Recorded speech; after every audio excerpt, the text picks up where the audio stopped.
As Uchiha, I can only travel to another world to live. Chapter 1, Your Mother is with me. Shinra, what should we do? Mikoto Uchiha asked Shinra Uchiha desperately, as her eyes were filled with fear and panic, knowing that her eldest son, Uchiha Itachi, would kill her. She had told her husband about this problem, yet her husband had given up and just let himself be killed by that beast. Similarly, she also tried to believe in her son, yet as a precaution, she decided to use a Kage Bunshin no Jutsu, a jutsu that allowed her to create a copy of herself. She might be a housewife and had given up on the battle, yet even so, she wasn't weak, and with her chakra, it was enough for her to create several copies of herself, so creating one was nothing. One copy of herself stayed by her husband's side, and her real body stayed with the young men before her. Unexpectedly, her son, Uchiha Itachi, massacred her, beheaded her, and killed her without any remorse as if he did the right thing. When her copy was killed, she could see her son's surprise, and also his indifference, clearly showing his intention that he would never let her go and would kill her even if she escaped. All the memory and everything that happened to her was copied and transferred into her mind, and this made her frightened. Would she be willing to die just like that, killed by her son, whom she had taken care of from a baby? At that moment, she even questioned, wondering whether Uchiha Itachi was really a child that was born from her womb, and wondered whether a devil had taken over the soul of her child. Yet, she knew well that she was powerless to stop all the tragedy.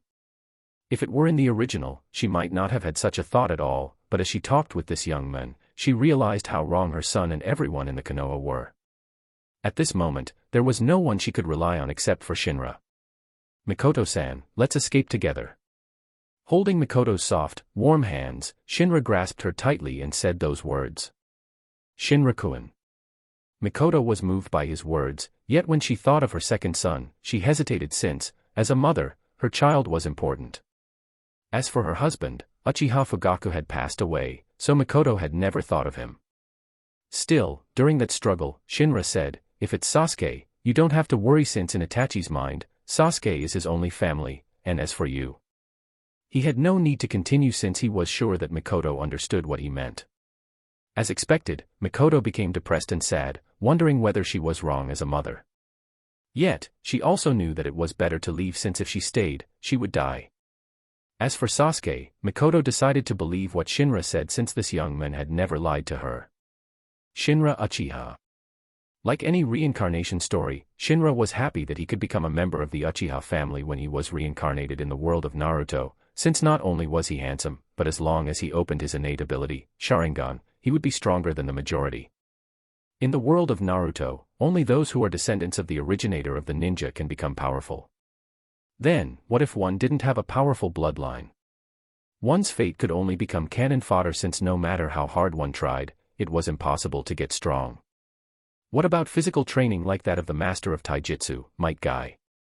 Training physical ability also needs talent, since if a generic guy did a training of Might Guy daily, they would die young. Or rather, while Might Guy appeared okay when he was young, when he became older, Shinra was sure that this guy's body would become weak and even die younger than many. Yet, even though Shinra was happy that he became a member of the Uchiha clan, he also knew that he needed to grow stronger faster, as he knew the fate of this clan was nothing but a disaster. Two psychopaths and many greedy people aimed for this clan's wealth and power. Those greedy people aside, Shinra was really angry toward the two psychopaths, Uchiha Itachi and Uchiha Obito, as the two of them wished to erase the Uchiha clan for their selfish desire. Except for Sasuke, Itachi didn't care about anyone. Except for his old crush, Obito also didn't care about anyone, including his grandmother. Yet, while Shinra wanted to stop all the tragedy and become the true ruler of the world of Naruto, he was powerless since he could the Sharingan. No, couldn't even become a ninja. Still, he didn't give up and tried to become a physical ninja, but as expected, he couldn't do it since talent was necessary to become a powerful physical ninja like Might Guy. So, in the end, physical training was nothing but a hobby, which made him helpless. What about the other efforts?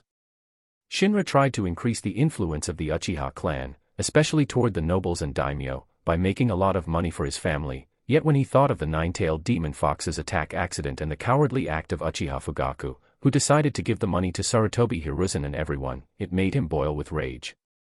Moreover, as a weakling, he had no rights, and all of his hard work became meaningless, as all of his money was taken by the greedy Hokage group. Yet even if Fugaku had done that, it couldn't erase the suspicion of the villagers toward the Uchiha clan, and even make them become evil in the eyes as they paid a compensation. It meant that they acknowledged that they were the culprits behind the nine-tailed demon fox's attack accident. At that moment, he had given up and knew that without power, it was meaningless to try, so he just had fun, seducing many since he knew well that he would die sooner or later, so why couldn't he just have fun before he died? It was impossible to escape, he would die, since even if he was weak, he was a member of the Uchiha, and he would be killed since he was a member of this family. However, during the crisis, when all of the Uchiha clan members faced their demise as they were killed by Uchiha Itachi, Uchiha Obito, and Shitty Danzo Shimura, and his group, the Root, he awoke in his Sharingan. No, he went beyond and awakened his Manikyo Sharingan, the next level of the Sharingan, which gave him 2 unique special abilities, and this was also the reason why he decided to bring Mikoto with him. But how can we leave? The beautiful widow no longer resisted the idea of the young men, yet even so, Mikoto knew that they were powerless, especially when she wasn't that powerful. Shinra was even more powerless as he wasn't even a ninja. Yet, his unwavering eyes didn't falter as he gazed into Mikoto's fair and beautiful face, as his eyes changed. That's. His eyes were no longer normal eyes, and his 2 pupils became glowing, bird-shaped symbols. Did you awaken the Manikyu Sharingan, Shinra-kun? Mikoto was so surprised that she even widened her eyes, never expecting that Shinra, who wasn't even a ninja, could awaken the Manikyu Sharingan. I just gained this power, and I just learned it, but my power is limited, and I can't help everyone. You don't have to blame yourselves. It isn't your fault. If someone was at fault, it was that demon, who was so foolish and an idiot. Mikoto embraced Shinra tightly and let him rest on her fragrant softness, which was comfortable. She didn't blame Shinra since she knew well that he wasn't even a ninja, and even if he had awakened the legendary power, what could he do with it when he didn't even have time to practice as a ninja? Mikoto-san. Despite having 2 children, her charm never diminished. Instead, it gave her a unique charm that couldn't be owned by a younger woman. Demure, gentle, and warm. She had every quality that a man sought from a woman, which made her charm irresistible. Yet, Shinra had always thought of her as an older sister since she was the one who comforted him when her husband took all of his wealth. I want to have revenge against all of them, but I don't have the power to do that, so I need you, Mikoto-san. Holding her hands, Shinra asked, can you believe me and lend me your power, Mikoto-san? I will, Shinra-kun. I will lend you my strength. No, Mikoto had decided to give him her everything. Then, close your eyes, and hug me once again. Oh. Mikoto, who believed him, clung to his body tightly, feeling the youthful vigor and hardness that was different from her husband, yet this wasn't the time for that, and when she was confused, wondering what Shinra was about to do, a tear in space was opened, and the 2 were absorbed into that tear before they vanished. She was afraid, of course, yet in his arms, she felt completely reassured. Yet, on their disappearance, his house was hit by a powerful fireball that completely burnt his house to a crisp. Did you find his corpse? No. How did he escape? No one knew for sure, yet while they were wary, they only snorted at Shinra's power as they knew well that it was impossible for an ant to do anything, yet where did his mother go? Itachi's expression became ugly, thinking of Shinra's handsome face, holding his mother's body tightly as his mother's expression became that of a woman as she screamed in joy, thinking that he should really kill all of those 2 evils, so they wouldn't interrupt Sasuke's future.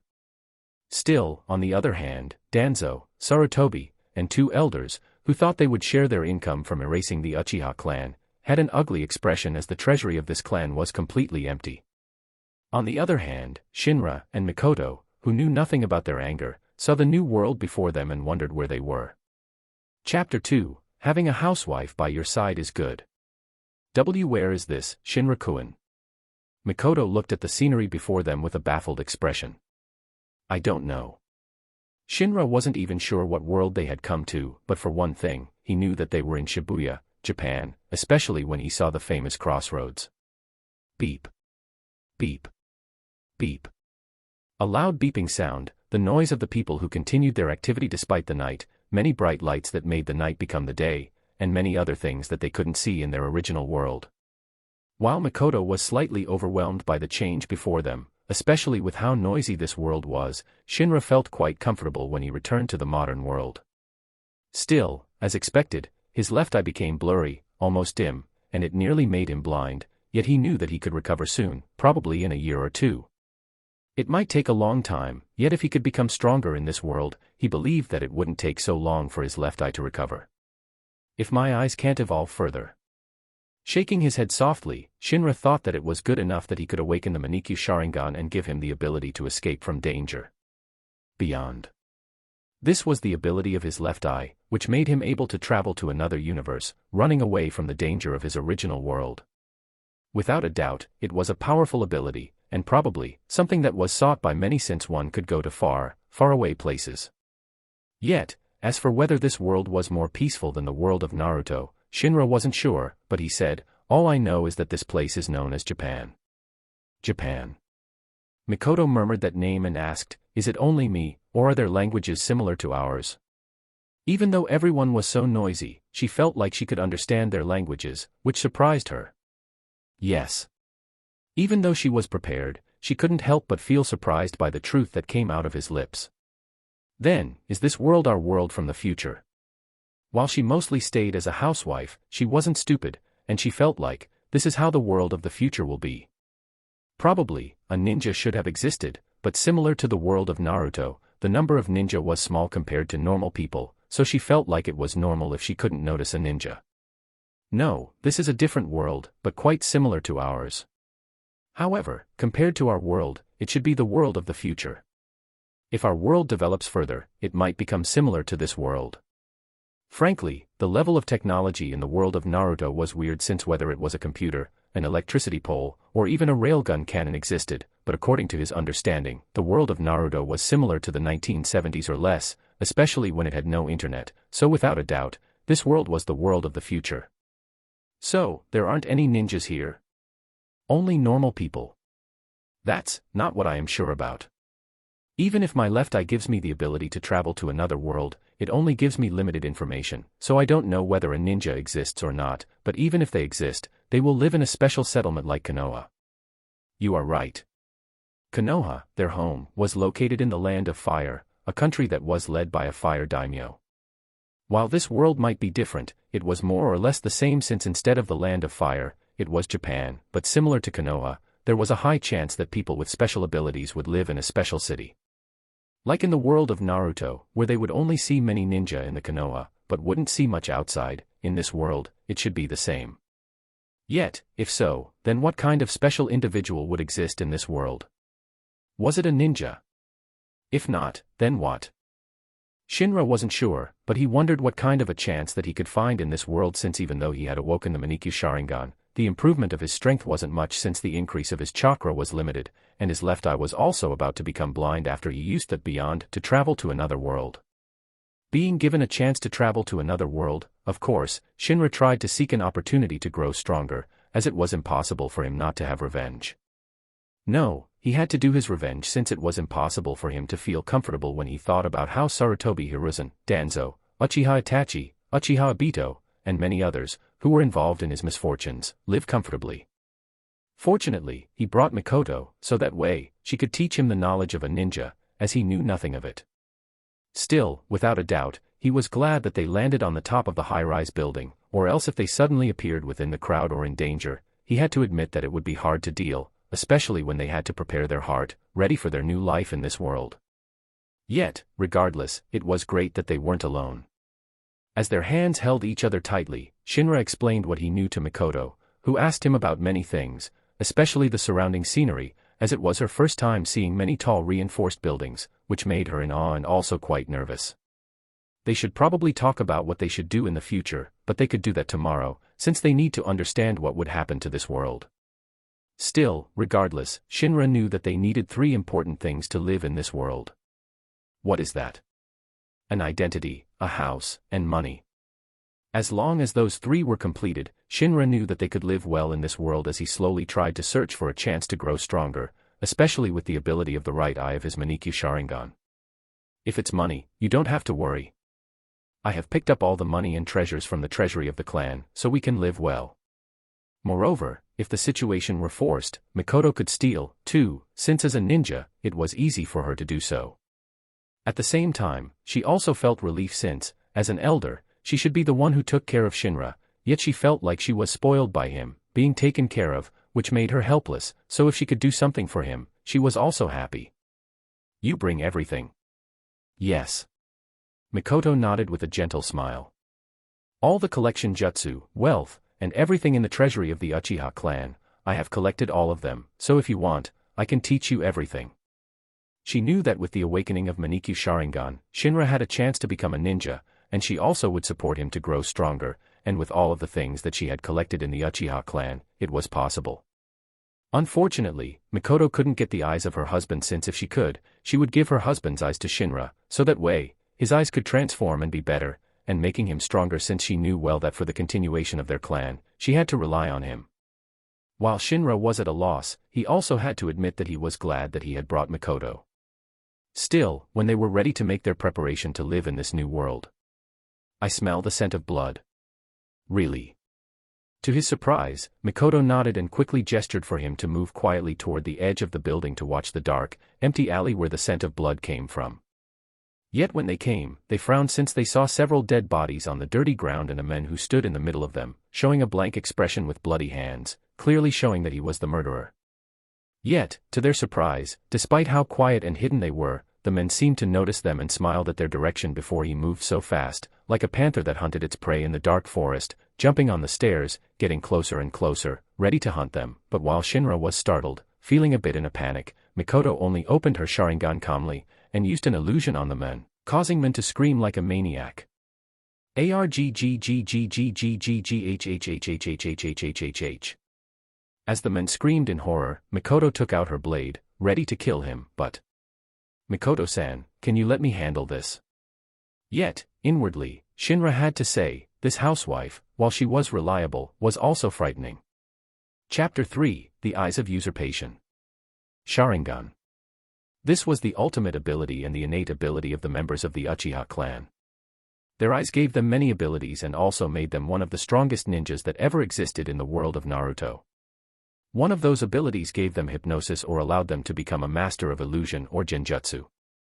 As long as one saw the Sharingan, they couldn't escape from the illusion, especially the people of this world, who didn't have a chakra, yet even so, Shinra also knew that an illusion wasn't omnipotent since one could escape from it by using the pain. As long as one was ruthless enough by breaking their bones or making themselves bleed, they could escape from the illusion of the Sharingan. Or if they had a strong mind, they could force themselves to break away from the illusion. It was also because of this that Mikoto said tensely, "Be careful, Shinra. This man is powerful." If a reason existed as to why she decided to become so ruthless to kill the man directly, it was because she knew that this man was powerful. While she couldn't say for sure, it was like she was facing a master of taijutsu, Might Guy. Not only was this man's movement weird as he could move from one place to another in the blink of an eye as if he could do a teleportation, but the strength of this man was also so strong. If somehow this man knew about the Sharingan and closed his eyes, or even ran away, Mikoto was sure that this man would be a nightmare for them, so she knew that she had to kill them. Shinra also wasn't so naive to let this man go, since in the world of Naruto, he knew that kindness could only be done by those who were powerful, since they weren't afraid of the one they saved biting them back. After all, if one were powerful, they could do anything, but whether it was Mikoto or Shinra, they weren't that powerful, despite having Sharingan. Yes, compared to the majority of people, they were as good as invincible, but to the master or the modern weapon that could blow up a city, and ruin it with its toxicity. Moreover, this man also wanted to kill them, so Shinra also didn't hesitate as he used the ability of his right eye, the Eyes of Usurpation. If his left eye gave him the ability to travel to another world, the Eyes of Beyond, then his right eye, the Eyes of Usurpation, gave him the ability to usurp, or rob, everything within his target, taking all the merits, advantages, talents, knowledges, and everything, gaining them, making them his, leaving nothing to the target, making it as good as dead. When he saw this man, he felt that this man was special, especially when this man could do a movement technique where he could move as if teleported. Then, as expected, when he used his Eyes of Usurpation on this man, he clearly understood the identity of this man and also the world where he was. On the other hand, the man, who had awoken, could do nothing as everything was robbed before he turned into an old, ugly, and weak man, which was clearly different from his previous, young, powerful, and beautiful figure that danced in the night like a god of death. "Are you okay, Shinra?" Yet, Mikoto couldn't care less about the men and looked at Shinra worriedly, wondering whether he forced himself to use the ability of his Manikyu Sharingan, but then, she was surprised to see his body grow stronger, and his aura also started to change as if he was an experienced killer, which made her startle, yet she didn't let him go and just waited for his transformation patiently. Oh. Shinra, who had robbed the men of everything, felt that he was filled with power. Kiryu Setsuna. What? It's the name of this man. Oh. While Mikoto was curious about what Shinra had done and how he knew this man's name, she decided to let him have a moment of quiet, as she knew that he was in deep thought. Then again, she wondered what his other abilities were since, as the wife of the head of the Uchiha clan, she knew well that Manikyu Sharingan would give 2 abilities to the user. Still, she decided to be patient and believed him since during her crisis, Shinra was the only one that she could rely on. Regardless, after Shinra used the ability of the Eyes of Usurpation, he knew everything about this world, and also the identity of this man. Kiryu Setsuna. One of the antagonists in the world of Kangan Ashura was also known as one of the strongest and talented in the story. Even the main character of this world, the world of Kangan Ashura, was no match for this man, yet this man had become nothing, almost dying, as his everything was robbed by Shinra. Whether it was Kiryu's beauty, power, skills, martial arts, knowledge, and everything that he had struggled with from his childhood to now was all robbed by Shinra. Yet, frankly, Shinra didn't feel that guilty, especially when this guy was so mad that Kiryu wanted to kill them. Regardless, while Shinra had to say the ability of his right eye was powerful, as it could rob everything from his target, it didn't mean that it was omnipotent since as long as one was strong enough, they could resist this ability, and the stronger his opponent was, the harder it was for him to rob, since some people even had a powerful will or even the power of fate. If somehow, Shinra faced someone like that, he knew well that before he even used his abilities, they would escape, tear his abilities, and then kill him, since the process of usurpation was quite long. If Mikoto's support didn't exist, then he knew well that it wouldn't be easy for him to rob Kiryu of everything. It would be even better if his opponent were exhausted and were to die, so the process of using his abilities would be easier and consume less chakra. Yet, everything was worth it, especially when he could feel the improvement of his physical ability, and he also had his experience in fighting, which made him less useless than before. At least, if a fight happened, he would dare to kill after he gained the experience of Kiryu Setsuna. While Shinra wanted to test his ability, he knew well that this wasn't the time, and he was afraid that he would attract the attention of many by destroying part of the building, especially when they needed to be low-key, yet when he thought of this world, it should be okay, he thought, so. Bam! Like an explosion, the wall was torn apart as if being twisted, then crumbled. Mikoto also widened her eyes, since if Shinra used that technique on someone in their world, they would be as good as dead. Shinra, that's. I will explain later, but I know what we should do in this world, and we need to be in a hurry since it is almost time. Okay. Mikoto had complete trust in Shinra, so she left everything to him. But before that, can you burn and erase his body, Mikoto-san? Okay. As she made her hand signs, Mikoto blew up a fireball into Kiryu's body. Fire style, fireball jutsu. A fire hit Kiryu's body, burning his body entirely like a cremation process, turning him into ashes, erasing him completely from this world. Meanwhile, Shinra, who saw this, realized how naive he was, but as his original was that of a civilian instead of a ninja despite being a member of the Uchiha clan, and was also reincarnated, he knew well that he wasn't so ruthless, yet in the world of a ninja, if one didn't want to be killed, they had to kill, so whether he wanted to or not, he had to kill. Still, for now, in this world, he had no need to become a murder monster, and he could take it slow, especially with the power he gained and Mikoto's support. So, where are we going now, Shinra-kun? To get everything we want. What should he do in this world? It was obvious that he would join the Kangan match. Chapter 4, Kangan Match. Kangan Match. It is a system of underground fistfights implemented over 300 years ago, and its purpose is to settle disputes and business deals between large corporations, organizations, and businesses by sending fighters to determine the victor in organized fights. In the Shotoku Year 5, 1715, in the darker recesses of the nation of Japan, there were bloody conflicts between various merchants who all desired the status of shogunate purveyor, the highest rank among all merchant purveyors. With merchants willing to go to any lengths to achieve this status, the increasingly violent conflicts spiraled out of control. Finally, sick of all the bloodshed, the seventh shogun of the Tokugawa shogunate, Tokugawa Ieyasu, intervened, summoning all the merchants at the heart of the quarrel.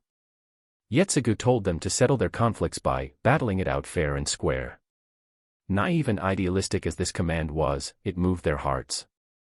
In accordance with the shogun's command, the merchants formed a guild and, whenever a dispute arose, they would establish a venue of competition through the guild, with the results of the competition being indisputable. Conflicts were settled in a simple one-on-one fist fight between combatants hired by opposing merchants. As such, merchants entrusted their desires to the fists of fighters. The first official Kangan match was not between merchants, but was to decide who would become the next shogun after Tokugawa Ietsugu's early death. The two branch families, the Owari fief and the Ki fief, put forward their fighters, and the Ki fief came out victorious, with their fighter being none other than the lord of Ki fief, Tokugawa Yoshimune, himself. There are currently 1205 registered fighters in Kangan matches, with fighters having an average of 8.5 matches a year. Because of how frequent and brutal the fights are, fighters retiring early or even dying are by no means rare. However, they are promised decent compensation in return. CEOs are free to hire any fighter who is willing to fight for them, regardless of the fighter's background. They can be a professional stage fighter, a police officer, a foreign military soldier, or even a death row criminal, and so on. Though the matches are a secret from the public at large, they always draw a large crowd. Other members of the Kangan Association like to keep track of the Kangan matches, so they send representatives to witness the matches and report back. However, some CEOs prefer to watch in person. Larger tournaments can even attract foreign politicians. To manage everything, an organization known as the Kangan Association existed, which consisted of illustrious business owners, large corporations, and influential people, with the current number of association members resting at 418, and they are all led by the chairman.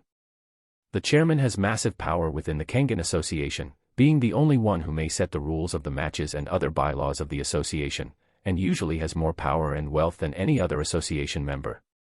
The chairman is also the one who decides on the format and rules for his own replacement, usually by a tournament. The current chairman, who is also the 58th chairman of the Kangan Association, is Katahara Matsudo, who is also known as the director of Dainippon Bank, the biggest bank in the country. Without a doubt, he was a legendary figure who rose from the dead as he was part of the Suicide Army, kamikaze during World War II, and having been lucky enough to survive, he resolved to see just how far his luck could take him, which also made him into a legendary figure, who started from nothing and created the biggest bank and created a personal army mainly consisting of orphans called the bodyguards. By then, his power within the Kangan Association grew day by day, and all those who tried to challenge him failed, deterring future attempts to dethrone him. At the age of 92, his luck has taken him to the point where he has become not only the undisputed ruler of the Kangan Association but also the most influential man in the Japanese political and financial establishment. No one could defy him, and while it was ironic, it might be possible to say that he was the god in this country. Yet, somehow, someone tried to stir up a problem, and that problem might develop into something. Many of the members of the Kangan Association were businessmen, and all of them were keen and noticed that something was about to happen. They weren't sure, and they believed that it was better to strengthen themselves by getting more powerful fighters for the future. Among all of them, in the Koyo Women's University, Building Number 2, the main lecture hall, no one was allowed to enter, and everyone was forbidden to get closer unless they were authorized or participating in the exam that was held in this place. Yes, an exam. Yet, instead of an entrance university exam, what had happened in this place was an exam to choose a fighter to represent the Koyo Academy Group, an educational conglomerate that includes the prestigious Koyo Women's University in its ranks. The chairwoman of this group, Soryu Cheyenne, tried to find a new fighter by conducting hidden applicant exams known as the Fighter Applicants Battle Royale, where only the strongest were chosen, and the chosen one would be hired as a member of faculty and staff. Founded in the 33rd year of the Meiji era, or in 1900, the Koyo Academy Group has always been led by the Soryuin family. They amassed a total of 578 victories and 190 losses in Kangan matches. Naturally, Cheyenne didn't want to tarnish her group's rank, and if possible, wanted to gain more during this moment of opportunity that was stirred by someone. The bullet had been shot, and what she needed was just to follow behind, letting the one who took the initiative to die, then take all the profit on her own. Yet, to do that, she needed a powerful fighter, not a strength within a number, but an absolute strength where one could overwhelm the mass. They are so powerful. Still, her secretary, Tomoko Matsuda, didn't seem to understand that and was just dumbfounded and a bit frightened by the brutality of the fight that had happened before her. It's not enough. They are not that powerful. The examiner she had chosen was too powerful. Ozu Toshio, aka the intelligent barbarian. As the representative fighter of the Koyo group, he was a perfect fighter of the combination of strength, transcended combat ability, and high intelligence, which made him a fearsome, all-around combatant. Before his might and brain, all the opponents had to bow down. Yet, when Shiryu was disappointed, she noticed a handsome figure that appeared in the area, seemingly unnoticed, yet existing, and part of this battle royal. However, she was sure that she had never seen this participant since not only were there only 35 fighters that joined this exam, but it was also impossible for her not to notice a handsome guy like that if he appeared, so was he. Shinra, who had erased his presence, appeared, and it was time to join this battle. Boy, what are you doing here? As a monstrous figure stood before him, Shinra knew it was time for him to have his first fight in this world. Oh, no, it's my second fight. Chapter 5, Overwhelming Power. Representative Fighter. Knowing this was the world of Kangan Ashura, Shinra knew that this was the best way for him to live in this world. Not only could he get a good and comfortable life as his life was taken care of by a wealthy boss, but he could also grow stronger by copying all the martial arts that existed in this world. Shinra was a member of the Uchiha clan, and he could use a Sharingan to copy and learn all the martial arts in this world to a near-perfect level.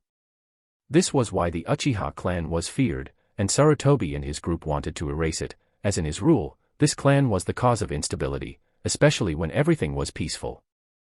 If the Uchiha clan dared to be tough, then it would be good, but unfortunately, all of them were stupid, and even if a radical group existed, all of them were just talk, but no actions. Regardless, as Shinra was in this world, he decided to strengthen his physical talent, both the physical ability and the martial arts, especially after he robbed Kiryu Setsuna of everything, which enhanced his martial art talent, and he could tell he could do all the martial arts that were mastered by all the fighters before him. Still, while his choice was weird, Shinra decided to become the fighter of Soryu Inshion, the chairman of the Koyo Academy group. As for why he did this, first, it was because he gained the knowledge of the exam from Kiryu Setsuna, and instead of searching for others, whom he knew nothing about, it was better to go after the one that he knew, right? Second, it was because Shion was a woman. It wasn't that Shinra felt lustful, but instead, with a male boss, he felt it was better to have a female boss, especially when he had Mikoto by his side, so without a doubt, having a female boss was more comfortable. Thirdly, Shinra knew that Shion was relatively trustworthy. Regardless of all the choices, it was easier to go with Shion, especially after the one that he usurped was Kiryu. Nevertheless, when he was noticed by everyone, they were surprised by how young he was. Shinra was about the same age as Uchiha Shirshue, and he was more or less about 16 years old, an age where he should be in a high school, but in the world of Naruto, he was at the age of a veteran, where he had been battling as his hands were covered in blood, from childhood till now. Still, without a doubt, they were confused by his appearance. So handsome, he is my type. Tomoko said excitedly. Shion. As a member of the Uchiha clan, it was impossible for Shinra to be ugly, and he became even more handsome when he usurped Kiryu's appearance, too, since in the story, Kiryu was known as the most beautiful man in the story, which gained him a nickname of Beautiful Beast. But what is a young man like him doing here? I don't know, but I can tell that he is also a fighter. Shion smoked her cigarette deeply into her lungs as her eyes never looked away from Shinra. And a powerful one at that. Huh? Really? Naturally, Ozu Toshio, the examiner, who had beaten all the fighters in the arena like a paper with his incredible strength, quickly took notice of Shinra and came toward him with a gentle smile. Young man, this isn't a place where you should be. You should go home. I am in the right place, old man. Shinra looked at Ozu and said, you should take me seriously, or else, you might lose miserably. Ha ha ha ha. Yet, Ozu only laughed as he flexed his muscles. Me? Lose? Can you comprehend what you have just said, young man? Look at my beautiful and strong muscles. I have trained them carefully for the past 25 years with perfection in nutrition, knowledge, technology, and everything. Knowledge is power. And let me tell you why you have come to the wrong place. Finishing his words, Ozu moved his fist, ready to smash Shinra like other fighters. What? While the secretary was startled by how brutal Ozu was, Cheyenne didn't close her eyes and watched closely since she was sure that, like her, Ozu must have noticed the strangeness of Shinra. This young man wasn't normal, and he was so powerful. And, as Cheyenne had guessed, Ozu had noticed it, the strangeness on Shinra, and because of that, he didn't hold back his power, and gave his everything, yet.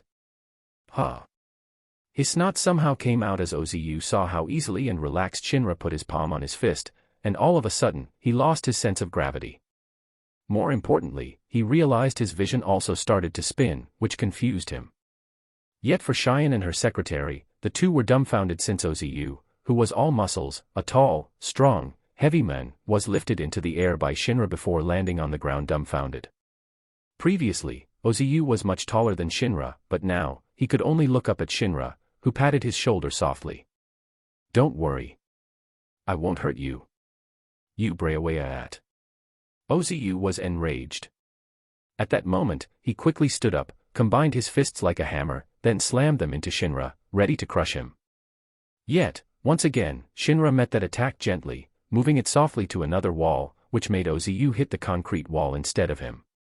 Boom. Ozu flinched as his attack hit the hard concentrate, yet this was nothing, and he could go on, only, all of a sudden, his body wasn't his anymore, and it felt like his body was under Shinra's control, and somehow due to a reflex, his big body jumped up into the air. Well, since you are not appreciating my kindness, then I will hurt you for a bit. Ozu's body might be powerful, but without the support of the land, he was unable to fully exert the power of his muscles, and his reflexes also made it hard for him to calm down as he fluttered around like a big baby in the air helplessly. Yet, while Ozu was in the air, Shinra spun Ozu's body by grabbing Ozu's heels, lifting Ozu high before Shinra jumped, pressing his palms into Ozu's face, and slamming this intelligent barbarian into the ground. Crack! Boom! The force of Shinra's push, gravity from falling from the air, and the combination of the weight of Shinra and Ozu, when everything was combined, created a powerful impact that defeated Ozu directly. Cheyenne and her secretary. Cool, calm, and handsome. While Ozu passed out as his head stuck on the ground, Shinra didn't even let out a single sweat before he looked at Cheyenne. "Did I pass?" "You pass." Cheyenne had no hesitation and accepted Shinra right away. "Then, can you help me make my new identity and my cousin's?" By then, Mikoto also quietly appeared by Shinra's side with a gentle smile as she greeted Cheyenne. "Still. Okay." Cheyenne didn't know their identity, nor did she care about it, but for one thing, she was sure that she had gained the overwhelming force that she sought the most. Chapter 6, Future Plans. What is a ninja? In simple terms, they are just hired killers. While many things happened in the world of Naruto, whether who was the right one, who was the ruler, and whatnot, in the end, a ninja was a profession, and as it was a profession, they needed a client. So, for Shinra's decision to become the representative fighter of Cheyenne Suryuin, Mikoto didn't have much of a resistance and even supported him, since this is how a ninja lives.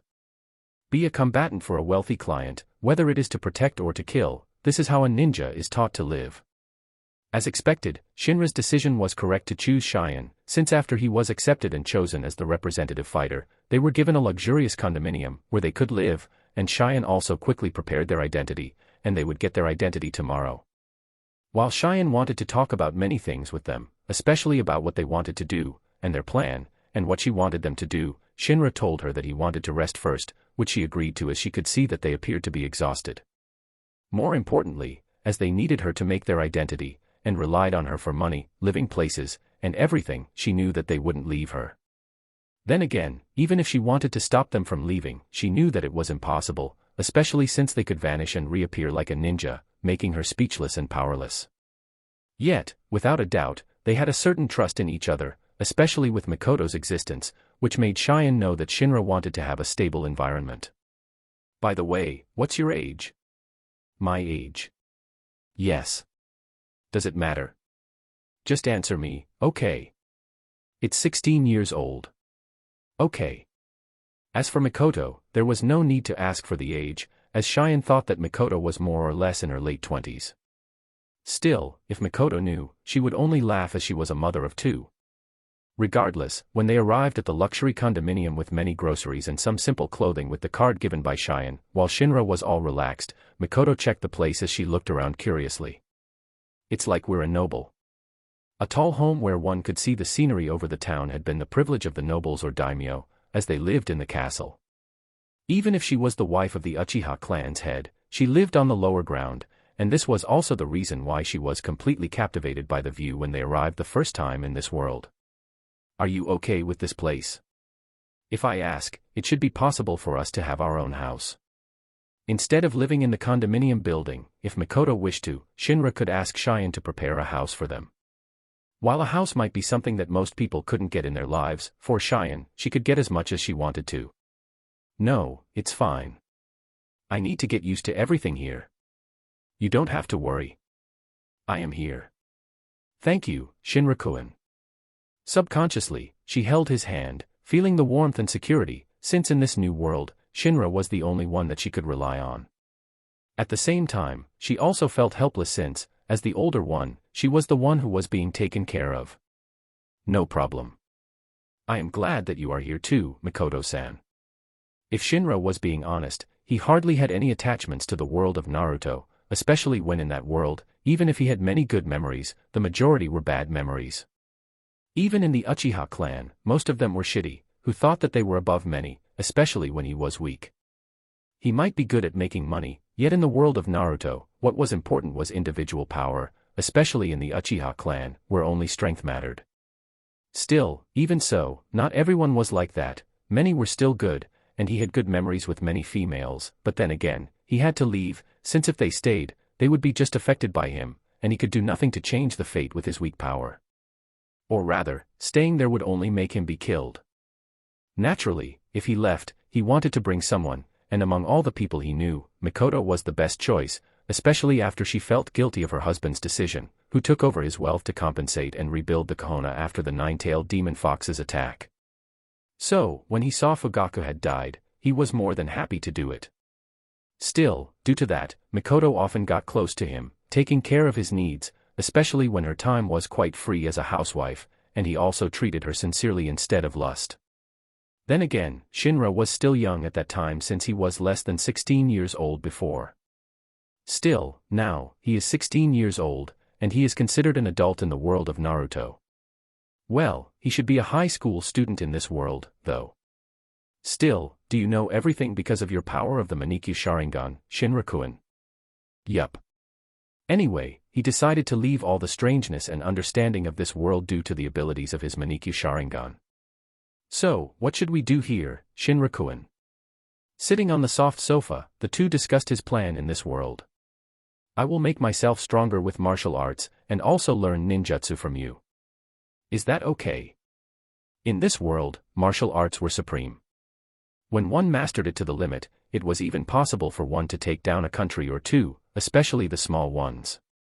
Kiryu Setsuna might appear weak, but if he were serious and relied on his assassin-like style, he was simply unstoppable. Still, Kiryu wasn't the only powerful one, and many strong martial artists existed in this world, and Shinra thought to master all of them, and also learned all the modern technology, including a nuclear bomb. There were many strong individuals in the world of Naruto, but what if they were exposed to the nuclear bomb? Pain could destroy Konoha with the almighty push, Shinra could destroy Konoha and even the land of fire with a nuclear bomb. What if his brain wasn't smart enough? What a silly thing. Then, all he needed to do was make himself smarter by using the eyes of usurpation on those smart people, and rob their intelligence. By then, he could master the technology of the nuclear bomb. At worst, he could just steal the nuclear bomb with sealing jutsu, a type of jutsu that seals objects, living beings, chakra, along with a wide variety of other things, within another object in the nearby countries. This country, Japan, might not have a nuclear bomb, but many nearby countries have them. It would be fine if he stole one or two. Okay, I will teach you everything. Makoto nodded, agreeing with his plan, especially when she had seen the strength of the martial arts in this world, and decided to give Shinra her full support since she knew well that her strength was limited, but Shinra had a lot of possibilities, especially with his Manikyu Sharingan's abilities. Regardless, Shinra would work hard for their future. Chapter 7, Martial Arts. After Shinra taught Mikoto how to use many of the items within their new home, he returned to his room, washed himself, and rested on the bed, thinking of his eye of usurpation, thinking that it would be wonderful if he could usurp Uchiha Shirshue in the past. Unfortunately, even if Shinra knew the plot of Naruto, he didn't know where Shirshue would be attacked, and even if he could somehow approach Shirshue, could he even use the eye of usurpation on Shirshue? Even if Shirshue was almost half dead, he was still stronger than Shinra. There was also Danzo and Itachi, who should be by the side of Shirshue, so even if somehow, Shinra could usurp Shirshue's everything, including Shirshue's Manikyu Sharingan, which could transform his Manikyu Sharingan into an eternal Manikyu Sharingan that would make him able to erase the side effect of his abilities that caused his eyes to go blind, and used his eyes of usurpation and eyes of beyond, yet it was too late. Danzo had already taken Shirshue's body, and his Manikyu Sharingan was on Danzo and Itachi. More importantly, Shinra hadn't awoken his Manikyu Sharingan when that accident happened, so he could only lament, yet he knew that it was meaningless to think that over and over, so he could only move on and think about how to develop in this world. His eyes of beyond aside, as it needed him a while to recover before he could use this power again, his eyes of usurpation also had the same limitation as it couldn't be used forever. Shinra was lucky that the world of Kangan Ashura was a world without any supernatural powers and only pure martial arts, but even so, the strength of those martial artists couldn't be underestimated, and they could reach the level of those with supernatural powers. He could imagine that if those martial artists from this world came to the world of Naruto, Shinra could imagine that many of them could even kill a ninja, whose powers had been enhanced by chakra. Let's think what I should do in this world first. He let go of all of the distractions in his mind and thought that the gains he got from Kiryu Setsuna were good since, as a martial artist, Kiryu's talent was definitely a first tier, and he was also one of the strongest characters in the world of Kangan Ashura. Kiryu's physical ability might not be the strongest, but with his talent in martial arts and also in stealth and infiltration-related techniques, Kiryu was simply a dangerous foe. If Kiryu didn't look down on Mikoto and him, Shinra was sure that this guy might be able to kill them. Then again, despite being a housewife and appearing weak, Mikoto wasn't weak, which was why Shinra was glad he brought her.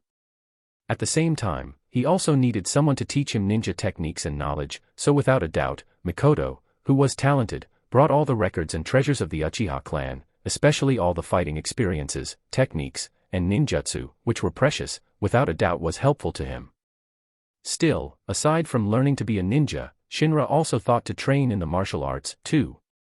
The combination of the Uchiha's talents, which made him able to copy and learn most of the techniques to near perfection, and a martial arts prodigy like Kiryu should greatly help him, Shinra thought. But before that, Koei style and Nico style.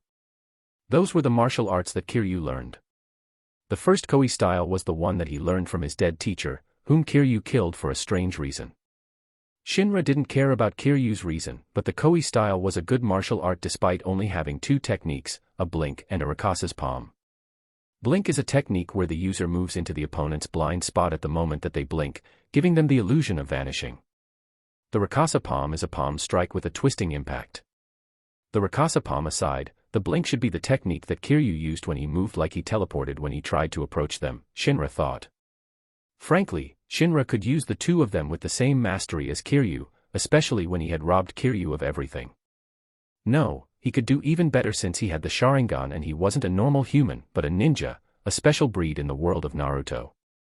Still, compared to the Koei style, Shinra felt like the Nico style was stronger, as it was the martial art that was learned by the protagonist of the Kangan Ashura. The details, such as the origin, history, and the creator of this martial art, frankly, he couldn't care, and what was important was the ideology, or the technique itself, which was quite interesting in his mind. The key to this martial art is adaptability. It was quite similar to mixed martial arts, MMA, but if MMA was like a giant toolbox where one could get anything they wanted and needed, depending on the situation, then the Nico style was like a single tool that could be used for anything, like a Swiss Army knife.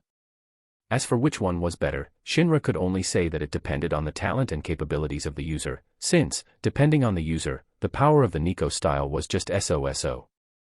Yet, frankly, instead of the Koei style once again, Shinra liked the Nico style more since it wasn't as harmful. The technique of the Koei style was mostly about one-hit kill, like that of an assassination, but the Nico style had a lot of varieties as it consisted of 4 kata, which were adamantine, flame, redirection, and water.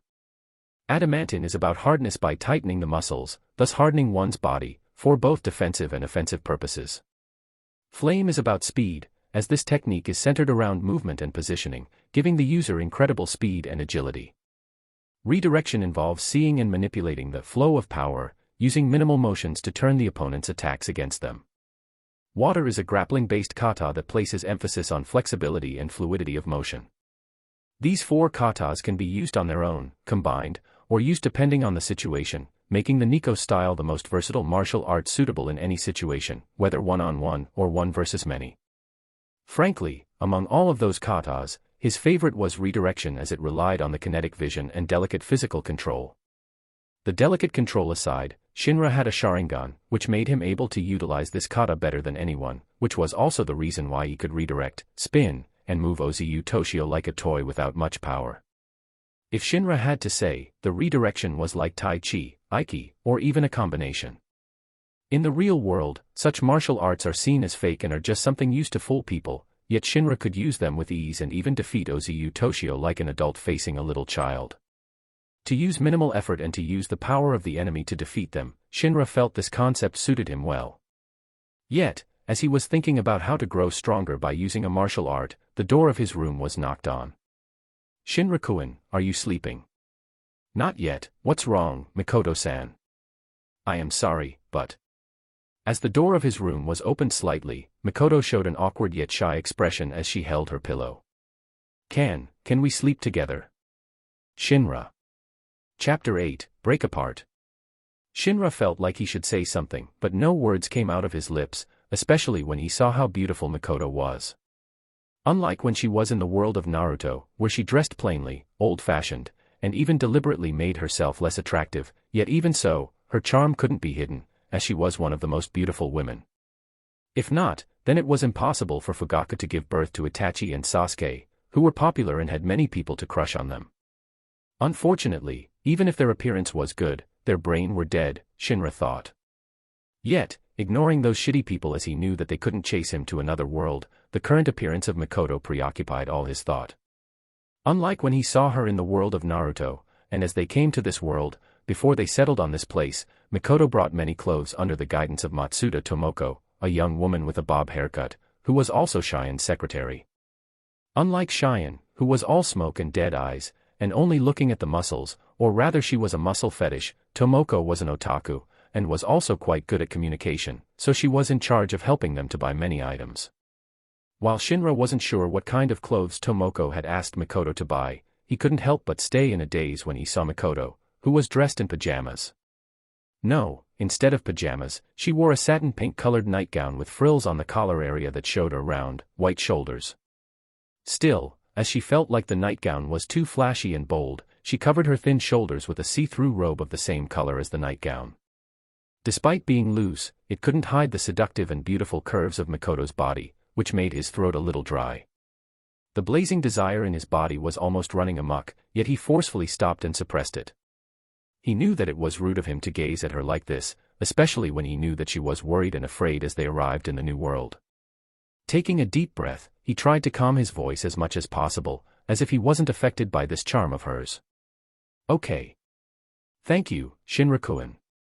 After gaining his permission, Mikoto entered his room, which was quite cool, then closed the door softly, turning her back toward him, hiding away her shy and blushing face. As a ninja, it was impossible for her not to notice his gaze on her body, yet instead of hating or getting angry, she was a little happy, thinking that her body still retained her womanly charm, or rather, as she became a housewife, she had this ripened charm that couldn't be copied by a younger woman, making her appear irresistible for a young man like him. Then, excuse me, Shinra-kun. Oh. Mikoto was a little bold as she quickly entered his bed, but she could see that he was also about to sleep, so instead of wasting time, she also thought to sleep, too, since, like him, she was exhausted. After running away from their home where they were almost murdered by Itachi, Obito, Danzo, and all the root members, they had arrived in this world, without anyone by their sides, only supporting each other, and as expected, Mikoto could believe and rely on him since with him leading her, they could have a comfortable place to live. We're okay now, right, Shinra? We're safe here. No one can chase us. As Shinra said those words, he blamed himself for being lustful, especially when he knew how frightened and nervous Mikoto was as they came to this world. However, in this world, the two of them were safe, and nothing could harm them, especially when the two of them were a ninja and could use the eyes of hypnotism, which was one of the abilities of the Sharingan. The fact that they were a ninja also made their life easier, as it would allow them to slip into the ordinary life of everyone in this world without being noticed. Still, Mikoto was unfamiliar with everything as she came from the world of Naruto, unlike him, who knew many things and was familiar with this world. Instead, Shinra loved this world more as it reminded him of his previous life. Yes, this world might be hard and everything needed money, yet at least, there was no need for him to worry about being killed cruelly, beheaded, as his eyes were gouged out, right? Yet, compared to him, Mikoto's fate was even crueler, as she was killed by her own son, whom she had given birth to, and then her eyes were gouged out. Just what the hell is wrong with that guy? How could one even think to kill and gouge out their own family's eyes, who had taken care of them from childhood till they grew up? Still, when Shinra thought of the world of Naruto, which let children fight in the war and become cannon fodder for the families that were related to the Hokage, Sarutobi Hiruzen, he felt that it was normal for many people to become psychopaths in that world. In other words, everything is that monkey's fault. After all, unlike the first Hokage or the second Hokage, who only let the adults fight in the war, Sarutobi Hiruzen let a little kid fight in the war, causing them to have trauma and many psychological damages that were impossible to heal. The strongest Hokage. When Shinra thought about it, he couldn't help but let out a snort inwardly, thinking that this guy was so narcissistic. Then again, without a doubt, Sarutobi was a good politician, and he could maintain his good image, so his rule over the Konoha could stay on forever. If Sarutobi Asuma, Sarutobi's son, hadn't died in the original story, Shinra could imagine that this guy would have inherited Hiruzen's place and become a new Hokage.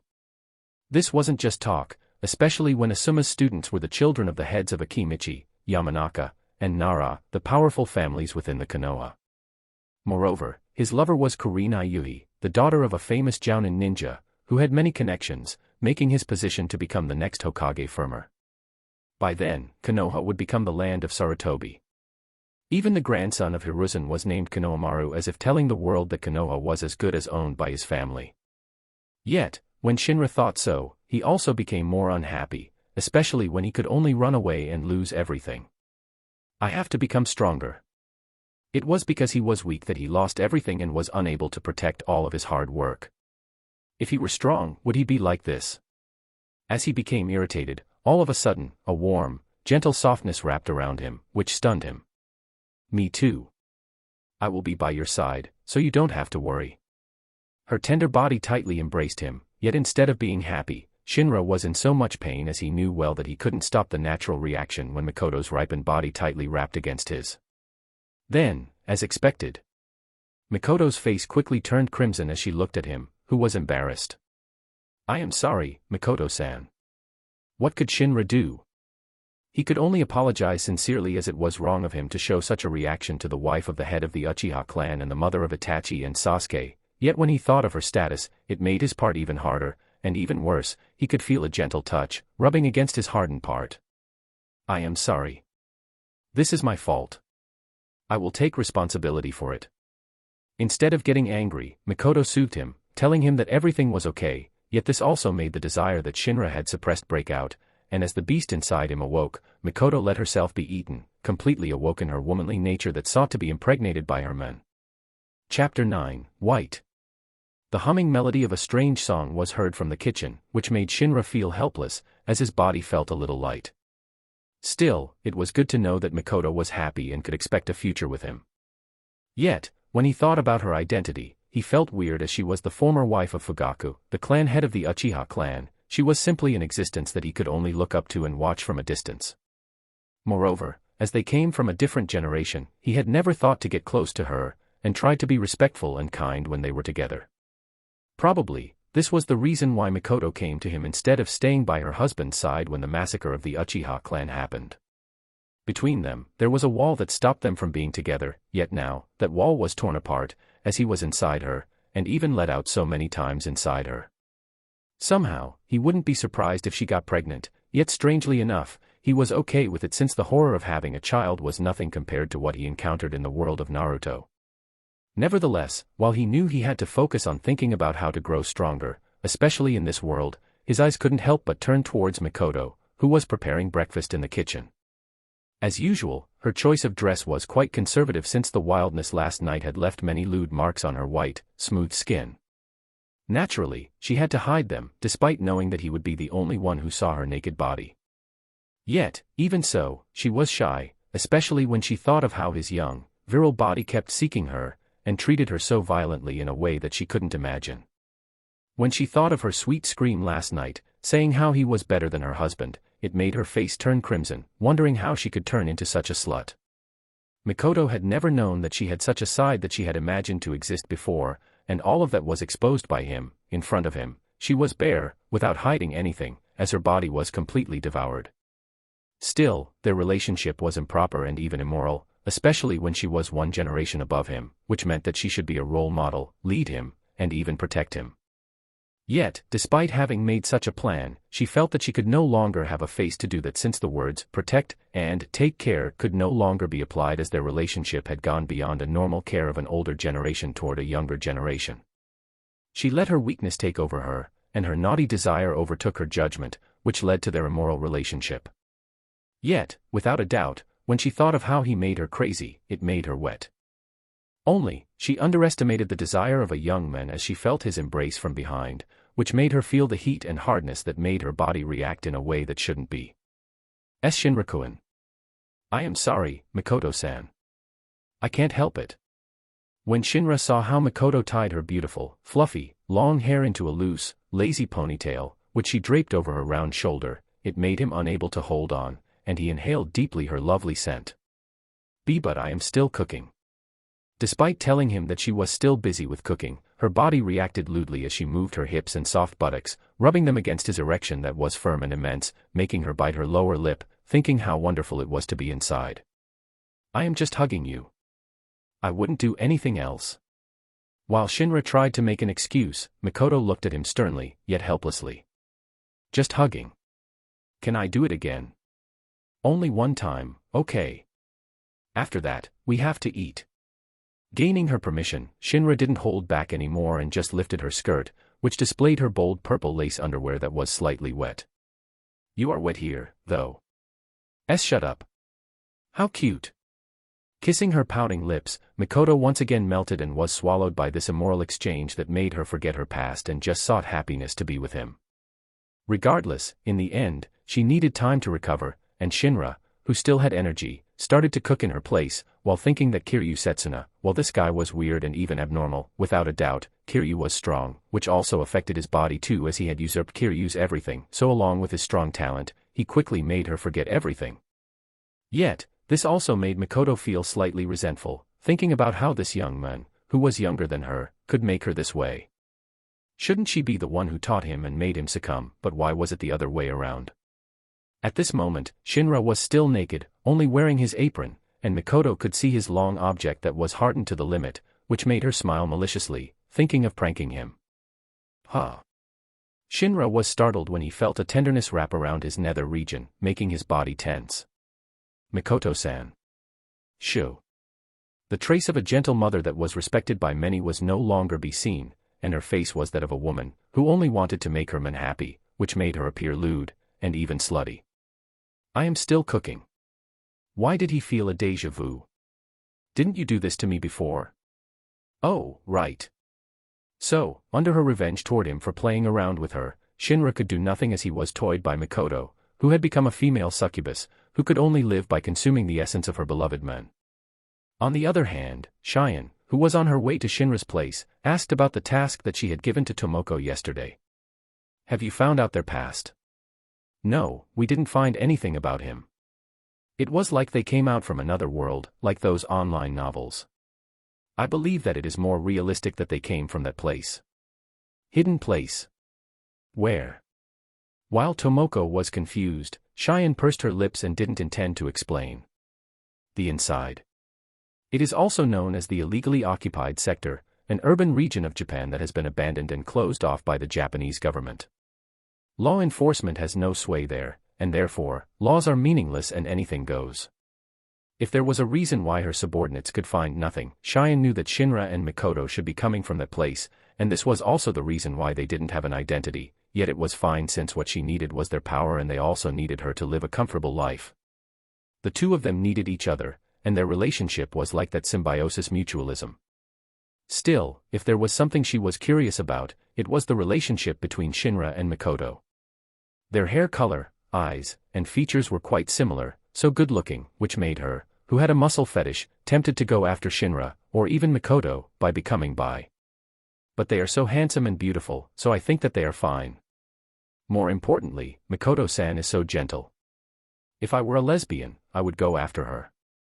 Cheyenne could only stare at her secretary speechlessly, thinking that even if Tomoko had such an interest, Shinra and Mikoto probably wouldn't have an interest. Regardless, since they couldn't find anything about Shinra and Mikoto, Cheyenne thought to talk with them about their past, duty, or their future. Mikoto, Shinra, I am here. Ah, Miss Cheyenne.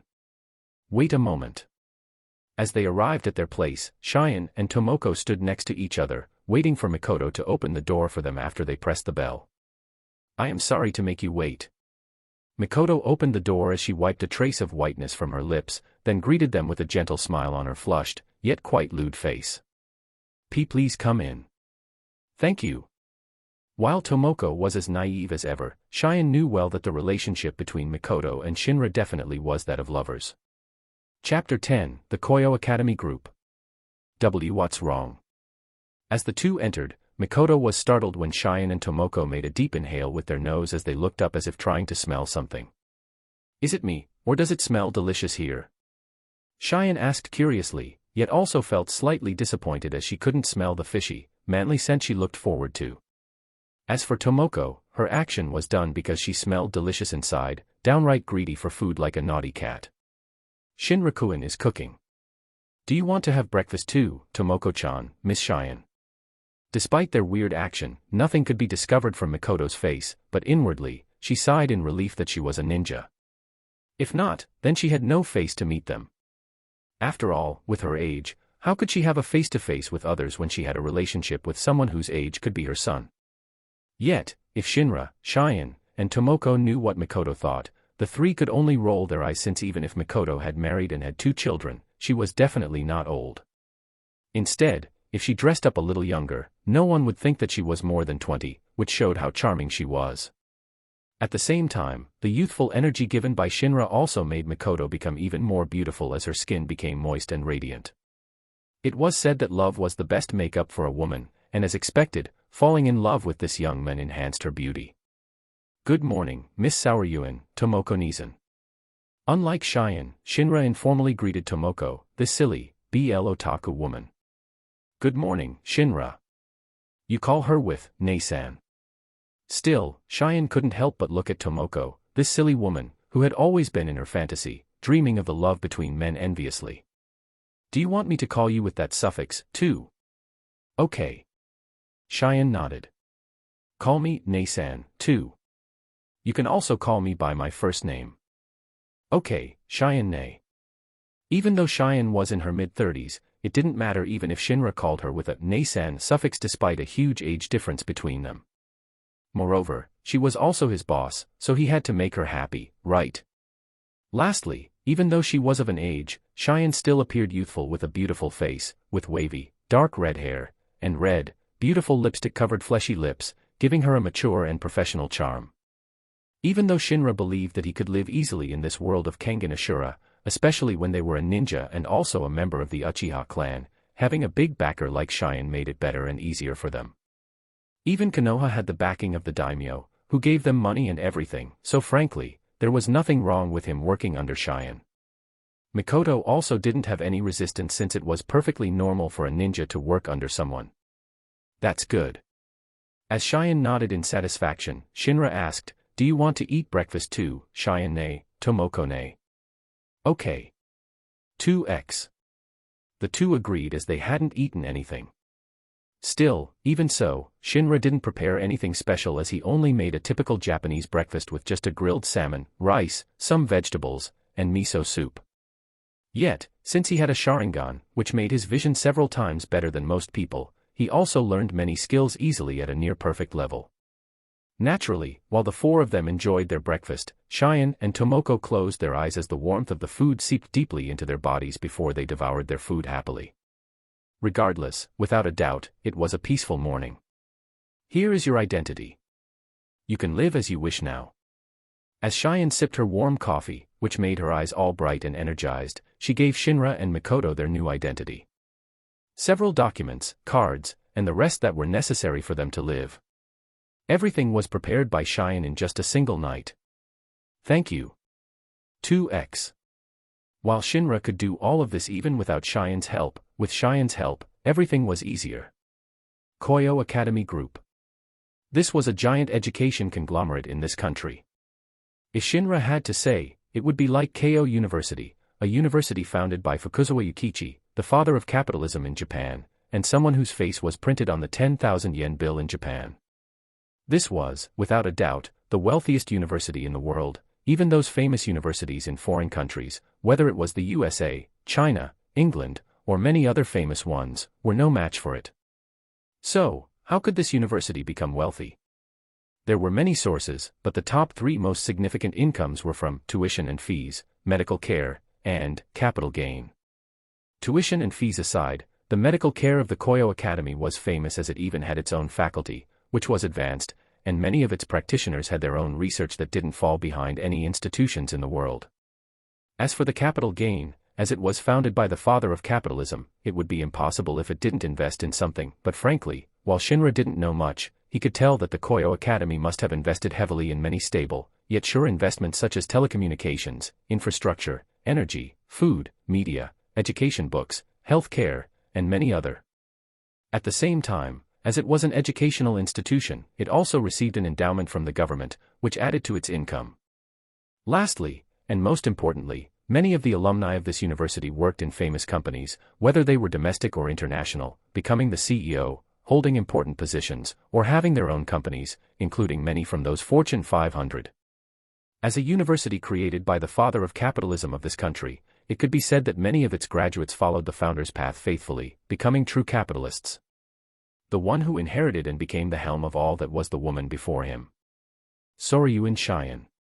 Despite her laziness and her way of just smoking without care, this woman had a lot of power and influence in the country that people would be shaken if she were serious, so without a doubt, having her as a boss was a good thing. By the way, Makoto, do you have any plans? A plan? Yes, do you plan to just stay at home like a housewife, or work under me? Work under you? Secretary, a bodyguard, or a teacher. You can choose whatever you want. I will discuss it with Shinra first.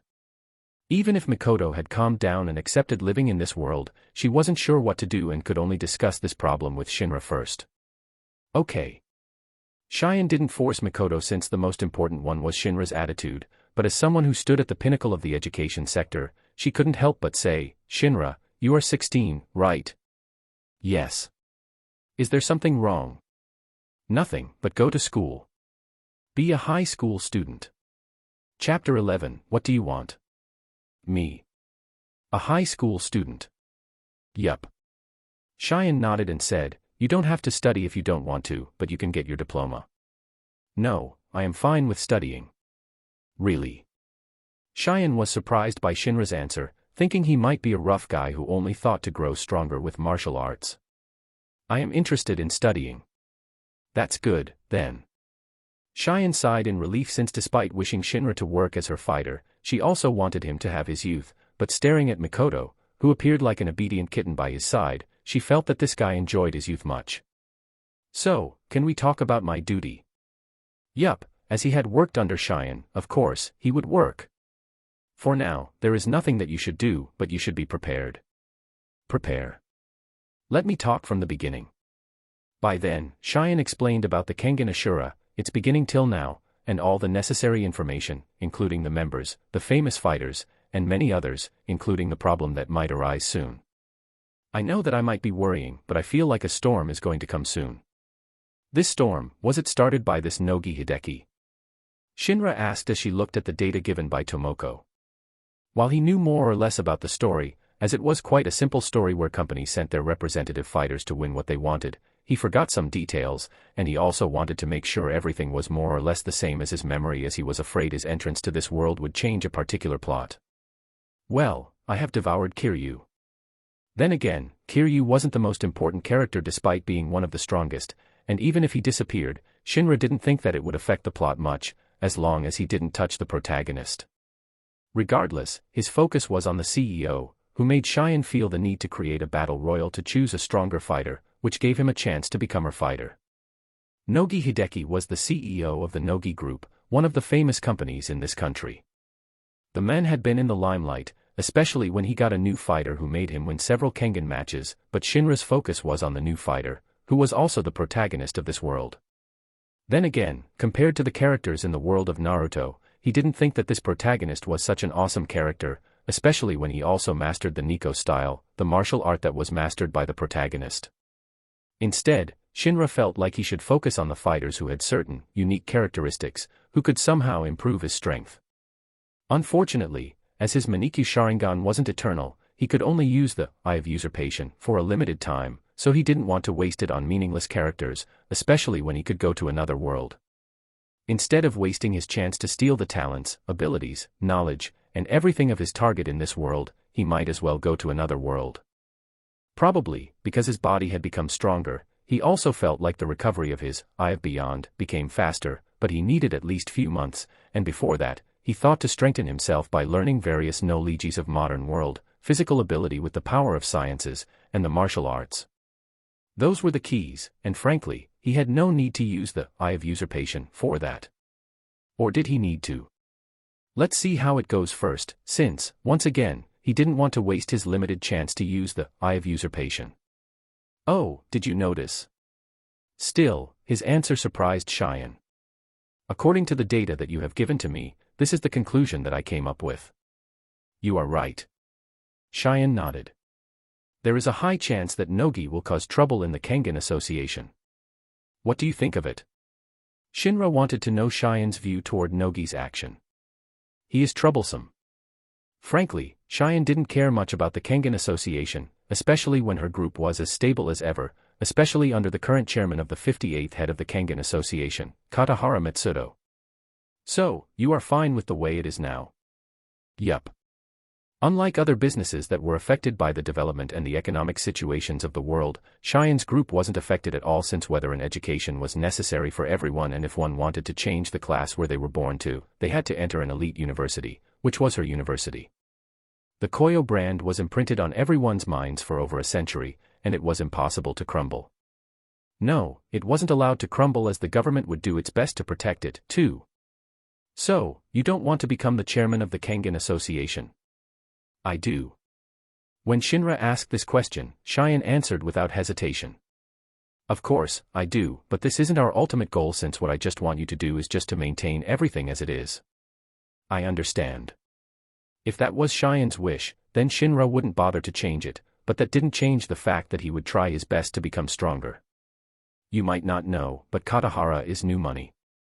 While many of us have been wealthy for many generations, our wealth is built within our generation. You look down on him. No way, he is amazing. To be able to create the biggest bank in the country in his generation from a kamikaze pilot with nothing, Katahara was an amazing guy despite many of his flaws. However, Nogi's family, especially his ancestors, have been in the charge of the Kangan Association for quite a long time, so he might want to regain his ancestors' face or another silly prideful thing. Smoking her cigarette, Cheyenne was so lazy, never cared much about the twist and out about the Kangan Association, especially when she was confident in her new fighter. Uchiha Shinra. With him as the spearhead, or a shield that protected her group, everything would be fine, Cheyenne thought. Ozu Toshio was her strongest fighter, and he had been undefeated for so long, yet in front of Shinra, this monster muscle was defeated like a baby facing an adult, which made this monster to be in a trauma and significantly lacking in a confidence, as he was beaten so easily, so with such a result, how could she not have confidence in Shinra? Regardless, by then, Tomoko had explained everything that Shinra needed to know, and naturally, Mikoto listened quietly by his side. When everything was over, Cheyenne asked, "So, do you need anything else?" Hearing that question, naturally, Shinra nodded. Yes. Oh. What is it? Tell me. Women, wealth, status, and everything. While Cheyenne might not be a god, she could give almost anything that one wanted. Still, his quest was simple. I want to become stronger. Can you help me? His journey to become stronger would start from now.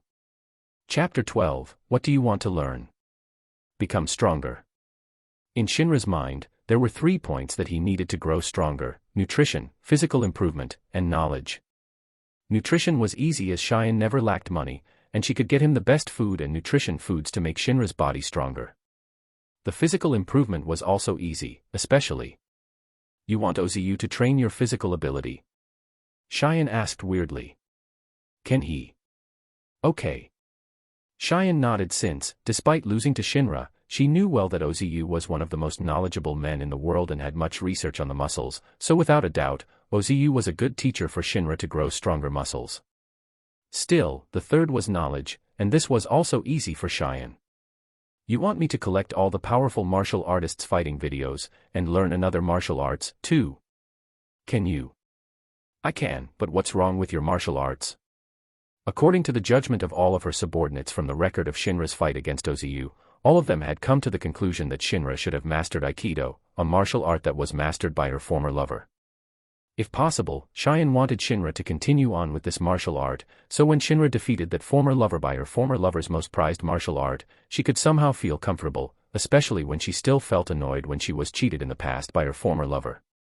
I am about to reach a threshold of my mastery, so I need to see other martial arts to develop it further. Cheyenne and Tomoko. Really? Really? Shinra knew that most people would say that it was better to master one technique till the end, than having to learn many techniques yet master none. This should be the case if he were a normal person, and he would just learn one martial art, but he was a member of the Uchiha clan. With just a glance, he could learn something in near perfection instantly, so why should he be stubborn to just master one technique instead of hesitating to increase his arsenal, so he could face any situation, right? Whether it was the Nico style or the Koi style, they were all powerful, and frankly, it was enough for him to become the strongest with 2 martial arts, yet why couldn't he make one himself? In the end, a martial art was created by someone who suited the style of the founders, but it didn't mean those martial arts were suitable for him, so he thought to make one himself that suited his liking, and because of that, he needed more knowledge, information, and learned more. What was the best way? Naturally, by studying, so while there was a time before the main event, why shouldn't he do his best to grow stronger? Okay. Still, Cheyenne agreed with his request. So, what do you want to learn first? Now, when this question was asked, Shinra wasn't sure what to learn. The martial art is divided into 2 types, unarmed and armed. The unarmed was divided into several types of strikes and grappling. Those 2 would also be divided further, such as focusing on the punch, kick, knee, or elbow on the strike type, and throwing, joint lock, pinning, and trapping on the grappling type.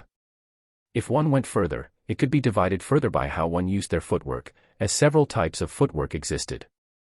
Still, frankly, Shinra knew that it was just a waste of time for him to learn all of that since no matter what, his opponent had the ability to destroy a city or 2 with ease. Itachi could even summon Susanoo, the special ability of the Manikyu Sharingan, a skeleton-like figure that could smash everything in its path. So, instead of an unarmed martial art, which he could learn by using the eyes of insight of Sharingan, it was better for him to learn armed martial arts. Can I? You can, but no weapons are allowed in the Kangan match, you know. In the Kangan match, all the fighters had to be unarmed, and while some were cheating by using weapons, they would be discovered immediately and disqualified. Some might be able to cheat by using a trick or 2, but the strongest had never relied on tricks, but on pure martial arts. Shinra also didn't deny that, yet the strongest one, especially in the world of the supernatural, wasn't due to the martial art, but an overwhelming power that could crush anything instantly. Even the purpose of a martial art was created in the past so that the weak could fight against the strong. As for why it was the East that had developed most martial arts, it was because their bodies were weaker than those of Westerners, whose diets were mostly based on proteins instead of carbs. So, instead of learning unarmed martial arts, he might just as well have learned how to use a weapon, since using weapons sometimes was better than being unarmed. He might be hardly able to use those arms in this world, but in another world. I don't mind. Just think of this as a precaution. Okay, then. I will get teachers for you for all of that. Thank you. By then, Cheyenne didn't waste her time and left since she was the chairwoman of the Koyo Academy group, so of course, she was busy. You are going to learn the weapons of this world. Yes, the weapon in this world is Fearsome. As a ninja, they mostly fought by throwing weapons or cold weapons such as a sword, but in this world, everyone used firearms, so of course, Shinra planned to learn how to use them, and if possible, he also wanted to learn how to make a bomb. Bomb. It might appear simple, yet it was destructive, and even in the world of ninja, many often used it, but by using an explosive tag instead of a normal bomb in this world. If Shinra couldn't fight his opponents, who got stronger due to their bloodlines, innate powers, and talents, then he would fight them by using technology. Still, before that, he looked at Mikoto and asked, "How about you? What do you want to do?" Won't it be too boring for you to stay at a house all the time? I think that you can become a teacher at Cheyenne's school. A teacher. Mikoto also felt that this wasn't bad, and felt quite good, too, since she could understand the situation of this world better, and also, as expected, it would be boring to stay at the house all the time, especially when he went to school, work, and training. While Mikoto could stay by his side all the time, frankly, Shinra felt that it was weird, especially when he had to focus on growing stronger. As for being Cheyenne's bodyguard or secretary, Shinra felt that it was too much since he knew that Cheyenne's working time was unregulated, and Mikoto might be forced to stay till midnight, depending on the situation, which he didn't want to since he didn't want to be apart from her too long, so being a teacher was good, especially when it had clear work hours, and more importantly, Cheyenne should have an all-female school, which was good for Mikoto to work at. But what can I teach? That was a good question. What could Mikoto teach? After all, she had just come to this world, she had no knowledge of this world, nor even common sense, so could she even become a teacher? In the end, Shinra gave up and thought of another idea. Do you want to become a housewife for me? Mikoto blushed shyly, yet she nodded. Okay. Thus, their cohabitation life started, and as expected, their life was extremely lewd. Chapter 13, Training Hard. By then, Shinra started his hard days, working tirelessly as he learned everything to grow stronger. Ozu Toshio also gave his everything, training Shinra's muscles to the limit with the power of science and money. Still, not only did Shinra train hard to improve his physical ability, Shinra also studied the knowledge of high school and anything that interested him, including the armed martial arts. Whether it was swords, a whip, an axe, a mace, a spear, or even firearms, Shinra easily mastered all of them to near perfection, which stunned everyone silly. What was this? Was this Superman? Shinra's talent was simply so frightening, yet everyone continued to support him since the faster he learned, the more excited Cheyenne became that she didn't waste her time and invested in him to grow even stronger. Was it tough? Of course, yet, for Shinra, who was a ninja, and also born from the Uchiha clan, even if his chakra was only SOSO, it also started to improve after he was taught by Mikoto how to refine his chakra. Still, even if he had said that his chakra was SOSO, it was when he compared it to those famous characters such as Naruto, Sasuke, and many others, but frankly, it was hard for him to gauge how much potential his body had as his knowledge of chakra was limited, but fortunately, Mikoto brought him many records and important books from the Uchiha clan, so he knew that he had the potential to become a Kage, who was known as the leader in the ninja village.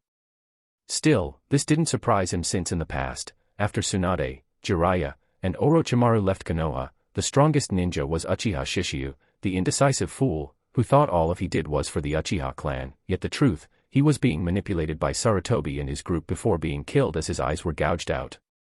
In the world of Naruto, the power of bloodline was everything. If one wasn't part of the Senju or the Uchiha, then their limit was just that, and it was impossible for them to be beyond that. Some who weren't part of those two clans might be able to become powerful, but their limit was only a Kage level, the leader of the ninja village, and beyond that, it was impossible. To live peacefully, it was impossible to just rely on the power of Kage, especially when many aliens existed and wanted to devour the planet to become stronger. In front of those existences, the Kage was just an ant. Still, even so, his power wasn't bad, especially when Mikoto also taught him about the power of a ninja, from controlling his chakra, refining the basics, and giving him all the ninjutsu he needed. However, while a Uchiha could learn anything as long as they saw a ninjutsu with their Sharingan, as it had the ability of eyes of insight, making them able to learn anything in near perfection almost instantly. There was still a limit since everyone had something known as an affinity. What is affinity? It means whether a ninja can learn a ninjutsu of a certain element or not. There are many elements, but the basics are fire, lightning, earth, water, and wind. Most people could only have one affinity, but fortunately, as a Uchiha, he was quite special, so he had many affinities. It wasn't everything, yet it was good enough. Yin, yang, fire, water, and earth. That's your affinity. After confirming Shinra's affinity with the chakra paper, Mikoto didn't feel surprised by the fire and yin affinity, as Shinra was a Uchiha, and all the Uchiha had a fire and yin affinity. Yet, it surprised her to know that he also had a yang, a water, and an earth. The earth aside, the yang and the water were surprising, Mikoto thought. Is it? Yes. But, it doesn't really matter since the more, the better, right? Well, that's true. If possible, Shinra wanted to have affinity with all types of elements, but he knew that he couldn't be greedy, and at the same time, having more affinity wouldn't mean that he would become powerful. Instead of wasting his chances to rob others' meaningless talents, so he could gain all the affinity, it was better for him to think about how to gain the eternal Manikyu Sharingan, so that way, he could use the Eye of Usurp infinitely, without being afraid of being turned into a blind person. So, who should I rob? Sasuke was definitely impossible since Shinra knew well that this guy was tied to a fate, and Indra's reincarnator, a piece that was set by the manipulator behind the world of Naruto. If somehow Shinra used the Eye of Usurp, he knew that he would be targeted by the one who manipulated the world of Naruto behind the scenes, the Sage of the Six Paths, Hagoromo Utsuki. More importantly, Shinra also didn't hate Sasuke, so he never thought to do anything to Sasuke, especially when he was in a relationship with Sasuke's mother. Lastly, Sasuke also hadn't awakened his Sharingan, so it was meaningless for Shinra to steal anything from Sasuke.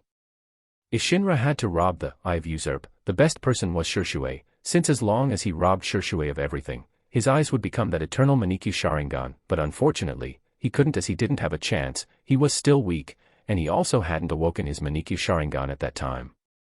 Still, to make the eternal Manikyu Sharingan, he needed another pair of Manikyu Sharingan, and it was definitely far from easy to get those eyes, as those who had those powers were all powerful on their own. Then again, all of those who owned those eyes were all shitty people, and when Shinra grew stronger, he wouldn't let them go. What jutsu can I learn? The Uchiha have many fire jutsu, so you should learn fire jutsu. As for the other jutsu, it is limited. Fire, huh? Shinra didn't think that a fire jutsu was weak, especially when a certain most powerful character could destroy the entire ninja world of Naruto with just a fire jutsu, but if he learned a fire jutsu, could he have a similar effect to that person? Naturally, no. So, I want to learn the water, earth, and yin jutsu first, Mikoto-san. Okay. Mikoto agreed, and like how she taught Shinra, he also taught her many things, including common sense, history, and those that she was interested in. Then, as expected, her mind was blown away, especially when this world wasn't ruled by a daimyo, and everyone, as long as they were powerful enough, had their fair chances to stand above many. Whether they were the son of a butcher, a farmer, or even a beggar, as long as they worked hard, and were ruthless with themselves, and would do anything to change their fate, everything was possible, which was different from the world of Naruto, where everything was determined by their bloodline. After all, in the world of Naruto, if one's parents were farmers, then they could only become farmers. Naturally, for them, the members of the Uchiha could only become a ninja as it was their destined plan. Mikoto could tell that Shinra's ambition was far stronger than a mere revenge, his eyes saw deeper, but no matter what, she would support him. However, there was something that she had to tell him first. Shinra-kun, there is something that I want to tell you. What is it? Mikoto blushed, becoming awkward, and subconsciously held her belly. It had been a while, and she was a little unsure, but as she had confirmed it, she wanted to tell the truth, but the bell of their home was pressed so many times as they heard Shien's cold voice. Shinra, go and prepare to fight. Teach someone a lesson for me. Chapter 14, Big News. It was their first time to see Shien so angry, but when they heard the origin of her anger, they understood. It's those bastards from Wasa Academy. Wasa Academy was the competitor and the rival of the Koyo Academy, which was also a famous private university and an education conglomerate in this country. If most of the graduates of the Koyo Academy worked in important economic sectors, then the graduates of the Wasa Academy mostly worked in the media. If the founder of the Koyo Academy was a capitalist, the founder of the Wasa Academy was a group of nobles during the Meiji era. Regardless, without a doubt, compared to the Wasa Academy, the Koyo Academy was better since it had the medical faculty. Yes, unlike Shien's University, the Koyo Academy, Wasa Academy had no school of medicine, making their school rank lower than the Koyo Academy.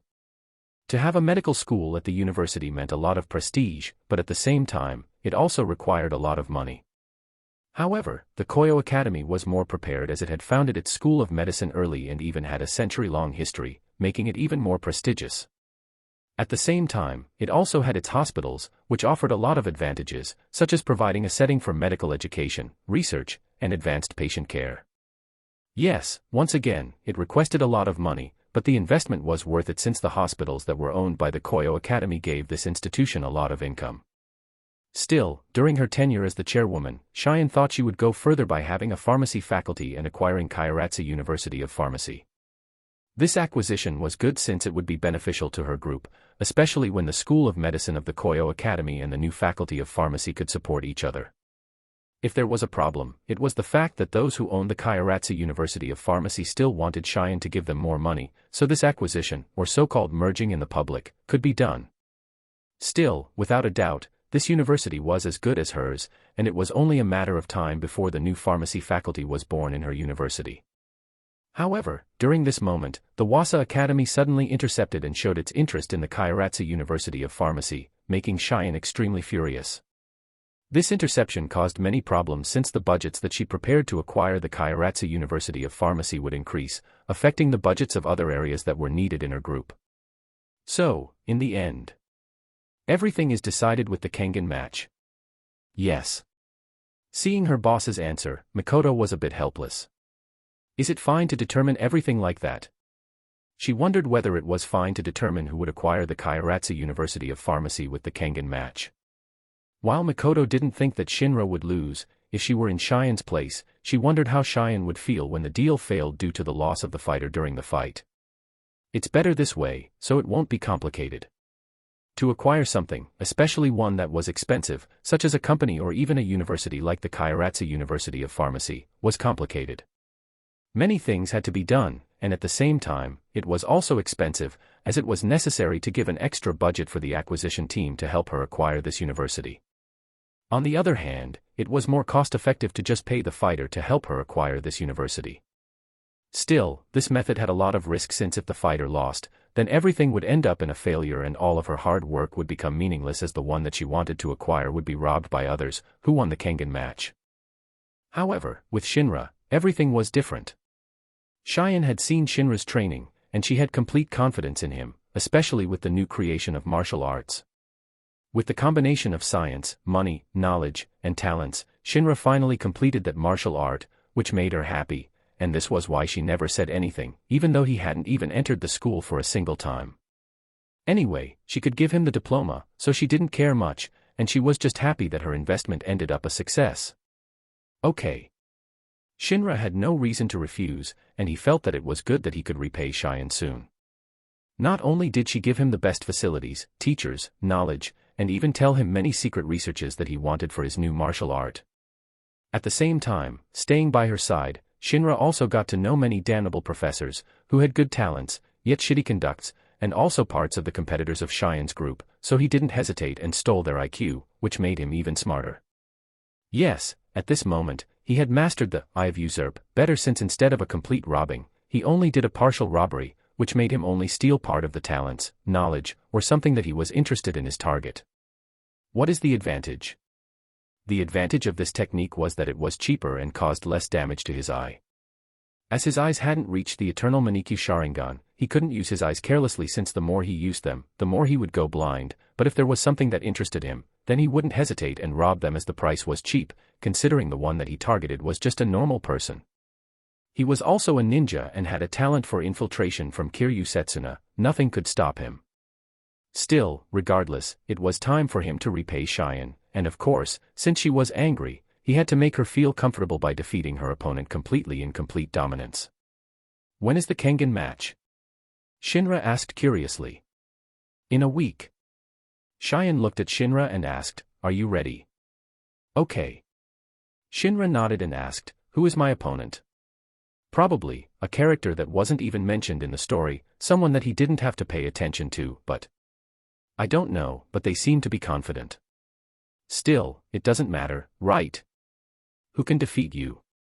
Hearing Cheyenne's boasting, Shinra didn't argue, since if he was serious and used his ninjutsu, then the city would be in ruins, but if it was just a normal martial art and physical contact combat, then it would be different, as martial arts in this world couldn't be underestimated.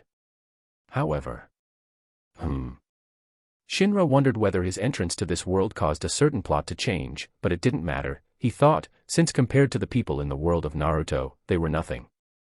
No, if he lost to those people, how could he even think of having his revenge and changing the world of Naruto? So, without a doubt, he had to win. However, a few days after everything had been determined for him to have his first Kangan match, a big news that shook the entire business community like the biggest earthquake in this country happened, but even so, it didn't stop his first match, and naturally, he was also shocked since. So, what do you want to say, Mikoto-san? Ah, no, it's just that I am pregnant, Mikoto said shyly. Shinra. Cheyenne and Tomoko. Regardless, in a week, his first match started. Chapter 15, the first. Ah, it shakes slightly. Fufufu, of course not, it's just been a few weeks. As Tomoko and Mikoto talked to each other as Tomoko tried to hear the movement of the baby inside Mikoto's womb by moving her ear closer, Shinra and Cheyenne sat together as they waited for their first Kangan match to start. Still, he couldn't bear Cheyenne's silent gaze on him, so he asked, what's wrong, Cheyenne? Why are you staring at me like that? Cheyenne wanted to light her cigarette, but in the end, she stopped since she knew that the smoke of the cigarette wasn't good for a pregnant woman. Still, she couldn't help but say, put your hand on your chest, and try to recall what you did. Shinra. What did he do? He impregnated Mikoto. Yup, Mikoto is pregnant. Even Shinra had to admit that he was at a loss in the beginning, but fortunately, he was in the world of Kangan Ashura. If he were in the world of Naruto, he knew that he would really mess up. Thank you for your help. No problem, but you sure are courageous. Are you prepared to become a father? I would be lying if I weren't worried, but I just have to do my best, and fortunately, I have a good boss. Despite saying so, Shinra believed that he could take care of Mikoto and his future children since, in this world, even if he was still in high school, he had many ways to make money. Your sweet talk won't make you get away with your actions. Cheyenne sighed and felt a bit helpless, then couldn't help but ask, but it surprised me that you only made a move on Mikoto. There must be many women and girls who were tempted by you, right? What the fuck was this woman saying? You don't have to look at me like that, but I think it's admirable for you to be able to be loyal to a single woman. Still, when Cheyenne said those words, Shinra could feel Mikoto's gaze on them. Quietly, silently, like the stare of a boa that was quietly waiting for a prey to show a weakness. He didn't really want to provoke Mikoto, so he decided to change the topic to something big that happened in the Kangan Association. Can we talk about something else? For example, the Kangan Annihilation Tournament. Kangan Annihilation Tournament is an influential tournament that is held to decide who will become the new chairman of the Kangan Association. It was created by Katahara Matsudo in order to determine who would take the seat of chairman of the Kangan Association.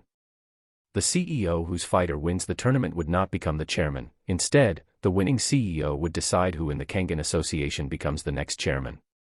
The winner is of course free to choose themselves. However, if the CEO who sponsored the tournament does not become chairman, then they would undergo liquidation and lose their company as a result. Any member of the Kangan Association was allowed to enter the tournament, however, there was a 5 billion yen entry fee to ward off any old rabble from getting in. Furthermore, each company may submit only a single fighter. However, subsidiary companies count as different businesses from their parent company, and are thus allowed entries of their own, even if their parent company is already competing. This means that companies could use their subsidiaries as extra entries. Will you join? Naturally.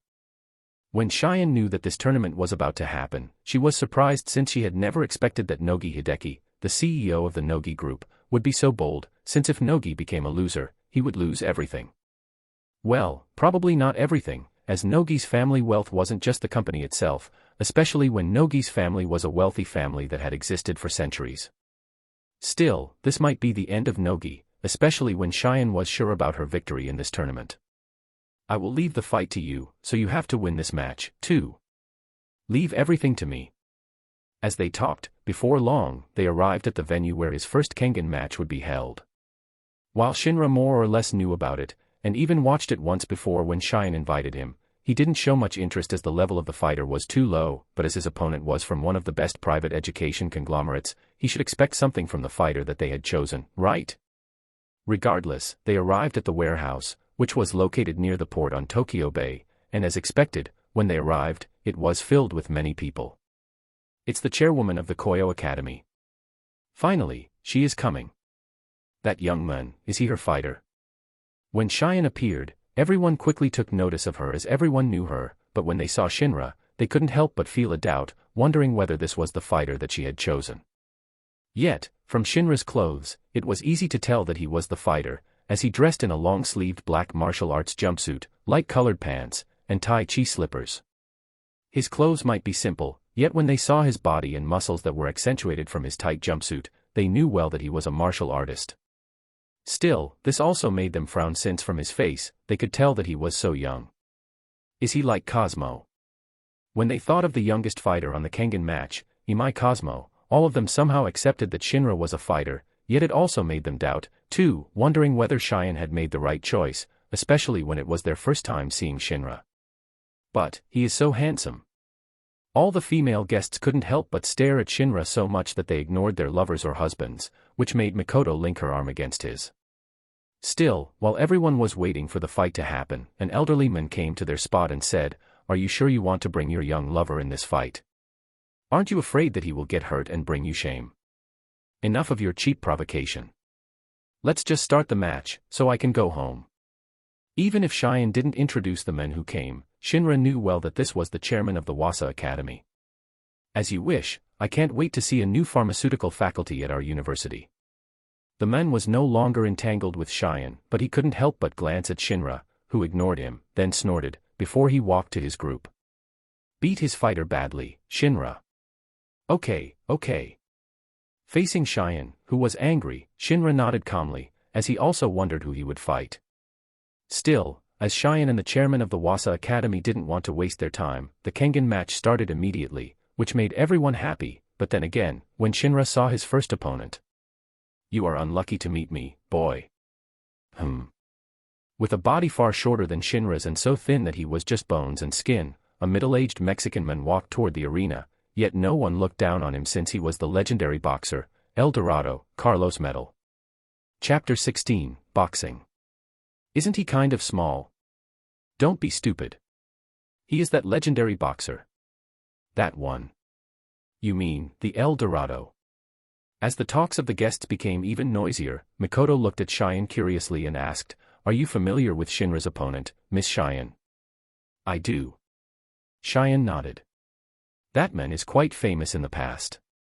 At the same time, she couldn't help but glance in the direction of the chairman of the Wasa Academy, who was also looking at her proudly, and understood why this guy was so confident. "Tomoko, can you do the explanation?" "Yes." Despite how goofy she was, Tomoko Matsuda was a qualified secretary, but I am sorry, Miss Cheyenne. I don't know much about him." Mikoto and Cheyenne.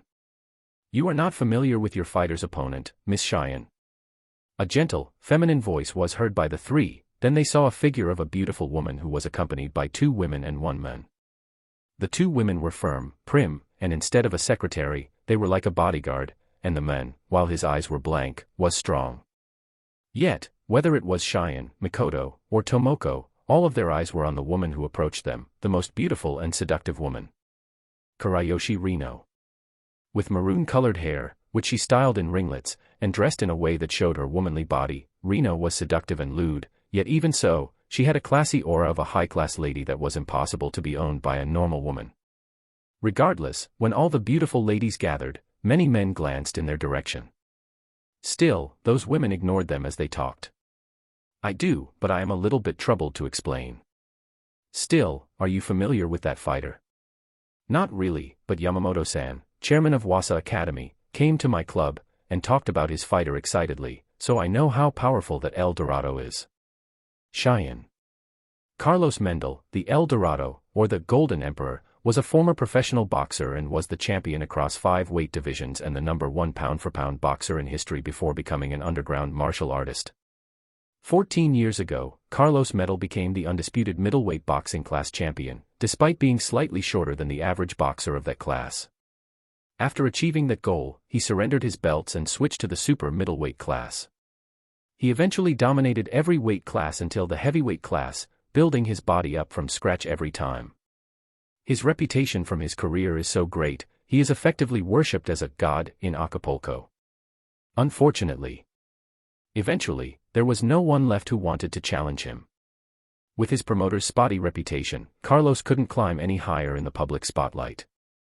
Soon after that, he suddenly disappeared from the public eye, with only rumors of him joining different combat sports organizations ranging from professional wrestling organizations, and at one point, a Japanese martial arts promotion by the name Go 1 Grand Prix, keeping his public existence afloat, though none of these rumors would come true. In truth, Carlos secretly entered the underground fighting scene in Brazil, and he should be a fighter in the purgatory. Purgatory.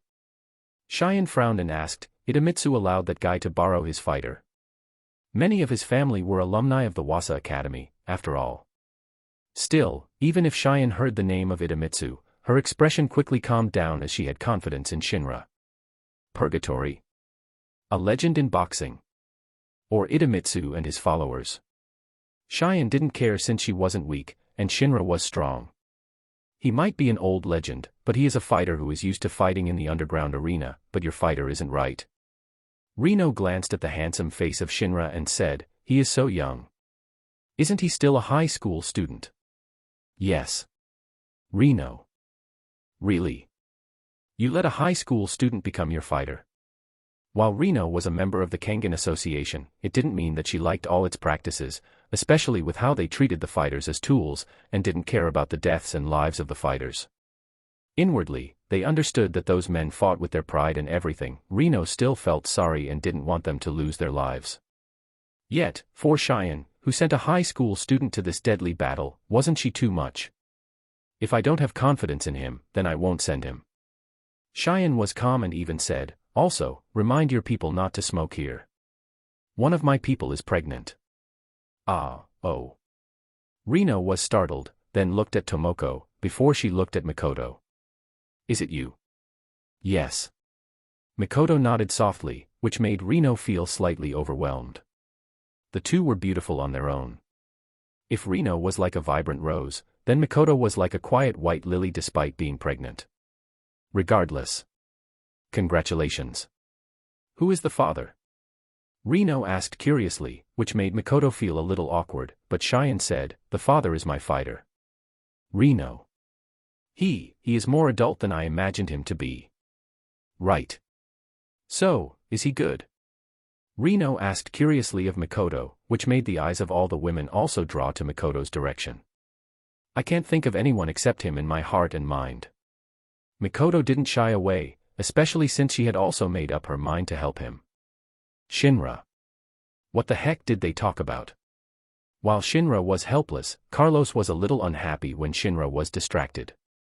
Boy, are you ignoring me? Who? Carlos. Are you not familiar with me? No. Carlos. Then, don't worry. I will imprint my existence on you, so you will remember it forever. Carlos knew that it had been so long since he retired from the public stage, but even so, it didn't mean that he had grown weaker. Instead, he had become stronger, learned more techniques, and had gained a perfect body for his fighting style. More importantly, when Shinra was still sucking his mama's titties, Carlos had fought and became a champion. So, how could he lose? Oh, I can't wait for that. Shinra also had heard that Carlos was a boxer, and frankly, among all the martial arts that he was interested in, boxing was one of them, as his Sharingan could utilize this fighting style to the limit. Still, Carlos knew nothing, and all the people knew nothing about the Sharingan, yet Shinra and Mikoto wouldn't bother to explain. Now, it's time for the fight. As the referee shouted, everyone started to get excited as they let out their wild roar. Let's start it. I want to see a bloody fight. Mendel, beat that handsome guy to pulp. Carlos smiled confidently, facing Shinra, who still showed a calm expression, which made him wonder how long Shinra could show such an expression. Let's test it. Are you ready? Face off. Take your stance. Along with the referee's shout, Carlos showed his boxing stance, and Shinra also started his stance that was similar to a stance of a certain kung fu school. Kung fu.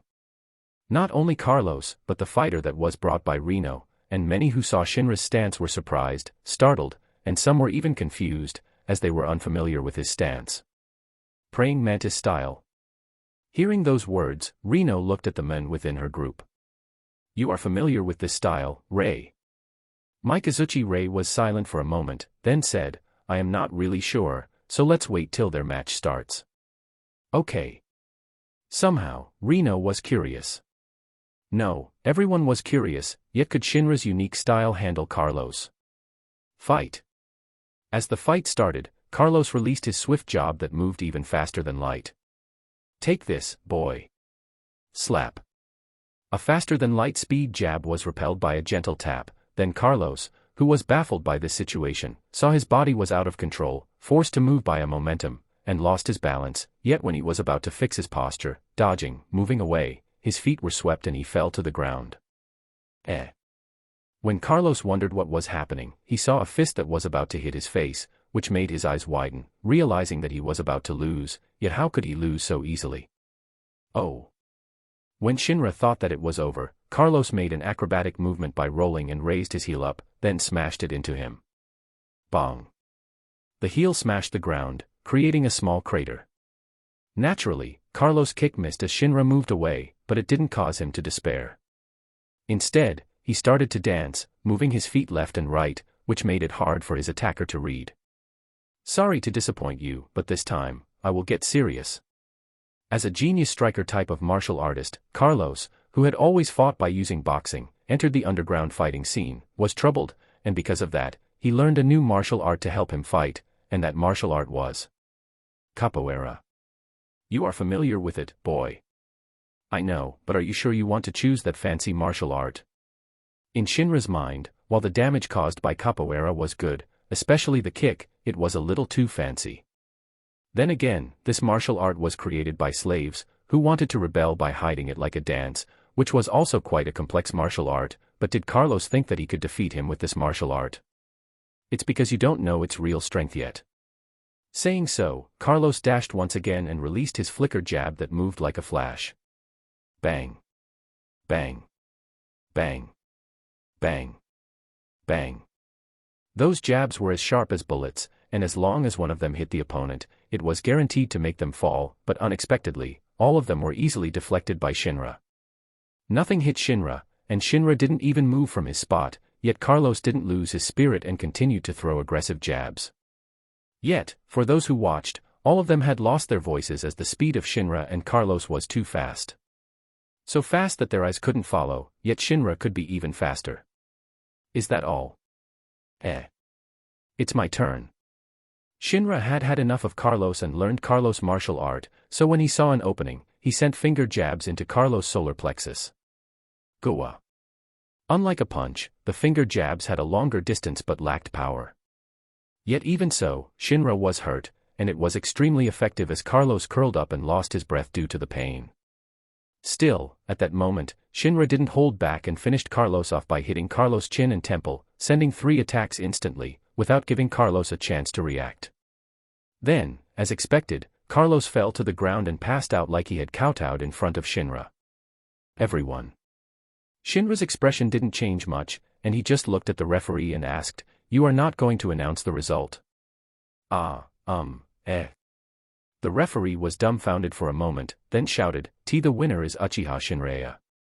A shout should be the right answer, yet as they saw Shinra retreating and walking away from the stage, all of them gulped, knowing that a strong fighter was about to appear in the Kangan match.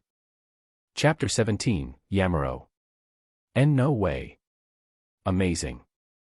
Isn't he too strong? When everyone thought that Shinra deflected all of Carlos' aggressive jabs, then ended Carlos with a few punches, they were all surprised before they exclaimed and cheered him on. As for the chairman of the Wasa Academy, who cried in despair, everyone ignored him. Shinra-kun, are you okay? Mikoto quickly came to him and asked. I am fine. This is just a small fight. Congratulations. Tomoko happily greeted him and congratulated him on his first fight. Good job. Cheyenne was satisfied, but she asked, but why did you take quite a while on the fight? She knew that Shinra could have finished the fight so soon in the beginning. Carlos' capoeira kick might be unexpected, but if Shinra wished to, he could just kick Carlos' head like a soccer ball before Carlos launched his kick. Sorry, his martial arts is quite interesting, so I took my time to learn it. If a reason existed as to why Shinra's new martial art was a defensive type, as he deflected, dodged, and counterattacked his opponent, it was because he wanted to see how his opponents fought, learn their styles, and expand his new martial art by usurping his opponent's style. As for Carlos' talent, it might be interesting, but Shinra didn't think that he needed it, as he didn't think his talent for a strike-type martial art would be enough to beat Carlos. You really never changed much. So, did you learn it? Shinra didn't answer and looked at the beautiful woman who asked this question, then glanced at Cheyenne. Enough, Reno. You won't get anything by asking him. Cheyenne looked at Reno warily, since while this woman was weak, Reno had an ability to manipulate a man. At the same time, Cheyenne was glad that Shinra had a relationship with Mikoto, if not, Shinra might become Reno's slave. How stingy. Sticking out her tongue, Reno appeared so cute, yet lewd as she was so playful with her tongue, causing many men to quickly crouch down. Shinra also wasn't immune, but he could hide behind Mikoto. Still, Shinra could feel the aggressive gaze of the men beside Reno, but he ignored him, causing the men to be unhappy. Control your fighter, Reno. Rei.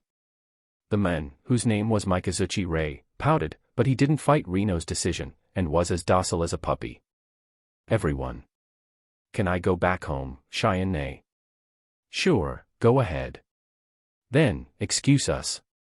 By then, Shinra and Mikoto had left the arena as Mikoto was pregnant, so it was better for them to leave first.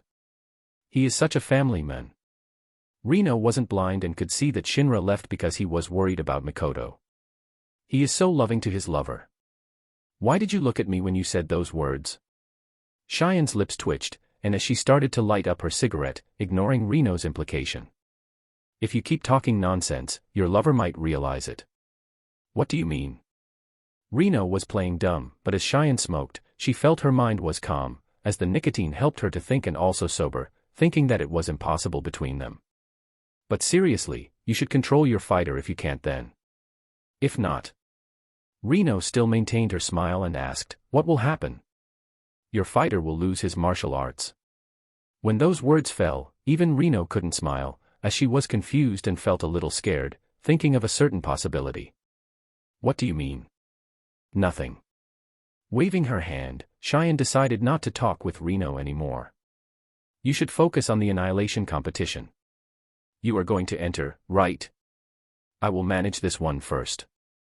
Tomoko bowed her head, then left along with Cheyenne, leaving Reno and her group. Rei, what do you think? I don't know. Reno and her secretary sighed inwardly, but they also didn't expect much from Rei since they knew well that while Rei was strong, his IQ was on the lower side. Yet, this was normal since when people were blessed by something, they lacked something else, which made everything fair. Still. However, I will win. Speed.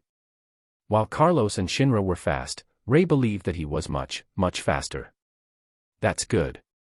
Reno smiled as the blazing desire in her eyes continued to burn along with her ambition. Like any CEO who participated in the annihilation competition that was held by Katahara, she also intended to join and, of course, she also wanted to win. Still, just to be on the safe side, she thought to make some plans so everything would be okay. I am sorry, but please bear with just my hands and mouth, okay? And Mikoto-san. When Shinra and Mikoto went home, she quickly rewarded him by taking out his hard object and conned it with her soft hand, stroking it skillfully, as she had been doing it for quite a long time, and she knew his soft spot and which area he loved the most. Even when she talked, she could even suck him, which made him sigh, thinking that he really had transformed this gentle and loving mother to his shape. If Mikoto weren't pregnant at this moment, Shinra was sure that she would let him do whatever he wanted with her ripened body. Frankly, it was tough as he couldn't hold her due to the pregnancy, yet it couldn't be helped as it was for their future children. Still, at this moment, Mikoto, who sucked him as her head was gently caressed by him, said, "By the way, why don't you get more women?" Shinra. "Ah, it's getting even harder." "What the hell are you saying?" "What the fuck was that woman saying?" "I am serious." Yet, Mikoto didn't appear to be joking. "You can't be satisfied with this, right?" As Shinra trained his body, he grew stronger and stronger. More importantly, as he was a ninja, the Uchiha, and also awakened the Manikyu Sharingan, naturally, his body was impossible to compare to a normal person. Or rather, if he wasn't strong, then how could the Uchiha clan become the rival of the Senju clan? Fortunately, Mikoto was also quite strong, and she was also quite experienced as she was a housewife. No, they were a perfect match, so of course, Shinra never thought to be with someone else, yet Mikoto said, "You also need to think about the Uchiha clan."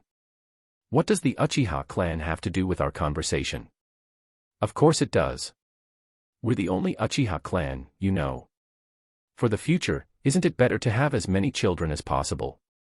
If you want to take over this world, you should have more trusted people, and our children aren't enough. Then, you want me to make children with others? Why not? You are powerful. You should seek more. I am happy that you love me, but just imagine holding me with Cheyenne-san and Reno. Aren't you excited?" As she stroked him, Mikoto sucked his neck lovingly, continuing to tempt him with an evil desire, telling him that he should go after many women to save the Uchiha clan from extinction, especially when she knew that she couldn't rely on her two sons, Itachi and Sasuke. Itachi aside, as Mikoto had given up on him, she didn't think that Sasuke could do the task of having so many women. As for Mikoto, she only wanted to be with Shinra, and make him happy. So, the task to save the Uchiha clan could only be left to Shinra. Shinra also grew even harder, and his mind also grew weaker, being corrupted by this woman. Yamaro. Shinra wanted to fight this evil desire. Yet, for now, fortunately, he could hold on by saying that he wanted to learn the gains that he had from Carlos, and more importantly, he was the believer of one should be loyal to his love, one man and one woman, even the first human, Adam was only with Eve, right? Still, Mikoto had made up her mind, and she planned to make a harem for him, and because of that, she thought it wouldn't be bad to become a teacher in the all-female school. Regardless, those things could be talked out later, especially when the main event that everyone had been waiting for had come. Yes, the Kangan Annihilation Tournament was about to start. Chapter 18, Time for the Show. Is this a ship? Wow, it's so big. Are you okay to just walk around like that? You don't have to worry. Facing Mikoto's mischievous smile, Shinra was a little helpless, but probably because it wasn't her first pregnancy, she was pretty calm, but as it was his first time to become a father, watching her belly that was bulging, he was worried. Yet, when he thought of what they did last night, he decided to throw away his worry since he knew well that her health was stabilized. Regardless, after his first Kangan match, Shinra had been working hard, trying to improve himself. Not only his strength, but also money, and he also directly took an exam to finish his high school life, so it was possible for him to go to the university right away. If Mikoto wasn't pregnant, he knew that he wouldn't do all of that, but as she was pregnant, he knew that he had to work harder, especially when she couldn't take care of him on that area, and she often invited Cheyenne and Tomoko to their house, which made him speechless. Tomoko aside as he ignored this goofy girl, who was obsessed with BL work, Cheyenne's eyes were quite ambiguous. What are you looking at? All eyes were on the luxury cruise, but Tomoko looked around curiously. I am looking for a handsome guy. Shinra, Mikoto, and Cheyenne. Did you find it? Some might be quite good, but they haven't reached my standard yet. Tomoko sighed helplessly, feeling hopeless as she realized that her standards toward a handsome guy, especially one that she could use for her fantasy, had risen high due to Shinra. Shinra was just wearing a suit, yet Tomoko could see that all the eyes were on him. Even the wives who walked with their husbands and even their husbands stared in his direction. Unfortunately, this guy had an older, beautiful lover and had even made her pregnant. While he was a careless guy, this guy was an amazing father, as he kept working hard, and even easily succeeded on the entrance exam of the Koyo Academy despite having just started to study and being only a second-year high school student originally. Shinra decided to ignore those eyes and thought of his days in this world, as he knew well that his eyes had recovered, and he thought to go on an adventure. Naturally, he would go alone as Makoto was pregnant. No, even if Makoto wasn't pregnant, he would go alone as this world was safe, and even if he wasn't by her side, she should be okay. Still, before he left, he amassed a great deal of wealth by robbing cash from those evil organizations, and also killed them, training himself to harden his heart and mind, so that he could be ruthless toward his enemies. The first time he killed people, it was okay, but he also understood that if a reason existed why he could kill with ease, it was all due to his opponents being evil. Still, killing was easy for him, especially when he was a ninja, and he came from another world, so he had no emotional burden like the people in this world. More importantly, the world of Naruto was cruel, and if he didn't kill, then he would be the one who would be killed. If there was a problem, it was how to hide the bodies. If it were the Yakuza, they would dump dead bodies into Tokyo Bay, but Shinra could use ninjutsu and bury those bodies deep into the earth, and no one would discover them as they would be decomposed soon. Nevertheless, his life in this world was quite calm, and he had done his best to develop his strength. However, he knew that he had reached his limit, as it was hard to find someone with exceptional talent or extraordinary strength in a world full of ordinary people.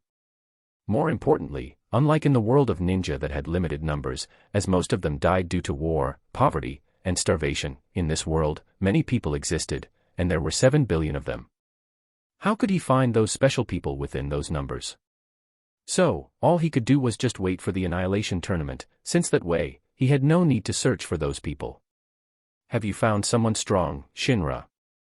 Cheyenne asked as she could see that he had been observing the fighters. "I found some interesting fighters."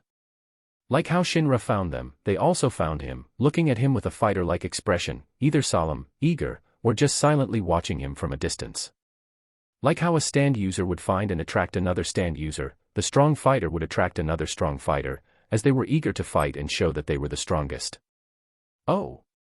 Can you share them with me?" Shinra. "Ah, by the way, congratulations, Makoto-san. How old is it again?" Rino approached Makoto and asked Makoto curiously, staring at Makoto's bulging belly, which was caused by Shinra. "It has been 3 months. So much time has passed, even though it feels like we just met before." Rino looked at Makoto and asked, "If you don't mind, can we meet again?" Makoto didn't answer directly, but looked at Shinra, who gave a nod. "Okay. That's great." Watching how Rino got chummy with Makoto, Cheyenne was speechless. "What are you doing here, Rino? Stay with your lover over there. Don't be so distant, Cheyenne-san. We're allies, right?" "Ally. 2x.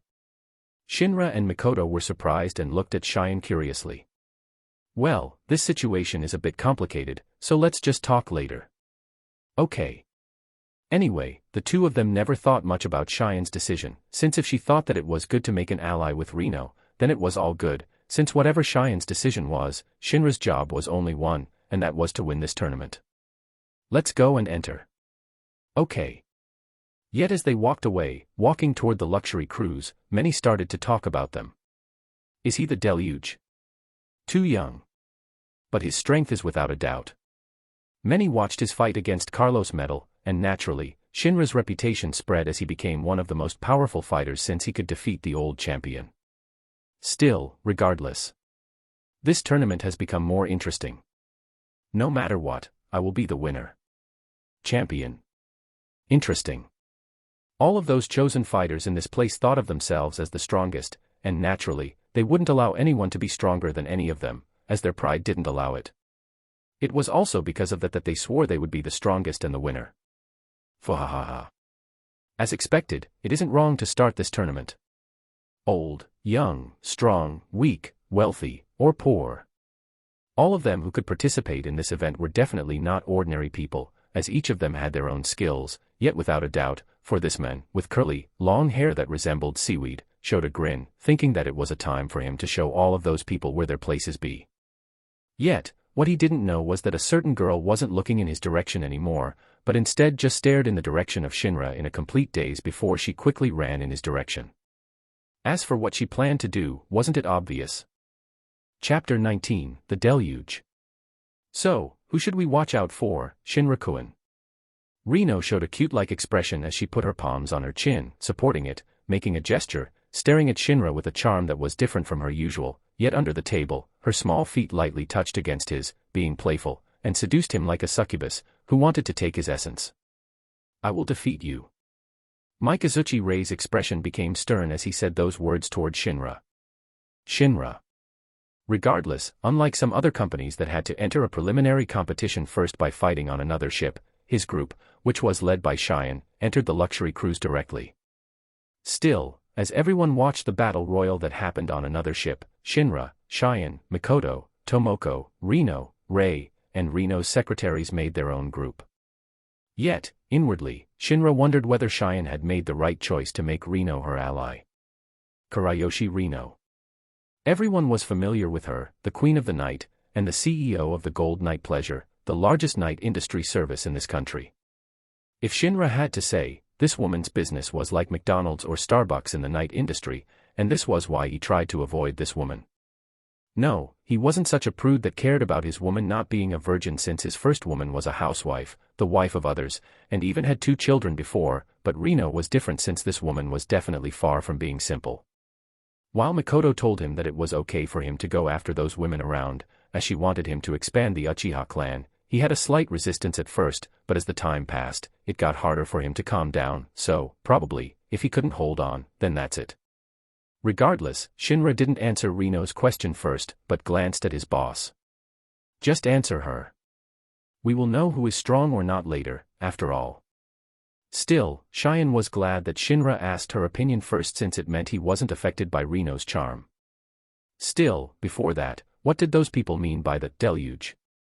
Is that my nickname? Yes. Everyone nodded at his question, as at this moment, Shinra was known as the deluge. Why was he named in such a way? It was because of his first fight against Carlos that his opponent was overwhelmed, then swallowed, devoured, and sank deep into the water, much like a deluge destroying a civilization in a myth. It was an ominous nickname, yet it was good, so Shinra didn't really mind. So, who should we watch out for, deluge? Shinra looked at Reno, who was still playful as she teased him, then said, obviously, it's your fighter. He's strong. Oh my, thank you. Reno smiled as she looked at Rei. You are being praised, Rei. I am going to win. Yet, even so, Rei's expression didn't change as he expressed his intention to win against Shinra. Did Rei think that Shinra was his love rival? If so, then Rei thought too much since Shinra was sure that Reno thought of Rei as nothing but a pawn or a tool. Feeling helpless, Shinra didn't bother to say anything to Rei and just pointed out several fighters that he thought were powerful. There. That man, and that man over there, too. I am not really sure what kind of styles they used, or even their names, but I know that they were powerful. Even Rei was curious about Shinra's answer, and looked at the several people that were mentioned by Shinra. Except for that, the fighter of the current chairman and the leader of the second strongest faction should be the more powerful. Well, yeah, the fighter of the chairman, and Hayami Katsumasa's fighter should be powerful. Cheyenne agreed with Shinra's answer, but Reno's expression was a little cloudy when he mentioned Hayami. However, instead of a strong fighter, you should watch out for their employer more. What do you mean? 2x. Reno and Cheyenne looked at Shinra with doubt, wondering why he said that. Do businessmen always do things in a fair and just manner? Reno and Cheyenne. What would their answer be? It obviously wasn't. The two of them were someone who was at the top, so they knew well that as the people of their standing had become immune to the law and wouldn't enter a prisoner or lose their everything even if they did something excessive, and it was also because of that, they knew that the people of their surroundings would resort an underhanded method to gain what they wanted. So, who is the one who seeks this position the most? Then, you should watch that person more since they might. In the end, the fighters were nothing but tools for the merchants to achieve their ambitions to become the chairman of the Kangan Association. So, who was the most eager to become the chairman? As Shinra finished his words, that person came out all of a sudden. What are you all talking about? Do you mind if I join? Nogi. The CEO of the Nogi group, and the one who started all the trouble that happened in the Kangan Association, was the man who came and initiated the talk between them, Nogi Hideki. An elderly man, with a gentle smile and meticulous style, approached them politely. Still, facing Nogi, Cheyenne looked at him disinterestedly and said, "You're sure brave to initiate all of this. Only the bold can get what they wish. Good words, but if you lose everything, you are the fool. I am confident in myself. Enough of this useless chatter, you are here for something, right? I can't help but listen to your conversation, so I think it's necessary for us to make a ceasefire against each other, so we won't start to attack each other. Did you forget that you just eavesdropped on our conversation? I can't help it since I am curious about your fighter." As Nogi said, he looked at Shinra with a smile, yet inwardly, he felt his heart was heavy. Uchiha Shinra.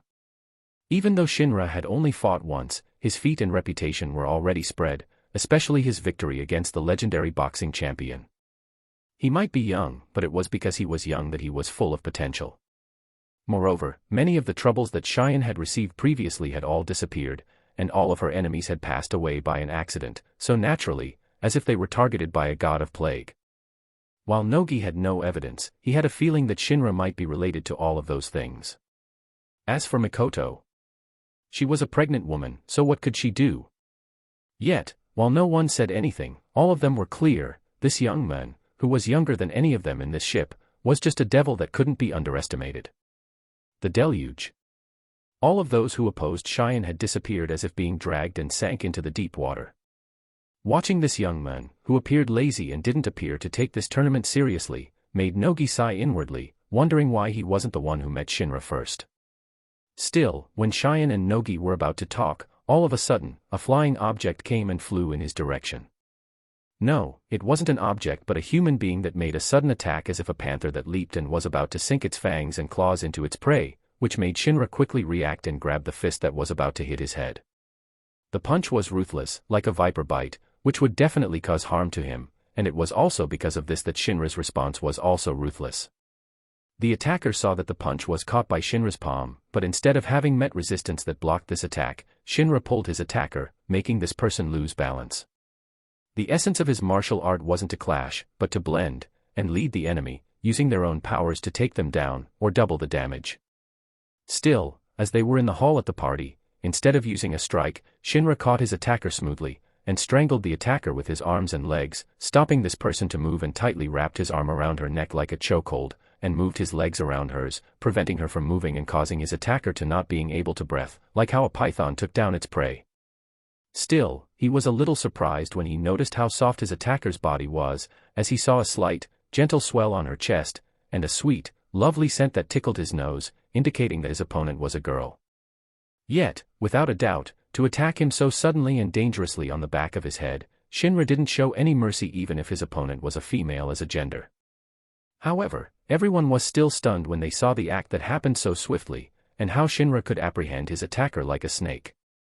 Only at that moment, instead of being afraid, the hoodie on his attacker was pushed away, revealing the beautiful face of the girl and the unique black pupils of a particular family, which made many frown.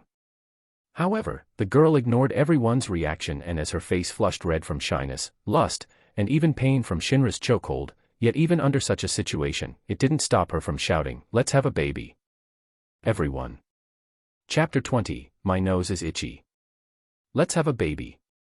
When those words were shouted, all of them were silent, watching the masochistic girl who turned red due to the lust, excitement, and pain from being choked by Shinra. No one said anything, and all of them stared at Shinra, who was speechless, then let go of the girl slowly. Cough. Cough. Cough. The girl coughed violently, so Mikoto decided to offer her water as she gently patted her back. "Here is water. Don't do it again, okay?" "Thank you, sister." The girl drank the water, trying to recover as soon as possible, as she looked at Shinra. However, Shinra ignored the girl as he stared at two figures who had come, seemingly, to be the girl's guardians. While he couldn't see any killing intent, he could tell that they were dangerous and they might attack him, so he made his intent clear first by showing his aggression, telling them that he wasn't someone that they should mess with. The two men were naturally shocked, and somehow, they subconsciously readied themselves in a fighting stance, yet the girl ignored all of that, and directly exposed her clothes, showing her white underwears, and her youthful womanly body. Cheyenne, Mikoto, and Reno. Nogi looked away, and Ray also looked up. Many did the same, as they knew this girl wasn't someone they should be messing with, for they knew where she came from. Girl, don't be shameless. Hurry up and put on your clothes. Mikoto was startled and hurriedly tried to put the girl's clothes back on. My name is Karura Kurei. I want to have children with you. Impregnate me. Now. Everyone. Taking a deep breath, Shinra stopped his aggression and looked at the two people behind him. You two are her guardians. Yes. 2x. Can you take care of her? Okay. 2x. The two looked at their niece helplessly. Karura, let's go back. Your grandfather is calling you. As the men said, Karura hesitated and looked at Shinra with a reluctant gaze, to which he softly patted her gently and said, there is no need to be impatient, we can meet each other later. While a force could subdue his enemy, sometimes, to solve a problem, kindness and gentleness were necessary, since to become a powerful ruler, it was impossible to only use tyranny, right? Using Sarutobi Hiruzen as a reference, it was clear how having a kind image would make one become the longest-serving Hokage in history. Sarutobi might be shitty, but Shinra wasn't a stubborn guy who would ignore his enemy's good points. Okay. Karura agreed happily, nodding, smiling like a sweet girl before she walked away, thinking that she should tell her grandfather about this great news that she had fallen in love. Only when Karura left him, Shinra sat down once again under the gaze of all of them. Drink some water first, Shinra. As expected, Mikoto was as gentle as ever. Thank you. Drinking the water, Shinra calmed his nerves, wondering why he had such a strange problem. Only, Rino smiled and said, you are so popular, Shinra-kun. I won't lose. Rei's eyes became even fiercer as he said those words. Cheyenne, do you mind if I go back? Go ahead. Cheyenne nodded, then said, don't sleep first. I will talk with you later. Okay. Excusing himself, Shinra left with Mikoto to their room. Do you need my help? Nogi, who was ignored and just remained silent, suddenly talked. There is no need to. This is just a small problem for them. Yawning, Cheyenne also stood up and said, I will also leave first. She thought that Nogi would give an interesting term to her, but if this was how it was, then it was better to wait till Nogi couldn't handle it anymore, and in the end, he could only beg her desperately. Let's go back, too, Rei. Yes. Rino also didn't intend to stay. As for the qualification tournament, neither Cheyenne nor Rino cared about those fighters, who could only struggle to enter to gain the qualification for this tournament. If there was someone they had to watch out for, it was only those who were at the top and the second top, as Shinra had mentioned before. Yet, Nogi didn't get angry, thinking that a woman was just a foolish creature who was moved by their emotions and fell for a handsome guy. His fighters weren't weak, and each of them had their own advantages. At the same time, he also had many plans, which he prepared. Still, regardless, he couldn't shake this uncomfortable feeling when he thought of Shinra. Nevertheless, this old man's feelings aside, Karura Kurei, who had just met her soulmate, was so happy.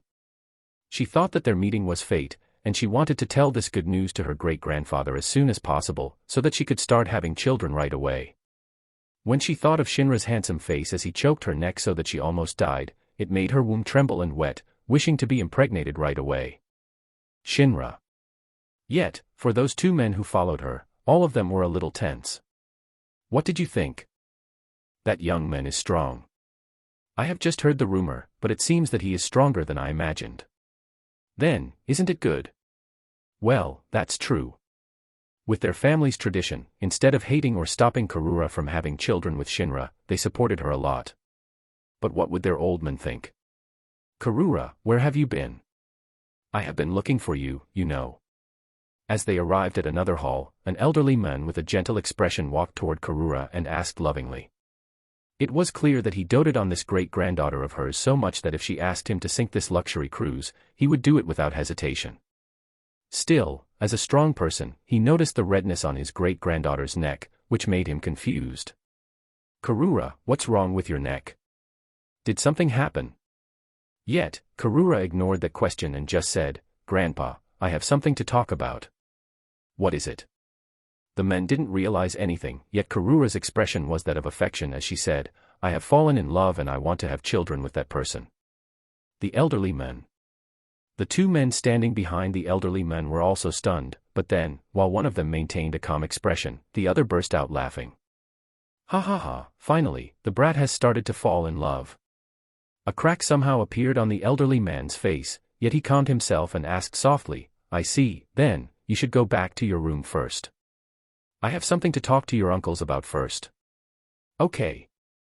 As Karura was a great-granddaughter, she followed her great-grandfather's words and just skipped happily, walking back to her room, as she thought of the excitement of having to be embraced by Shinra again. Only when Karura left did a booming and crackling sound echo. How dare you? The face of the gentle elderly man was shattered, and what was left was the face of an old, wrathful demon. You too, tell me everything, or else. No matter what, those who tried to seduce his granddaughter would die. Achoo. What's wrong? Are you okay? Shinra felt that his nose was a little itchy for some reason. I am fine. You don't have to worry. Still, looking at Cheyenne, who came to their room, informing him about the identity of the girl, he asked with doubt, Kurei Clan. Chapter 21, Work and Rest. Kurei Clan. While Makoto was unfamiliar with this term, she felt that this clan's existence was similar to that of the Uchiha or Senju, the famous martial arts families, or something similar.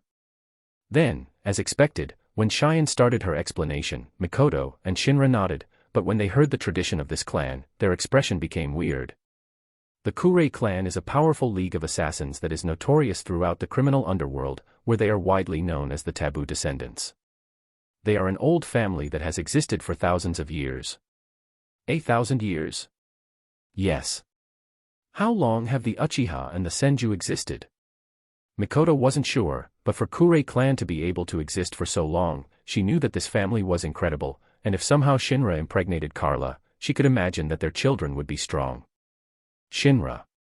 Yet, this was how the Kurei clan was able to continue to exist till now, by mating with the strongest.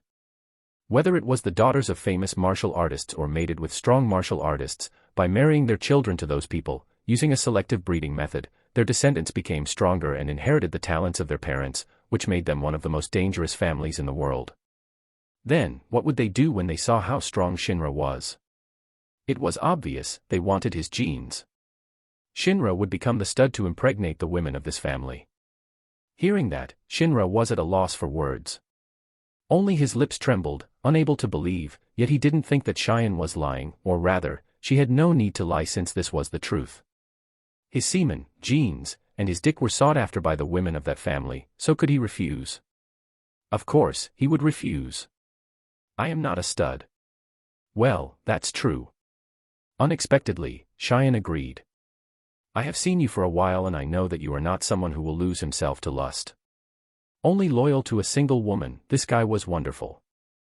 Shinra could only remain silent since his partner wasn't someone that he should be with, and frankly, his relationship with Makoto was immoral.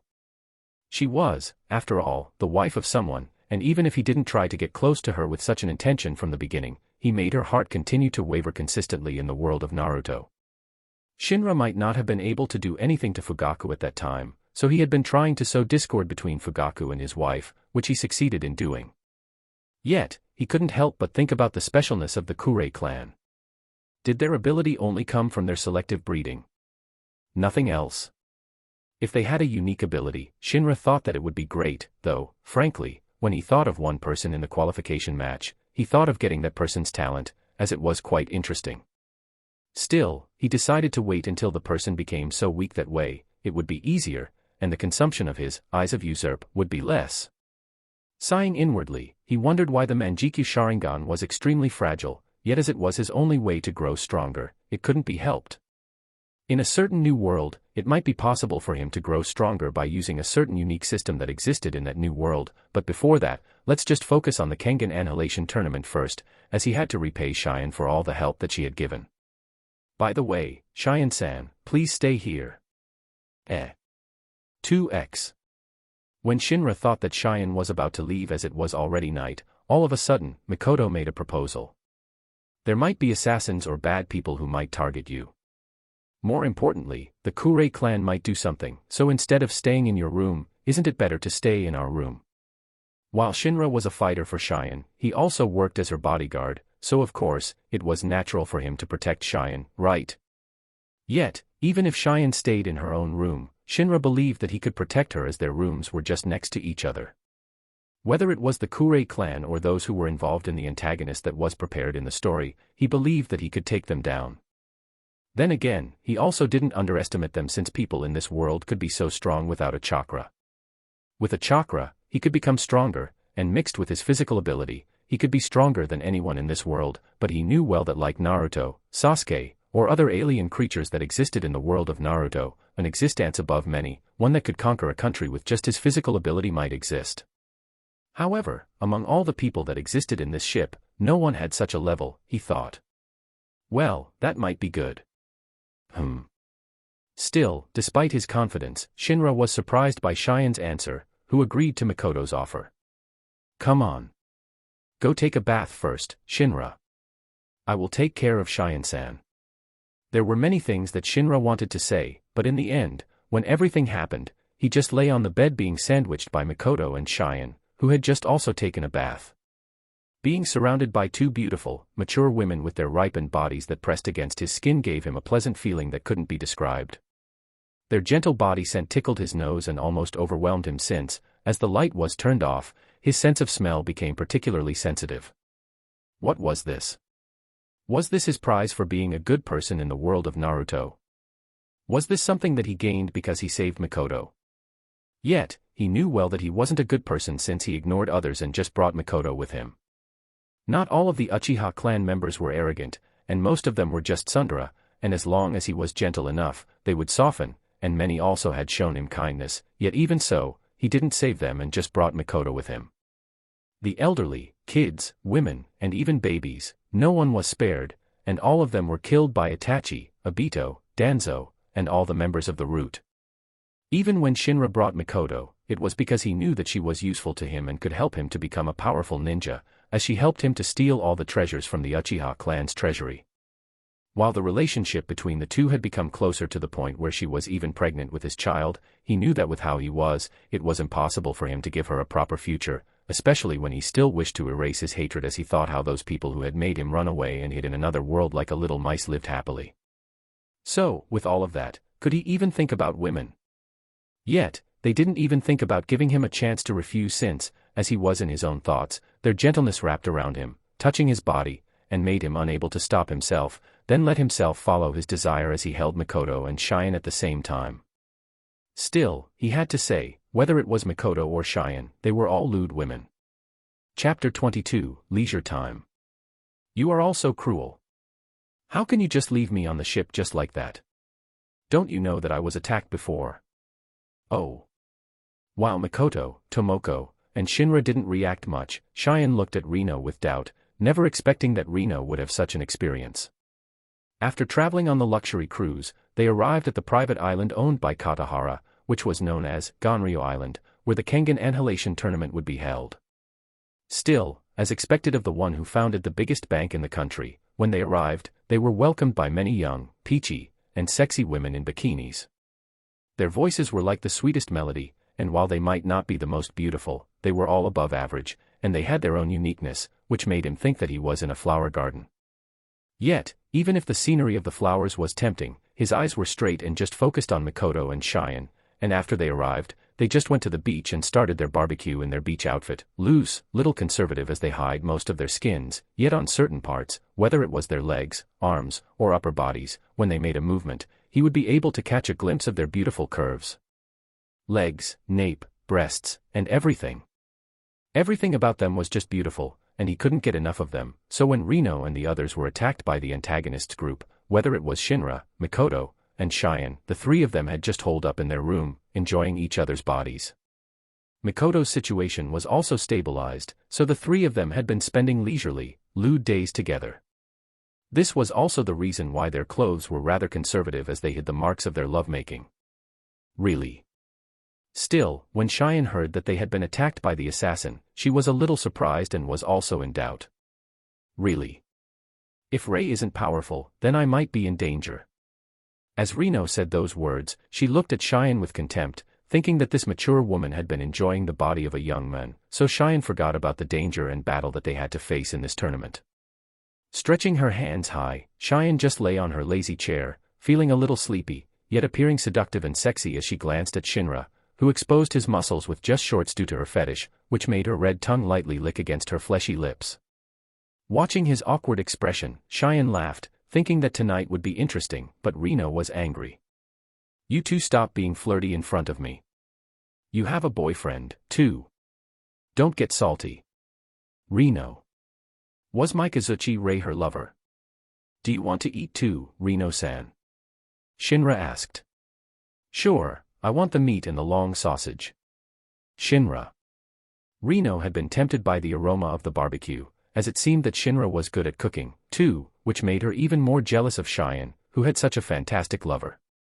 Still, for Shinra, who had a Sharingan, he could learn most of the things instantly, including barbecue, and also carefully know when the right time of meat was ready, as his eyes were sharp enough to notice all the changes that happened due to the Maillard reaction.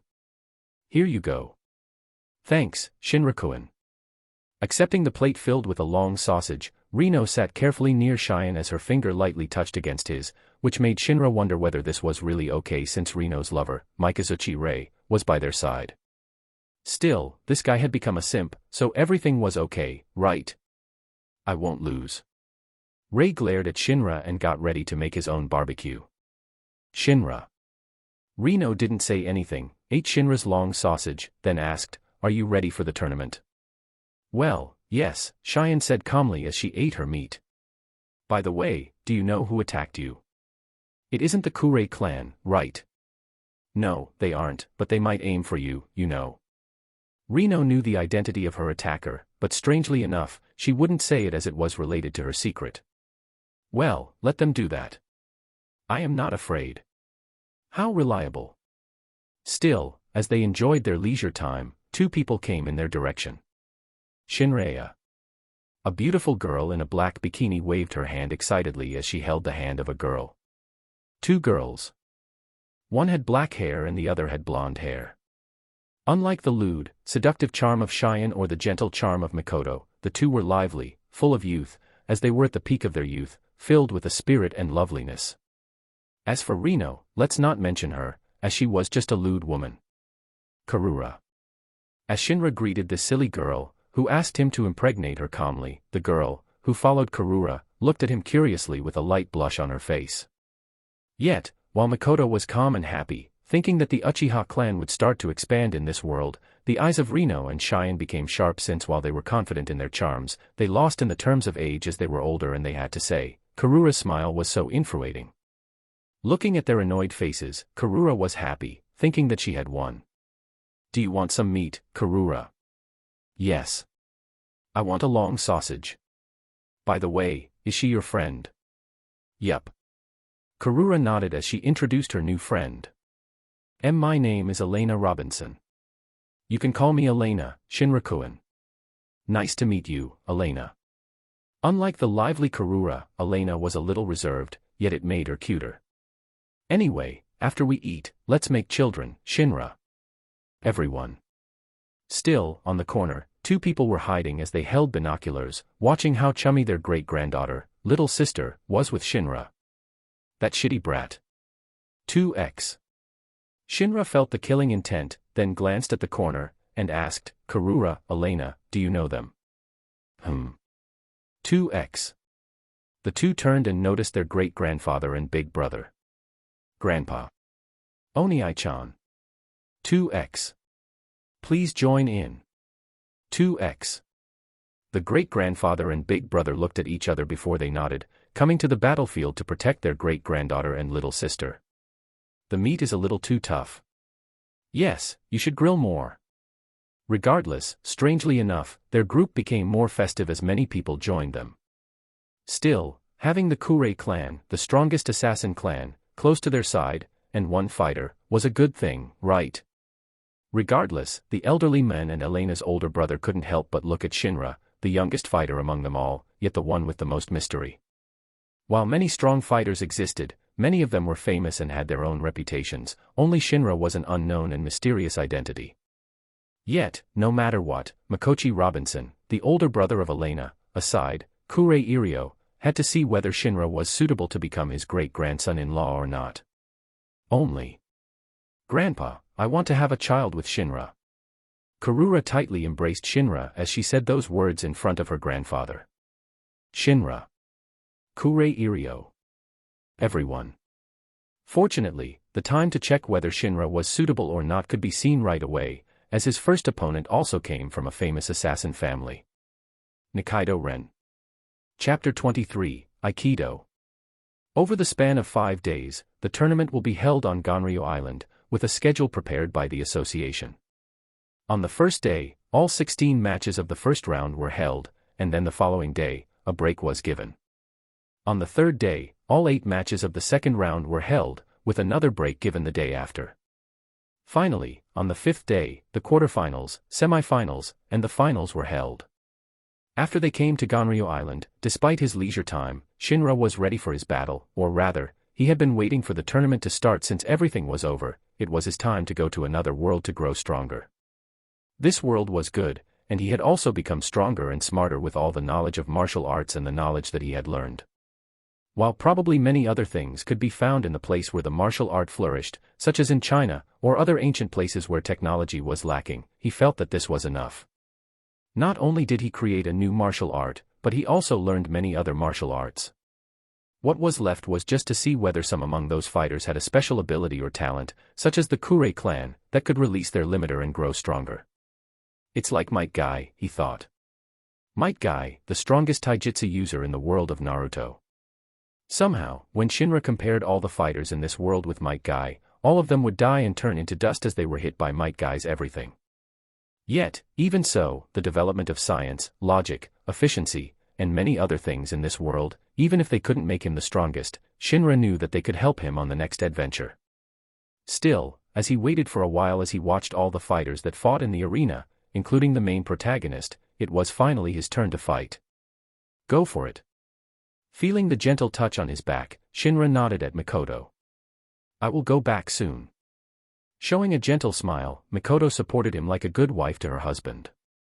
Regardless, while they had their intimate and peaceful exchange, the arena was filled with excitement as they couldn't wait for the fight that was about to start next.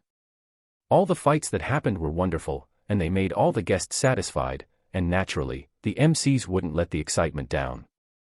Now, introducing the next fighter. A man of mystery has come all the way from Taiwan. An unidentified and attractive man. This mysterious fighter will dance all over the arena. Standing at 174 centimeters tall. At 73 kilograms. This is his first Kangan match appearance. For Byakuya News. Nikaido Ren. Coming out of the tunnel calmly, a man with a flamboyant outfit that showed many of his muscles and hid a few important parts of his body, or else he would be the same as naked, walked out calmly as he stared at the other tunnel, the place where his opponent would come out. His expression was full of disdain, or even boredom, yet inwardly, he was a little annoyed as he couldn't hear the screams of the guests when they heard his name. Let me show you my power later. Inwardly, he thought that it couldn't be helped as it was his first time to appear in the Kangan match, but if he had come out earlier, he believed that he would become the most popular man. Now let's see who my opponent is. Regardless, as Nikaido Ren walked out, many of those fighters who had fought or hadn't fought quickly put their focus on the screen or the arena, putting all of their focus on the match that was about to begin. If a reason existed why they did this, it was because their employer told them that the representative fighter of the Koyo Academy was powerful and young. Is he the one who has defeated Carlos Mendel? Yes. I want to see how strong he is.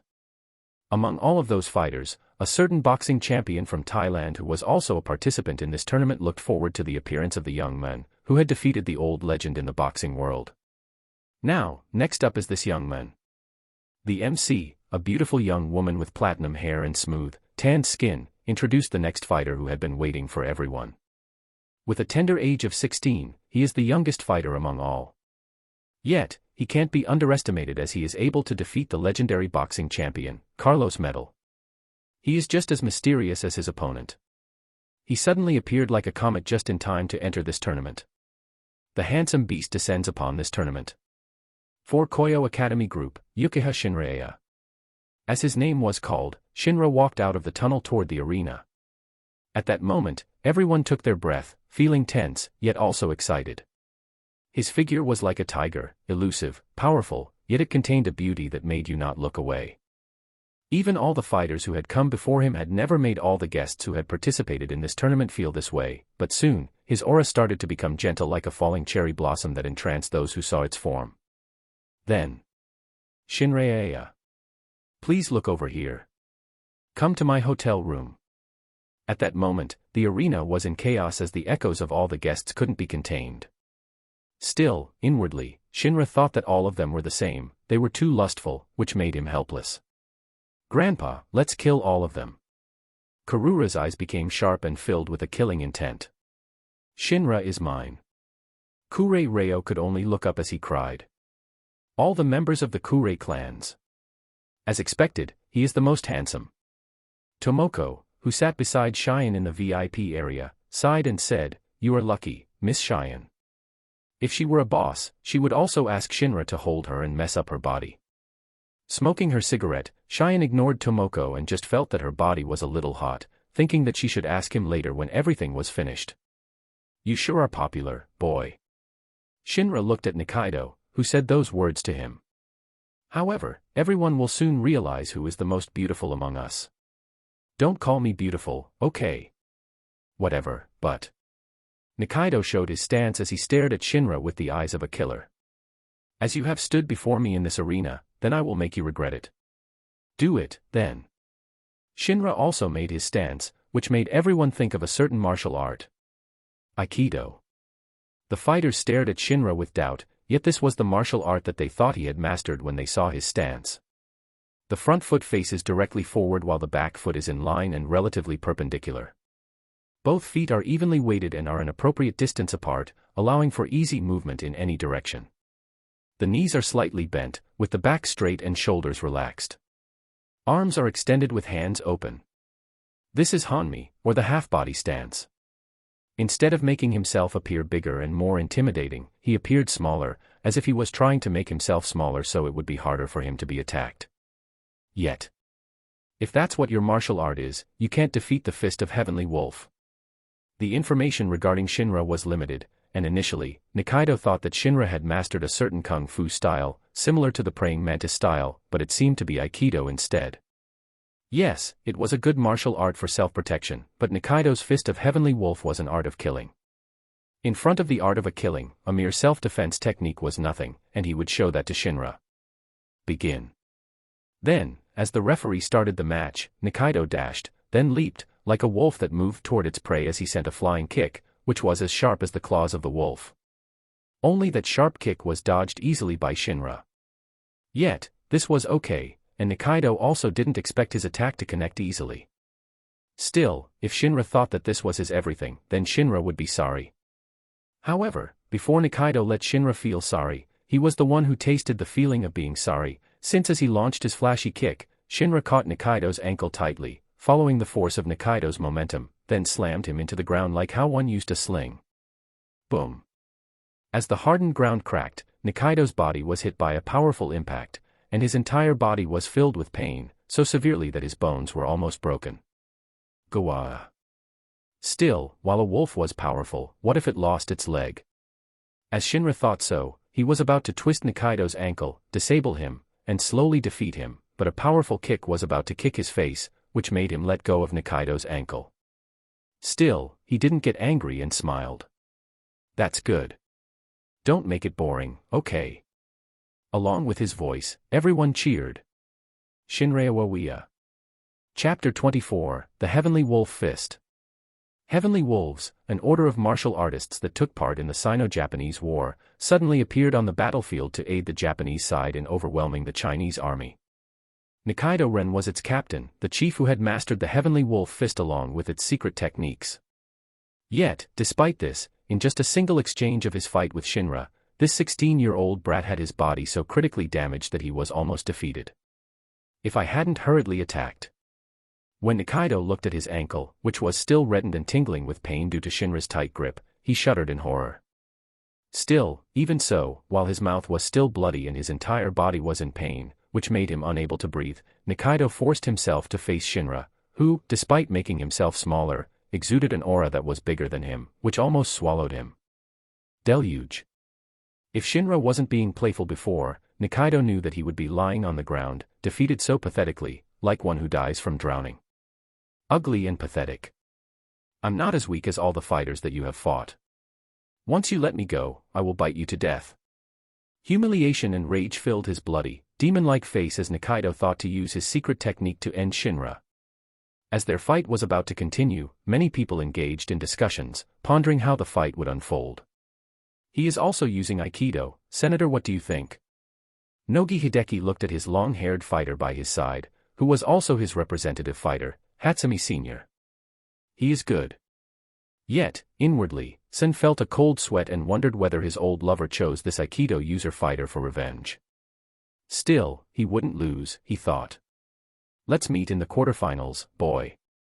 Unfortunately, Sen probably wouldn't be able to meet Shinra as he would lose to a certain man in his block, and he also lost his lover. Win, then. If Nogi lost, then he knew he would lose everything, so he had to have Sen win. Shinra. Meanwhile, while Karura screamed excitedly, Kurei Irio looked at Shinra with his dim eyes curiously, yet also quite interested, thinking that it was rare for a young man to be able to master a soft martial art to such an extent. Yes, in this world, there were two types of martial arts, hard and soft. The hard one was obvious, which was to meet force with force. It was a technique where one used their power, and the stronger their physical ability, the stronger they were. It was direct, simple, yet also destructive. On the other hand, the soft was the opposite, as it deflected the attacker's force to their disadvantage, with the defender exerting minimal force and requiring minimal strength. In soft martial arts, the defender uses the attacker's force and momentum against them, by leading the attack in a direction where the defender will be advantageously positioned and the attacker off balance. A seamless movement then affects the appropriate soft technique. Yet, this is why this martial art is even more challenging, as it requires reflexes, vision, intelligence, experience, and many other elements. Still, this was also normal since if one wanted to defeat someone stronger than them, then they had to use extra efforts. However, the fact that Shinra was able to use Nikaido's strength and almost even take him down in just a single exchange showed that his mastery over this martial art wasn't low. Yet. Is he naive, arrogant, or simply a fool? If a reason existed why Shinra let go of Nikaido's ankle, what was it? Irio put all his focus on the arena as his heart filled with sadness, thinking that his great-granddaughter had fallen, yet, if Shinra was strong, then, it couldn't be helped, could it? Regardless, no matter what everyone was thinking, Nikaido had made his attack, charging forward like a wolf, agile yet dangerous, waving his fists like claws that would take down his opponent. Yet, facing such a flurry of seamless attacks, Shinra could easily deflect them. If they were normal people, their arms would be crushed as each of Nikaido's fists contained Fa gene energy, an explosive energy that was similar to the crack of a whip. Yet, facing Shinra, all of his fists seemed to hit cotton, and Nikaido couldn't even exert his power as Shinra deflected his fists before he could unleash his full strength, which made him grow increasingly frustrated as he realized how powerful Shinra was. Still, during this moment, Nikaido used his secret technique. Secret technique, Qilong. When Shinra didn't realize it, Nikaido used this mysterious three-step technique, reputedly impossible to pull off even while sparring. The first step is Su. Nikaido compressed air within his palms before releasing it all at once when his target was within range. All those exposed to the blast, within the 1.5-meter range would instinctively stop moving for a moment. What is that sound? The blast apparently gave off an uncomfortable sound that could be heard by those even in the arena's audience. The second step is Huan. Nikaido whispered a secret spell into their ears while their complete attention was directed to their hearing. This is a form of instantaneous hypnosis. The third step is Guan. Now, it is over. As Shinra was defenseless, Nikaido sent a Fa gene strike to Shinra's kidney to end him. Yet. Nikaido's wrist was pushed away naturally, like a flowing water that was divided by a rock in the river. Shinra successfully deflected the secret technique of the Heavenly Wolf Fist, which made Nikaido dumbfounded and stunned silly. Interesting martial art. As Shinra said those words, Nikaido's eyes widened as Shinra made a clapping hands gesture that mimicked that of the first step of the secret technique, Qinlong. No. Boom. As the blast echoed, Nikaido was stunned and shocked, yet, for everyone who heard this uncomfortable noise, their shock was also not lower than that of Nikaido, as they were still stunned, watching Shinra, who performed the secret technique of the Heavenly Wolf Fist flawlessly. The second step, Huan. Shinra whispered the mantra that he remembered, which had made Nikaido completely hypnotized before. Baang. Nikaido didn't know what was happening, but as he woke up, he was hit by an intense pain before he was blown away into the distance as blood poured out from all of his orifices, and he passed out without being able to hide the shock on his face. Fa Gene Strike. Interesting. There were many pieces of knowledge that Shinra wanted to learn, so he missed many powerful techniques, such as Fa Gene. And Nikaido has fallen. The winner is Shinra Uchiha. Uchiha Shinra defeated Nikaido with Nikaido's technique. At that moment, everyone couldn't look away, and their hearts were beating so fast, filled with nervousness and pressure that came from how Shinra defeated Nikaido. To defeat his opponent with his opponent's technique. Was this a coincidence? Of course not. So, did Shinra learn that secret technique instantly? If so, all of them realized this young man was a more fearsome opponent than they had imagined. Only, Shinra's focus was on the heavenly wolf fist that he had just learned, thinking that he could create something interesting with it. Chapter 25, It's About the Time. As expected, Shinra-kyun is so amazing. The CEO of Yoshitake Real Estate, Yoshitake Yoshiro, an effeminate gay man, looked at the match happily and was completely in love with Shinra. Everyone. By the way, Chiba, can you do that? Chiba Takayuki, the representative fighter of Yoshitake Yoshiro, known as the Faceless Man, showed a bitter smile. I am an actor, not a martial arts prodigy. Yes, a prodigy. This was the answer that everyone came up with when they saw Shinra. To be able to master a martial art with just a single glance. If this wasn't a prodigy, then what was he? A god of martial arts? Still, this fighting style was quite similar to Chiba's, as he was an actor, so he often mimicked the martial arts of his target, but in the end, he was an actor, a faker, so he was different from Shinra, who could learn martial arts instantly. More importantly, unlike Shinra, who could master a martial art at a single glance, he needed time and training to do it. What do you think? If another person cornered Shinra, it would be his next opponent, Kuroki Gensai, the representative fighter of the Motorheads. Facing the question from the CEO of Motorheads, Takakaze Karimi, Kuroki swirled his glass, filled with ice whiskey, sipped it softly, and then said in a heavy voice. Strong. Probably stronger than I have faced, and I can't wait to face him. At the beginning, his purpose was to seek the one who murdered his friend, yet he couldn't find the murderer. Still, it seemed that he wouldn't go back empty-handed as he found someone strong. Ha ha ha ha, this has become interesting. This man, Tokiha Oma, laughed happily and arrogantly, thinking of how many strong fighters had participated in this fight, making his effort worthwhile to come and become a participant. But, I will be the winner. No matter what, he believed he would become the winner. Oma. The old man, of short stature, stared at his fighter with a smile, and he also exuded the same confidence. Then again, if his fighter wanted to meet Shinra, then his fighter could only go on till he reached the final.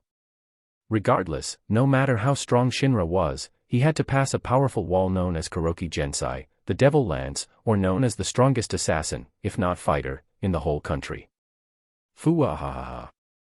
An elderly man with a thin and husk-like figure laughed happily, wondering whether that young man could defeat the strongest assassin or not, so after a moment of thought, he said, Sayaka, you go to that young man. Meanwhile, Reno looked at her fighter, Mikazuchi Rei, who hadn't returned from his stupor and seemingly fell deep into a battle frenzy simulation within his mind, but she didn't bother him. Instead, her mind was on Shinra, who would be fighting Kuroki Gensai despite knowing Shinra and Rei might meet in the fight sooner than she had imagined.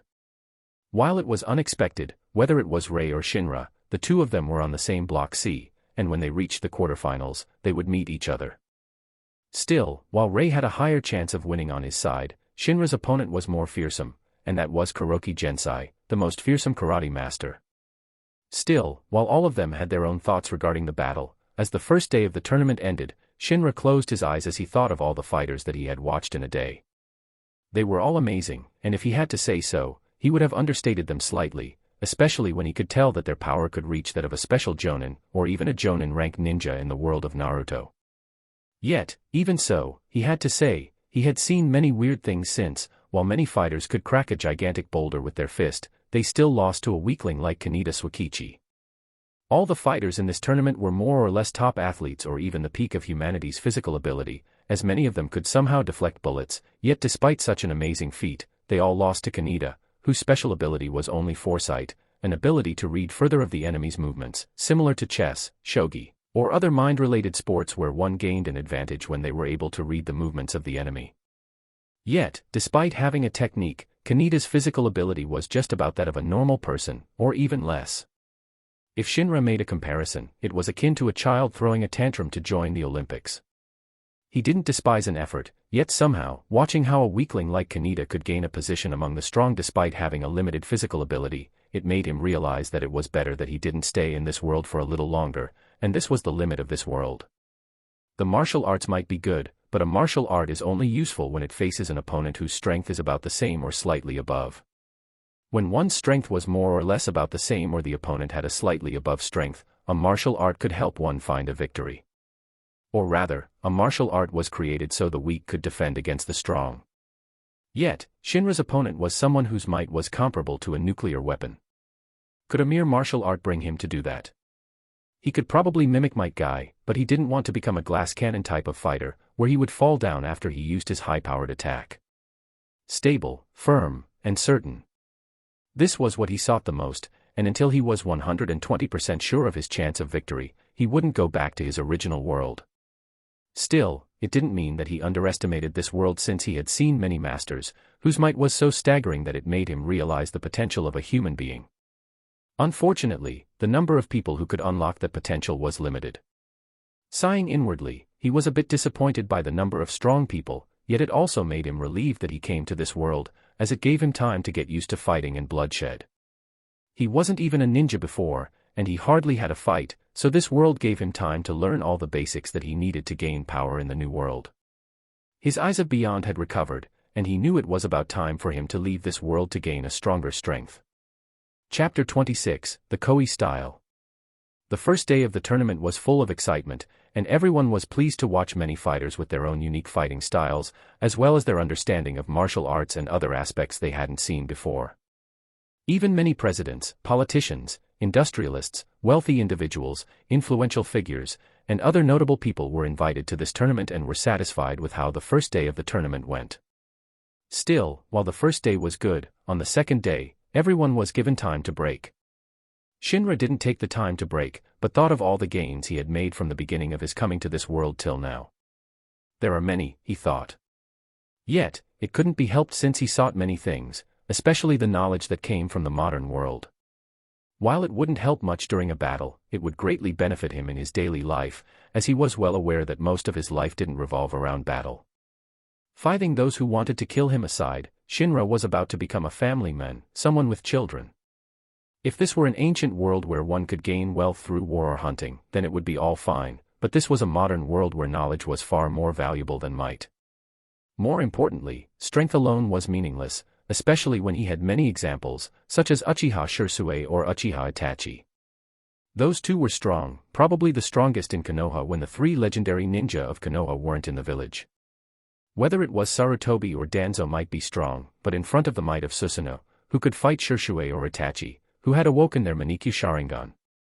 If Shirsue wasn't a stupid guy, who would believe every word of the Hokage, and if Itachi wasn't a delusional guy, who believed every Uchiha was an evil incarnate that would destroy the peace of the world, thinking that it was better to erase all of them except for his little brother, Shinra believed the ruler of the Uchiha on the Konoha was only the time. Or rather, if Sarutobi was stronger, as mighty as the god of ninja, Senju Hashirama, then would he need to be sneaky and try to take down the Uchiha clan instead of treating the Uchiha clan like any other family? Unfortunately, no one was born perfect, and Shinra also needed time to grow stronger, but when he returned, it would be different. So, at this moment, he thought of the first martial arts that he had gained after he used the Eyes of Usurp on Kiryu, which were Blink, Rakasa's Palm, and Nico Style. The Blink and the Nico Style were useful, and he often used them on many occasions, especially during his training, or in the fight subtly, but he hardly used the Rakasa's Palm during the battle. Yes, this ability was powerful, by sending a powerful palm slam with a twisting force that could tear the flesh, bones, and even the body of the target, which somehow had a similar effect to Naruto's trademark and most used jutsu, Raise Non. Rotation. This was the key to this martial art, and due to this martial art, if Shinra wished to, he could rotate most of the parts of his body 360 degrees. What could a rotation do to an attack? Crack! A thick tree that stood near their villa was torn and broken apart as the Rakasa palm hit it. Cheyenne and Tomoko. Staring at the thick tree that was torn apart by Shinra, they understood why he mostly used a defensive technique rather than his trademark attack. If he uses that on someone, they'll die. Thinking of someone's body being twisted and broken apart like the tree before them, they had to say, it wouldn't be a good scene that was good to watch. The power of this technique was good, Shinra thought, but it wasn't subtle enough, and he could see that when he threw this technique, unless he used it sneakily, they would be able to dodge more or less, as the preparation needed to use this technique was obvious to the eyes. Thus, the blink, a movement technique that allowed one to move the blind spot, was created, and it worked well when it was combined with the Rakasa's palm. It's like a corkscrew punch. Frankly, Shinra wasn't even sure how this Rakasa's palm was created, but it was quite similar to the corkscrew punch from boxing. While it was a weird punch as it needed the user to twist their arm, it created a more powerful impact when it was used to hit their opponent. Regardless, as for why he started to use the Rakasa's palm even though he didn't plan to use it in the beginning, it was because his opponent was Kuroki Gensai, one of the strongest men in the world, and his newly created martial art wasn't suitable to be used on this man. Water Stream Rock Smashing Fist. Yet, he directly copied the martial art of a certain famous character from another world by using all the knowledge that he had gained, which was the combination of the redirection kata, water kata, and the fire kata of the Nikko style, Aikido, and all other soft type of martial arts that he could find of. Water Stream Rock Smashing Fist is the ultimate art for redirecting force. Before it, your fists are as tree leaves in a raging river. Shinra still remembered those quotes of the founder of this martial art, and he thought to mimic them in the world of Kangan Ashura. While he hadn't seen the original, he believed that his creation was more or less the same, as the core of this martial art was to lead enemies around the nose by moving like a calm stream, only to finish them off with a punch strong enough to smash great rocks like a raging river. This was also the reason why his nickname was the Deluge, as he was like a water disaster that overwhelmed and drowned his opponent, as his version was more brutal. However, while this martial art was good, it was more suitable for a counter or a defensive style instead of an initiation. On the other hand, his opponent Tomaro, Kuroki Gensai, was a defensive or counter type of fighter like him. This guy wouldn't make the first move, so he was thinking of making the first move by using the Koi style that he had learned from Kiryu Setsuna in the past. The combination of the blink and the Rakasa's palm, along with the Sharingan, or even chakra, could Kuroki even defeat him. Yet, while Shinra could do that, to respect the people of this world, although it was quite stupid to do so, he decided not to use any chakra during his fight, despite knowing it could be used to enhance his physical ability.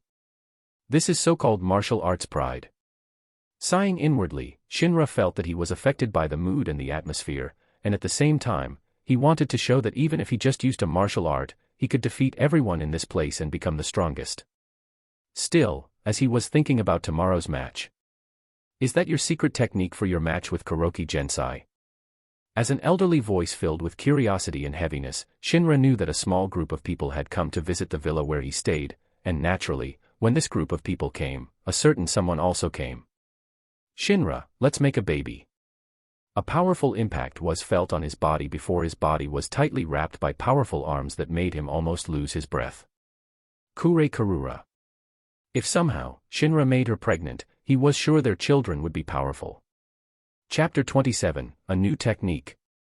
After the first day of the tournament, the chairman of the Kangan Association, Katahara Matsudo, had decided to add a new rule, which allowed the merchants who participated in this tournament to substitute their fighter more than once, and they were free to choose anyone as long as they could get their consent. In simple terms, the CEO of the companies that participated in this tournament was allowed to poach the fighters of other companies. While Cheyenne didn't think that Shinra would be poached by others, especially with their deep relationship, they decided to move out to the villa, so they wouldn't be bothered by others, who tried to invite him as their fighters. Shinra was strong, and no one thought that he was weak, especially with his ability to learn a martial art to a near-perfect level with just a glance of his eyes, so how could one be stupid enough to let him go? Even if Shinra wouldn't be the winner of this tournament, they could have him have a Kangan match in the future, which would be beneficial for their company, as it had always been better to have a strong fighter who could represent them anytime. All the people, especially those big companies, had fighters, whom they would hire permanently, like Wakatsuki Takashi, the fighter of the Furumi Pharmaceuticals, and many others.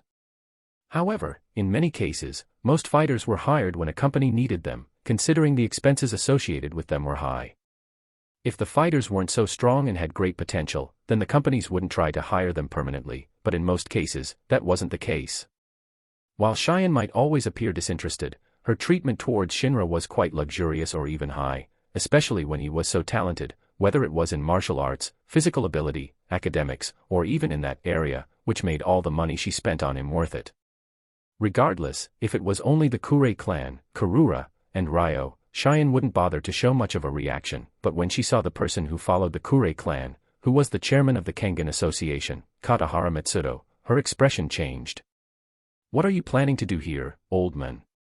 Fohahaha, don't look at me with such a hostile gaze, little girl." While Cheyenne wasn't young, Katahara was an old fossil, as he was in his 90s or more, which made him not wrong to call her a young girl. "I just want to make a deal with this young man."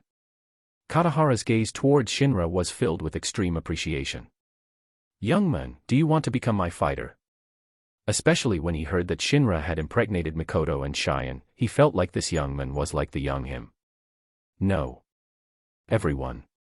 Shinra, who had no intention of becoming a fighter for Katahara, especially after Cheyenne was also pregnant with his child, which made him inwardly helpless, thinking that his semen was too potent, but he didn't really want to use protection.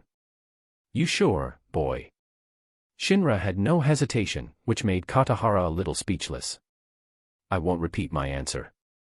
Do you think I am not here? You can say whatever you want, you old fossil." Still, Cheyenne was enraged, thinking that Katahara didn't even give her a face. "Don't get angry, okay?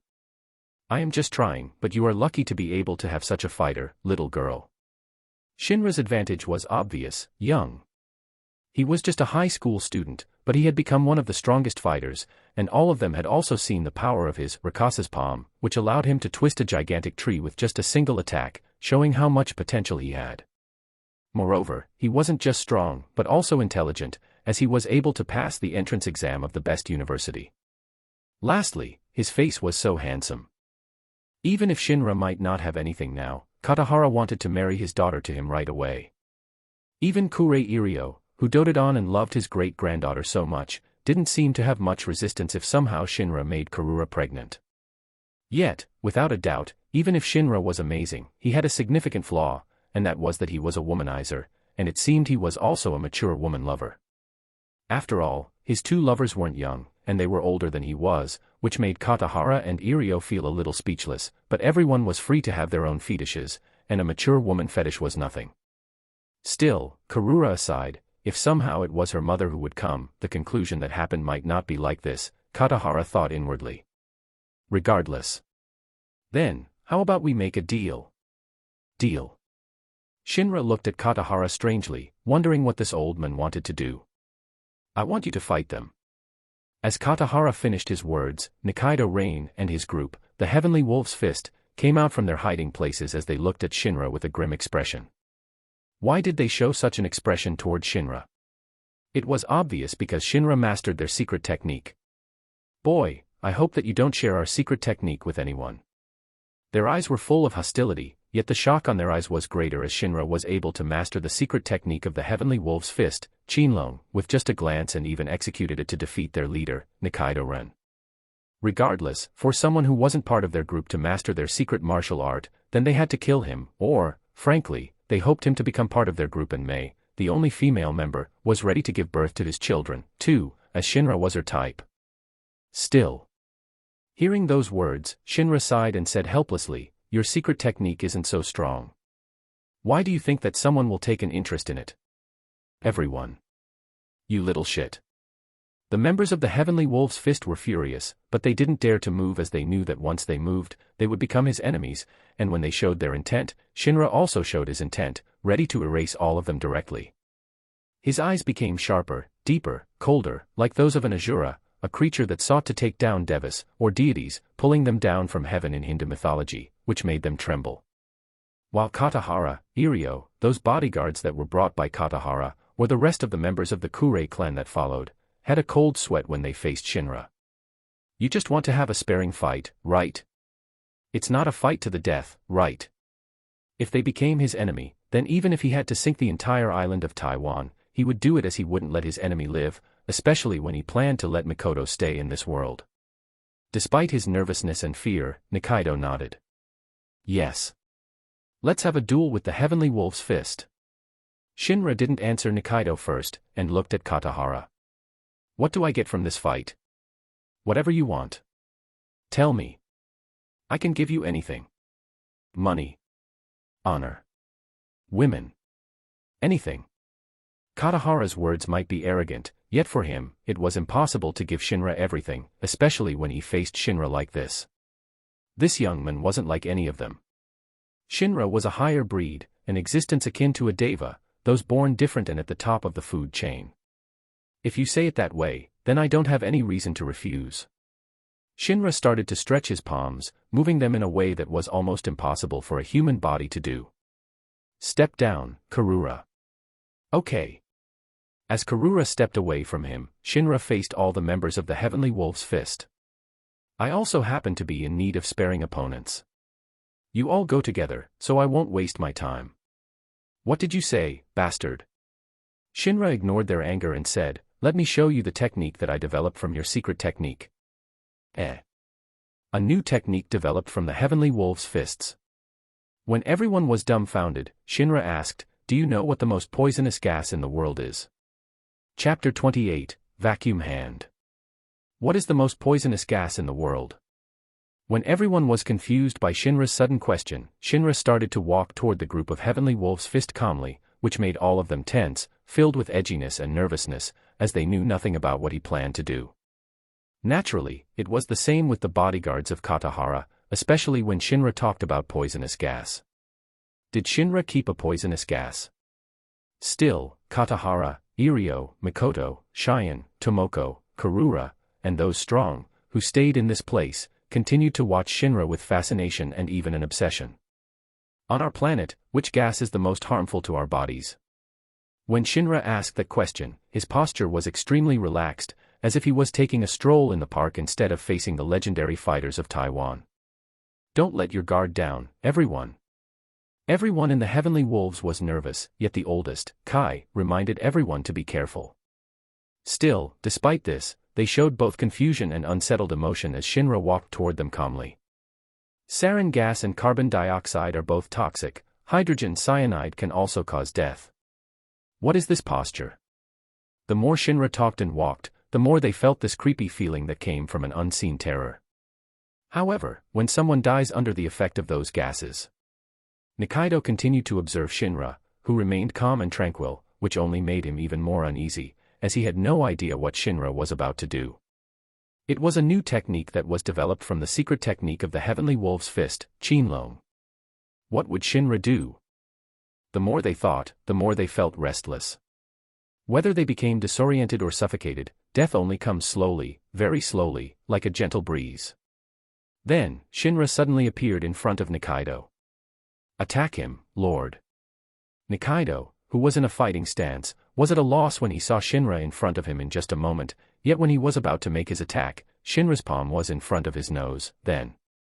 Lord. As all the members of the Heavenly Wolf's Fist roared, Nikaido felt everything was cut off, blacked out, then he fell like a marionette whose strings were cut with a plop. Everyone was at a loss, and when Shinra looked at the rest of the members of the Heavenly Wolf's Fist, they all felt weak and somehow dropped their legs as they didn't dare to approach him. What did Shinra do? What was happening? Why did Nikaido suddenly fall? Did Shinra really release a poisonous gas? If so, then would they be affected at this moment? Everyone knew that while martial arts were powerful, a poisonous gas was still a powerful weapon. Invisible yet deadly. Don't you know the answer? Let me answer you. Shinra looked at the members of the Heavenly Wolf's Fist calmly and said, the most toxic gas on our planet is oxygen. Oxygen. Did Shinra use oxygen? While everyone was dumbfounded and even at a loss, wondering how Shinra even thought of creating this technique, the origin of this technique came from the first step of the secret technique of the Heavenly Wolf's First, Chinlong, Su, who compressed air within his palms before releasing it all at once. By compressing the air, he also gathered the air, so if that was the case, he could gather oxygen, too, right? Then, with Sharingan, everything became smooth, and at the same time, Shinra also wondered whether he was also a genius at martial arts since it was so easy for him to master all the martial arts. Oxygen. Really? Katahara was surprised, yet his voice was full of excitement. You can search me if you wish, but you will find nothing. The only poison I use is the one that we use to breathe all the time, and that is ordinary oxygen. As everyone remained silent and confused, Shinra asked, "Do you need me to explain?" "Can you?" "Sure, it isn't like people can mimic it, either." Everyone. "Thank you." Staring at Katahara, who was still playful despite watching how easy it was for him to take the life of people with ordinary oxygen, Shinra understood why this old man could become the undisputed chairman of the Kangan Association. The proportion of oxygen in the air we all breathe is 21%. Like a lecturer in front of many students, Shinra started to explain, as the proportions begin to decrease, little by little our bodies start to weaken. Dizziness, shivers, nausea, vomiting, and finally, loss of consciousness. Those are the symptoms you run into when the proportion of oxygen in the air is only 15%. But that's too slow and useless in a battle where the result must be determined by a fraction of a second. 6%. Shinra showed his palm, causing everyone to tense up. Once the proportion of oxygen in the air is below 6%, just one breath and it is guaranteed immediate loss of consciousness. No matter who they are, even the legendary, the strongest, or even a god, all of them will lose their consciousness in front of my technique. Gulp. This was a type of fighter that they had never seen before, and it made them tremble with horror as they knew that they couldn't defeat this technique. Human beings are tough. Some can hold their breath for 5 minutes, but if they breathe a single breath of air with less than 6% oxygen, they will be in a total shutdown. It is an incontrovertible biological reality. Walking toward another large tree, Shinra continued to talk. "After I saw that secret technique where your leader gathered air to release a blast, I thought of this error that happens to every human that I read in Cheyenne University, and I succeeded in creating this technique." By then, all of them looked at Cheyenne, who gave a nod. He learned all the knowledge from my university that interested him. Everyone. I can contain in my palm air containing less than 6% oxygen and create a small vacuum on my palm. Shinra placed his palm on the large tree and pulled his hand back as he said, "Take a good look." Boom. Using a vacuum in his palm, the tree was blasted. Let's call it a vacuum hand. Gulp. Everyone looked at Shinra's hand, which gave birth to the most poisonous gas on Earth. More dangerous than sarin gas or hydrogen cyanide, and with just one breath, it would light you up no matter who you were. Amazing. Amazing. Amazing. Clap. Clap. Clap. Katahara clapped his hands excitedly like a child who saw a new toy, as Shinra looked at the rest of the members of the Heavenly Wolves. "Do you all want to test it?" "No. No. No." While they were sorry for Nikaido, their lord, they didn't want to try to be hit by Shiran's vacuum hand, and without a doubt, the victor of this sparing battle was Shinra. Yet, as Shinra easily won the victory, a certain someone within the Kurei clan had a beastly, gloomy grin as he was unable to contain the emotion in his heart. Chapter 29, Greedy. "Let's make a child now, Shinra." When everything was over, Karura jumped to Shinra again, tightly wrapped her youthful womanly body to him, as she looked at him with a lustful gaze. While Irio was hurt, he didn't have anything to stop Karura anymore since Shinra's genes were too amazing. Handsome, intelligent, powerful, talented, and there was this special aura that Shinra could exude at any moment, which made him almost a perfect human if he wasn't so lustful. Yet, without a doubt, Irio never rejected the idea of having Shinra's genes to enrich the Kurei clan. The reason this clan could flourish for thousands of years was that it followed a tradition of selective breeding. While some people might frown and even think that this tradition was horrible, since one shouldn't judge others by genes, bloodline, or whatnot, in most cases, the children would inherit most of the traits of their parents. The most visible example would be the appearance, since most children would inherit more or less the appearance of their parents. If their parents were good-looking, their children had a higher chance of becoming good-looking, too.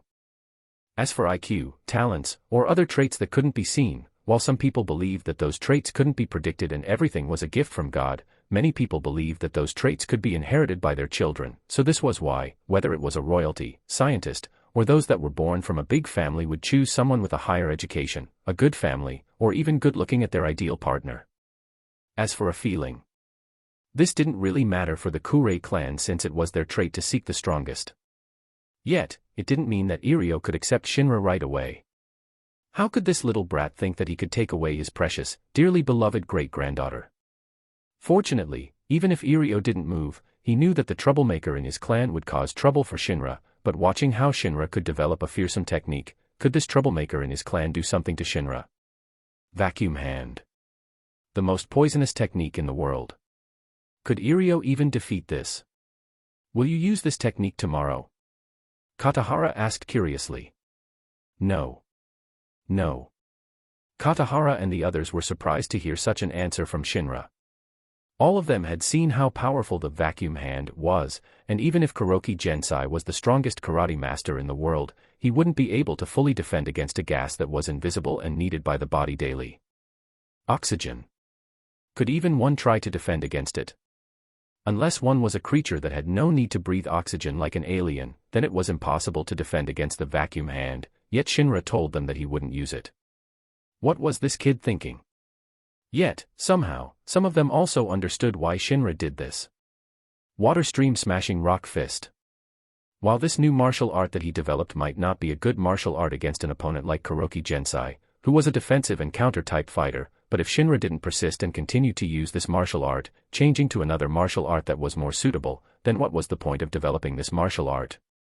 Still, Shinra didn't answer the doubt in their hearts, and he just looked at Katahara. So, what do you want? Tell me. If there was a reason why Katahara let the Heavenly Wolves fight Shinra, even though it was forbidden to have a fight outside of the tournament, it was because he wanted to have this group of legendary fighters work under him. Despite knowing Shinra might be hurt and injured in the fight with the Heavenly Wolves group, Katahara still insisted on his selfish wish, showing that he didn't care much about Shinra's well-being, or he simply tried his luck.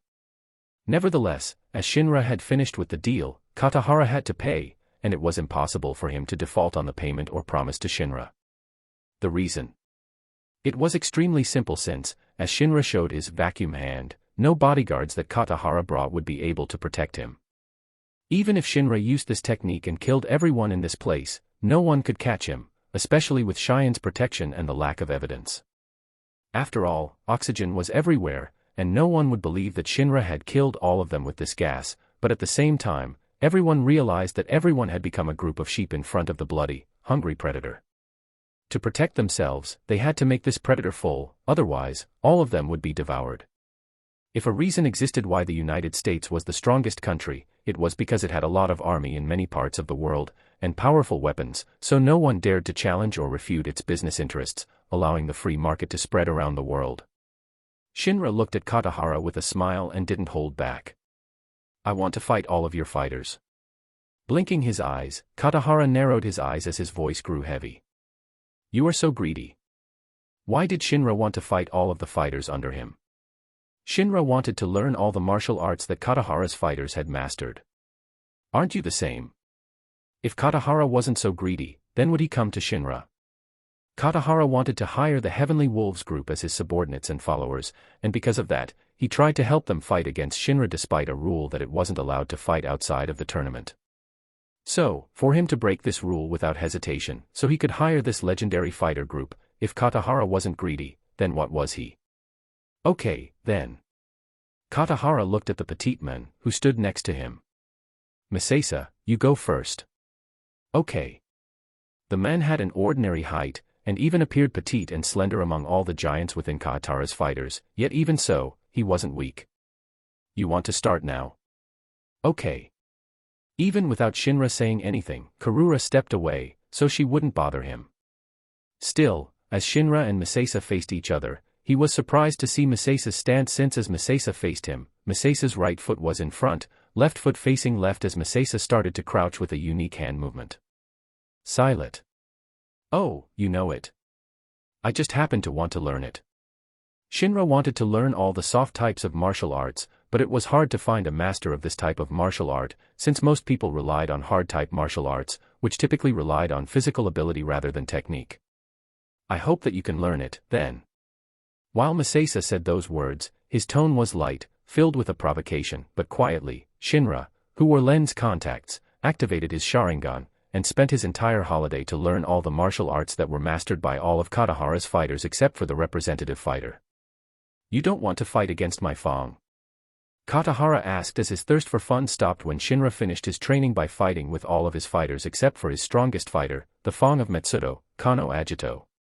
"I have learned his martial art." Waving his hand, Shinra left the training arena, ignoring the complicated eyes of all the fighters who had fought him. Yet, as he left, everyone couldn't help but look at Metsudo, who remained silent, keeping a watchful eye on his back, including Katahara's son, Katahara Retsudo. "Father. It's fine." Katahara couldn't wait for the time when Shinra had his battle against his Fong of Metsudo, Kano Agito. Kano isn't weak, and before that young man can fight Kano, he has to face the Devil Lance first. Yet, before Shinra had to fight Kuroki Gensai, he had to fight one of the most talented Kurei clan members in history, the Devil, Kurei Rayan. "Come out." As Shinra walked toward the forest within the island and said those words, with a cruel, maniacal grin on his face, Rayan showed himself. "Finally. I have been bored waiting for you. Now, it's my turn. Let's play, Shinrakuin." Chapter 30, Don't Get Cocky. Without anyone by their side, Shinra, who had been learning all the martial arts used by the fighters of Katahara, looked at Kurei Rayan, who showed himself, clearly had been waiting for him. "You are so patient, Rayan-san. It can't be helped. You are worth the wait, after all. I can't wait to see your crying and begging face, so I am patiently waiting for you." "Well, that's true." Shinra nodded at Rayan's words. "If I am at my perfect condition, you know you will lose, so you are waiting till I am beat up and exhausted, right?" He had been fighting all the fighters of Katahara from the beginning till nightfall. He spent all his break days training to learn their fighting styles, martial arts, and skills. Even if his physical ability improved through daily discipline and talent, he undoubtedly didn't have unlimited stamina, so he was quite spent and exhausted. When his training was over, Shinra thought to go back, enjoy the food prepared by his women, then sleep peacefully till tomorrow's match, but while a plan was easy to make, whether it could be implemented was another matter since an element of unexpected usually existed such as Kurei Rayan in front of him. What was his impression of this man? Boring. Yes, Shinra had never had much of an interest in Rayan. This guy was probably the most talented Kurei clan member in this generation, yet he lacked what he sought the most in this world. Martial arts. Unlike the others who trained their techniques, wills, and everything to their limit, and unleashed their potential despite their limitation, Rayan only relied on his talent to stand where he was. No martial arts, technique, or anything, only a pure power that came from being a member of the Kurei clan. If Shinra had to say, Rayan was like that arrogant guy in the Uchiha clan, who was proud due to the awakening of Sharingan, but never tried to improve. Their fate. Well, they were all killed by Itachi and Obito, two psychopaths of the Uchiha. Still, the talents of the Kurei clan were good, especially when all of them had an innate ability known as the removal, an ability to consciously remove the brain's limits on an individual's muscular strength output. While regular humans are naturally unable to access more than 30% of their body's muscular strength, except in times of extreme duress, the Kurei are bred to access a greater amount of their latent muscular strength. That being said, the percentage they have access to varies from individual to individual. As the most talented within this generation, Rayan could use 100% of the removal perfectly, which resulted in him being one of the most powerful fighters in terms of strength that was comparable to Wakatsuki Takashi, who was born with superhuman strength, or Julius Reinhold, who developed perfect muscles with the power of German science. With that physical ability alone, even if Rayan didn't master any martial arts, it was enough for him to massacre most of the people that annoyed him, including Shinra. Talk all you want, brat. I am the strongest. Without even using his removal technique that allowed him to access 100% of his strength, Rayan charged forward toward Shinra, ready to teach this brat a lesson for being so cocky. Rayan believed that he was the strongest, and he wouldn't allow anyone to be on top of him. Those who annoyed him, those who thought that they were better than him, everyone, all of them would beg for mercy, crying as Rayan killed them in their most pathetic state.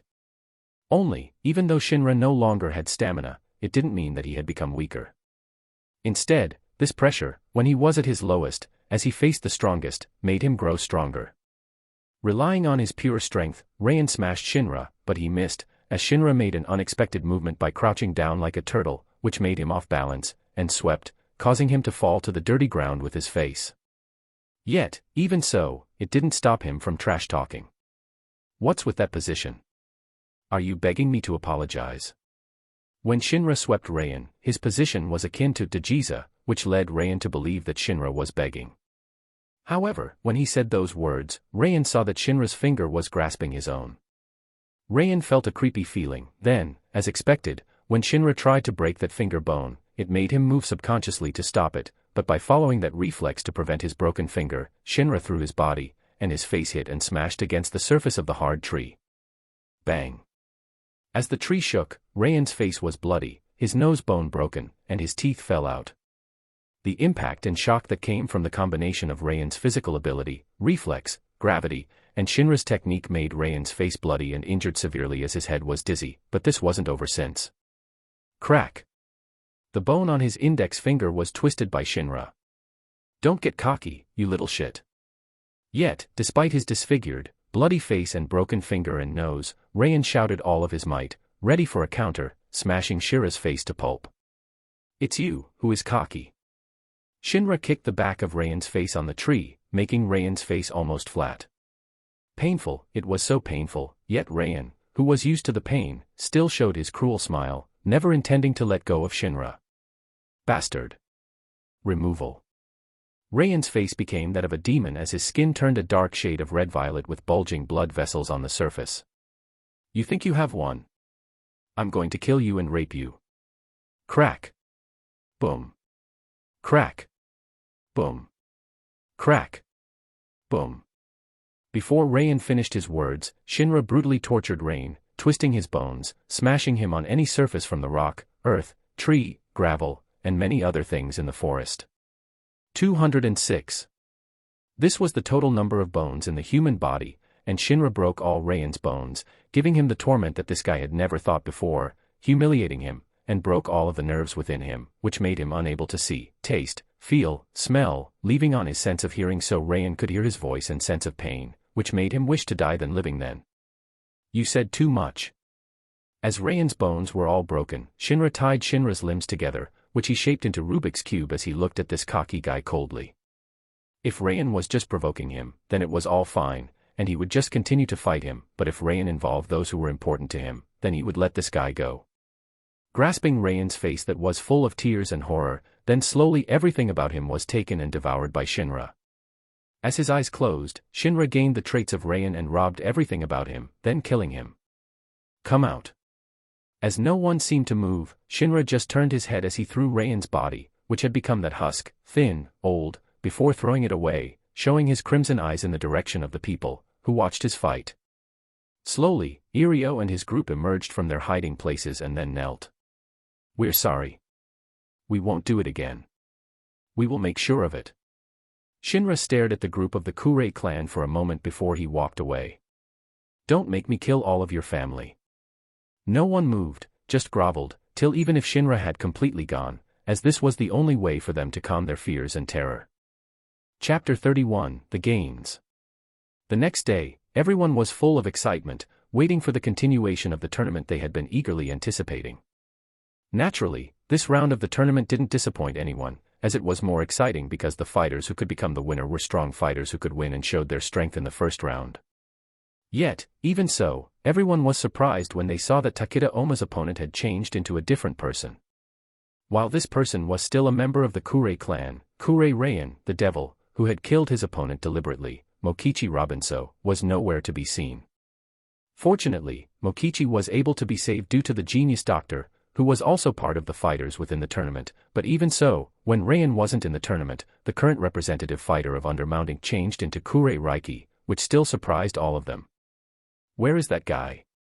Is he running away because he thought I would fight him?" The MC of this world, Takeda Oma, who had a good rest and nice training, looked at Kurei Raiki with a smug and cocky smile, which made Raiki recall Shinra's demon-like figure that made him shudder. Still, Raiki didn't answer Takeda and just thought to finish this fight as soon as possible. Regardless, while many wondered where Rian was, the entire Kurei clan was tight-lipped, and no one thought to expose anything. Shinra, when are we going to have a baby? Sitting on Shinra's lap, Karura acted coquettishly as she looked at him with an obsession. Only, Shinra stared at Karura blankly, wondering whether this girl was silly, crazy, or simply ignorant. It might be okay if she were ignorant, since that way he knew well that she wasn't informed about last night's battle. Meanwhile, if Karura got close to him and even wished to have his children, even if he had killed Rayan, then he would say that the Kurei clan had a mental illness.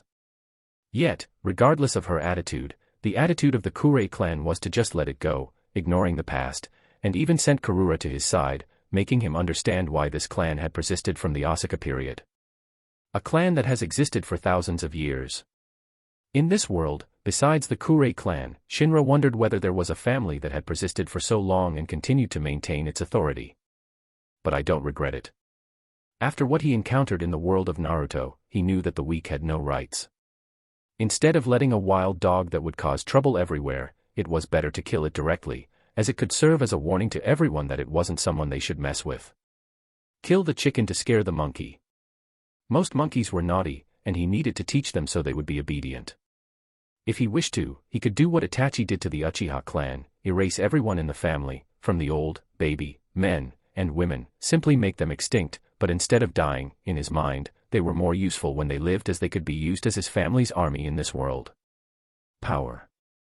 If he didn't have it, he knew that he wouldn't have any leeway, thinking to let them go, but as he had it, he could have a choice about what to do with them. There is also Karura. Karura's face turned crimson as he met his eyes, which were filled with a certain meaning. Do you want to do it now?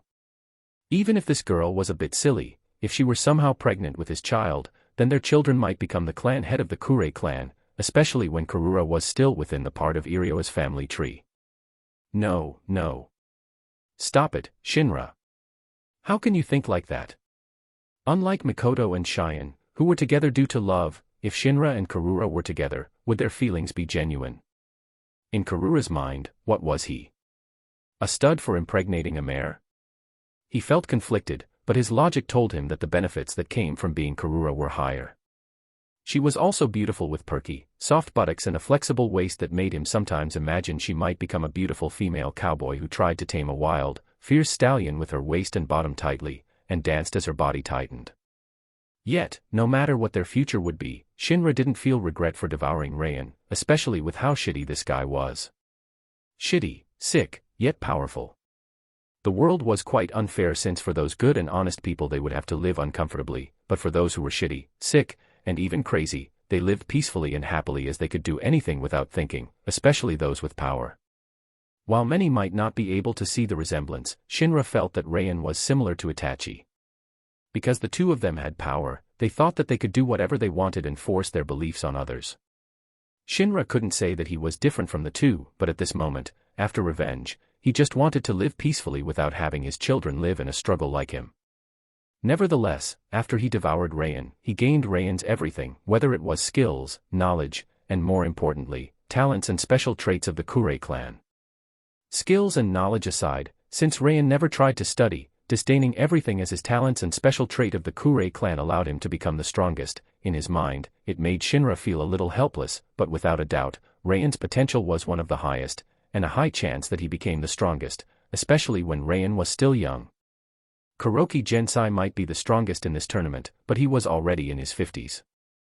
If Rayan somehow had the same dedication as Kuroki and continued to persist for a decade in training, even the main character of the world of Kangan Ashura would be defeated. Now, this talent has become Shinra's. Unfortunately, talent didn't work like mathematics, where 1 + 1 becomes 2, so even if Shinra gained Rayan's talent, it didn't mean that his talent in the martial arts would be doubled when it was combined with Kiryu's talent. Still, what Shinra sought from the Kurei clan was the special trait of this clan, which had carefully conducted selective breeding to create the strongest fighter by combining the genes of powerful martial arts from the Asuka period to the present day, and their special ability, the removing the limitations of the human body and using 100% of the strength of the human body. This ability was amazing despite not being able to use it for a long time, but as a battle usually ended in a fraction of a time, even just in a few seconds, at that moment, when Shinra's physical ability improved to the maximum, it would definitely bring the battle to his advantage or even a victory. While Shinra might be able to use 100% of his strength, he couldn't do it like the Kurei clan, who could turn it on or off, according to their wishes. Probably, like the MC of the shounen story, where they had to be almost beaten or their comrades to be in danger, he could use all of his power first, which was why using the eyes of usurpation on Rayan was a good choice. Also, when he thought of a certain taijutsu master, who had a technique that broke his limits to become stronger, he knew that Rayan's removal talent was a great help to him to master that special taijutsu. Still, as he waited for his turn for a battle, he saw a member of the Kurei clan who had become the replacement of Rayan, lost to Takeda Oma, and naturally. It's great. We won some money again, Shinra. Feeling Karura's tight embrace, who was happy as they won the bet once again, Shinra wondered whether he had a child with Karura, would they inherit her strange mentality? Chapter 32, Experience. Well, I can't say much. While Shinra thought of the Uchiha clan's weirdness, especially in the mental, as many people with mental illness were born in his family, the Kurei clan's unique personality was a light in comparison. At least, everyone is still caring about their family. Unlike Itachi, who cared more about the village as if it were the one who had given birth to him instead of his parents, and his family who protected him from a child, even if Rayan was shitty, and Karura was happy when her family lost, those strangeness were nothing.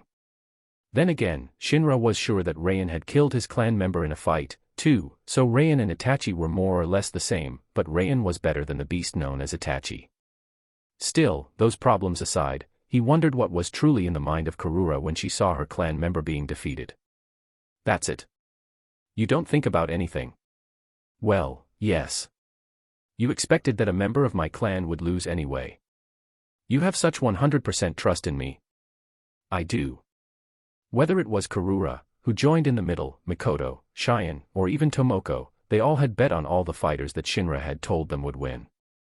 As expected, none of them were losing, and they won a lot of money. It could be said that with the cash assets they had won, Karura, Mikoto, and Tomoko had become part of the wealthy group. As for Cheyenne, this woman was already at the top of the ceiling, and one of the masters of this country, as she was the chairwoman of the Koyo Academy conglomerate. Anyway, enough of that. Let's just make a baby. Shinra, Mikoto, and Cheyenne. Still, Tomoko, strangely enough, had common sense. What about the school? If you are pregnant, you can go to the school, right? It should be okay, right? Shinra's boss is Miss Cheyenne. I transferred to Cheyenne-san's school instead since she is the chairwoman. Oh, my mother is also a teacher at Cheyenne-san's school, too, so everything will be okay even if I am pregnant. Everyone. Even if this girl appeared to have a mental illness, as Karura always shouted that she wanted to have a baby, she wasn't stupid. Whether it was him or her, they were a high school student, but she knew that they would be okay. If Shinra were just someone who had focused his entire life on martial arts, it might be a little difficult for the two of them to live. After all, even the MC of this world, Takeda Oma, was homeless and lived in an abandoned house, and the one who was known as the strongest karate master, Kuroki Gensai, lived in a small, old house in Okinawa, which was famous for being one of the poorest areas in this country. However, Shinra was different since he had quite a sum of money, several properties that could bring him money just by renting, blue-chip companies' stocks, especially in the sectors of communications, transportation, mining, energy, and everything that was stable and hardly had a possibility of failing. At the same time, he also owned companies that processed food, engaged in chemical engineering, and manufactured pet-related goods. There was also a mid-sized publishing house, which was quite successful as it copied many famous works from the world of Naruto and his previous life. Additionally, a construction company assisted him in building several real estate projects, factories, and other related projects within his business. During his stay in this world, except for the martial arts and physical ability, he sought experiences, knowledge, and everything to govern. It was impossible for him to govern a country, so he tried to govern companies. For others, it might be difficult as they needed a long time to learn all of that, but for him, it was easy since he could use his eyes of usurpation to gain his needs, which made everything move into a good direction, especially when he also had a lot of experiences in business in the world of Naruto. While he could use his power to live well, he would ultimately live in fear and force. They weren't a bad way to rule, but if one wanted to rule for a long time, they had to use emotion, kindness, like how Sarutobi could become the longest Hokage in office in Konoha and turn the entire Konoha into a Sarutobi village. 3,000 Sarutobi ninja. Correct me if I am wrong, but I remember that there are a lot of Sarutobi clan's ninja. When Shinra thought of the number of Sarutobi ninja along with the families of the three elders, who consisted of Danzo Shimura, Hamura Mito Kado, and Kohara Utatane combined, totaling half of the total ninja in the Konoha, the village was as good as theirs. Still, in the world of a ninja, the power of a quantity had never been a way to rule, since a single Madara Uchiha could fight all the ninjas that participated in the war. Regardless, Shinra knew well that with just force alone, he wouldn't be able to rule, so it was natural that he had to make his own powers in this world, and naturally, with all of those assets that he had, if he had children, even if they wouldn't be as wealthy as those famous CEOs who participated in this tournament, they could live well in this world. So, if Karura really had his children, would she worry about their future? Shinra and Cheyenne. Nevertheless, it was great to have Cheyenne as a boss since it allowed him to gain much important knowledge that was usually impossible to gain. Mikoto only chuckled and said, "Shinra, how about you prepare for your match?" Okay. Shinra was glad that he had Mikoto, who supported him from behind, and even made him happy with many things. "I will go first." No matter how much wealth he gathered, if he couldn't protect it, then it would be meaningless, so he had to become stronger. Win. If Shinra couldn't win against the legendary karate master of this world, then how could he have his revenge in the world of Naruto? I will. After Shinra put Karura away, who sat on his lap, he decided to go for his battle with the company of his women. At the same time, as all the battles continued, it was finally time for the battle between Shinra and Kuroki Gensai. Only, unexpectedly, he met someone unexpected on his way. "Win this match, so we will meet." On his way to the arena, Shinra met Mikazuchi Rei, who had just finished his battle, full of injuries, yet forced himself to meet him. "I will, but help me to protect them." Rei was surprised by Shinra's words, but he nodded. "I will." Rino was about to say something, but in the end, she said nothing, watching the two men have their exchange and trust before she watched Shinra's back silently as he was ready for the battle. On the other hand, Kuroki also felt his body was extremely hot as if he was being burned by a fire, yet his steps were firm as he walked toward the arena.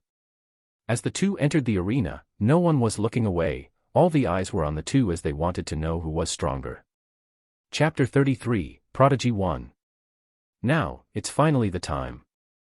The karate master, Kuroki Gensai. The martial arts prodigy, Uchiha Shinra.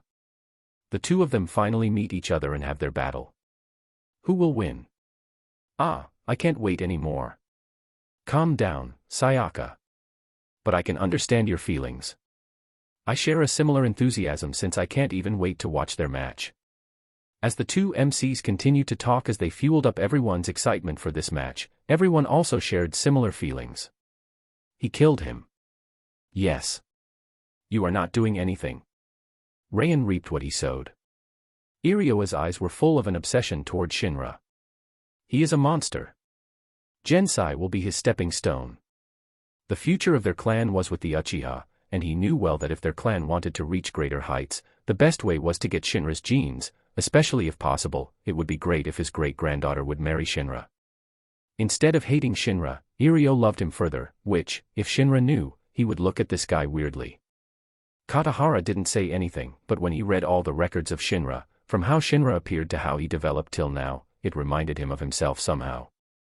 Unlike the others, Shinra started from zero by becoming a fighter for Cheyenne, then grew step by step, making himself stronger, smarter, and richer. He is also handsome. Shinra was simply perfect, but he loved to make children, which made Irio sigh helplessly. Say, Irio. What? What if he wants to take the position of the chairman of the Kangan Association for himself? Irio looked at Katahara in shock, but he wasn't the only one, since all the bodyguards who followed Katahara were also shocked. How old was Shinra again? Yet, Katahara thought of having Shinra become the chairman of the Kangan Association. Are you crazy? If you look at how he handles business, you should see how wonderful he is. Katahara's old, cloudy eyes were filled with a twisted fire as he saw the future. Even if he doesn't become the chairman, there is a high chance he will be in the future, and while he is still small and weak, I can make a great return in the future. You are the same as ever. Fwahaha. Aren't you the same? Let's just bet and see where our luck brings us. The two looked at each other and laughed as they thought of their youth when they were still full of energy, ambitions, and everything. The two saw themselves in Shinra, and they wanted to see how he would go further, but Kano isn't weak. Let's talk about that if he can defeat Kuroki first. No one continued to talk as their eyes focused on the two figures in the arena. Damn it. Meanwhile, the MC of this world, Takeda Oma, felt quite annoyed by the attention given to Kuroki and Shinra, yet he also understood why they had such popularity. Still, what he didn't like the most wasn't about their popularity, but about a certain possibility that existed within Shinra. In his last fight, Shinra had shown everyone that he was capable of learning the martial art that was used by Nikaido in just a single glance. So, what if Shinra could also learn the martial arts of others? Can he also learn the Nico style? When Oma thought about the martial art that was taught by his teacher carefully with care, and he learned it the hardest possible way, which almost killed him, it was mastered by Shinra with just a single glance, it made him furious, yet also helpless.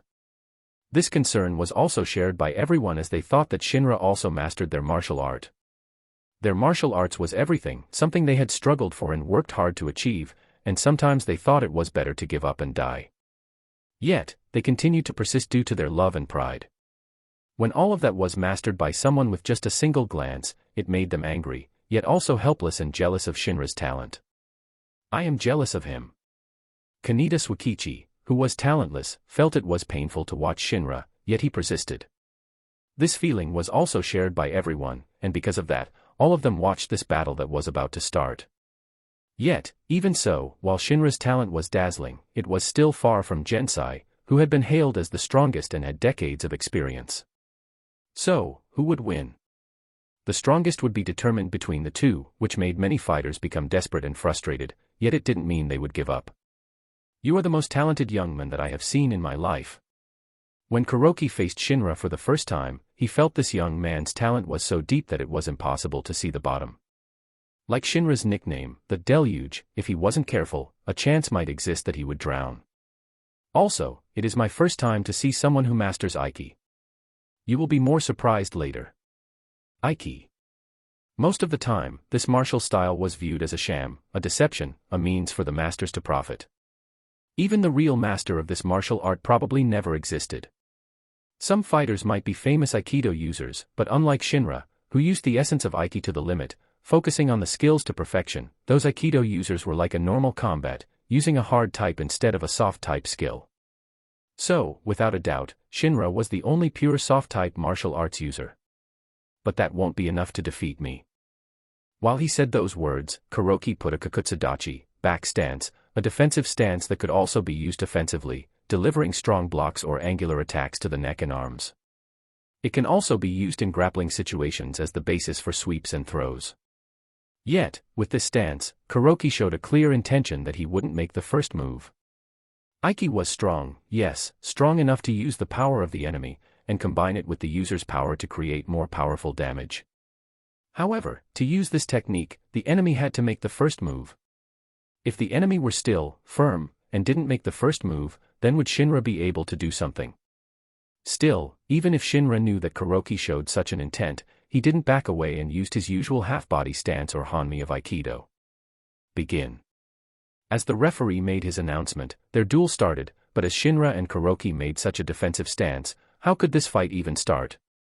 Yet, watching this, they understood Kuroki's logic and Shinra's weakness. Yes, if they don't move, then can he attack? The answer was obvious, no. If there were no dynamics, then Shinra's martial arts would be useless. However, Shinra smiled, then walked toward Kuroki with a light smile on his face. A stroll, a saunter, or simply a walk. Many words could be used to describe his action, but he just walked like nothing was wrong toward Kuroki, who was in a defensive stance. All were confused, and their hearts were beating so fast, yet they couldn't look away, wondering what Shinra would do until he was in front of Kuroki, so close that Kuroki's devil lance would pierce Shinra's body. Devil lance. This was Kuroki's trademark technique, and also the strongest, which was a karate technique where the user thrusts their hand like a spear. If it was a normal person, their fingers would break when they used this technique, but Kuroki had conditioned and trained this technique tirelessly and consistently, so that he could puncture solid steel and human flesh with this technique. So, the fact that Shinra was so close that he was within the range of the devil lance was so dangerous as he could die, killed by Kuroki.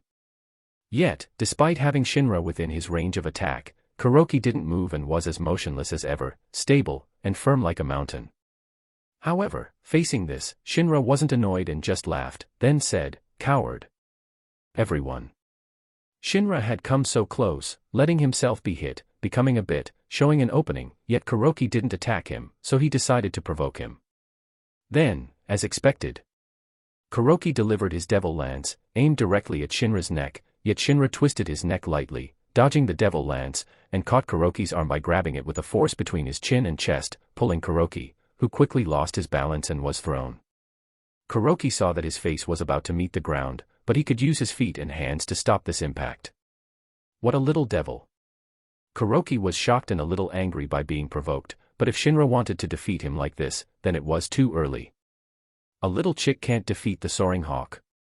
However, when Kuroki was about to use his hands and feet to stop the impact, Shinra grabbed his face, pulled him, rolling him to another direction in the air, and then smashed him into the ground. Crack! Boom! With a bloody face and broken nose, Kuroki's head was smashed into the ground mercilessly. In this first confrontation, Shinra won. Chapter 34, Prodigy 2. As the legendary karate master lay on the ground motionless, everyone was silent for a while before they shouted in excitement. Woohoo! While many were happy with their bets, some were depressed thinking that Kuroki would lose. Many fighters were also confused and wondered whether this old master would lose so easily. Huh? Is he losing? Just like that. What did you say, bastard? Old men won't lose so easily. Rihito, who was Kuroki's first opponent, was angry when the others badmouthed Kuroki. No, your thinking is too simple. Kaneda. Among all of them, if someone was the smartest, it would be Kaneda Swakichi, who was the strongest in shogi, the sport where the brightest minds became the strongest. While others might not have noticed, he noticed it and knew that Kuroki had a similar ability to his. Foresight. This was the ability that he had attained by working tirelessly on the shogi board, to predict his opponent's movement, which was the reason why he could stand among all the other fighters. Yet, while this ability was impressive, Kuroki had something similar. No, he had an even better version, which was known as the motionless. Still, as if the two could predict the future, Kaneda understood the reason why Kuroki lay motionless on the ground instead of launching a counterattack was that he knew if Kuroki made a move, Shinra would catch him and slam him again. In a single exchange, Shinra was able to break Kuroki's nose and impact Kuroki's head with a powerful impact. Fortunately, Kuroki was durable, a defensive type of fighter who could resist a lot of damage. Even if his nose was quite bloody, it was nothing for him, but the problem was the slam attack that was given by Shinra. Kuroki's exterior was highly tough as he had conditioned his body to perfection, but his inside, his brain, organs, everything inside his body except the bones, was the same. They were all fragile, soft, and easily damaged. When Shinra smashed Kuroki's head to the ground with a throwing slam, it also affected Kuroki's brain. One was fine, but what about twice, 3, and more? Uchiha Shinra is a prodigy in Aikido. As long as Kuroki made his moves, all of his attacks would be redirected, and then he would be hit by Uchiha's counter, which would hurt as it combined the force of the redirected attack and also Uchiha's power. Kaneda felt conflicted, amazed, yet also distortedly jealous as Shinra's ability was something that he definitely couldn't achieve in his life. So, Kuroki lay there, stayed motionless, since if he stopped moving, Shinra wouldn't be able to counter him. Unexpectedly, the act of lying on the ground was also a perfect defensive posture, as Shinra would be unable to attack Kuroki's back. If Shinra wanted to make a move, he could only attack from the front area, but as long as he made his move, he would be hit by the devil lance, which had been waiting to be unleashed by Kuroki. Just once, as long as Kuroki's devil lance hit, everything would be over. Yet, the problem was whether Kuroki's devil lance could hit his opponent. If Shinra was as simple and stupid as Rihito, it would be simple. Oi! Rihito was angry, but he couldn't refute it. Unfortunately, Shinra wasn't that kind of opponent, and whether it was Kuroki or Shinra, the two of them were a similar type of martial artist, as they were highly defensive and counter-type, leading their opponents before they struck them down. If a difference existed, it was their weapons to end their enemy. If Kuroki had the dangerous devil lance that could even puncture steel, Shinra had his Aiki, which could redirect any attacks and the enemy's attacks to strike them down.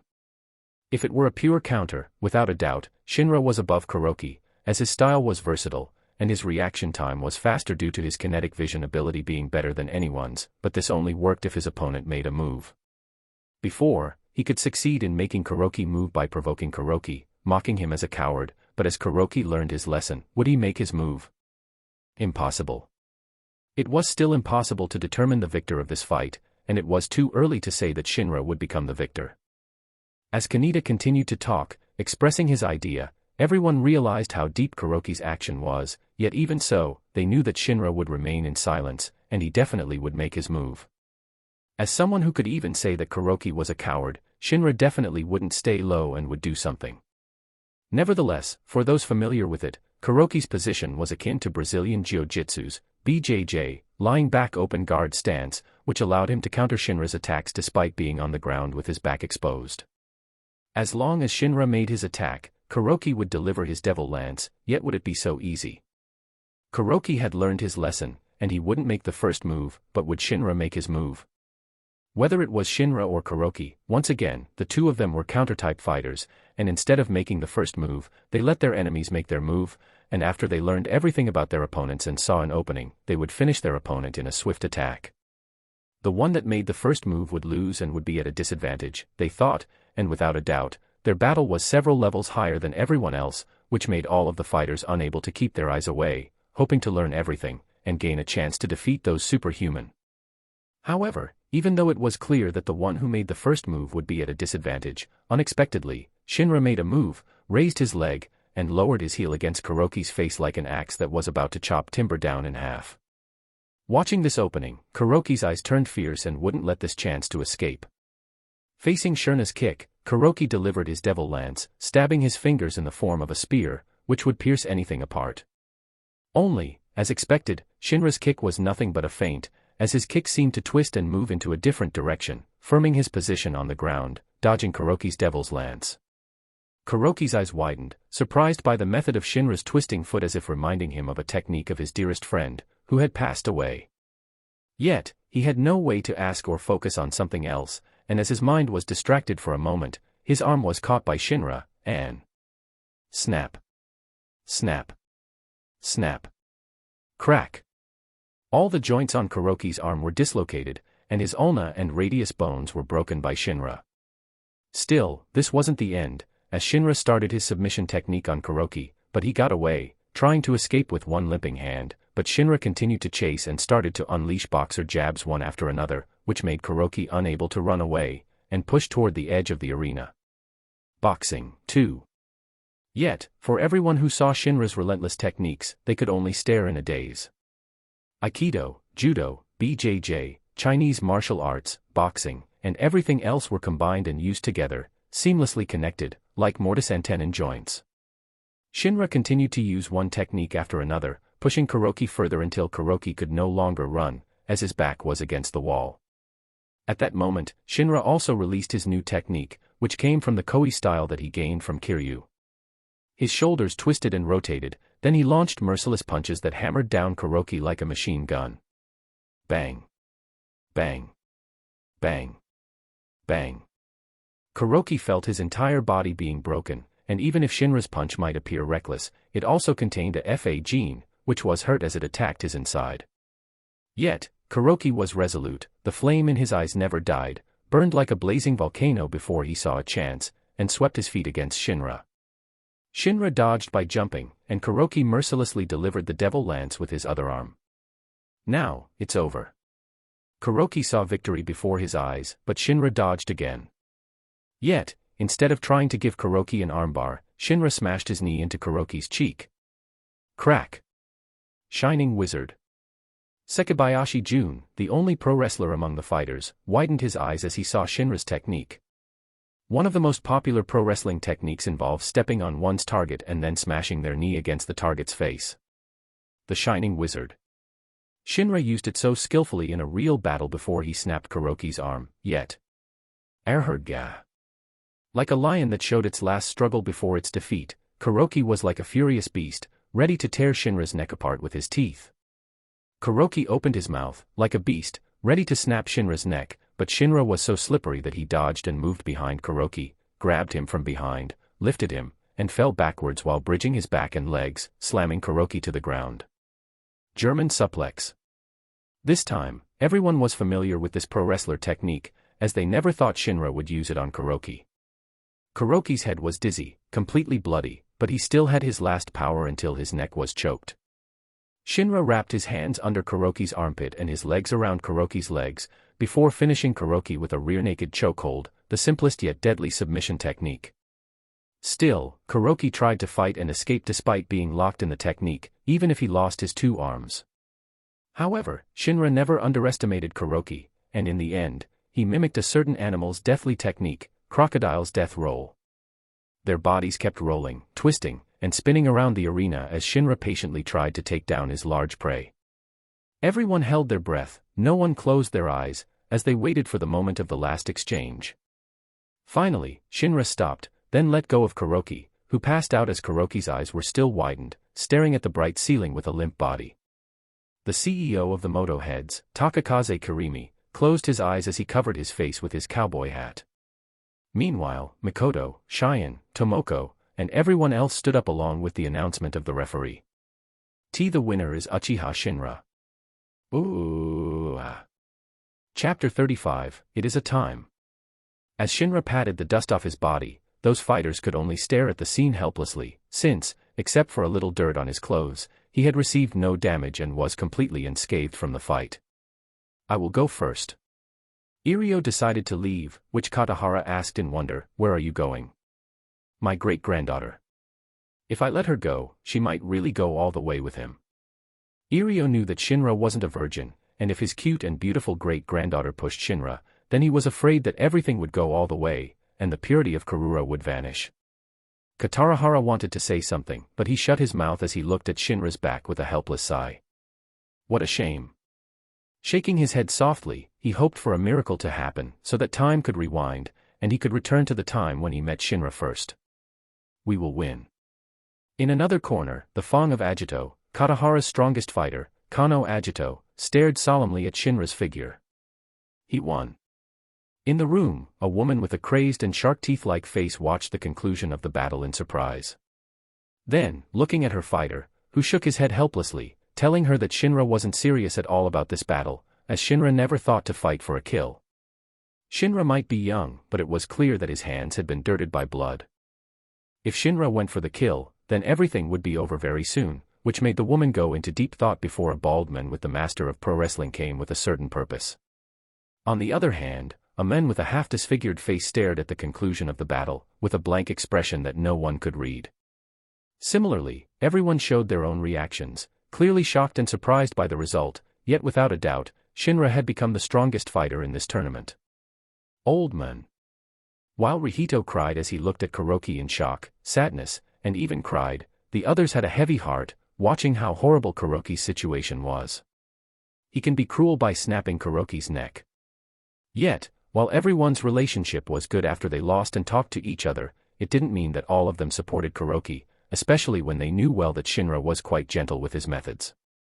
With Shinra's ability, wouldn't he be able to learn Kuroki's technique, too? By then, if Shinra stabbed that devil lance at Kuroki, who was merciless and might even inflict a heavy injury on Shinra, what would happen?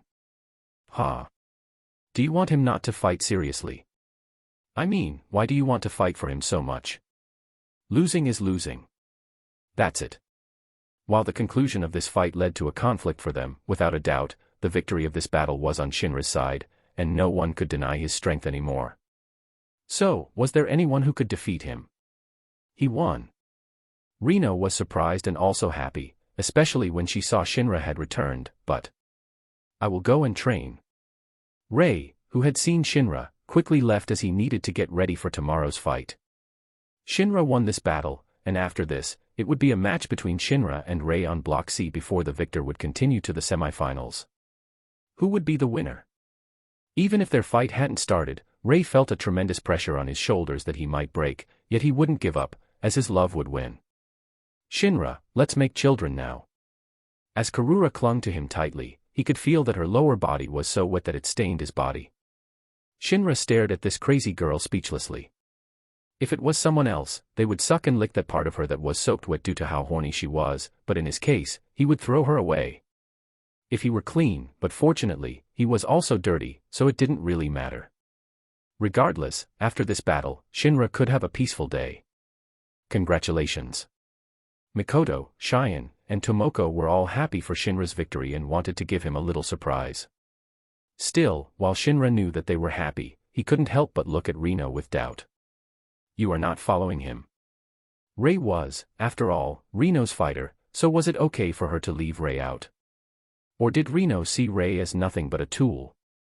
There was a high chance that it was like that, Shinra thought, since he knew well that for a woman with such a position, a feeling was nothing in front of power and interest. Yet, it had nothing to do with him since Reno wasn't his woman, and even if she was one, he wasn't worried since, unlike others, he was strong here. I will leave after this. Reno kept her smile and said, but let me remind you. Rei is strong. You won't win so easily. When she finished, she showed a charming smile and wanted to move closer to Shinra, but she was stopped by Karura, who was staring at her like an angry kitty. Fufufu, if you defeat him, I will give you a good reward. Reno's expression was so seductive, like a succubus, clearly showing her intent that she was ready to have her lewd body be messed up by Shinra. Shaking her soft, sexy buttocks lightly, she walked away under the helpless gaze of many. Shinra, that woman is a bitch. You shouldn't be with her. Karura might not be threatened by the other women, but facing Reno, she was afraid that Shinra would be seduced. Anyway, let's make a child first. We can talk about the rest later. You really haven't changed. Still, after his fight with Kuroki, Shinra knew that he could relax, and this was what he was planning to do until. Oi, you handsome bastard. All of them wondered who the idiot was who tried to provoke Shinra, but when they turned, they saw a huge man with a huge body, but Shinra wasn't small since his height was about 187 centimeters. In contrast, the men had a 1 centimeter difference, which was about 188 centimeters. Still, the difference in their height aside, as a slight height difference wouldn't change anything when they saw this person. They couldn't help but frown as they knew that this was Kuroki's previous opponent, who had lost in such a pathetic way, the Superman, Rihito. Nevertheless, when Rihito saw the level of the women around Shinra's side, he was surprised and even became a little hot on his body. Still, he didn't forget about his purpose to come, and compared to women, he wanted to have a fight more. Let's fight here. You and me. Rihito dashed as he lifted his arm high with a claw-like hand, ready to swing it down. His special trait came from his strong grip, which allowed him to tear away a coin and even climb a mountain naked. When he swung his hand, due to his strong grip, his fingers were like the claws of a beast, razor-like and would cause heavy damage, but... Bang! Rihito's brain jolted, then he fell in a limp, then passed out like he was in the position of kowtowing. Facing this clown, Shinra only needed a single jab to defeat him. Still looking up, he saw the group of bodyguards from Katahara as he grabbed Rihito's head, robbing Rihito of his special talent, which was quite good. We're sorry. Still, when Shinra stared at them, all of them apologized profusely as their backs were filled with cold sweat. They could have stopped Rihito, but in the end, they didn't do anything, letting a fight break out even though it was their duty to stop it. Rihito's group, who followed, also stopped in fear until Shinra threw Rihito away like trash, walked away with his women until they returned to their place, watching the second round of the tournament till the end. Let's go to another world, after this. As his eyes had recovered, instead of wasting his time in this world, it was better to leave for another world to grow stronger. Shinra had gathered everything that he needed from experiences, knowledge, martial arts, a strong body, and the rest, but all of that was far from enough to defeat his enemies in the world of Naruto, so he thought to travel to another world to grow stronger, but his thought was interrupted. Knock. Knock. A knock was heard, and they saw a woman who said that she was the messenger of Katahara Mitsudo to gather in the VIP arena. Chapter 36, It's Enough. The sudden message from the messenger, who had told Cheyenne to gather together in the VIP area with the other CEOs, surprised them, and naturally, it also disrupted their plan. You should go back first. I will go back after a while. Even if Cheyenne was pregnant, it didn't mean that she couldn't help him in that area. No, we will go with you. Huh. Cheyenne was surprised by this slight kindness of Shinra. You sure? Yes. Shinra nodded. I have nothing to do anyway. Aren't we going to have a child after this? Karura asked as if she were begging. Everyone. Regardless, as Shinra and everyone else followed Cheyenne to the meeting, which was invited by Katahara, it was also a form of protection, especially when Katahara was the one with the highest force on this island. The island was owned by Katahara, who also had 250 trained martial artists as bodyguards. If Katahara was serious, no one could be his opponent, and anyone who was targeted by him would die without being able to tell a tale as they left the world. Shinra knew that he might be overthinking it, but it was better to be ready than sorry, right? At the same time, after he finished his match with Kuroki, he felt like it was a waste of time to stay in this world, so. Should I visit another world after this? Since he had been staying in this world for a few months, naturally, he also understood the power of his Manikyu Sharingan, which is the Eye of Usurp and the Eye of Beyond. While he often used the Eye of Usurpation on a few characters in this world, especially those who had a special trait and unique knowledge in their respective field, such as medicine, physics, chemistry, economics, social science, and many others, he hardly used his Eye of Beyond, the other ability of his Manikyu Sharingan that allowed him to travel to another world. Previously, he was afraid to use it as the cooldown of this ability was quite long, but that didn't seem to be the case after he learned the knowledge of a ninja.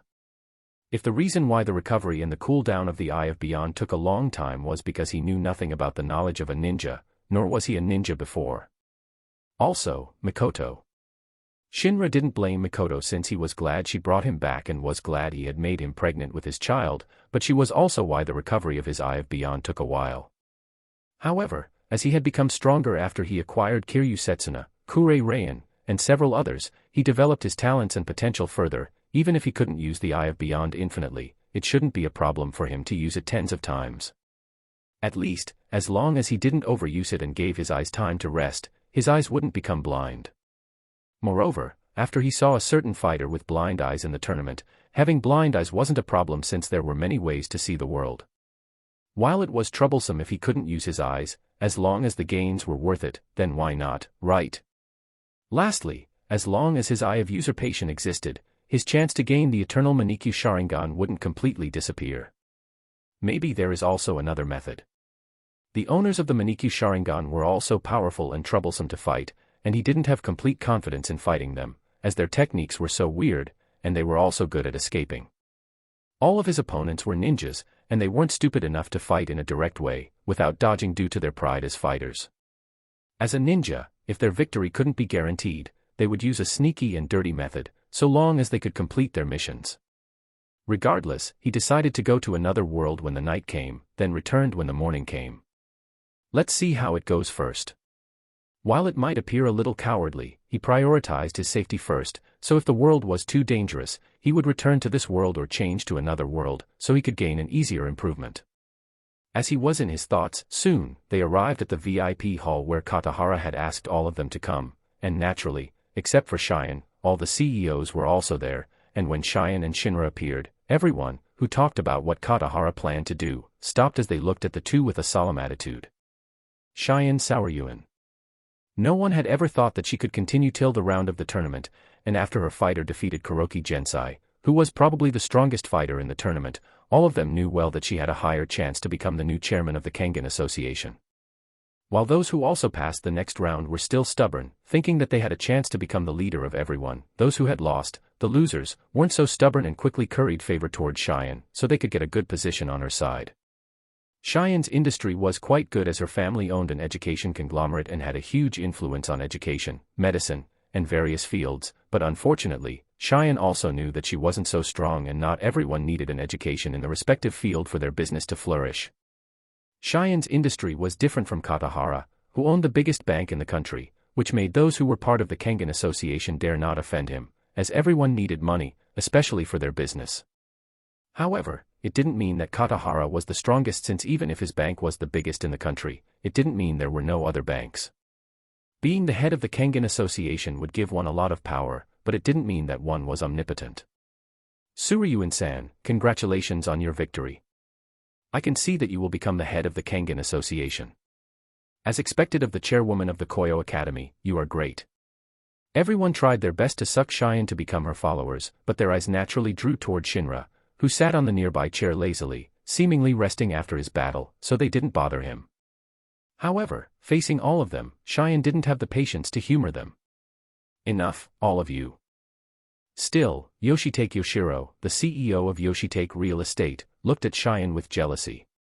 You are so lucky to have such a handsome and powerful fighter. Cheyenne. Regardless, what was important for the head of the Kangan Association was to have a strong fighter. If one had a strong fighter, their position would be firm, and they could rob others' projects with the Kangan match, which would help their business. Yet, once again, being the head of the Kangan Association didn't mean becoming the strongest. However, for Cheyenne, who had a strong yet young fighter under him, without a doubt, her position was as firm as the mountain. Still, as they talked, Cheyenne quickly changed her gear and focused on her business, since she knew well that when she became the head of the Kangan Association, it wasn't the end, but it was just the beginning, since many things had to be done. And, when she thought of that, it's so troublesome to become the head of the Kangan Association.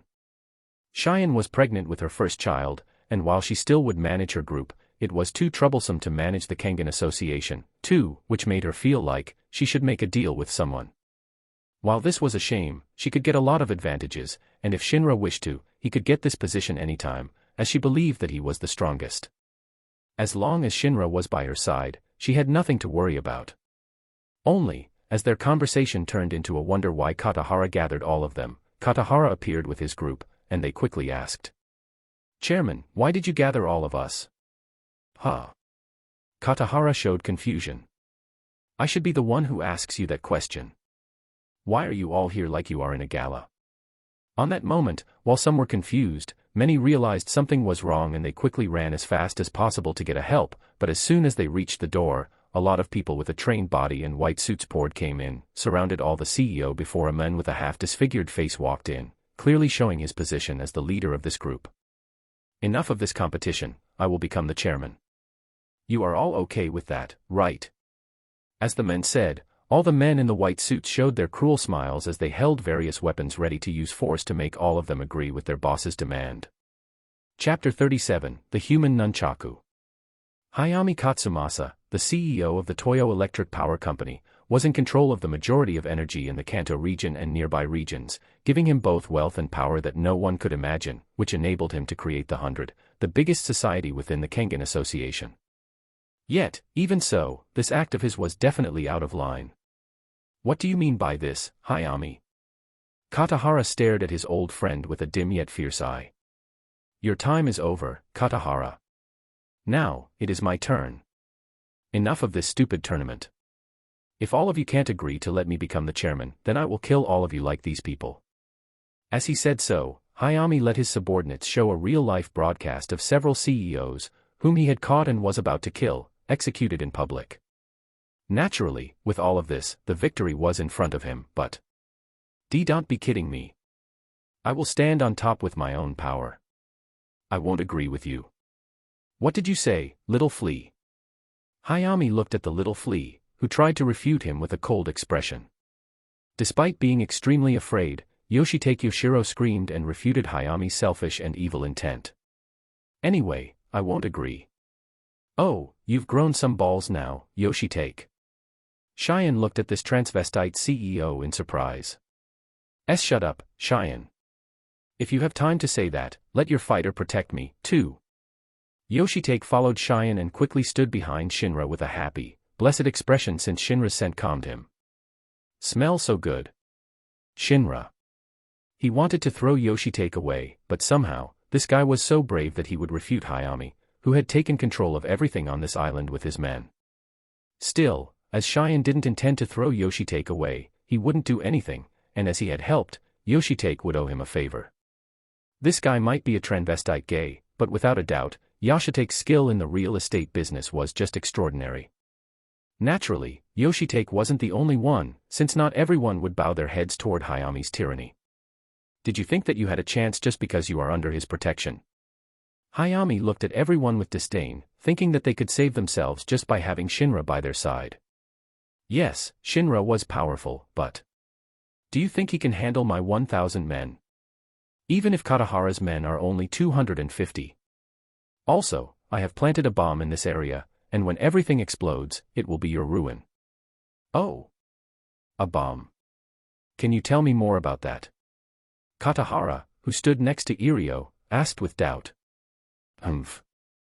This area, this place, I have planted them with a bomb that will kill everyone inside, and when that happens, my men that have been waiting outside will pour in and massacre everyone.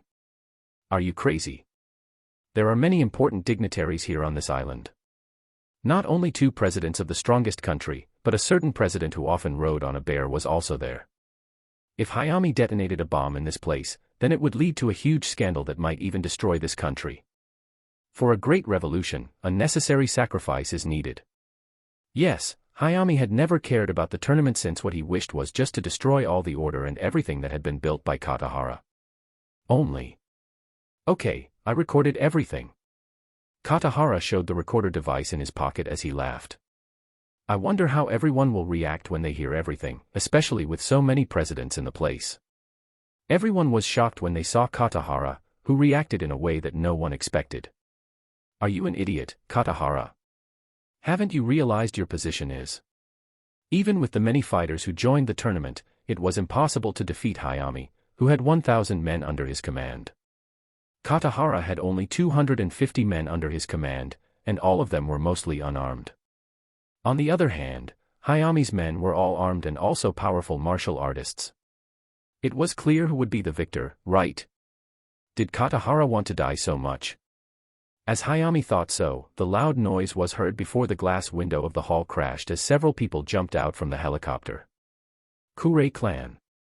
All of the people who jumped out had similar, distinctive eyes with darkened near-black sclera and whitened irises and pupils, which showed that they were members of the Kurei clan. Grandpa. 50 members of the Kurei clan are at your service. Irio showed a beast-like smile, then looked at his great-granddaughter dotingly. Karura, stay there, okay. Let us handle this. However, after he said those words, he looked at Shinra, wishing to say strong words, but in the end, he held them. Shinra knew that most of the eyes were on him, and they all wished for him to move since they knew that he was the most powerful. Still yawning, he walked out as he thought that all the worlds were the same. Even if the world had become modern, the essence of a human was the same. The one with the greater fists was the victor. Stay here, I will handle them. Okay, be careful.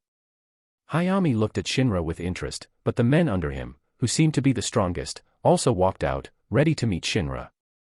Young man, you are powerful, but you are still young, since there are many things in this world that you don't know, and instead of staying with them, you should go with us, since we can make you. Bang. The large man slumped over when Shinra suddenly made his move and made a jab at his chin. Everyone was startled, but Shinra grabbed the man's ankle and said, I hardly fight by using weapons, but I am also quite knowledgeable about using a weapon. Everyone widened their eyes, but a certain doubt and strangeness emerged in their minds. A weapon. Did Shinra hold a weapon? Also, why did Shinra hold the man's ankle? A certain idea suddenly formed in their minds, which they thought was impossible, but somehow, it was realized before them. Grabbing the man's ankle, Shinra started to lift the man with his strength before he started to spin him rapidly around like a nunchaku. Is this a human nunchaku? As everyone was in a daze by Shinra's crazy idea of turning a human into a nunchaku for him to wield, it also made them realize how crazy his physical ability was. Slowly, surely, then in a process that was visible to the eyes, Shinra mastered the way to use a human as a nunchaku and slammed it into the group of bodyguards in white suits. Bomb. Bomb. Bomb. Bomb. Bomb. A human was both fragile and solid, but when it was moved at the speed that created an optical illusion that made the human nunchaku form like an armor that protects Shinra, it became a dangerous weapon that defeated anyone who was hit. In front of Shinra, all of those powerful and trained men who were proud of by Hayami were like a pack of sheep in front of a fierce wolf. Impossible. Hayami knew that Shinra was powerful, but was Shinra this powerful? The hundreds of men that were gathered by Hayami to surround and take down the CEO group were all massacred by Shinra alone with his inhuman technique of human nunchaku. While Hayami was in a panic and in deep despair, Katahara, Irio, and the others could only stare in a daze, completely shocked. That's it. It's all over just like that.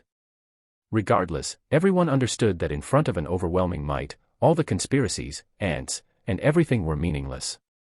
In front of Shinra, no matter how many men Hayami gathered, it was just useless. Only as Shinra tore Hayami's plan alone, his status in the eyes of everyone rose even higher, and probably, he was treated as a human nuclear bomb. Let's go to another world. As he threw the human nunchaku in his hand, Shinra walked to Mikoto, Cheyenne, and Tomoko and said, "Let's go back." Okay. 3x. Everything was over, and they knew that he just wanted to rest. As expected, let's make a child, Shinra. Naturally, Karura also followed, but Irio and all the Kurei clan members who followed didn't stop her since they had seen Shinra's power, and frankly, they wished him to impregnate more women in their clan. Regardless, they knew those who controlled Shinra controlled the world, and on the minds of those CEOs, each of them devised their own plans to get their seeds. Shinra felt cold all of a sudden, but without a doubt, his gains in this world were immense. Chapter 38, Is It That World? One Piece. The world of the Kangan Ashura. While it was just a world where the merchants used a strong martial artist to compete and win a certain project that they wished, this also gave rise to a rich development of martial arts. In China, a place where martial arts have been developed for more than 4,000 years, a certain man who had lived for almost 5,000 years couldn't help but open his eyes and show excitement when he heard his followers' words. Really? Yes. This young man is different. This young man has great potential. Interesting. As this man had been living for so long, his enemy had always been one, and that was boredom, so when he heard that a young man had fought hundreds of trained martial artists with just a human weapon, it made surprised and also excited. In every era, many extraordinary individuals were born, but none were able to give him much of an interest since, in the end, no matter how powerful and extraordinary those people had become, they would lose and succumb to him. Should I bring him there? Can you? Well, let's not be in a hurry. Let's do it slowly since it isn't like we're in a hurry either. It wouldn't be too late to get to know Shinra later. Nevertheless, Shinra never expected that he would be targeted by a certain immortal from this world, yet even if he knew, it would be great, he thought, since that way, this world had more value than he had imagined. After all, even in the world of Naruto, no one could live forever. Even the ancestor of a ninja also passed away due to old age, showing that despite being given a powerful strength, they weren't omnipotent, and it was also because of that, he thought to visit another world for a moment.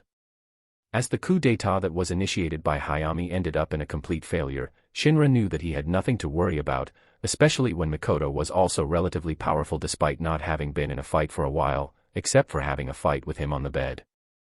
Naturally, those important guests didn't know what had happened behind the scenes as Katahara had prepared a sexy performance with many beautiful women on the stage to attract everyone's attention. Katahara might be the man with the highest position in the Kangan Association, but even so, he was still a man, and as a man, of course, he understood other men.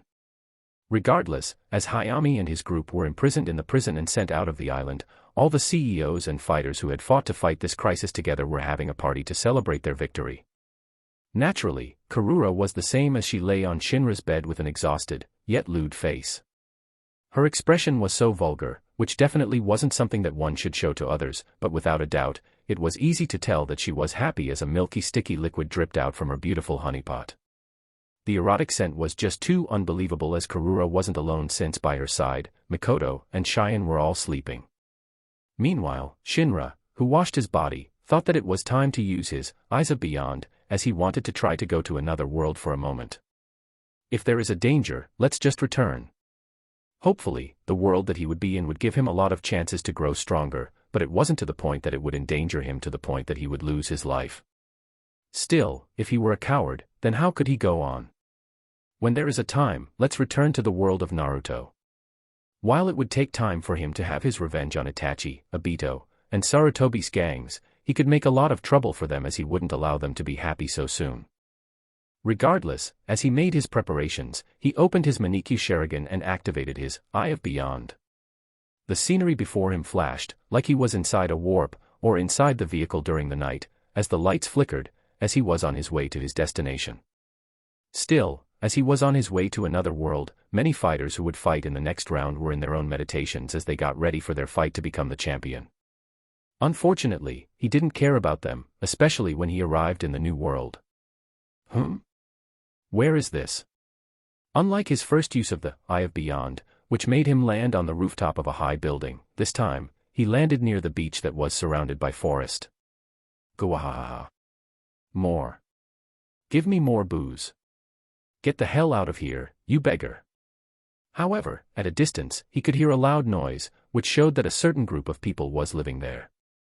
At the same time, it surprised him to know that he understood their conversations. Was it because of the unique ability of the Eye of Beyond that automatically translated the language of the people in the new world into something that he understood? Or was it because this was also the work of a Japanese manga artist or light novel author? It should be the latter. While Shinra wasn't sure, he could check the commune by hiding discreetly, as he didn't want to meet a troublesome problem, yet as he moved, like a ninja, and arrived at the commune, it made him frown since it was just too smelly. Everyone didn't seem to care about hygiene, and he also noticed that the civilizations were more or less undeveloped. Yet, even so, he could tell that those people who were drunk, sleeping, having a party, or fighting were all quite strong. They might not be his opponents, but the weakest was better than the average in the world of Kangan. It's just in the day. Still, what made him strange was how everyone was being lazy despite it being a day. No one was working, and they seemed to just have fun aimlessly without any direction. Did you hear about that pirate? Ah, that one. What about him? It seemed he was caught by the navy. Gahahaha, he reaped what he sowed. He thought that he could get one piece and become a pirate king. What a loser he has become. You are right. Wahahaha. By the way, have you heard the Baroque works have lately made a settlement on the Whiskey Peak? Those bounty hunters are such a shit. As everyone had a conversation, Shinra wondered whether it was the world that he thought it was, but if so, then he didn't have to fear, since he knew that no powerful people existed on this island, and he could just confirm his doubt by using his Sharingan to hypnotize someone. But if that's the world, as long as he didn't provoke a powerful individual, then it would be fine. At the same time, he walked out from his hiding place, thinking that he might be able to get something interesting in this world. Regardless, when he walked in, everyone quickly looked at him as his appearance was just so clean, handsome, and noble-like, different from a scumbags like them, who was at the bottom of the bottom. Still, even if they were at the bottom, they had a lot of experience, and while they didn't know who Shinra was, they knew that he wasn't someone they should mess with. However, some people just wished to cause him trouble since, as he walked, someone tried to deliberately crash into him, to which he dodged, and swept his feet, causing him to fall. Bang. When the man fell, his friends and the surrounding men were dumbfounded before they thought something interesting was about to happen. Sarkis-san. Are you okay? You bastard. Did you know what you just did? Do you want to become the enemy of our Bellamy pirates? The big knife, Sarkis, was also angry when he fell pathetically in front of everyone, especially when he could see all of his comrades laughed at him, making him lose his face, but when he thought to take his kukri to show how powerful he was, and showed everyone what he could do with this weapon. Bang. A stomp landed on his face, broke his nose, and twisted his face into a crack. Crack. Sarkis. Chapter 39, Punch. Rakasa's Kick. This was a technique that Shinra developed from the Rakura's palm, which was a similar twisting attack that damaged but by using the sole of his foot. The damage was naturally higher as a leg is stronger than a fist, and as expected, even if Sarkis was a man with a bounty of 38 million bellies, he was crushed completely by Shinra in just a single attack. But everyone was in a daze before they moved away in horror as they saw the injuries on Sarkis' face. If Sarkis' face was just crushed, no one thought of anything, but his face was twisted like a spiral of a whirlpool, which made all of them run away in fright. His face. What's happening? I don't know, but it must be that guy. What people fear had always been the unknown, and as no one knew what Shinra had done to Sarkis, they all wanted to run away, but... Bang. Shinra moved away, dodged all of a sudden, but the people nearby weren't so lucky as they were hit by the impact. How dare you do that to my crew, shitty bastard? At a speed that couldn't be followed by the eyes, a figure that made everyone tremble appeared as he showed complete wrath. It's Bellamy. When Shinra heard that name and the shape of Bellamy's legs that resembled that of a spring, he knew well that this was the world of One Piece.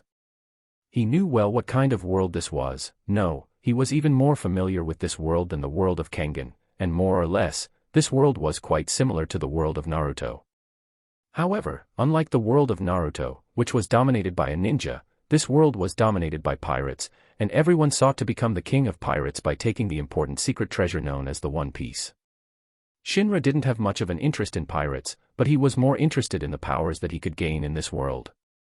While similar to the world of Kangan Ashura, where physical ability was supreme and was the way for most people to grow stronger, the physical ability of the people in this world was on another level, since some people could even blow away an island with just a single attack.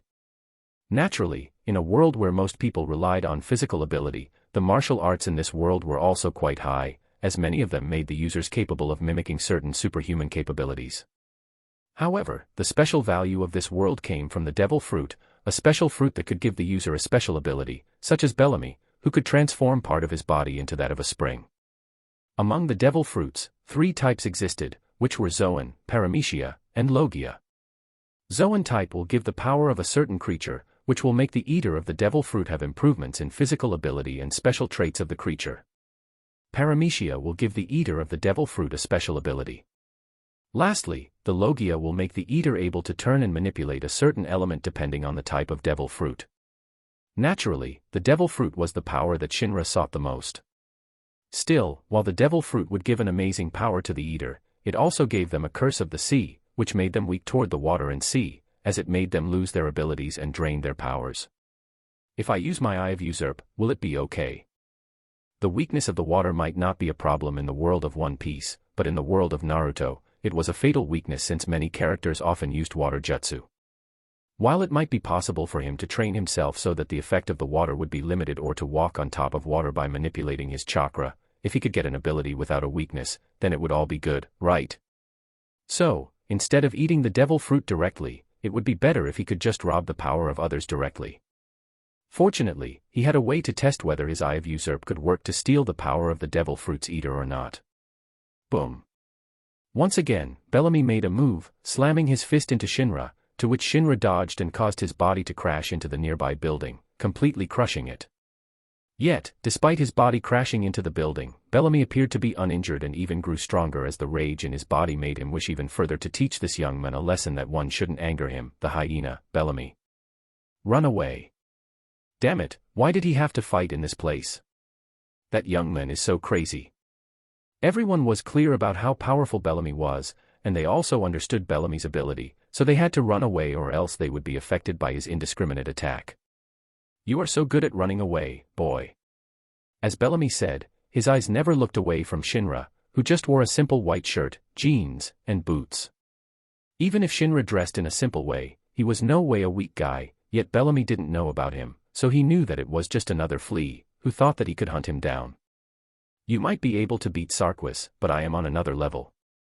Boom. Once again, Bellamy moved at a speed that was impossible to follow, then crashed into another building, but unfortunately, he couldn't hit Shinra. I see. You are so good at dodging, but can you handle this, boy? Bellamy grew angrier as Shinra dodged his attack once again, so this time, he decided to be serious. His legs once again formed into springs, before he bounced to the building on the other side. Spring hopper. Boom. Boom. Boom. Boom. Boom. Bouncing, and bouncing. As Bellamy kept bouncing from one stop to another, this act increased his speed so much that he became invisible. If there was a way to see him at such speed, it was the impact and the trace of where he bounced as it formed a crater, and also the springing sound that kept echoing within this space. Bane no Mi. This was the devil fruit that was eaten by Bellamy, which allowed him to turn his limbs into those of a spring, and made him into a spring human. A spring, when Shinra thought of this object, he couldn't help but feel quite interested since, more or less, Bellamy's devil fruit was quite similar to the Gomu Gomu no Mi, the devil fruit eaten by Luffy before everyone knew that it wasn't that devil fruit at all. Nevertheless, when he thought of the possibility of this devil fruit, he felt that it wasn't that bad, and it could also help him to improve his physical ability, so why not? At worst, he could just train this devil fruit to the limit and wait till his Eye of Usurp recovered, but at least, he wanted to know whether it was possible or not for him to rob the power of the devil fruit. Regardless, it was impossible for Bellamy to know what Shinra was thinking, and in his eyes, he thought that Shinra was just afraid, clearly dumbfounded, and still stunned due to his mighty power. As he kept hopping and bouncing, his speed became so vast that it was impossible to see him, and he also accumulated enough momentum before he thought it was time to end Shinra. Dai. Everyone knew the result of the battle, and they all sighed, thinking of how powerful Bellamy was. Similarly, on the corner, a beautiful woman with tan skin also shook her head softly as her thoughts were similar to the others, but... boom. The one who was smashed wasn't Shinra, but Bellamy, who was defeated with just a single punch as he was crushed and smashed on the ground, passed out with broken jaws, cheekbones, and teeth. Still, without a doubt, Shinra felt a tingling pain in his arm. Chapter 40, Bane no Mi. I shouldn't have done that. While everyone was in awe due to Shinra being able to knock out Bellamy, who had reached a maximum speed and impact with his technique, Spring Hopper, Shinra also had to admit that he had underestimated the physical ability of Bellamy. No matter how weak Bellamy was, and even if he was defeated by Luffy in the original with just a single punch, he was still a pirate with a high bounty of 58 million berries. At the same time, Luffy was a pirate with 100 million berries. Also, how could Shinra think to compare his physical ability with a strange creature known as Luffy? He was lucky that his arm didn't break as he made a last-minute judgment by enhancing his fist with a chakra and using the removal ability, which broke the limiter on his body, further strengthening his physical ability to increase his tolerance and defense. While he had the water stream rock-smashing fist, it didn't mean that he could reflect the attack of someone without caring about the strength of his opponents.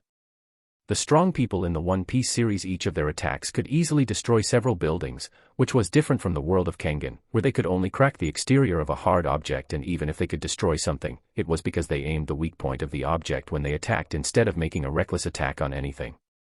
So, facing Bellamy, who had enhanced his speed to the limit with the Bane no Mi, he had become like a human bullet, and his attack would smash a normal person into a meat pulp. Regardless of his victory, this also made Shinra feel sober, thinking that it was fortunate for him to go to the world of One Piece instead of returning to the world of Naruto. If he returned to the world of Naruto, he would be killed mercilessly without knowing when. The martial arts in the world of Kangan might be impressive, but they had a lot of limitations since even Bang, the One Punch Man, who was the founder of the water stream rock-smashing fist, couldn't deflect or redirect Saitama's punch. In the end, it's become like this, huh? In front of the overwhelming power, everything was meaningless. However, it didn't mean that his visit to the world of Kangan was meaningless, since he gained many experiences and talents in martial arts. If I use the martial arts of Kangan, with the physical ability of the world of One Piece and the power of the Devil Fruit, what will happen? When he thought so, his mind became hot as he grabbed Bellamy and Sarkis away, leaving everyone dumbfounded. While he had said many things, frankly, it wasn't so difficult to defeat Bellamy and Sarkis despite having quite a high bounty. Sarkis aside, as he was defeated before he could do anything, Bellamy's defeat was normal, especially given his rapid movements, which ignored the possibility that his enemy might counter him. As Bellamy moved so fast in a straight line, Shinra just used his Aiki, redirected the force that was brought by Bellamy, and smashed Bellamy with all of his might. If he had to describe it, it was like a boxing counter technique where one boxer launched a fierce punch, but was countered by the other. Counter was, without a doubt, the most powerful technique, as the damage caused by this technique didn't come solely from the boxer's fist, but also from the momentum of the opponent, which made this technique even more deadly. However, Shinra had to admit that Bellamy's technique was powerful against a weakling. Still, it was also quite reckless, since if Bellamy moved at the highest speed after bouncing around and hit a steel pillar or a sharp spear, one could easily imagine a gruesome scene that had happened to Bellamy. Broken bones, being pierced, or his body was torn. Yet, this also made him wonder whether Bane no Mi was really that weak. More or less, the Bane no Mi resembled the Gomu no Mi that was eaten by Luffy. Whatever Luffy could do, Bellamy, who had eaten the Bane no Mi, could do more or less the same. Bouncing, stretching their limbs, or even being almost immune to the physical ability, what the Gomu no Mi could do, was able to be done by the Bane no Mi. More importantly, the main purpose of the spring was to absorb and store energy, which led to the creation of a suspension to absorb shock waves on the carriage and soften the ride. It could be said that both Luffy and Bellamy had the elastic quality that made them more or less immune to the blunt attack, yet somehow, Bellamy was beaten by Luffy in a single punch. Why did all of this happen? Shinra could only say that it was because Bellamy wasn't part of the D family, Nor did he have a father who worked as the leader of the Revolutionary Army, a grandfather who worked as a hero marine, or a mentor who was a emperor. Or, in just a simple term, Bellamy had no talent, especially when Shinra felt like the potential of the Bane no Mi was higher as a spring was made of a metal, so while Luffy, whose rubber body, was weak against a sharp object, Bane no Mi should be able to defend against the sharp object and wasn't so fragile as it was made of a metal. Still, no matter what, Shinra decided to try the Eye of Usurp on Sarquis and Bellamy. The two of them had been defeated, so their resistance was low, if not non-existent. The Eye of Usurpation might be powerful, but if the opponent wasn't incapacitated, they could resist. The ability of the Manjiki Sharingan wasn't omnipotent, and if their target had strong resistance, willpower, or was simply strong, their unique ability would be rendered meaningless. So, the best way to use his ability was when his target lost their resistance, when they were weak, or when they died.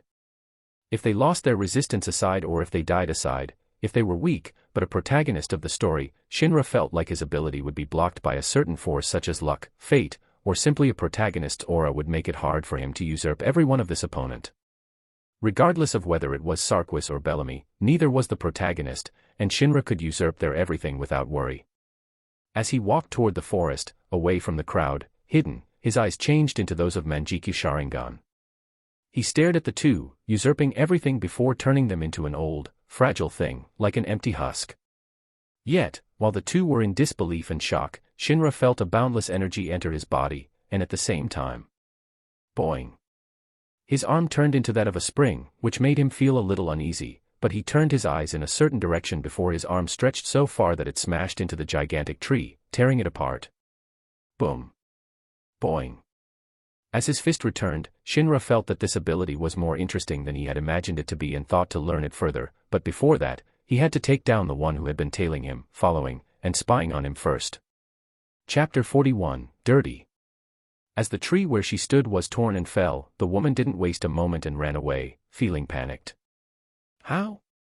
They were too far away from each other, and as the day became the evening, it would be hard for Shinra to notice her, but unexpectedly, he pinpointed her position accurately, and his attack almost hit her. Yet, no matter what, she cursed her curiosity, which couldn't be stopped. If she could have stopped her curiosity and just lived normally like an ordinary person, with her devil fruit, everything would have been possible, but unfortunately, she didn't do that and chased after the dream that everyone told her not to. And this was why she couldn't stop herself from wondering what Shinra wanted to do with Sarquis and Bellamy. Was he a bounty hunter? Yet, was there even a marine base on this mock town, the island where mostly pirates resided in the Grand Line? As for why she came to this place, it was said that there was a historical record about a certain subject that she was interested in, and somehow, she met Shinra, who was young yet powerful. However, unexpectedly, this young man gained the ability of Bellamy. It's not an illusion. The ability to turn a limb into a spring. The fact that Bellamy could gain 58 million berries due to this devil fruit showed that he was strong. Yet, Bellamy had died, and his power was taken by Shinra. Would that happen to her, too? With her childhood experience, she was pragmatic and cared about her safety more than anything, since, as she was still living, she had a duty and a dream that she had to do. It was impossible for her to give up, be caught, but... Bang. As such, loud noise echoed, and her body felt weak. A gun. Instead of chasing her, did he attack her with a gun? No, Shinra attacked this woman with his newly gained ability, the Bane no Mi, which turned his limb into that of a spring. In the modern world, the spring has many applications, including a weapon, whether it is a bow, a slingshot, an airsoft gun, or even a harpoon gun. Those weapons might not be the strongest, but even so, as it was created by using the special ability and the strong physical ability of the people of this world, they created powerful damage. More importantly, his opponent wasn't that strong since, with his eyesight, he could tell that his opponent would run away instead of trying to face him.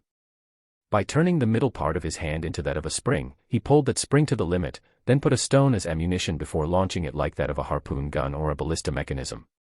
In the world of Kangan, he had trained with all types of long-range weapons, including a bow, hidden weapons, and firearms, as they were handy and easy to master due to his Sharingan. If I use ninjutsu, it will be more interesting. Using the elements or objects created by using ninjutsu, such as an earth shape of a spear, Shinra felt that this new technique of his could become more interesting, but it wouldn't be the most exceptional since the launching ability of this technique was limited. If he had to say, it was quite similar to a bow or a slingshot, which was compared to a gun, was far weaker, but cheap and quiet. Regardless, he continued to shoot out those pebbles and other objects that he discovered nearby, without hitting his target directly, and just stopped her from moving around, playing around like a cat, who just wanted to have fun before it bit down on the mice that it had chased around. As expected, this woman seemed to notice his intent that wasn't going to shoot her to death, which made her raise her hands and say, "I give up. I am sorry for following you. Please don't kill me." If Shinra had come close, then a chance might have existed that she could do something to change this situation, but he just attacked her from a distance, never thinking to get close, which made her helpless. While he only used a small object to attack her, if those things really hit her, then she was afraid that she might get broken bones.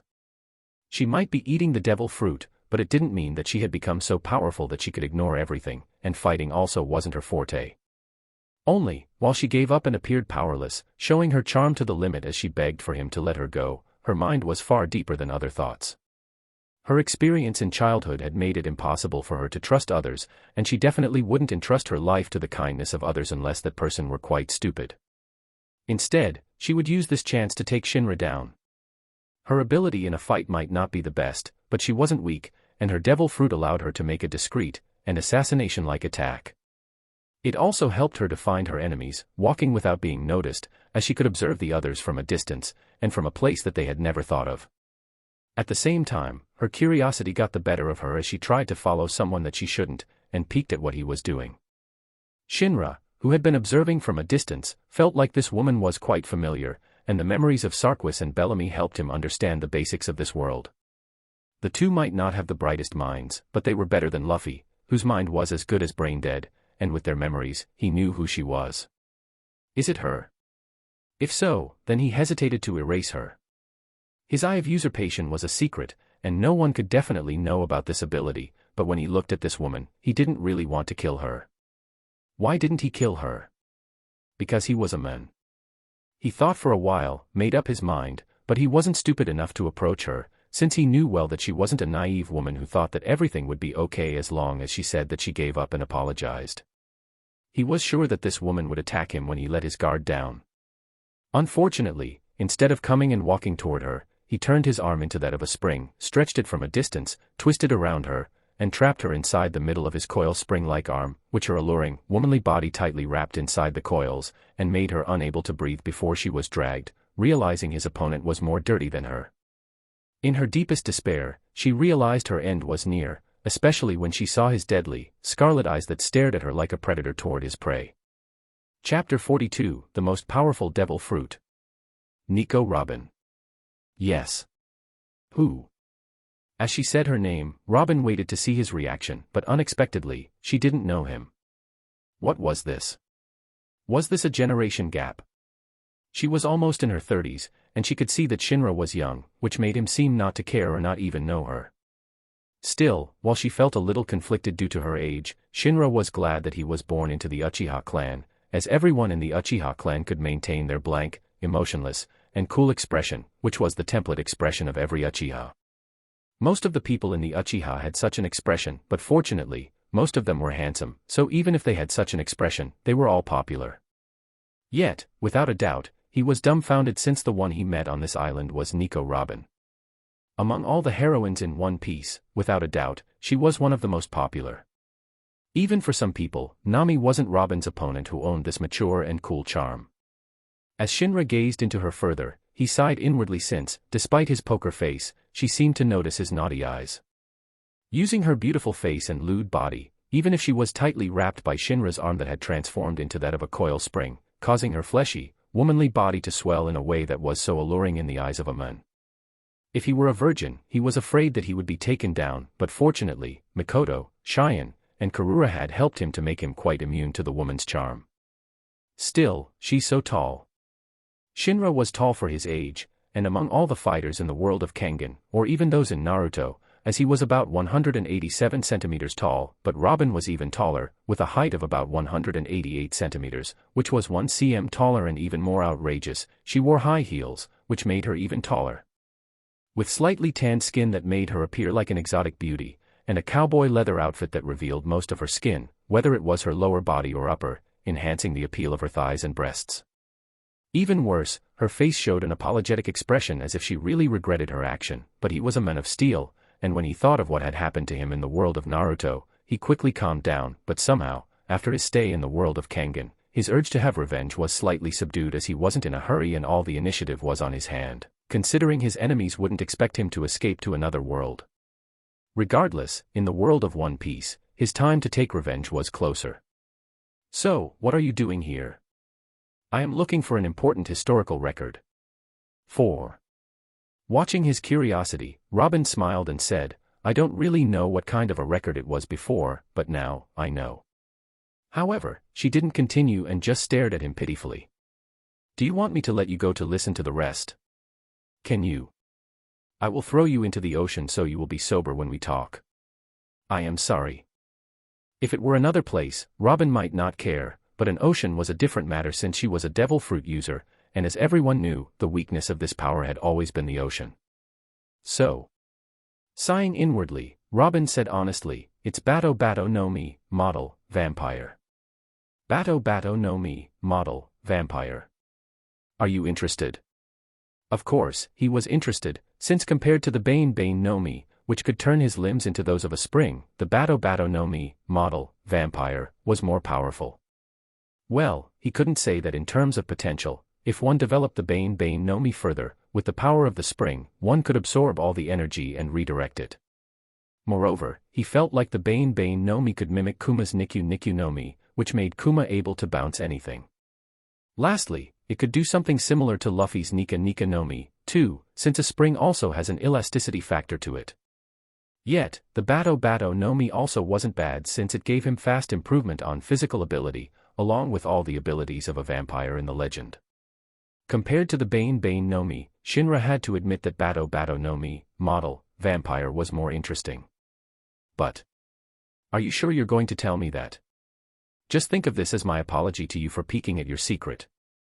While Robin didn't know much about Shinra, she felt that he might be one of the rare races in this world that had been destroyed or killed by the world government, as it would kill anything that tried to endanger its ruler. Shinra's ability, which made him able to absorb others, was impressive. But, unfortunately, you use it on the trash. What did you say? Ah. Did I say it out loud? You did. Well, you know, if you want to use your ability, you should try it on someone who is stronger than those two goons. In the eyes of many pirates, Sarquis and Bellamy were pretty good, but in the eyes of Robin, they were weaklings. In your opinion, what should I use my power for? Logia type. Logia. The one that can make one's body turn into that of an element. Robin looked at Shinra with the hint of seduction of a succubus. I know one that has the ability to turn into sand. Do you want me to bring you there? This woman, did she want him to fight with the Desert King, Crocodile? Naturally, Shinra knew about the crocodile as he was one of the famous characters in the world of One Piece. This fame didn't come from how powerful he was, but came from how silly his defeat was.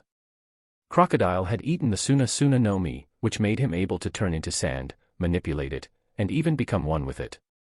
In the desert country, in the place where he should be shining with his ability, he was defeated by Luffy with a barrel of water. If this guy wasn't an idiot, then what was he?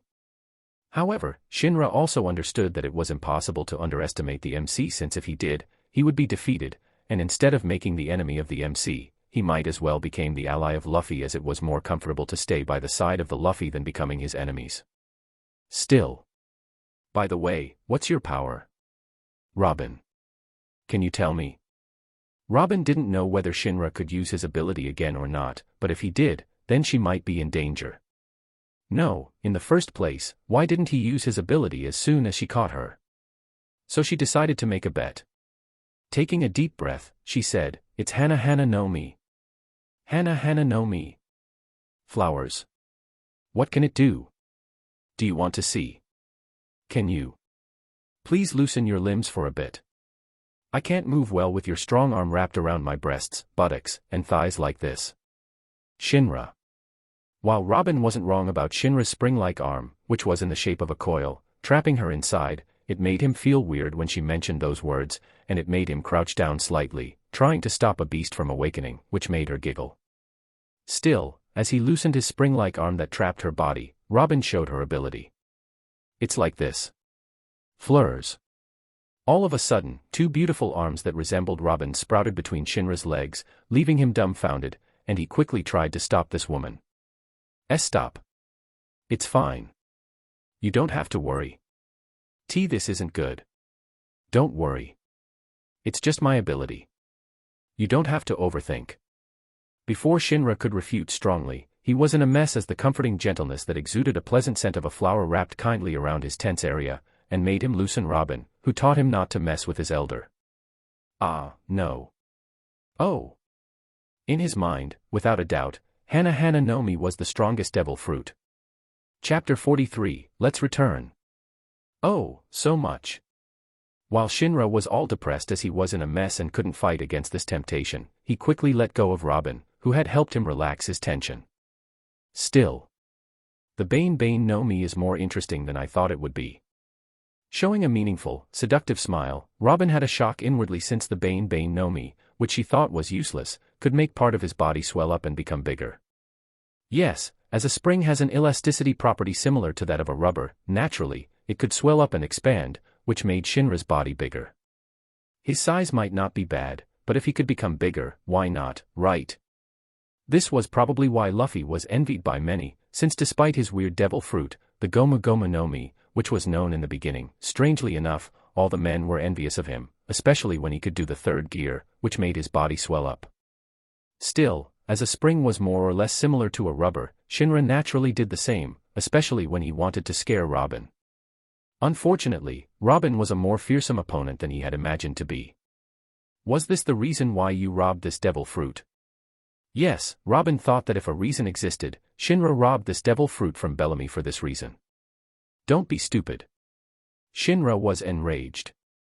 There is no way I am going to steal someone's devil fruit for such a silly reason. I know the possibility of this devil fruit, so I'll take it.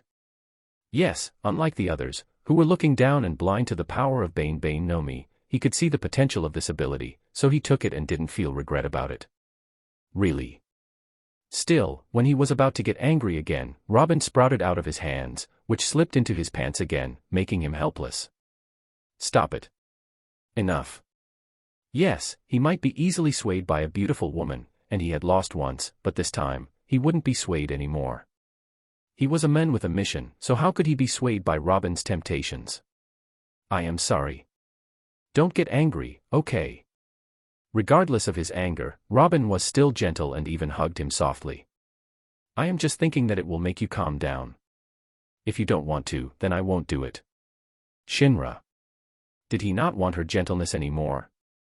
As he showed a conflicted expression, Robin laughed and kissed him softly on the cheek. So, we're even now. Don't do something dangerous again, woman. Shinra felt that this world was dangerous. He had to leave, or else he was unable to leave. Still, before that. Can I see the record of the Bato no Mi, model, vampire? Sure. Robin told him everything about the vampire devil fruit, but it was located on the New World, which was far away from their current location, the Grand Line. Still, since Shinra had confirmed his ability to rob Bellamy's devil fruit's ability without taking its weakness, he wondered whether it was possible to rob the ability from the devil fruit directly.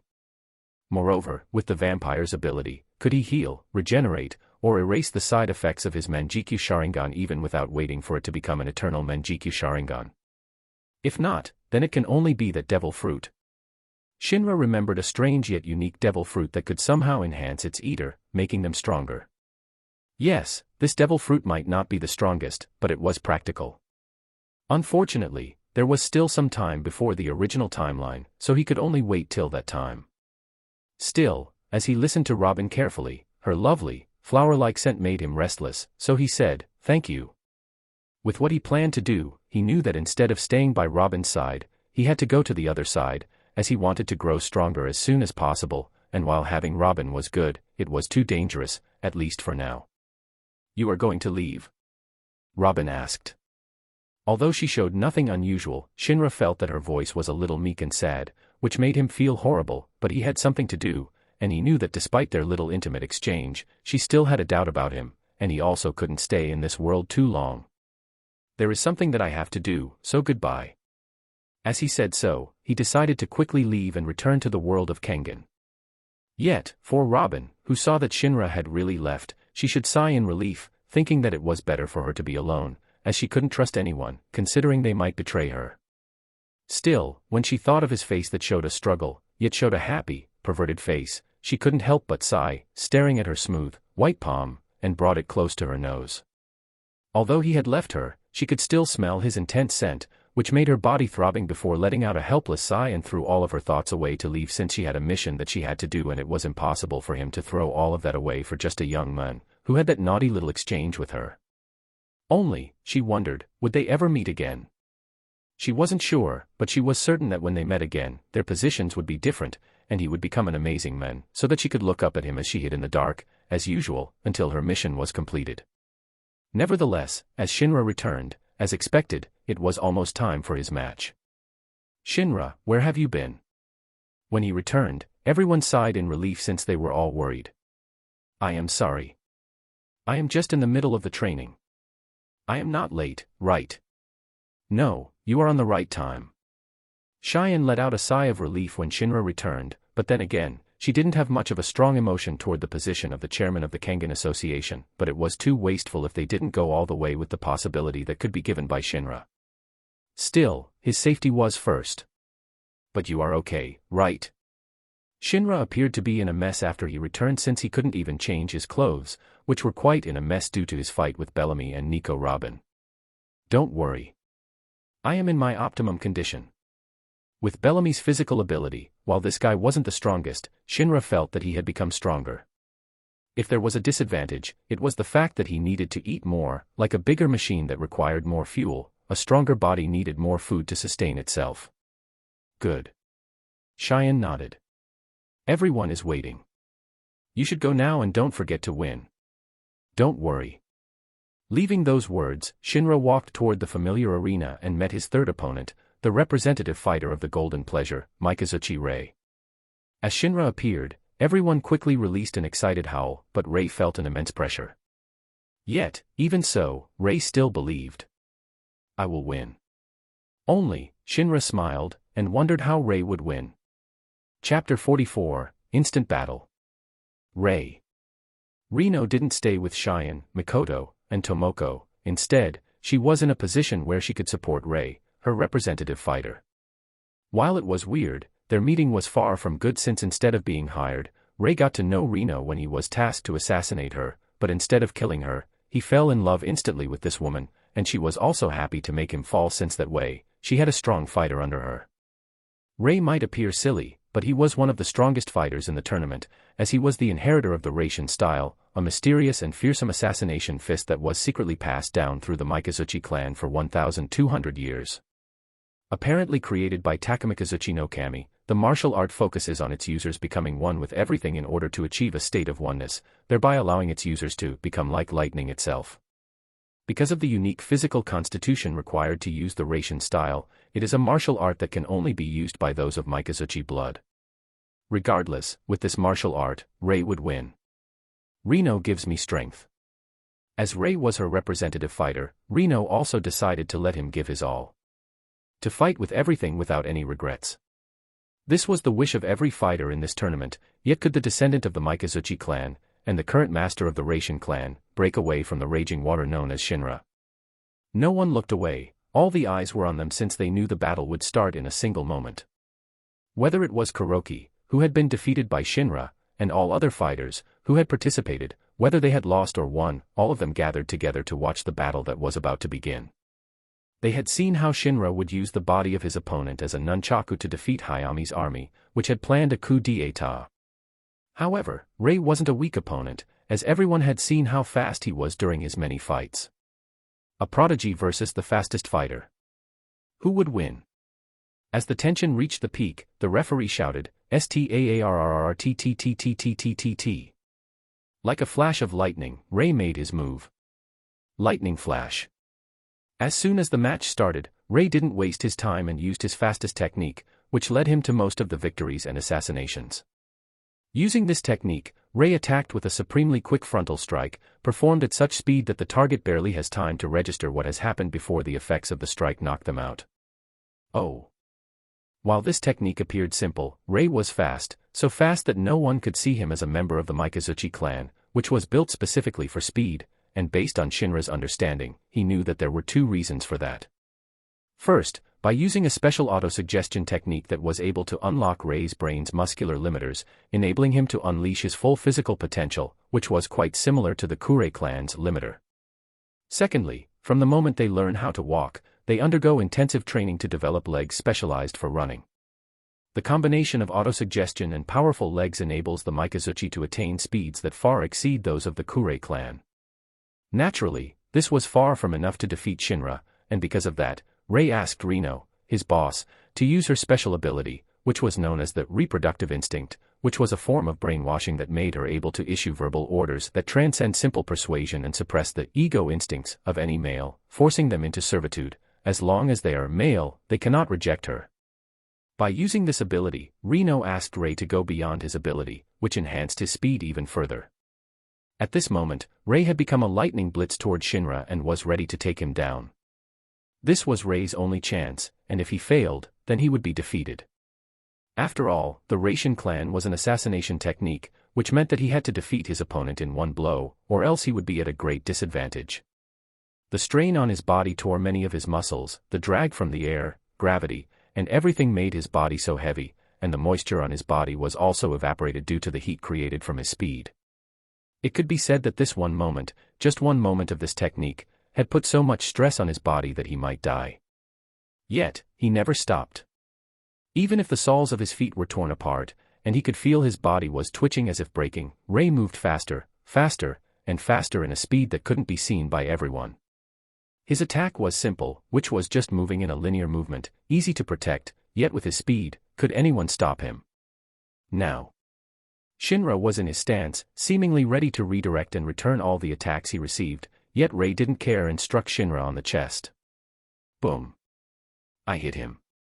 Ray's attack was able to penetrate Shinra's body, but at the same time, a scent that left him dumbfounded appeared as his fist sank deep. Instead of meeting any resistance, it seemed as though his attack was being absorbed. Yet, while Ray was shocked, Shinra made his move, which made Ray widen his eyes in horror. Boom. As a powerful impact hit his body, Ray was blown away, then fell on the ground as his body was broken and blood continuously poured out from his orifices. What was that? This was the thought of Ray when he hit Shinra's body. It was as if he weren't hitting a human body, but a spring, which absorbed all the impact of his attacks, then returned them with a force combined with Shinra's attack, breaking his body apart, and defeating him instantly. Yet, while Ray questioned that question within his mind before falling and passing out, everyone was in a daze, watching Ray, who was blown away like he was being hit by a cannon. Did Shinra become stronger? Nevertheless. The winner is Uchiha Shinra. As Shinra won, he understood how to make Bane no Mi stronger. Chapter 45, New World. Kaija number 8. Bane no Mi. This is an ability that allows him to turn his limbs or his body into that of a spring. What is the use of the spring? The purpose of the spring was to absorb and store energy, so no matter how his opponents tried to hit him, all of the energy that they released from their fists, kicks, and other attacks would be absorbed inside his body, and Shinra could use that energy to attack his opponents by releasing it, which would enhance the damage that came from his physical attacks. Among all the fighters in the tournament, Wakatsuki Takashi, one of the strongest fighters in the tournament, who was quite ashamed that wasn't Shinra's opponent, had a technique that resembled a spring mechanism. The Blast Core. This was a technique where Wakatsuki compressed all of his muscles, like compressing a spring to the limit before unleashing them. Since Shinra had the ability of Bane no Mi, he could do the same, and even better, but naturally, this ability wasn't omnipotent, since a certain limit of how much energy his spring-like body could absorb existed, but as this limit was high, and no one in the world of Kangan could break this limit of his, he felt like he should be more or less immune to the blunt type of weapons since their forces, shock waves, kinetic energy, momentum, and everything else would be absorbed by the spring. Yet, while there was a limit, this limit could be improved by training his physical ability further, and frankly, This devil fruit was even better than that of Goma Goma no Mi, since unlike Goma Goma no Mi, which weakness was a sharp weapon, the Bane Bane no Mi had no such weakness, since a spring could also be made from a metal. Not only could this body of his absorb and be practically immune to blunt-type attacks, but his body was also as strong as metal, which made this devil fruit give the user the highest defense. If Goma Goma no Mi didn't develop into Nika Nika no Mi, then Shinra would say that Bane Bane no Mi was the advanced version of the Goma Goma no Mi, since it could do everything that the Goma Goma no Mi could, yet still could defend against the sharp weapon as a spring made of metal. It could be said that as Shinra had eaten this devil fruit, he had become one with the highest defense, since no one could break his spring-like body, and when they tried to attack him, he would return their attack twice or more. Whether it was Kano Agito or Takeda Oma, his two next opponents, they were just defeated by him, and Shinra became the champion of the Kangan Annihilation Tournament, which made Cheyenne become the chairman of the Kangan Association. Still, while he had become the most powerful in the world of Kangan, he didn't overestimate himself, especially when in the world of One Piece and Naruto, many monsters existed.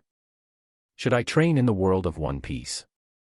Shinra hesitated, since he could tell that even if he went to the world of One Piece, he was sure that he couldn't use the Eye of Usurp on those powerful figures, and if he used that ability, he was afraid that his eye would become blind. The Bane Bane no Mi might be good, and he also had the potential of a unique human in the world of One Piece, but once again, even if he worked hard for several years, he wouldn't become an omnipotent being that could. Rubbing his eyes helplessly, he knew that he had to make his eyes into eternal Manjikyu Sharingan. Just one is enough. No, he didn't have to have two eternal Manjikyu Sharingan, but just one was enough, especially the Eye of Usurp. As for the Eye of Beyond, it should be okay to use it several times. Should I go back to the world of Naruto? However, when he thought of the only people who owned the Manjikyu Sharingan, he hesitated. Itachi, Obito, and Danzo. Of the three, while Shinra didn't think that he would lose, his victory would be quite ugly, since those three weren't weak. Itachi was obvious, as he was the strongest Uchiha clan ninja in this generation. Obito had the ability to escape to another space. Danzo, although he wasn't as strong as the two, had many subordinates who would throw their lives to protect him, and he could also report to Sarutobi and his gang. This meant that Shinra might have to fight hundreds of elite ninjas, which was troublesome. Besides those three, Shinra wasn't sure whether there were other owners of the Manjikyu Sharingan. This made him hesitate to go to the world of Naruto, as he feared that if he made the wrong move, he would waste the chance to use his Eye of Beyond. At the same time, Shinra felt that his strength wasn't that omnipotent, even though he was fully capable of releasing the secret power of Manjikyu Sharingan, Susanoo, which might be as mighty as the nine-tailed fox that ravaged the Konoha, since if he used it, he was sure that his eyes would become blind and he would lose his Manjikyu Sharingan. So, among all the choices, Shinra knew that the best way for him was to go to a new world. Still, before that, let's get the nuclear bomb first. Oh, no, he had to remind his women first. You are going to train? Cheyenne and Karura were dumbfounded, but Mikoto was calm and just asked, when did you plan to go back? I don't know. Shinra wasn't sure how long he would be in another world, but hopefully, he could return soon, depending on the gains he could make in this new world. But I will go back before our child is born. He would have to go back at least before his first child was born. It's fine. You don't have to worry. I will be waiting. This world was comfortable, and it was so nice that sometimes it made them think that it was better to live in this world than return to the world of Naruto. However, while it was enjoyable that he could have fun with many, it was impossible for him to swallow everything and just let the world of Naruto move in a way that was original, especially when those who had harmed him could have a good ending. So, he had to leave, get stronger, and return. So, after the tournament, Shinra directly left and went to the Korean peninsula to pick up several weapons for his preparations in the next world, which naturally caused many to look for him, since as he had won the tournament so easily, he had become the strongest fighter in the Kangan match, if not the world, which made many strong fighters in the world wish to gain his title. But unfortunately, before they could do anything, they died as his trace completely vanished from this world. So, this is a new world. As Shinra was in the new world, unexpectedly, this world wasn't much different from the world of Kangan, especially when the neighborhood was quite modern, but boom. As a loud explosion happened, and a sound of destruction echoed, a cry of a little girl was heard. Mama. Mama. Mama. Run away, please. No, I want to go with Mama. I beg you. Shinra, who had quickly come upon hearing the noise, was dumbfounded, for what he saw wasn't just a mother and a daughter in crisis, but also a gigantic, creepy monster that stared at the two, seemingly ready to devour them. Standing at the top of the rooftop of one of the random houses in the neighborhood, Shinra was in a daze for a moment. What the heck is this world? Chapter 46, Defense Force Exam. The appearance of the creepy, gigantic monster stunned him for a moment as Shinra wondered what kind of world he had come to. Still, while he couldn't say that he was a good person, it was impossible for him to let that monster devour that pair of a daughter and a mother, so he broke the lightning rod on the house where he stood, then transformed the middle section of his arm into that of a spring, and put that lightning rod into his arm like that of a crossbow before he shot it. Stab. The monster never expected that someone would attack it, and the lightning rod stabbed into one of its eyes directly, causing it to scream in pain. Oh ha! However, before the monster could even react, Shinra had already appeared by its side and twisted his palm. Rikasa's palm. Crack! The moment his palm connected with the monster's body, it twisted before being torn, ripped, and destroyed. Due to the Bane no Mi, not only did his speed increase since he could bounce off himself, but as his limb could turn into a spring-like, he could further twist his arm, which enhanced the damage of the Rikasa's palm. If he wished, he might be able to create a drill-like attack, as his spring-like arm allowed it to rotate like a drill, or go beyond that by creating a twister. Still, if possible, he wanted to develop the Bane no Mi so that he could also affect the surrounding area from items, weapons, or even the air, giving them the property of the spring, which increased the variety of his techniques. Regardless, while the appearance of the monster surprised him, it wasn't as strong as he imagined it to be. Or had he improved so much? Yes, Shinra had become stronger, which was different from before, as he wasn't as weak as before. He could protect his women, and naturally, it was only a matter of time before he reached that time when he would take down those shitty guys in the world of Naruto. But, really, what is it?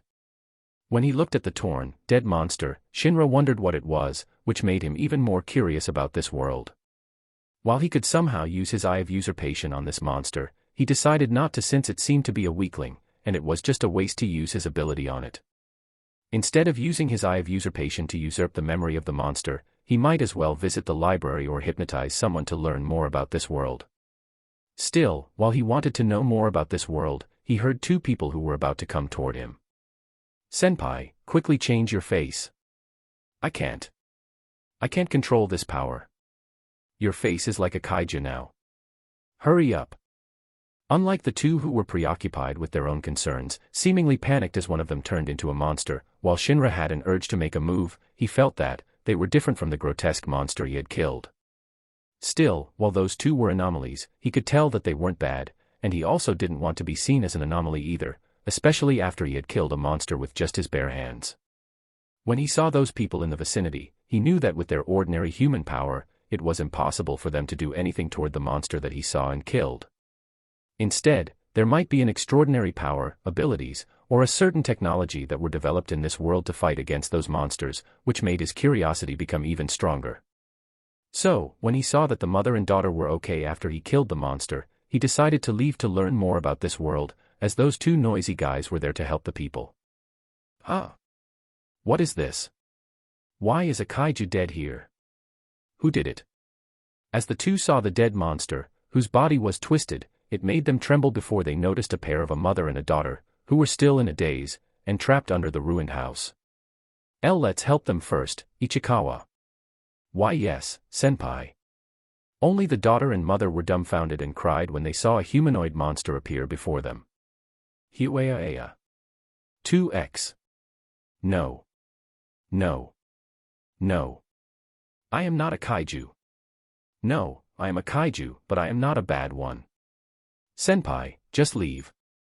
Watching their funny interaction from his hiding place, Shinra quickly found the key and the name of the monster. Kaiju. Regardless, as he found the key, he quickly found out that this world was ravaged by mysterious monsters that attack cities and people all over the world, known as the kaiju. Naturally, the humans struggled and fought back against the kaiju as they wouldn't let them bring them down and created an organization known as the Defense Force, a military organization specialized in taking down and neutralizing kaiju. With the videos, books, and all other records that he took from this world, he quickly found out that those members of the Defense Force fought the kaiju, which should be impossible for an ordinary human to fight using a combat suit, made of kaiju cells and muscle fibers, which could augment the wearer's physical attributes like strength, speed, precision, and reflexes. Interesting. Shinra was surprised and didn't hesitate to take the Defense Force exam after he had forged his identity and various necessary documents with the help of people whom he had hypnotized, and naturally, he passed the first exam, which led him to the second exam that was located on the Defense Force's Tachikawa base. Only, what he didn't know, the corpse of the kaiju that he had killed was collected by the Defense Force member and investigated in detail by all the best scientists in the country. There is no mistake, Director Shinomiya. The one who killed this kaiju must be a human. Look at this twisted wound on the body of the kaiju. While we weren't sure how this man was able to make such a twisting-like attack, we could be sure that it was done by a human. So, yes, this might be the strongest martial artist that we have discovered. While the kaiju that was killed was only the lowest type of a kaiju, yoju, even so, for one to be able to kill a kaiju with just the physical ability of an ordinary human and a martial art, it was without a doubt, the strongest human. And this also made them think that if one could be so strong with just the physical ability of a human, what if this person were the combat armor of the Defense Force? Go and find this person. We have to make him a member of the Defense Force. This country was in a crisis, and it needed a powerful individual to protect it. Unfortunately, no one could find this person anywhere, which made all of them helpless. Yet, what they didn't know was that Shinra had passed the second exam and saw two noisy guys whom he had met on the first night he landed in this world. Old man, move the car. Old man. I am still 32 years old. I am still young. Call me Oni-san. The two funny guys argued with a cute girl with a blonde twin-tail hairstyle, fighting over the parking spot. Shinra wanted to ignore it, but the girl removed her clothes, which made him stop and stare at her intently. No, he wasn't a pervert, and he wasn't attracted to the girl's naked body. Instead, he was attracted to the combat suit that was worn by the girl. Comment Chapter 47, the MC. If a human could fight against the kaiju, it was because they wore a special combat suit that could augment their physical attributes. For instance, this girl could lift a minivan with a single arm and move it to another location with ease. This girl's physical attributes weren't bad, and they were similar to those of a top athlete, yet, even so, it should have been impossible for her to lift up a car like that. Even the fighters in the world of Kangan couldn't do that, lifting a minivan, which weighs about 4 to 5 tons, with a single arm and supporting it on their shoulder. The combat suit increases the physical attribute that much. While he was surprised, the girl and the two funny guys also quickly noticed his presence. In this exam, many famous people who graduated from various universities or technical schools, with a lot of potential and a guaranteed bright future in the military, joined. However, without a doubt, in their minds, this guy was the most handsome. The girl was a normal girl, so, of course, when she faced a handsome guy, she was stunned, staring at Shinra's face subconsciously in a daze. Still, Shinra had to say that the combat suit of the Defense Force was handsome, cool, and strangely lewd when it was worn by the girl, as it accentuated the shape of her body. Her curves might not be the most exceptional, and she was on the petite side, but she was cute. However, instead of the girl, his focus was on the man, who had been fighting with the girl since he knew well that this was a monster, whom he had met on the first day of this world. There's also the young man. The pair of a young man and a man. While Shinra knew that the young man was just a normal human, the man wasn't a human, but had a high chance of being a kaiju. So, what had happened to this man? Did his body merge with a kaiju? While Shinra had previously wanted to get close to this man to uncover the secret behind his body, he had to make many preparations in this world, so he had forgotten. Still, as they stared at him, he gave a gentle nod, which they also did before he walked away. The girl blushed and kept staring at Shinra's back. As expected, a handsome guy is so unfair. Yes, with just a single meeting, he can make this girl fall in love. Shut the hell up, you two. As the pair of the young man and the men complained that the girl reacted so differently when a handsome guy appeared, the girl was embarrassed and furious, wishing to beat them up. Only the butler of the girl seemed to be in a daze for a moment, hesitating before he called the girl's father. Seabass. What's wrong? Did Kakuru have trouble? No, master. Why, young lady? What's wrong? With a hint of tension, the butler cried and said, she seems to have fallen in love. Sebastian, what the hell are you saying? As the girl was on a rampage, Shinra came to the military base to perform his second test. Unlike the others, he knew well that his origin was weird, and he also didn't even make his record as a part of the university in Japan or the USA. Instead, he registered himself as a graduate from the National Neuralization University of Singapore. As for why he chose Singapore, it would be more natural this way, and it was one of the closest and easiest country to visit since to guarantee that no one would be able to find his identity. He even went to visit Singapore by himself, which made him think that his life in the world of Kangan was so easy since he had Shine to help him to manage all the legal procedures. In this world, Shinra was alone, and unlike in the world of One Piece, where he could get away without a proper identity, this world couldn't work that way, as everything was modernized, so that way, it would reduce the criminality in this world. Naturally, facing a ninja who could use hypnosis, no one could defend against him. However, in this world, his existence was something that everyone was glad for, as he came to this world to help humanity against the kaiju. Still, as for why he decided to return to Japan, even though he could visit Singapore, he could even go to the USA that should have better technology and research over the kaiju and the bioweapons created from the kaiju, it was obvious since he knew well that the MC of this world should be the man who could transform into a kaiju. Kaiju number 8. If Shinra wasn't wrong, this should be the world he was in, and most of the people were just normal people, whose talents in fighting and physical ability were less than the people of the world of Kangan. Their technology, especially in bioweapons and biology related, were higher due to the existence of the kaiju, and while he hadn't tried it, he felt that he should be able to usurp the abilities of the kaiju, especially the humanoid type. As for an animal or kaiju with a shape that was different from a human, it was hard since, by usurping those creatures, the shape of his body would also have to change, so even if he had taken their special talents, he had no way to use their talents as he lacked their physical traits. In other words, it was the so-called physical limitations.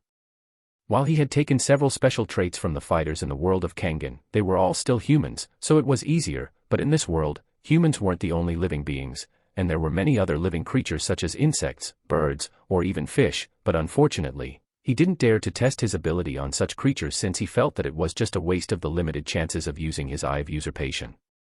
More importantly, unless he had the ability to morph, or transform, which could help him to change his features to a normal one, so he wouldn't become a grotesque monster, then he wouldn't do it. While becoming stronger was important, his appearance was also crucial. As he grew stronger in pursuit of revenge, he didn't want to become an abhorrent monster that was repulsive and disgusting in the eyes of many. Shinra wasn't so desperate since even if he wanted to have revenge, he wouldn't make himself ugly, especially when revenge could be done in many ways. Lastly, while those creatures might give him unique capabilities such as flying, swimming, and other unique traits, there were many ways that could give him a similar method, without sacrificing his face or something within him. Regardless, the MC of this world, who was able to transform into a monster, took an interest. Would he try to use the Eye of Usurp on this MC? Shinra was still unfamiliar with this MC, and he was certain that this MC also knew nothing about this power. Unlike in the world of One Piece, Naruto, and even Kangan, where he knew more or less about the powers and even the disadvantages, but the information in this world was limited, so he was afraid to use his Eye of Usurp carelessly like how a baby would somehow eat a toy, thinking that it was edible. His example might be weird, but this was the disadvantage of the Eye of Usurp since if he carelessly took others' abilities, without knowing their disadvantages, it would stick with him. If he could give their disadvantages, then it would be nice, but unfortunately, he couldn't since his eye was an Eye of Usurp, not the Eye of Giving. Wait. Was it possible for him to develop his Eye of Usurpation in that direction? Yet before that, let's focus on how to erase the side effects of his Manjikyu Sharingan, since if he wanted to train his eyes, without a doubt, the eternal Manjikyu Sharingan was needed, so that way, his eyes wouldn't become blind. Still, as he thought about how to get close to the MC, he saw the MC get close to him. You are amazing. Thank you. My name is Kafka Hibino. You are Shinra Uchiha. Nice to meet you, Hibino-san. As they introduced themselves, Shinra thought to use hypnosis on Kafka later. Chapter 48, Entrance Exams. But you are amazing that you can become the first rank so easily. Also, you don't seem to be tired and sweating. Hibino Kafka, who had lost his breath and was even full of sweat, looked at Shinra in praise and amazement, as if he was about to see one of the legends of the Defense Force start. Probably not only him, but the others as well, as they could see that Shinra's physical ability was beyond that of all his peers, as he was able to gain the first position in the physical test with a huge difference from the second position. More importantly, all of them could see that Shinra didn't appear to be losing his breath, exhausted, and even looked quite at ease, showing that he could do more if the staff asked him to run. Unlike Kafka, who knew that he was below everyone and needed to work harder, the rest of the participants on this exam felt an intense pressure when Shinra didn't even give his all and talked normally with Kafka, when they all needed to recover from giving their all on the physical exam. "You are also amazing, Hibino-san."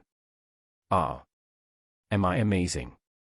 "Of course, I can see your determination and hard work to succeed on this exam, so let's work together." Kafka felt his eyes wet when he heard Shinra's sincere words. He wasn't young anymore, at 32, and should be at the age where he made his own family, and got a stable work, but here, he was, trying to join the defense force, chasing after his dream that he had failed so many times. Usually, people would look down on him, thinking that he really didn't know how to give up, so it was his first time being praised. "Yes. Let's do our best together, Uchiha-kun." While Shinra's result was good, as being accepted to the defense force, Kafka also wouldn't fail. This was his last chance, and he would give his everything. Still, as Shinra talked with Kafka, Rino Ichikawa, who had recovered, also joined their conversation, and got to know each other, and felt like Shinra was more mature. Nevertheless, Kafka, who was in a good mood, noticed the girl, whom he had fought earlier, kept staring in their direction. No, the direction of Shinra. Which made Kafka show a malicious expression before he shouted, "Kikoru, come here. Let me introduce you to Shinra-kun." Yup, as they got closer, they also started to call each other by their first names.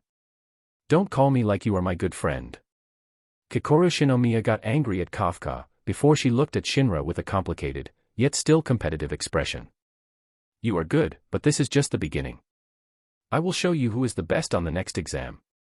"Do you know about the next exam, Shinomiya-san?" "It's fine. Just call me Kikoru. Then, you can call me, Shinra. Shinra-kun." Her voice was meek and docile, like a domesticated kitty before she talked excitedly to Shinra when he asked her questions, as she somehow ignored Kafka and Ichikawa. "Senpai, is being handsome so fatal to the female gender?" "Of course. A handsome guy is a threat to every woman. Learn this well, Junior." Shinra and Kikoru. Still, when Kafka thought of his childhood friend, would she be swayed by Shinra's handsome face? No. No. Shinra was young, and according to his understanding, there should be a decade of years difference between Shinra and his childhood friend, so it was impossible, right? Nevertheless, while everyone had finished their physical test, in the monitor room, all the staff of the 3rd Division, which was the division tasked to take care of this examination, were in a discussion about the participants who had passed the exam, especially this young man, who had broken the record of the examination of the defense force in the history. "Did you find someone who takes your interest, Hashina?" "Yes, there are many, but among all of them, there is a special one." "Oh."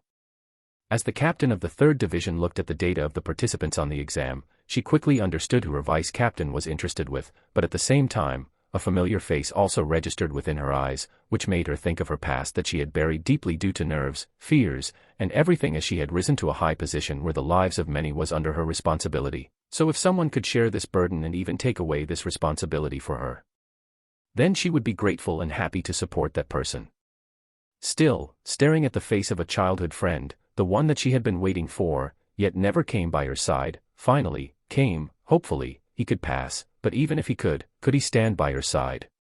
As she thought so, she looked at the young face of Uchiha Shinra, and the result of his exam before she decided to wait for the next exam, which would determine the value of a member of the defense force. On the other hand, Shinra, who got to know Kikoru, also understood what kind of exam they would face next. The physical exam was easy, but the next one was the real deal, which was an aptitude test. For the past 2 years, the second part of the exam has been a kaiju body disposal. It seems they want to raise awareness about the other parts of kaiju neutralization, beyond just killing them, while testing your kaiju knowledge and teamwork. Ichikawa, who had done his research, gave his well-founded reasons for what kind of exam they would face after this. Unfortunately, it seemed he was wrong, since as they were led to Defense Force Training Area 2, which was like a gigantic fortress made with a special durable material, causing many to feel surprised and in awe by how colossal the facility of the base was. I am the head of the Screening Exams Selection Committee, 3rd Division Vice Captain, Hashina.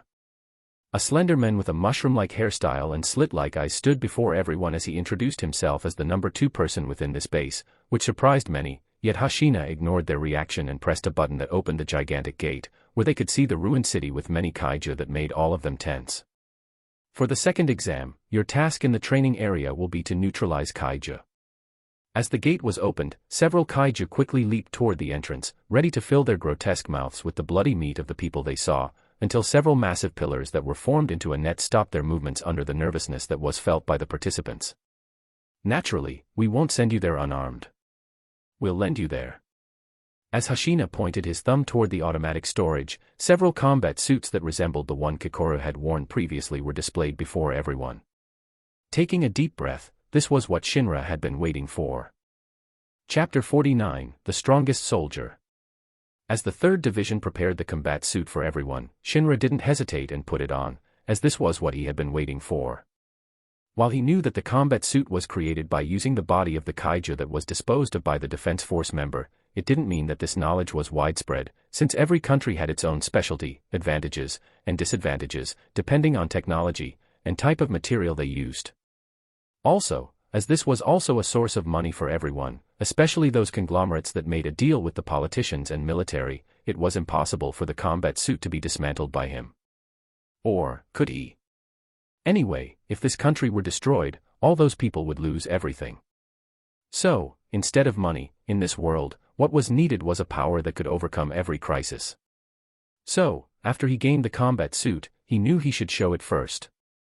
Unlike everyone else, who quickly put on their combat suit, Shinra listened to Kikoru's explanation. When you wear the combat suit, there will be an indication of how much you can unleash its combat power. The higher the better. As she spoke, Shinra could hear a mechanical voice announcing the unleashed combat power of the participants, who were wearing their combat suits, ranging from 2% to the highest, which was about 18%, who should be the heir of the Izumo Tech, the company that develops military weapons, including the combat suit that was worn by the defense force, but Kikoru Shinomiya, unleashed combat power, 46%. As expected, no one could be compared to Kikoru. She might have appeared like a spoiled and pampered wealthy young lady, but the truth was that she worked hard to reach this stage where she could unleash a total of 46% of the combat suit. At the same time, she was also the only child of the strongest soldier in the defense force, Isao Shinomiya, and her mother was also a powerful soldier, so there was a high chance that the talent of the two had been inherited by them. So, what about his talent? Go and wear it, Shinra. I want to see what percentage of your combat power is. Shinra's physical ability was like that of a monster, and his result was the highest in the history of the defense force, which was even higher than Isao Shinomiya's, Kikoru's father, and many of his predecessors, but his aptitude to wear the combat suit was different. Shinra also didn't waste his time and wore his combat suit, which somehow stuck to him and merged into his body like it was part of his body. It's easier than I thought it would be.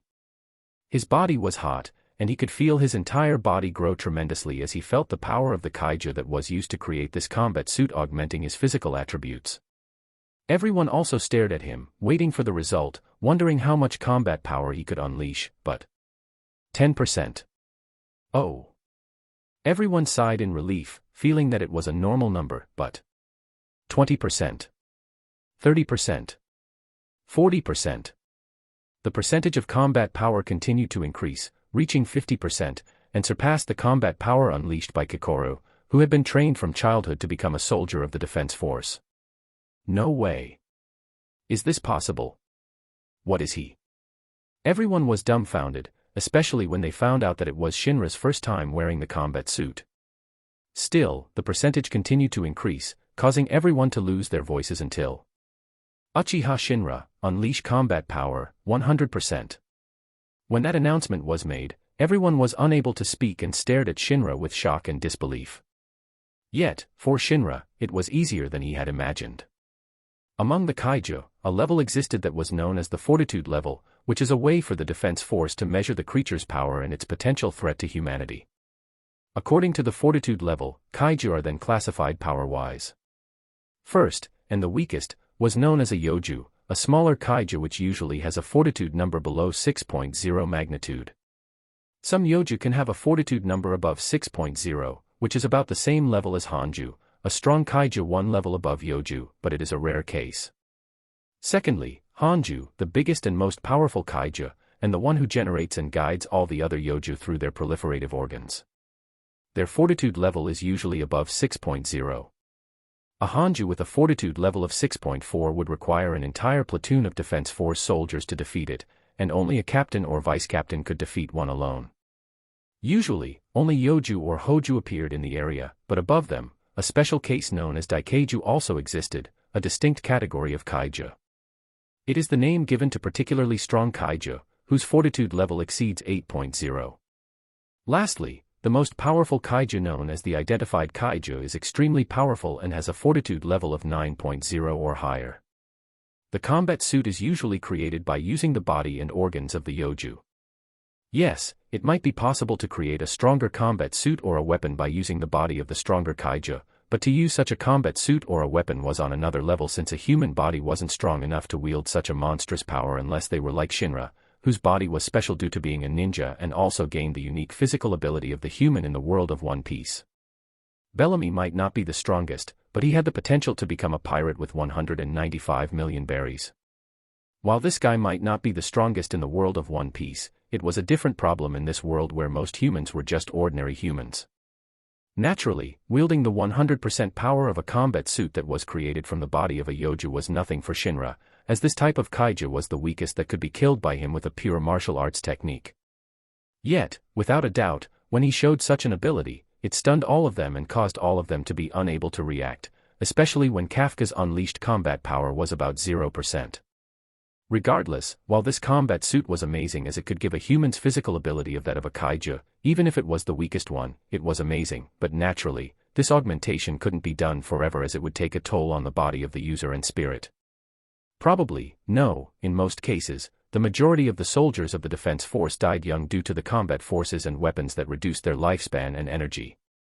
This was also the reason why many soldiers of the defense force were young, since many of the older ones were either retired, moving to the management area, or had passed away in the mission. Still, at that moment, without a doubt, the strongest soldier in the defense force was about to be born.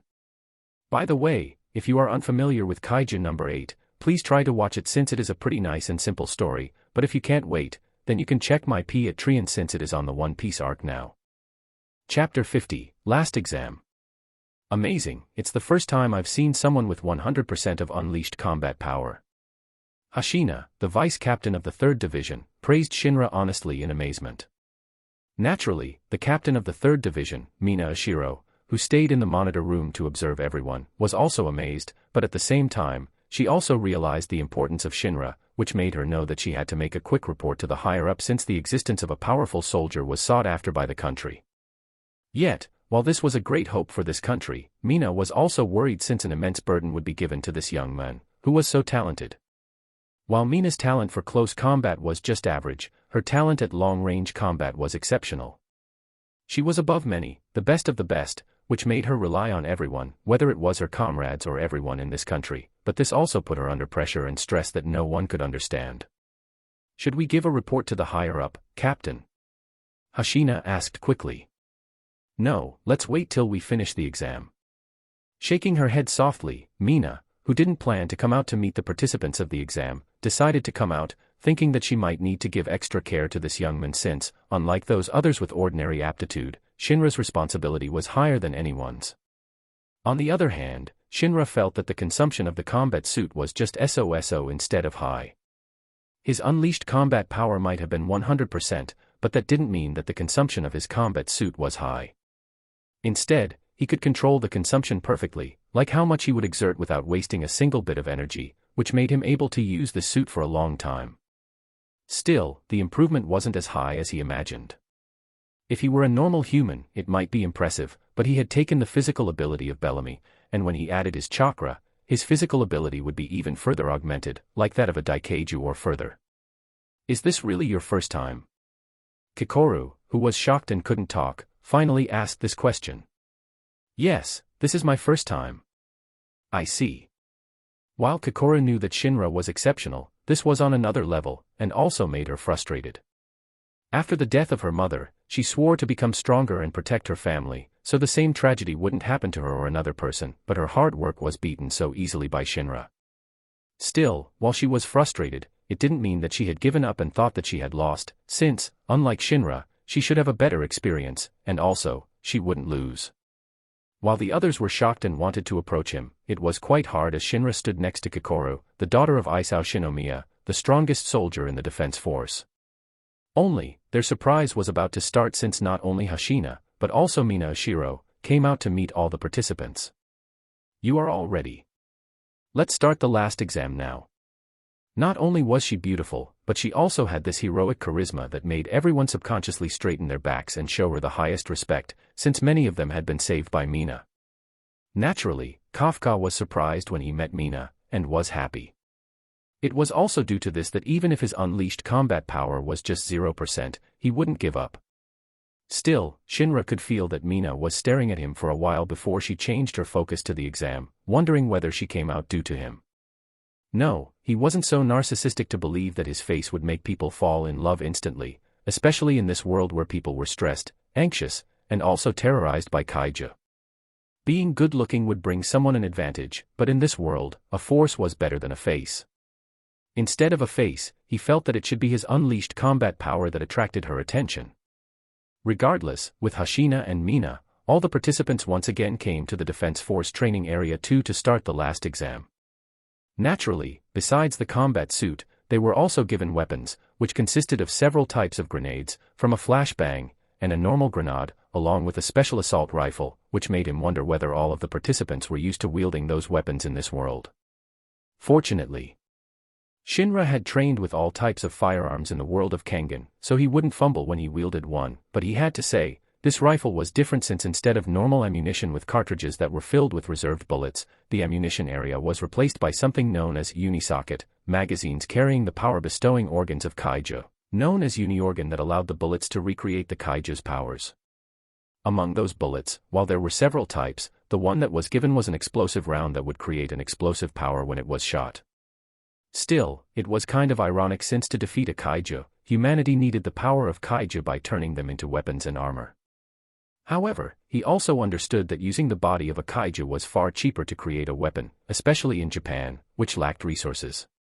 As he curiously fiddled with the rifle and the round, Hashina started his explanation about the exam. Your targets are 36 Hanju and Yoju positioned on this wide-open training area modeled after the urban district. Their last exam was simple, and that was to defeat the kaiju, but would it be so easy to do? These kaiju claimed 16 victims in Hakioji last year. We captured them alive to train the next generations of recruits. You have been assigned an auto-tracking drone, which we'll use to monitor your actions.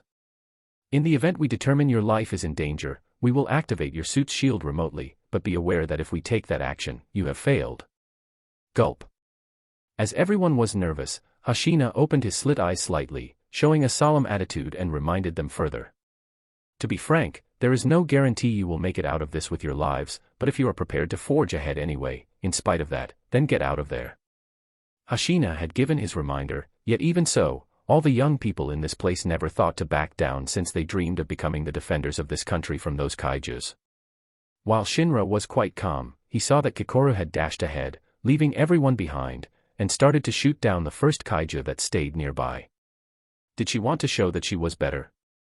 Shinra knew that it was a childish feeling, but as a daughter of the strongest soldier of the defense force, he also understood how much pressure Kokoro had to bear since she had to become the best. Unfortunately, I won't lose.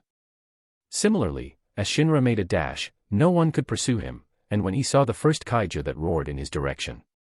Raya.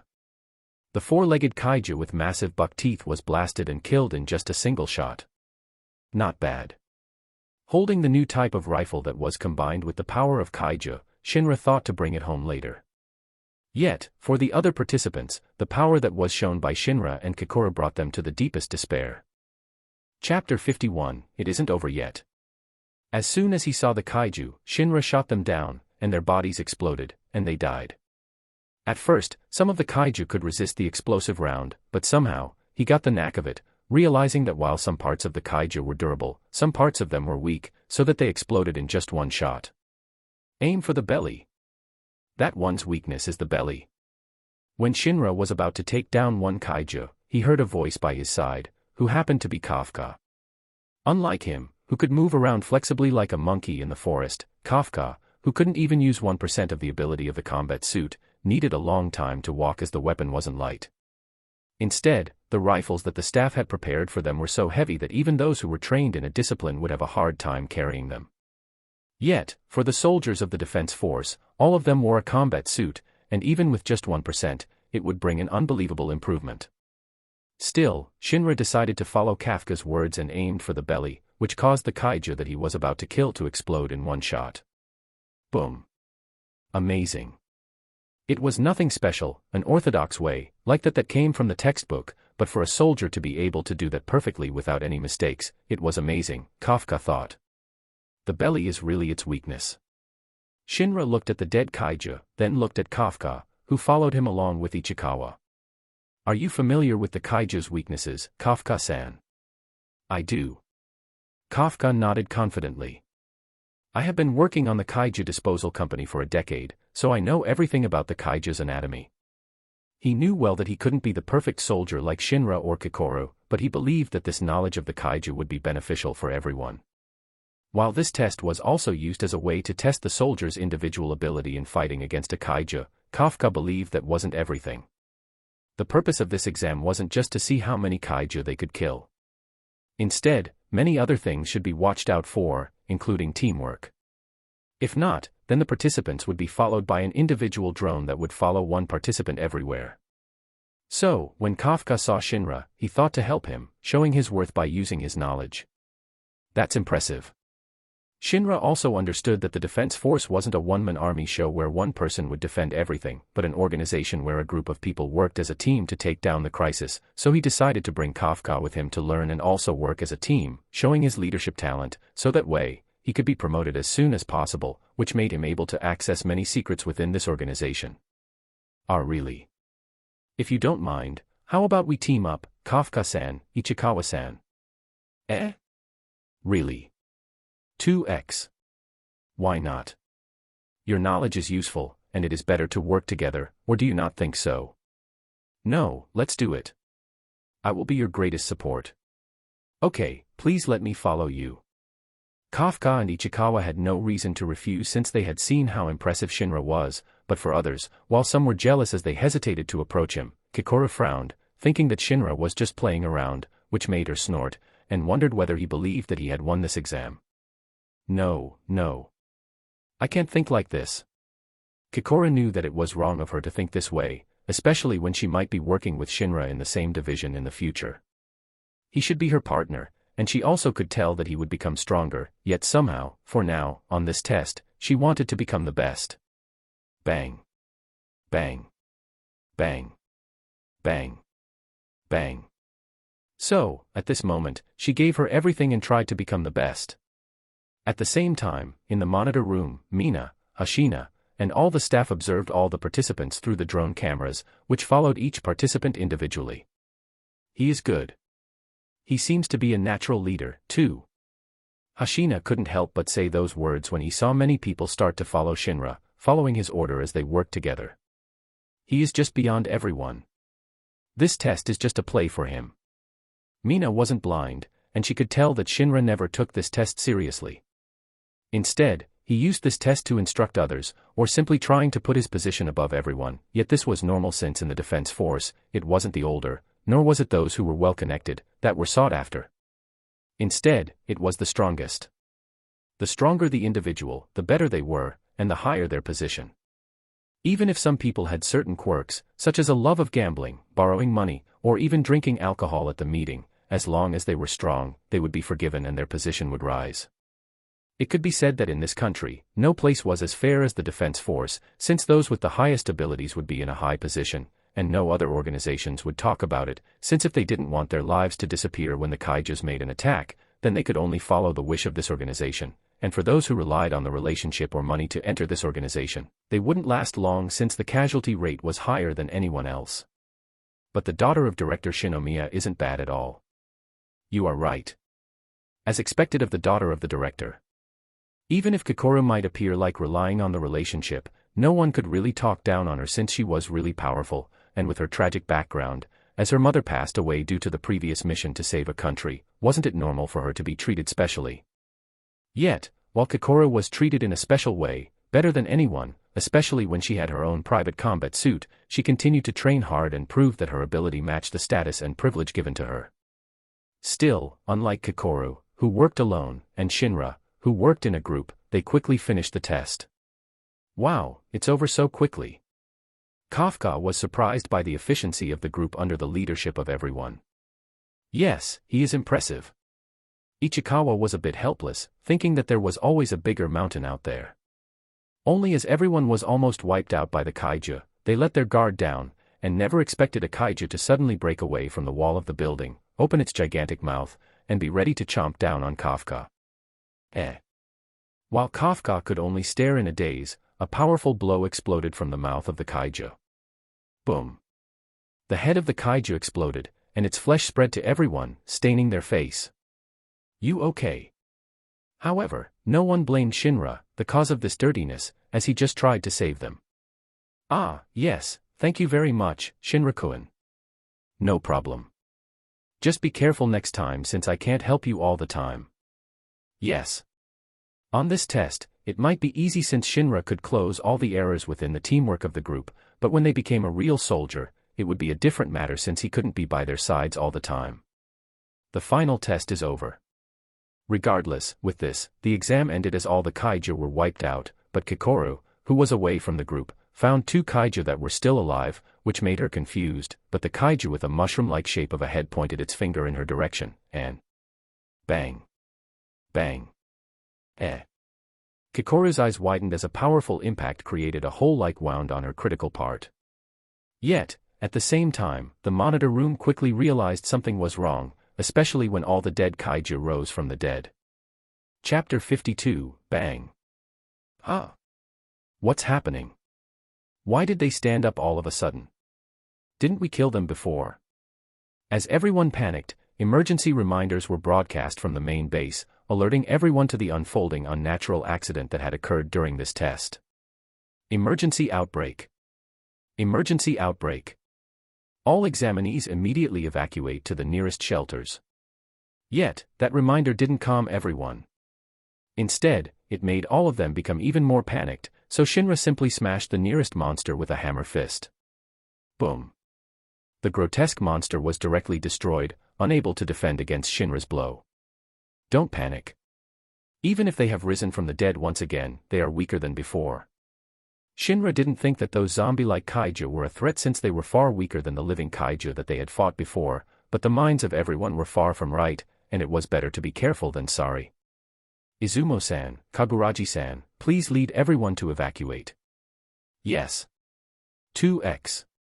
Among all the participants on the exam, Shinra believed that Haruichi Izumo and Aoi Kuraragi could handle the evacuation.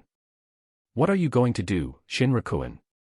Kafka asked worriedly as Shinra seemed about to leave. I am going to see whether there are people who are hurt and can't run away.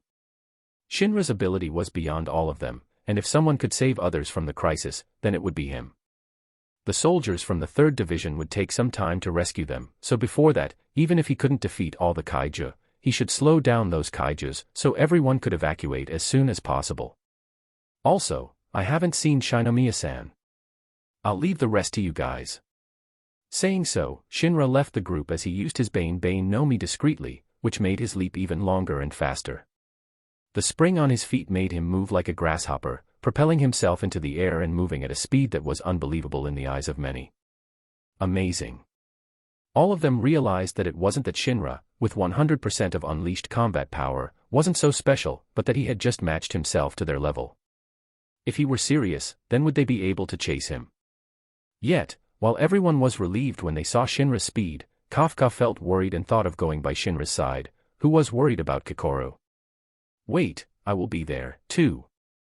As Kafka thought so, he also left under Ichikawa's stunned gaze. Senpai.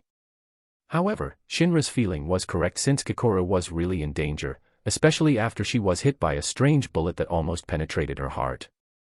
If I hadn't made a shield before.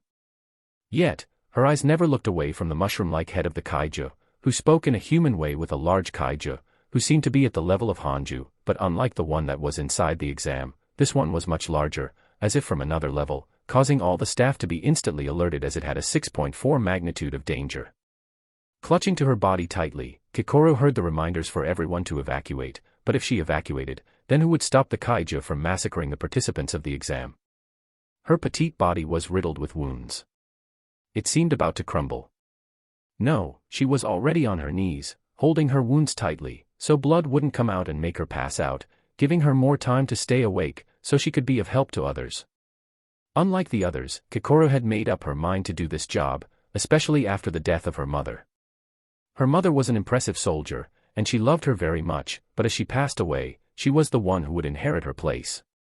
So, she wouldn't lose. Until all the kaiju were defeated and dead, she would stand up and save everyone, yet as she was about to stand, the large limb of the kaiju smashed her trembling body into the ruined building nearby. Boom. Gah. Her body was wrecked, everything was just painful, so that she couldn't even breathe. Kill her first. Then, you can continue with the others. The mushroom-shaped kaiju talked to the gigantic kaiju, giving it an order to kill everyone else after it killed the girl. Cough. Blood kept pouring from her lithe, beautiful body, yet her eyes kept staring firmly toward her enemy. Parts of her combat suit were torn, showing her small, white shoulders that trembled due to the pain of her broken arm. Yet, while her eyes showed the determination of a soldier, her body could do nothing, and just lay there, ready to welcome death, meeting with her mother until all of a sudden. Bang. Bang. Bang. Bang. Bang. A rain of explosive bullets rained down on the duo of kaiju before the tall figure that she had tried to compete with, and she tried to defeat, stood in front of her during her moment of crisis. You okay, Shinomiya-san? Kikoru. Wait, I will end them, then save you. Roar. The gigantic kaiju was hurt all over, seemingly about to die, yet like a beast that was on its last legs, it would bring down its hunter together with it. Even if it were to die, it would bring this bastard together. Yet, Shinra didn't even flinch and just threw his grenade, which exploded directly in the mouth of the gigantic monster.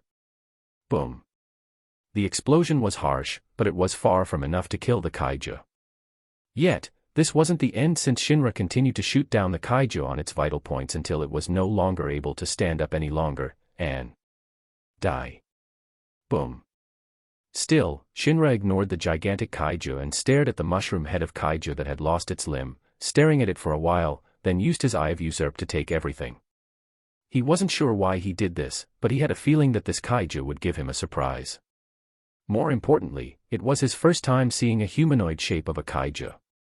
While its head had a weird shape, it had a similar body to that of a human, so he decided to betting on his luck, using his limited time of this precious ability of this kaiju, and it seemed his luck was good. Only, he did this silently and hid away everything with the smoke bomb, which made Kikoru panic, thinking something had happened to him inside. Shinra. Kikoru stood trembling like a young calf that just learned how to walk, walking inside the smooth fearlessly to help him, but while her mind was strong, her body said otherwise as she stood crumbled once again, but before she fell, a powerful arms wrapped her petite body firmly, so she wouldn't fall once again. Don't force yourselves, Shinomiya-san. Kikoru couldn't look away, her eyes were focused on him as if in this world, only the two existed, until all of a sudden.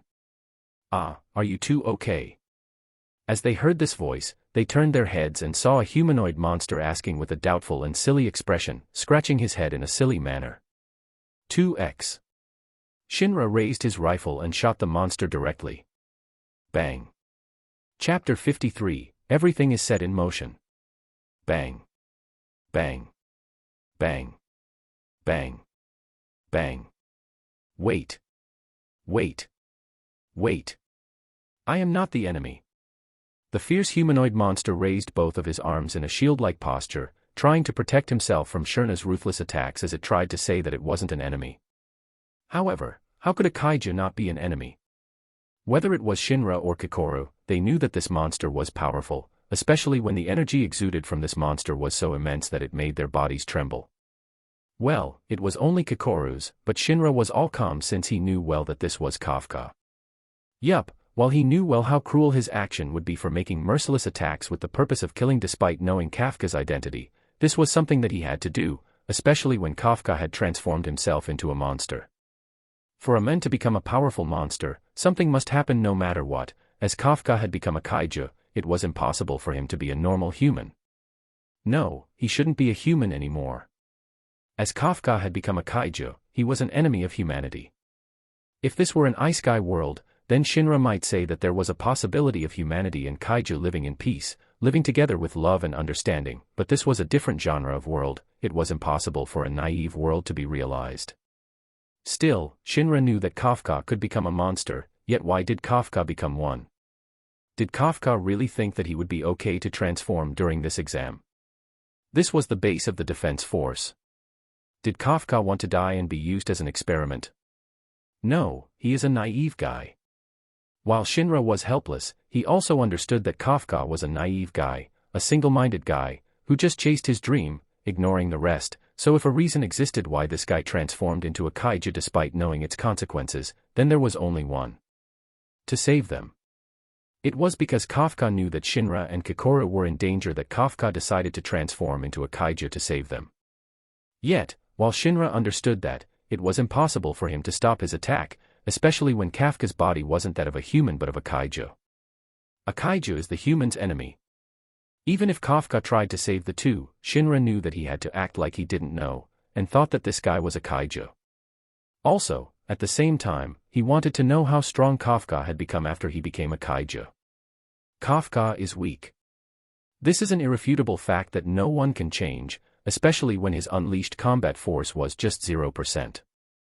In other words, Kafka couldn't even exert the power of the combat force. Also, while Shinra didn't despise Kafka's age since he had seen many old people, yet as strong as the young, or even stronger, the fact that Kafka hadn't been accepted to the defense force, even though Kafka had tried to join for so long, meant that Kafka wasn't blessed. Kafka might be even weaker than that of a cadet, who was the lowest rank in the defense force. However, as Kafka had become a kaiju, he should become stronger, but how strong? While Shinra wasn't sure, he believed that Kafka should become the strongest being in the world. Where did this belief come from? It was just because Kafka was the MC of this world. The MC had always been the strongest, and because of that, Shinra wanted to see how strong this strongest was. Could Kafka be compared to those strong characters in the world of Naruto or One Piece? Yet, as Shinra started his brutal attacks, shooting him with explosive bullets, and combinations of grenades and flashbangs, Kafka also had a hard time, thinking that Shinra was so tricky. As Kafka became a kaiju, his power matched, if not exceeded, that of the strongest among all. It could be said that among all kaijus that appeared in history, he was the strongest. Whether it was speed, power, endurance, or everything.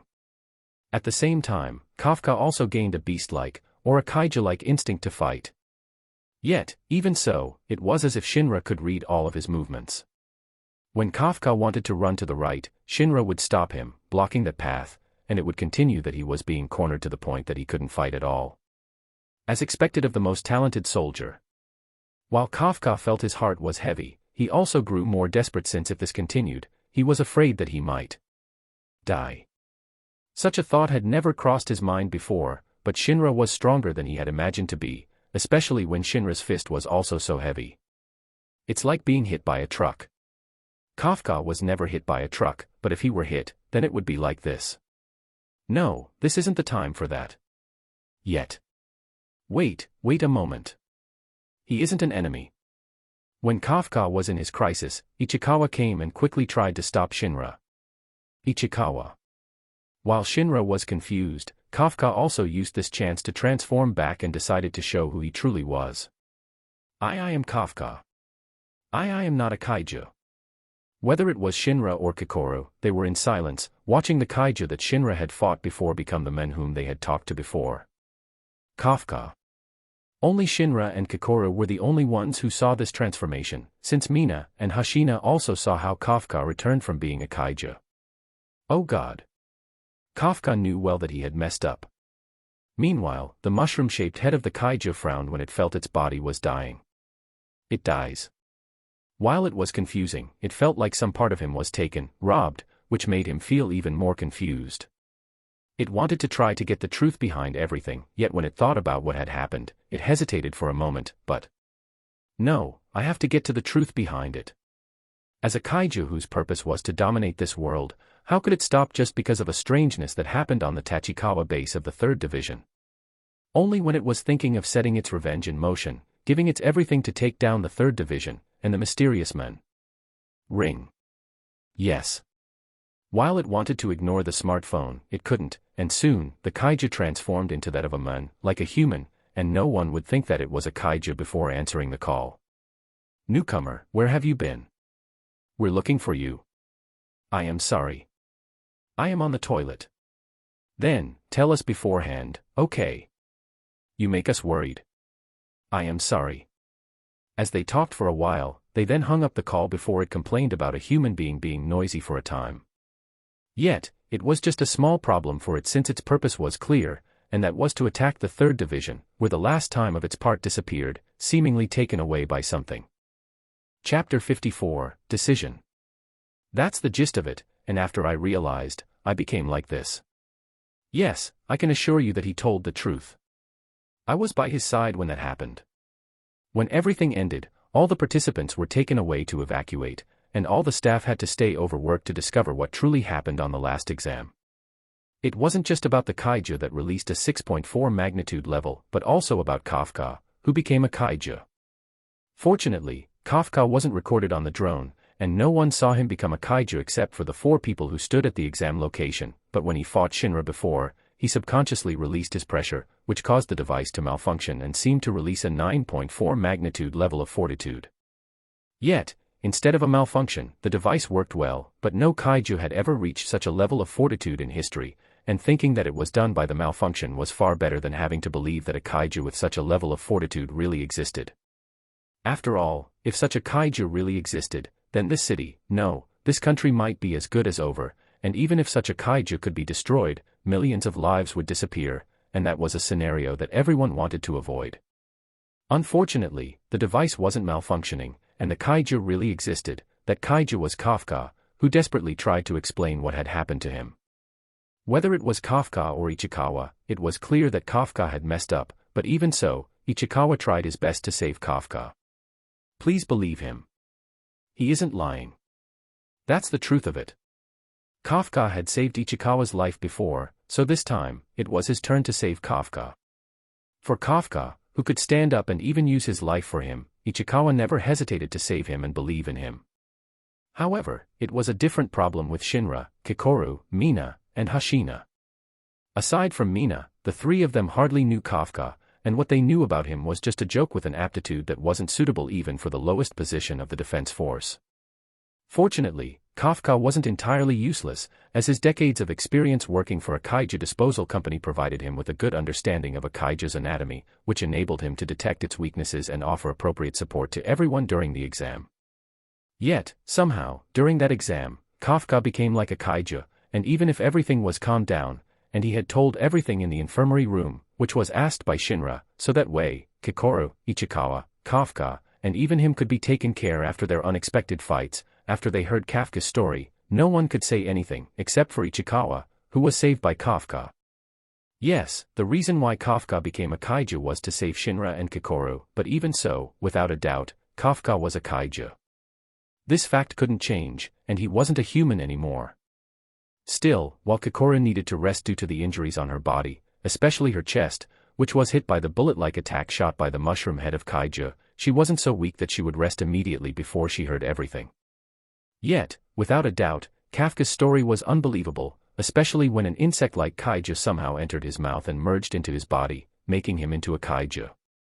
The right way to handle this situation was to send everything to the headquarters, and by then, they would dissect Kafka's body, using him as an experiment, and depending on how it was, his conclusion probably would be transformed into that of a weapon or a combat armor, since the combat armor and a weapon created from a powerful kaiju would become stronger, too. Whether it was Kikoru and Hashina knew that, but this was a military, where the leader would make the decision, and the followers would only have to follow their leader's instructions. As Mina was their leader, naturally, she was the one who made the decision, and they only needed to wait since the situation was different from what they imagined. No one thought that Kafka was bad, and they even thought of him as a nice guy, but deep inside their hearts, the prejudice and worry that came from Kafka, who might not be able to control himself, especially when he became a kaiju, was a problem, worrying them since what would happen if he lost control of himself. However, no one expected that Mina's mental state would be so weak, since at this moment, she didn't know what to do. Her mind was wrecked, especially when she saw that her childhood friend, whom she had been waiting for, had become a kaiju. The two had known each other since childhood, and they swore together to defeat the kaiju, erasing all the tragedy that had happened to everyone because of the kaiju. Yet, while Kafka ended up a failure, Mina became the pillar that everyone could rely on. If Mina were strong both physically and mentally, it would be great, but what made her strong was only her physical power, and her mental strength was extremely weak, especially when she thought of all the soldiers who sacrificed themselves as she failed to kill the kaiju. All the responsibility was on her, and while she knew that she shouldn't blame herself, as she was the one that everyone could rely on, it was impossible for her not to think about this issue, right? Still, even so, Mina was waiting for Kafka, waiting for him to stay by her side and support each other like their childhood dream, but unexpectedly, he became a kaiju. As the division captain of the 3rd Division of the Defense Force, it was her duty to report everything to the higher-ups at the headquarters, since Kafka had become a variable whose actions no one knew what he would do. Even if Ichikawa had said that Kafka was okay, and as usual, how could Mina not think about the safety of everyone? Yet, as a childhood friend, as someone known as a Shiro Mina, how could she just let her childhood friend be sent to the headquarters and be used as an experiment, when it was better to die than live? As Kafka had become a kaiju, he had lost his human rights. But. Everyone was waiting for her answer. As a division captain who led the 3rd Division of the Defense Force, Mina had to make her decision, yet cold sweat kept coming out from her back as she couldn't make an appropriate judgment until. I am sorry, but can I talk about my opinion? When everyone was waiting for Mina's decision, Shinra broke the silence, and naturally, everyone was staring at him, and Mina nodded and sighed in relief inwardly. Go ahead. Thank you, Commander Ishiro. Shinra knew that in the organization, especially the military, the words of the superior were absolute, and it was definitely outrageous for the junior to talk, even though the junior was right and the superior was wrong. Fortunately, Mina was gentle and indecisive. I believe that we can believe in Kafka-san. Shinra-kun. Kafka was moved, but Mina's expression was still as blank as ever. What's your basis? Because I am stronger than he. Everyone. Shinra's words exuded confidence and probably arrogance, too, but this was the truth. If Shinra wished to, he could kill Kafka, even though Kafka was the MC of this world. I don't think that he is lying, and at the same time, he also hasn't hurt anyone, so it isn't hurt to give him a chance, but I know that there might be consequences that we have to bear in the case he might lose himself, but if he can control himself, I believe that he can become the hero for everyone. Shinra. While Kafka was moved, Mina felt like she wasn't suitable to become a division captain, especially when she always hesitated and was a coward for not being able to make such a bold decision. Yet, Shinra's words also gave her the strength and the determination to make the same decision. Kafka Hibino. Why yes, Commander Ishiro. This time, Kafka no longer called Mina by the name they had called each other from childhood, but by her title, Commander Ishiro Mina. From now on, you will be kept under surveillance by the 3rd Division. If you really lose control over yourselves, then we will do our best to exonerate you, so. Mina took a deep breath as she said, do your best to stay how you are. Yes. With that, Kafka was able to save his life. Chapter 55, Prized. Is it really okay, Commander Ishiro? When Mina left with Hashina, he couldn't help but ask that question. I know that he is powerful, but he is still young, and to make such a decision based on him, it might cause you to lose your position. Mina's decision was extremely reckless, since the best way to handle Kafka was to send him to the headquarters. The moment Kafka could become a kaiju instead of hiding it and keeping it inside the 3rd Division, they had to send him to headquarters, so the higher-ups could make a decision about what to do with him. During their previous conversation, it was difficult for Hashina to express his opinion since Mina was his superior, and he didn't want to tarnish her image in front of their subordinates. However, when they were alone, he considered asking her to reconsider her decision, as he thought it was too dangerous. If their relationship was just a normal superior and subordinate, Hashina might not say anything, since that way, he could become the captain division, especially when Mina made a mistake, but she was the one who reached out to him when he was about to give up with his style of fighting and told him that she needed him. If it were for her, Hashina would do anything, including erasing Kafka, especially if Kafka was a threat to Mina. Only. Can you call him to my office, Hashina? Eh? Who? Kafka. No, it's Uchiha. Let me talk with him. Okay. Hashina knew that it was necessary for Mina to talk with Shinra, especially with Shinra's way of thinking, despite knowing that Shinra would grow stronger than him. But I won't let you. As Shinra grew stronger, Hashina also made up his mind to grow stronger. Thank you, Uchiha-kun. On the bed of the infirmary, Kokoro thanked Shinra once again. It's fine. What I do isn't something special, and we will be comrades from now on, so isn't it natural for me to help you? But in Kokoro's mind, what Shinra did was special, and words weren't enough to show how thankful she was toward him. At least, let me repay you with something. To save her, as long as he wished for something, she could give it to him. I am happy if you are grateful for my action, but if you want to repay me, then you can do it by saving me later when I need someone to save me. While Shinra could ask many things of Kokoro, especially since she was the daughter of the current Director General of the Defense Force, the #1 man in the organization, there was something that one could say and couldn't say. Moreover, instead of having to ask for something, it was better for her to take the initiative to give him something. This was the art of the follower trying to curry favor from the superior. While Shinra might not ask anything, as long as he could be on the good side of Kokoro, his promotion in the organization would be on the fast track. Yes. I will do that. Kokoro felt a bit disappointed as Shinra didn't ask her anything, but as he had said before, if he was in need of help, she would be there for him, yet deep inside her, somehow, she wished him to think of something else, something far deeper and sensual. Shinra was a young man, a creature that was always in a state of heat for 24 hours, 7 days, and 365 days. Also, was she unattractive in the eyes of a gentleman? Well. Kokoro sighed inwardly, but she also knew that the word feminine was far from the way to describe her, especially when her body was all messed up and she hardly paid attention to the current trend of the young people, even though she is also young, as she focused on becoming a stronger soldier for the defense force. So, she lacked charm as a woman, right? Or, this is what she thought until. Or, do you want me to ask something else, Kokoro-chan? Who is Kokoro-chan? Haha, I was just kidding, but your reaction was so cute. As she saw his smile, Kokoro felt her face was burning red, thinking that this guy must be a playboy. Still, Shinra never thought of doing that to Kokoro. While he didn't think that she was ugly, and he felt that she was even cute and beautiful, especially with her twin-tail hairstyle, which was one of his favorite hairstyles as he often asked Mikoto or Cheyenne to tie their hair in such a childish way, he wanted to focus on the improvement of his strength more in this world, especially after he used that eye of usurp on that talking kaiju that he saw on the test before.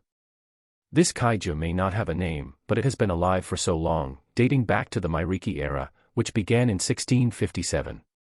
While he wasn't sure why this kaiju had only appeared this time, it didn't stop him from being marveled at the abilities that he had usurped from this kaiju. The strength and physical ability aside, the special abilities of this kaiju were amazing since not only could it heal, but it could also create a copy of itself, resurrect, create another kaiju, shapeshift, control kaiju, detach, and many others. Even though the one that Shinra had usurped was a copy of this kaiju, its power was the same, and he was so glad that he had used his eye of usurp on this kaiju, especially when he gained the special ability of this kaiju, which was known as fusion. Yes, a fusion. This kaiju might not be strong, and even weak in the beginning, but with its fusion ability, it merged various creatures, whether it was a kaiju or a powerful defense force, into its body, which made it grow stronger and stronger. This fusion ability was nice, which worked quite similarly to the eye of usurp, which made him able to take away the abilities, talents, and everything that he had merged into his body, and unlike his eye of usurp, it had no limitations. Then, was this ability better than the eye of usurp? Shinra didn't think so since, unlike the eye of usurpation, which could be selective and he could take away what he wished for, without taking the disadvantages, it wouldn't work this way with the fusion ability as everything of his target would merge onto his body, whether it was good or bad. Moreover, the fusion wouldn't be able to take something that would disappear after his target passed away, like the devil fruit ability, which would disappear when the user died. And it probably wouldn't work on non-living beings, either. So, could the Eye of Usurp take away the ability of a non-living being? A high chance existed, but let's make the eternal Manjikyu Sharinga first, so that way, he wouldn't be worried about the side effect of his eyes becoming blind. It was just. Do you think I am cute? Shinra was in silence, staring at Kokoro, who asked him this question shyly as she stared at him with a certain emotion that invited him to do something that he shouldn't. He stretched his hand and gently caressed her smooth cheek, which she didn't evade before moving closer. Can I? Kokoro closed her eyes, letting him get his prize after saving her, kissing her small, yet lovely lips softly. It was only for a moment, but it felt wonderful, Kokoro thought. Yet, she also felt that this wasn't enough. She was a little greedy and wanted more, breathing harder as she kept staring at him, like a naughty kitty, whose body was scorching due to the pleasure that it had just learned. Only. Knock. Knock. Uchiha Shinrakuin, can you come with me for a bit? 2x. Chapter 56, Retless. Is it only me, or did Shinomiya-san stare at me resentfully before? Hashina asked worriedly when he could get Shinra and walked away from the infirmary. Naturally, he didn't see what was happening inside and knocked on the door first. Shinra aside, Kokoro was the daughter of the current general director of the defense force, Shinomiya Isao. Kokoro might not be an official member of the defense force yet, but no one dared to cause her trouble, especially with her background. Of course, if possible, Hashina didn't want to offend Kokoro. The effect of her anesthesia just disappeared, so she isn't in a good mood. Ah, I see. While Kokoro was strong and was also one of the most talented, she was still a human, so of course, she could feel pain, especially when she was hurt, as her body was pierced by a bullet-like attack previously. Even Hashina had to admit that he would be in a bad mood if his anesthesia wore off after a surgery. It seems that I have come at the wrong time. Haha. Shinra could only laugh awkwardly, then asked, so, do you need something from me, Vice Captain? Ah, no, it's not me, but it's the commander. Commander Ashiro? While Shinra was confused as to why Mina suddenly called him, as a subordinate, what could he do except follow his boss's order? Yes. Hashina nodded, then asked, what do you think she is going to ask you? Probably, about my previous words. You are right.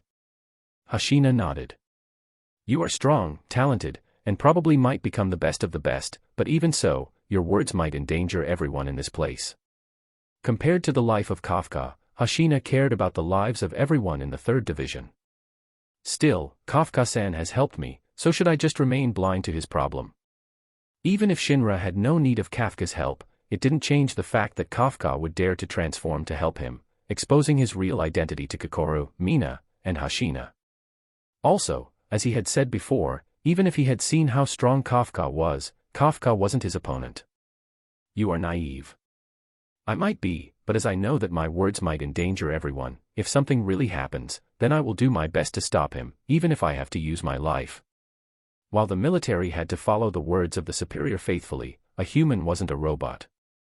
They had a heart and cared about each other. If Shinra could discard Kafka like trash, then he would be seen as trash, too, especially when Kafka wanted to save him. Facing his enemy, Shinra might be cold, but facing a friend, how could he be so cold, right? At the same time, he wanted to see how strong Kafka truly was.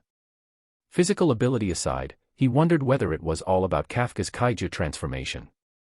As for using the Eye of Usurpation on Kafka, Shinra hesitated, knowing that the moment he did, his eyes would become blind. He wasn't sure how to describe this feeling, but this is how he felt when he thought of using the Eye of Usurpation. It might be weird of him to think of using his ability on Kafka, but while the kaiju transformation would bring a chance for Kafka to become a hero, Shinra felt that it would bring Kafka more misery, especially when kaiju was the enemy of mankind.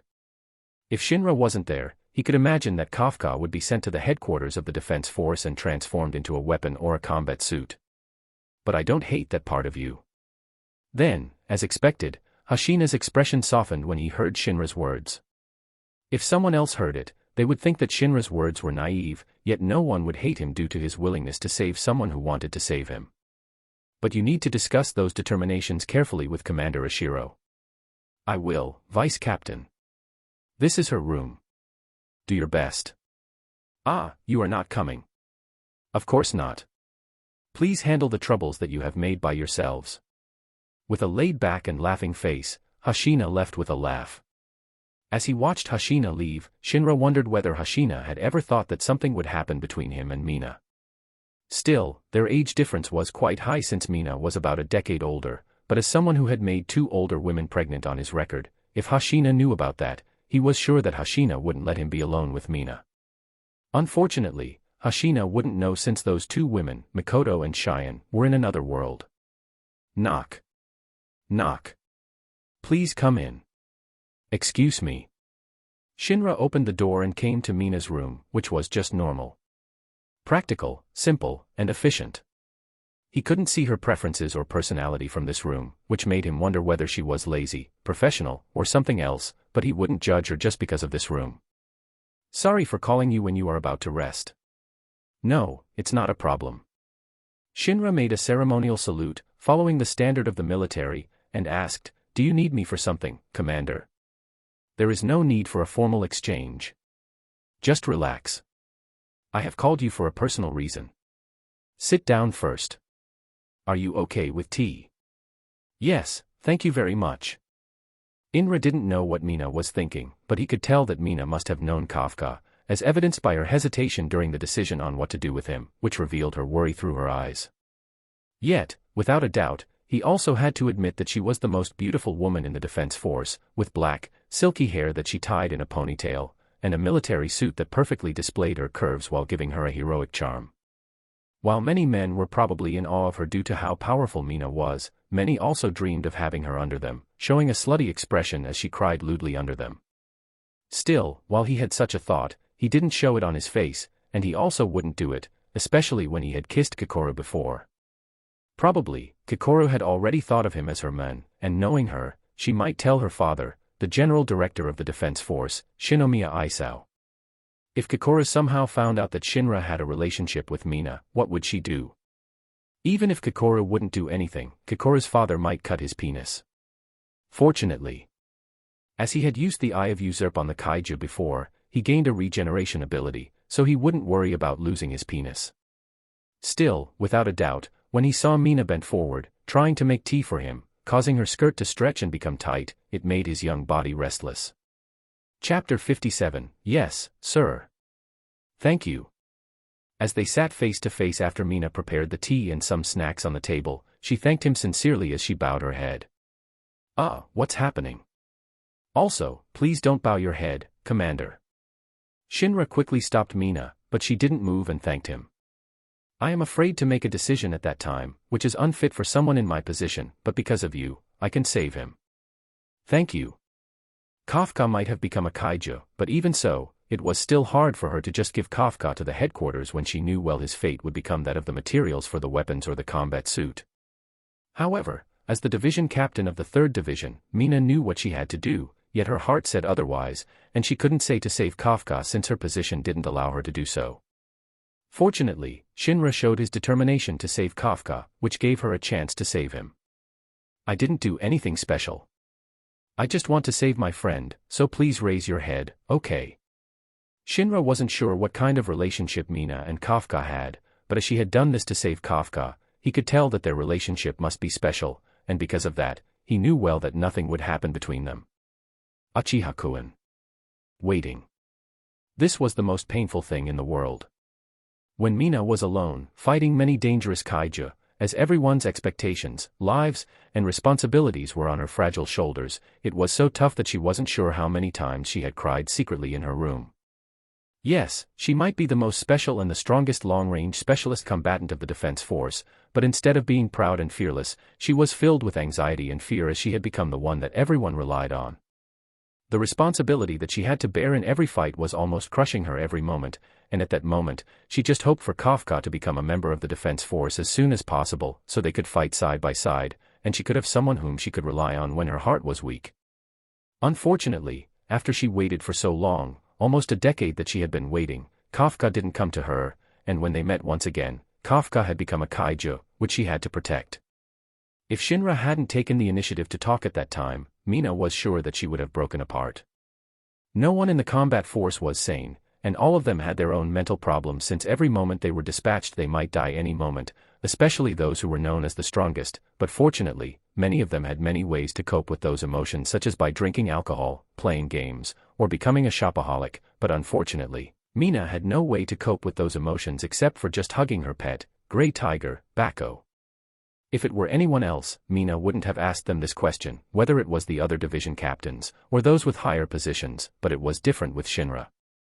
How can you be so strong? Well. Shinra looked at Mina with confusion, wondering what she meant by this question. I mean, you should know what it means to be so talented, right? You will be the leader, the one who leads everyone toward the battle. You will be burdened with many things, responsibility, and the lives of your comrades and everyone who lives in this country. Why, you seem to be okay. Why was Shinra okay with it? The answer was simple. Probably, I am just better at acting, so the others aren't worried about me and have confidence and hope that they won't lose this battle against Kaiju. Compared to his despair during the Uchiha extinction, the crisis that was caused by Kaiju was nothing since people still had a hope, but what about him, who was about to be killed by Itachi, Obito, Danzo, and the Roots at that time? If Shinra hadn't awakened to the Manjiki Sharingan, he knew well that his life would be as good as gone. Still, probably due to this experience of being helpless, he was good at masking his worry, just silently, enduring everything, as he showed that he was okay to everyone, thinking that the next day would be bright. And his bet was right, since his day was bright, and the ones that had brought him despair were about to be in despair soon. The ability of the Kaiju was interesting, especially when he gained the ability of a fusion, but it wasn't perfect, and he thought to get the ability of this Kaiju number 9. Why did he name it Kaiju number 9? It was because the Kaiju number 8 would be Kafka. By then, Shinra and Mina talked to each other about their experiences, worries, and everything. It might be because their strength was about the same, especially when Shinra was the most talented soldier, and Mina was the strongest long-range combatant in the defense force. Their worries were more or less similar, and because of this, Mina could easily be connected to Shinra. However, if Shinra had to say why they became so close so soon that Mina could talk about her worry without hesitation, it was because he didn't put her on a pedestal, thinking that she was above him. Many people did this to Mina, and this was why she couldn't feel connected to them, as she could tell that they thought that they were lower than her, but it was different for Shinra, since with him, she could talk about many things. Still, as they talked about many things, especially sweets, their favorite places, trips and tricks, many others, which appeared so meaningless in the eyes of many, Shinra didn't think so if one could do a meaningless conversation with someone else, giving their precious time to that person despite knowing that it wouldn't bring anything. Wasn't that a sign that their relationship had become closer? Regardless, their conversation had to end when the morning came. Yes, the two continued to talk till the morning, and with their physical ability, it was nothing since it was harder to sleep, considering all the stress that they received, and when they slept, they might have a nightmare, and this was why many had insomnia. However, when the morning came, a tough, muscular man, surrounded by many soldiers, showed a dignified and powerful aura that made all the people around salute. Director. Mina quickly stood up and made a salute. Naturally, Shinra also followed, since even if he wasn't officially accepted yet, it was only a matter of time before he entered this organization. This man greeted Mina, then looked at Shinra, who seemed to be the one that he had wished to meet. You are Shinra Uchiha. Yes, sir. My name is Shinomiya Isao. I am the Director General of the Defense Force. In other words, the man before them was the one with the highest position in the whole organization. Congratulations, from now on, you are accepted as an official officer of the Defense Force. I expect a lot from you. Yes, sir. Also, thank you for saving my daughter. No, it's my duty. Isao stared at Shinra in silence and asked, You mean, do you like her as a man and even wish to date my daughter? Shinra. Shinra wasn't the only one who couldn't say anything, but Mina and everyone else lost their voice when they heard Isao's words. Taking a deep breath, Shinra wondered what Kokoro had said to her father. You are good, but let me see whether you are worthy of my daughter or not. Isao's eyes were fierce, like those of a kaiju, who wanted to ravage the entire country, then said heavily, From now on, you are my student. Follow me. Shira's lips twitched, but he knew that he could only give one answer. As he made a salute, he said, Yes, sir. Chapter 58, Weapons. By then, Shinra felt like he was trained as a Spartan, the legendary warrior of Greek mythology. If he were deformed or weak, then he would be thrown away to Mount Teojitos, but fortunately, he was strong, and naturally, his will, too. Whether it was close combat, long-range combat, knowledge, management, or everything. Isao crammed everything in, forcing him to learn all of it, without even a hint of kindness or sympathy.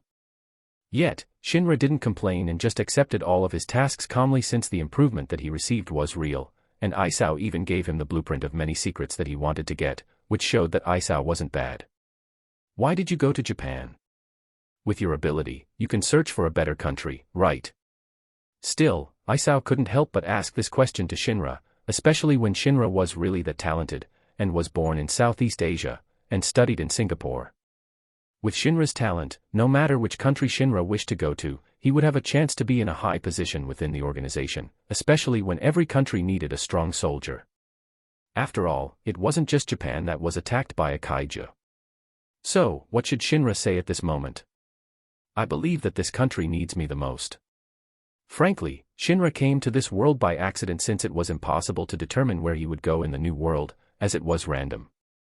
It might be a dangerous place where he would die immediately, or like this world, where he had time to gain his power. Still, it was impossible for him to say that answer, right? So, he casually made a statement by saying that the frequency of the kaiju in this country was high, but it lacked a powerful soldier, an ultimate power that could defend this country from the crisis. If it were in another world, what this country needed the most was the symbol of peace. Someone who could make everyone believe and have confidence in the future of this country, like a hero who would fight against the demon king that brought terror to the world.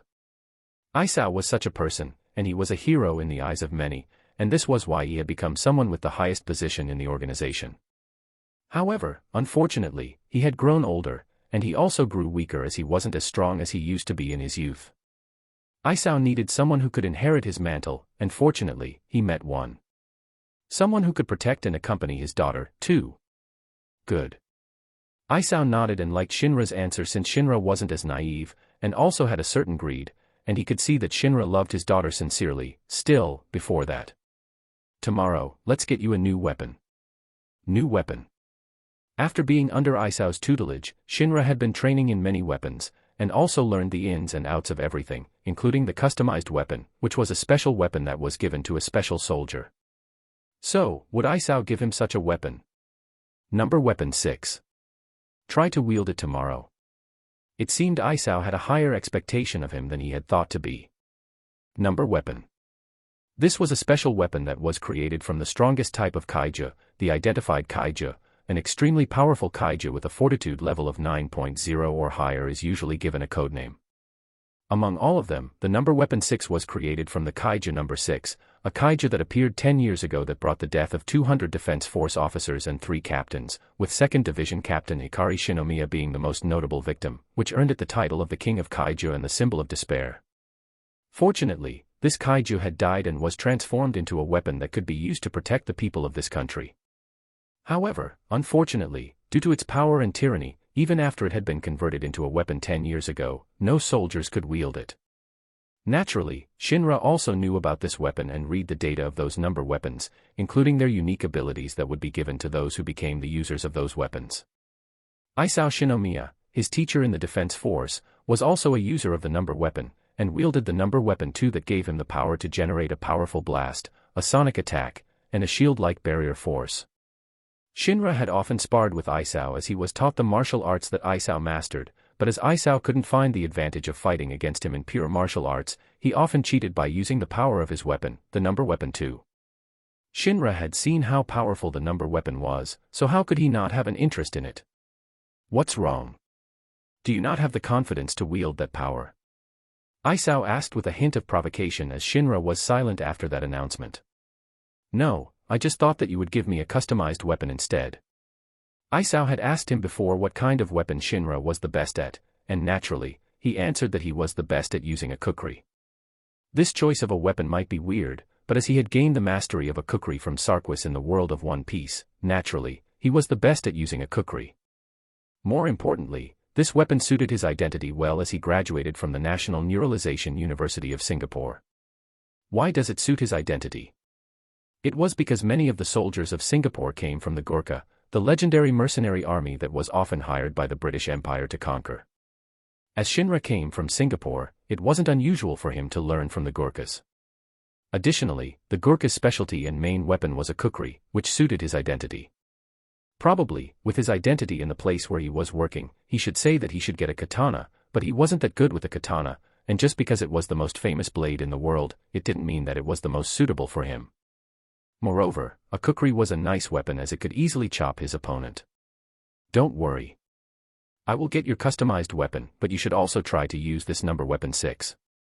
For Isao, using his authority to get what Shinra wished for was nothing, especially when he thought of Shinra as his son-in-law already. I will. Shinra made a military salute and prepared to leave, resting as he was about to have a test tomorrow. Only when he turned, Isao stared at him with a complicated mood before letting out a helpless sigh, then continued to work, so he would not be distracted by the love between two young people. As for why Isao showed such an expression, it was because when Shinra returned to his private room, someone knocked on the door of his room, and when he opened it, he saw the lovely twin-tailed girl, who looked at him with a playful smile and asked, "Did I interrupt your rest, Officer Uchiha?" Shinra.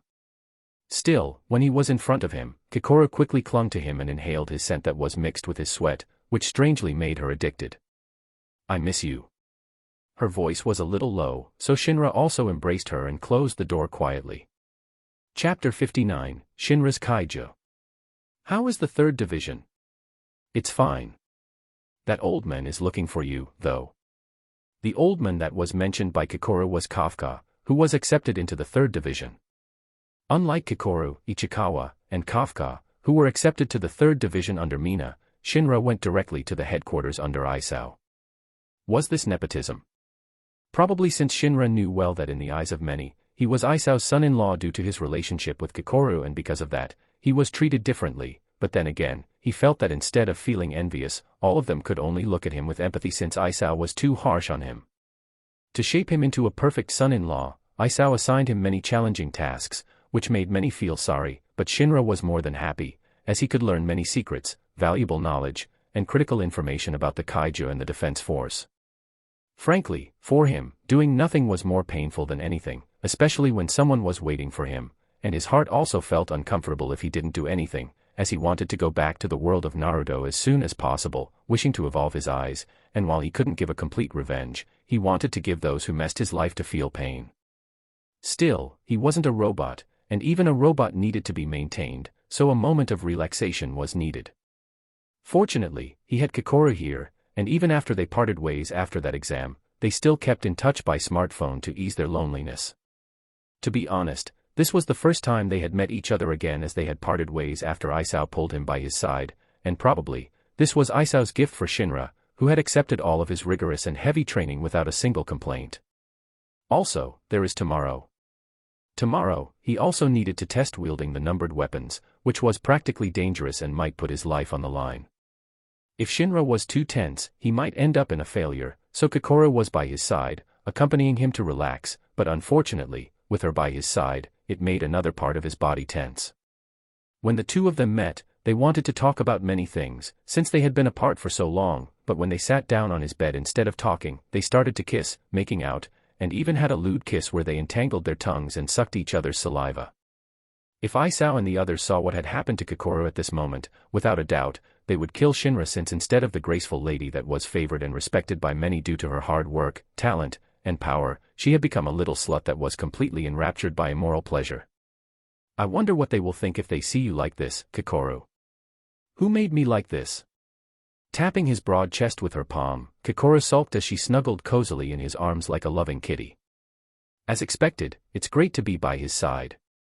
While she felt a little worried as it was a little too early, as she gave him her first kiss right away at that time, she didn't regret it, and couldn't help but seek him further. If her parents knew about this side of hers, she was sure that they would scold her, and Shinra might be put into prison by her father, but if that really happened, she would do her best to stop her father, since she knew well that she had fallen.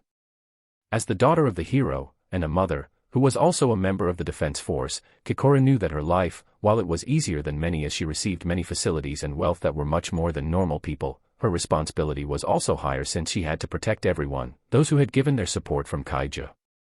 After her mother passed away, She also made up her mind to become a soldier of the defense force, a job where she might lose her life any moment, but even so, she didn't regret her choice and continued to work hard since this was her choice and a path that she wouldn't back down. Yet, it was impossible if she didn't have a worry since in this job, everyone could lose their life. Even her mother, Hikari Shinomiya, the wife of the hero, Isao Shinomiya, and the user of the number weapon 4, and also the captain of the 2nd Division, passed away. Whether it was her, or even her father, Kikora knew that everyone could lose their lives, including Shinra despite knowing he was so talented, so while they had a time, she looked at his handsome face, caressing his cheek softly, and said with a temptation, "Shinra, do you want to do it?" Shinra was silent as this girl reminded him of Karura, but unlike Karura, Kikora should have more self-control, and definitely wasn't a shameless girl, who would always scream that she wanted to have his children, but it seemed, that wasn't the case. However, he also understood why Kikora felt this way since this world was dangerous, and as a soldier of the defense force, they could die at any moment. As he was busy and used all of his energy every day, the time he spent in his room was only sleeping, and frankly, he was a little wary of Isao, as he was afraid that if he did something more, he might blast his room with the number weapon too. Still, his silence was mistaken as a rejection. Am I not attractive? Is my chest too small? While Kikora didn't think that she was ugly and even cute, as many guys often confessed to her, she knew herself that her body was petite and her chest was even smaller, but what could she do? Her mother had quite nice size of boobs, but why was she small? If Shinra knew what Kikora was thinking, he would say that because she worked too hard, the fat on her breasts was all reduced, or rather, those who often work out usually have a smaller chest.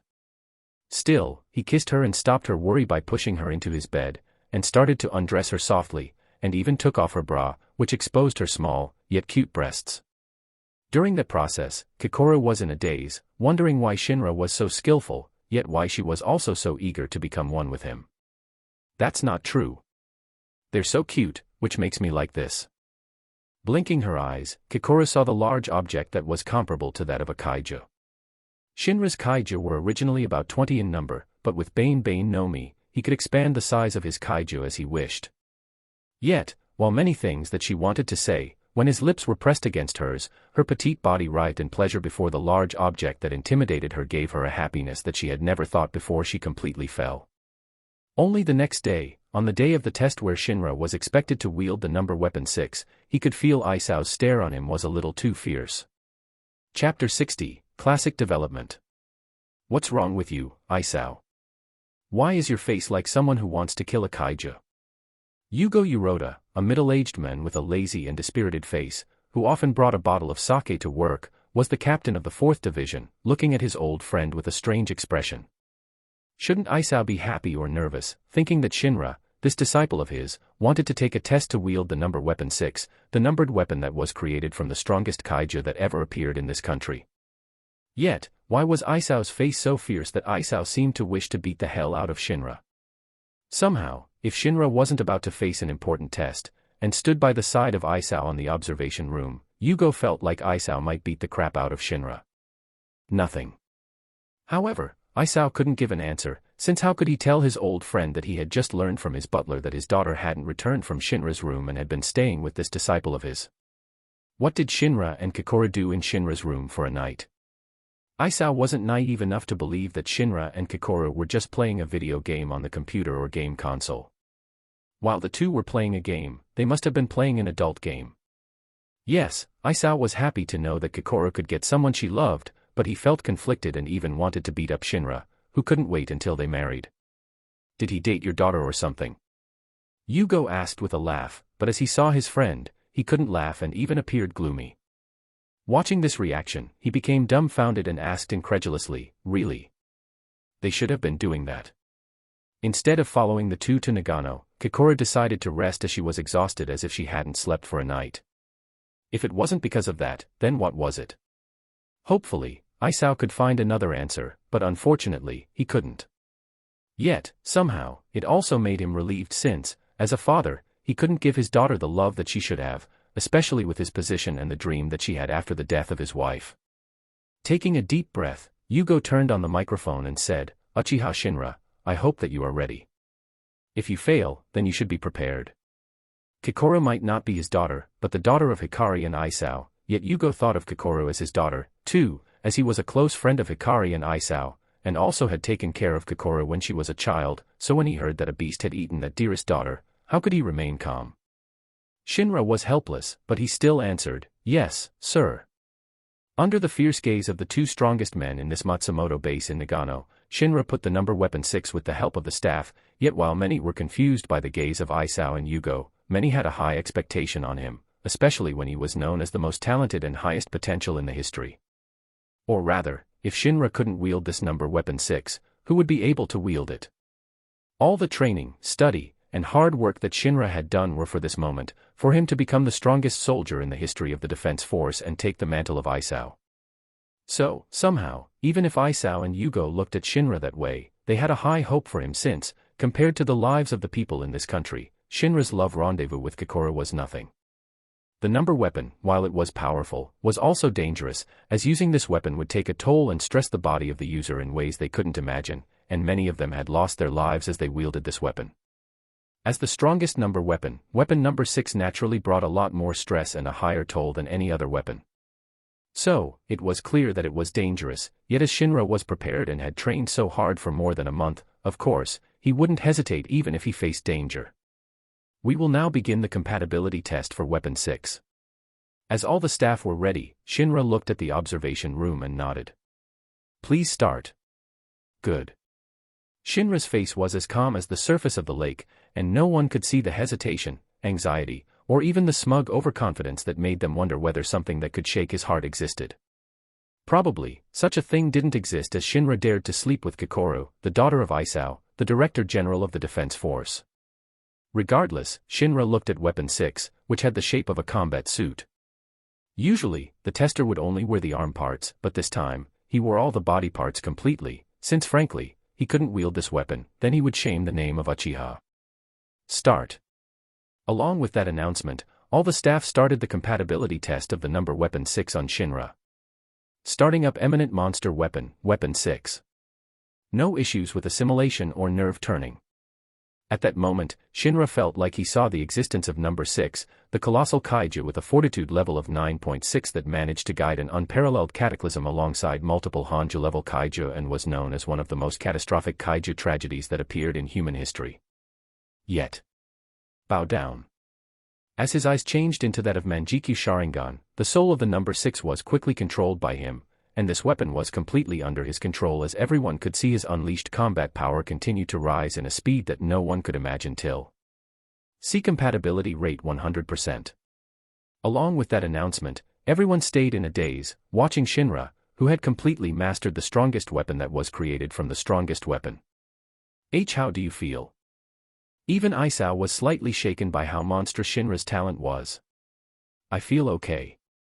Shinra could feel the new power he could use after wearing weapon 6, and this power was quite interesting and even powerful. However, if he used it in this place, he was afraid that he might kill all the people inside, as the power was too fierce. "But I need to test this weapon. Do you have a place where I can use all of its power without worry?" "Yes."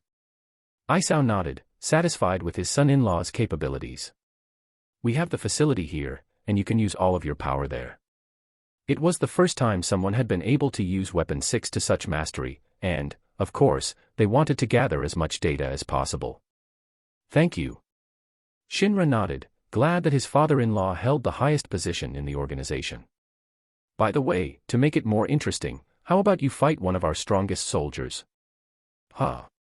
Before Shinra could even make a decision, when he stood at the faculty where he would test his power, a man with a smile, yet containing a hint of mischief, and also slightly irritated for some reason, appeared and said, "My name is Gen Narumi.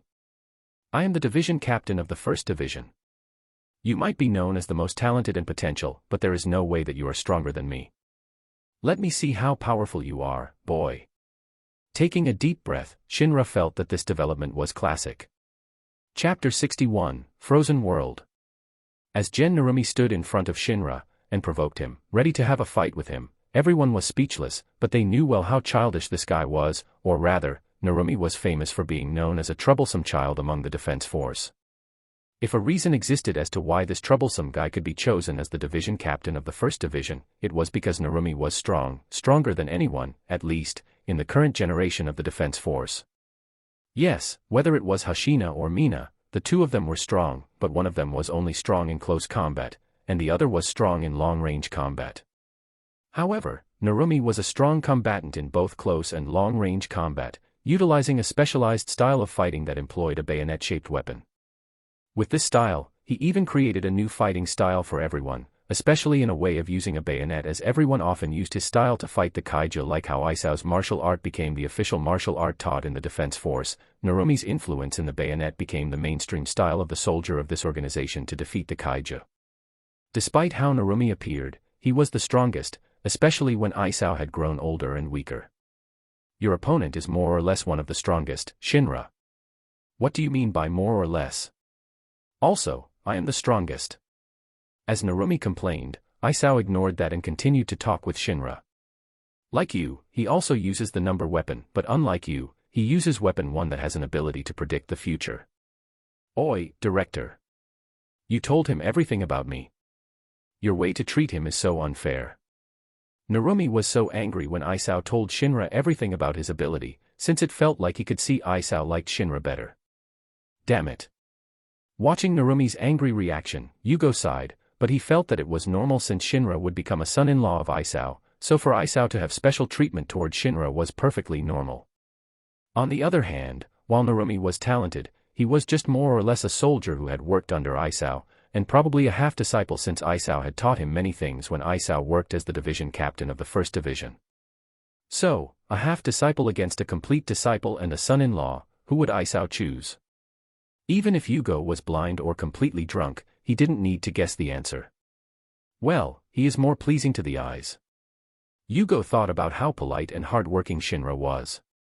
While Narumi often said that he didn't need well-mannered people, but rather those who were incapable, without a doubt, a well-mannered guy who was capable was definitely loved better. Also, his weapon is a bayonet. I won't tell you how strong he is, but you can tell that he is the best with that weapon. As expected, you treat him better than me. Narumi was angry and also felt jealous toward Shinra, especially when Aisao treated Shinra better than he did. During his time under Aisao, he was often beaten and mocked, yet he felt that Shinra was loved, which made him annoyed. Damn it, which part of Shinra was better than him?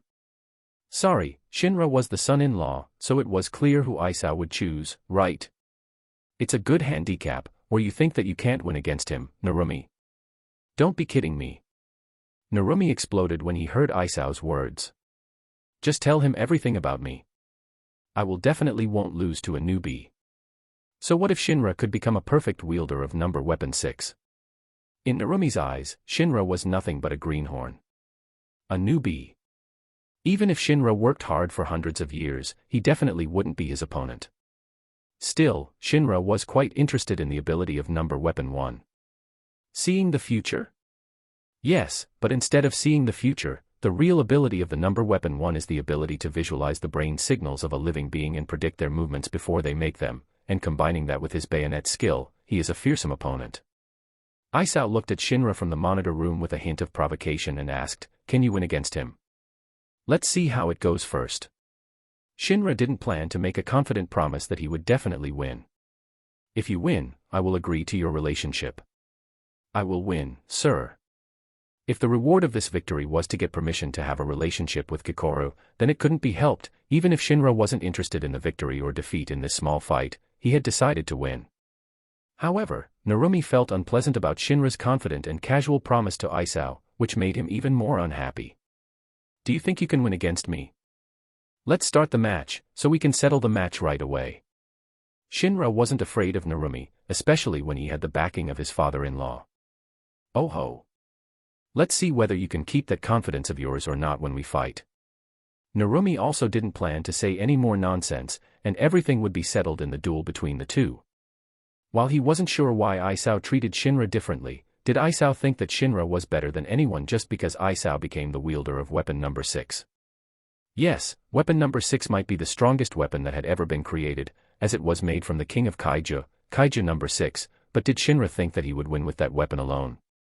Narumi had been fighting and training for so many years, probably decades, maximizing the ability of weapon number 1 and also honing his bayonet skills to the limit. Weapon number 1 and the bayonet skill.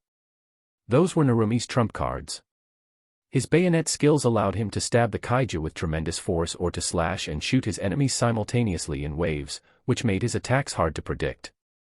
On the other hand, weapon number 1 allowed him to visualize the brain signals of a living being and predict their movements before they make them, but this was what Isao and everyone believed, when the truth was that he had gone beyond that, which made him able to perceive the movements of electrons, temperature fluctuations, the terrain, and every detail of a location with the eyes around his body, making it possible to predict what happens via a clear mental vision. In other words, it was impossible for Shinra to defeat him. Nothing could be done, Shinra's fate was already determined. Start. Shinra didn't even use a weapon, and was just wearing his weapon number 6. Did he get his confidence from his 100% unleashed combat power? Yes, Narumi's unleashed combat power was just about 98%, which was only 2% of a difference, but even so, Shinra was too naive to think that he would win with just that 2% of difference. Dash. Narumi directly made the first move, ready to finish this battle instantly to show that Shinra was nothing. Only. Freezing world. Shinra only stretched his palm forward, but at that moment, the entire faculty, which was about the same size as his last time location, was completely frozen, turning everything in this place into a world of ice. Extremely cold, deadly, yet beautiful. I won, sir. Shinra's plain voice was heard as he saw Narumi, who was completely frozen in front of him, as he was about to raise his bayonet, ready to slash him without much emotion on his face. No one could say anything, and everyone could only stare in a daze as they soon shivered due to the coldness that exuded from Shinra's technique, and also the excitement that came from the strongest soldier ever. While his body was trembling, Isao nodded and said with a gentle smile, "Congratulations, you can marry my daughter right away." Shinra. Chapter 62, Overwhelming Power. Wait, what? What did he just hear? Did Isao tell him to marry Kikoru? While Shinra was speechless since he didn't even marry Mikoto, even though she was pregnant with his child, he felt at a loss for a moment. Still, let's talk about it later since it wasn't like he had to marry Kikoru right away, and even if Isao had given him permission, it didn't mean that Kikoru would agree, so it was better for him to focus on the number weapon 6, which gave him the ability of cryokinesis. Cryokinesis was the ability of number weapon 6, which made him able to freeze the entire training facility instantly. Naturally, to do this, it needed a lot of stamina, and for a normal human like everyone in this world, if they dared to do what he did, which was to freeze a large area like him, they would be unable to stand up and collapse due to the excessive energy used for this technique, which would cause their body to be in a state of stress, then blacked out to stop everything before it was too late. However, for Shinra, it was easy since, unlike the people of this world who could only rely on their stamina and physical ability to use the combat suit, he could also rely on the chakra, so it wouldn't cause the consumption of his stamina to be so high, and unlike others, who had a limited time to use this incredible power, he could use it for a day and he believed that he would be okay. Are you okay, Shinra? Yet, even so, Isao asked him this question, and the staff quickly checked the condition of Shinra's body from the data that was displayed on the monitor, yet even so, even if they knew that he was okay and his body was perfectly in the optimum state, hearing it from his lips made their shock even higher. Yes, if you need my data more, I can continue to fight. What should they say at this moment? Yet, without a doubt, they were glad to know Shinra was one of them. Still, when they looked at Narumi, who was frozen, they all felt conflicted. His image of invincibility had been imprinted in their minds, and even if no one thought that he was stronger than Isao, he was someone whom everyone looked up to, since during the crisis, he would be the first one who would save them. Narumi's bayonet style allowed him to fight from close and long-range combat at the same time, but more importantly, his 98% unleashed combat power and also the ability to read the future from the number weapon 1 made him the strongest among all. However, unfortunately, facing Shinra's violent and brutal power, no one thought that Narumi could win against Shinra. The ability to freeze everything, facing this power, all the struggle was meaningless. Yet, Shinra's opinion towards the number weapon 1 was only so since he had seen many opponents who could read the future. Moreover, instead of predicting someone in the supernatural sense, he knew that it was based on analysis and logic, which wasn't as absolute and quite troublesome as one needed a powerful brain to analyze all the data from their visions.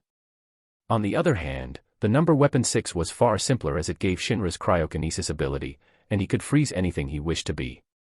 Somehow, in the future, he felt like it might be possible to reach an absolute zero, or freeze space and time. Ice manipulation might be a simple ability, yet it was a fearsome one.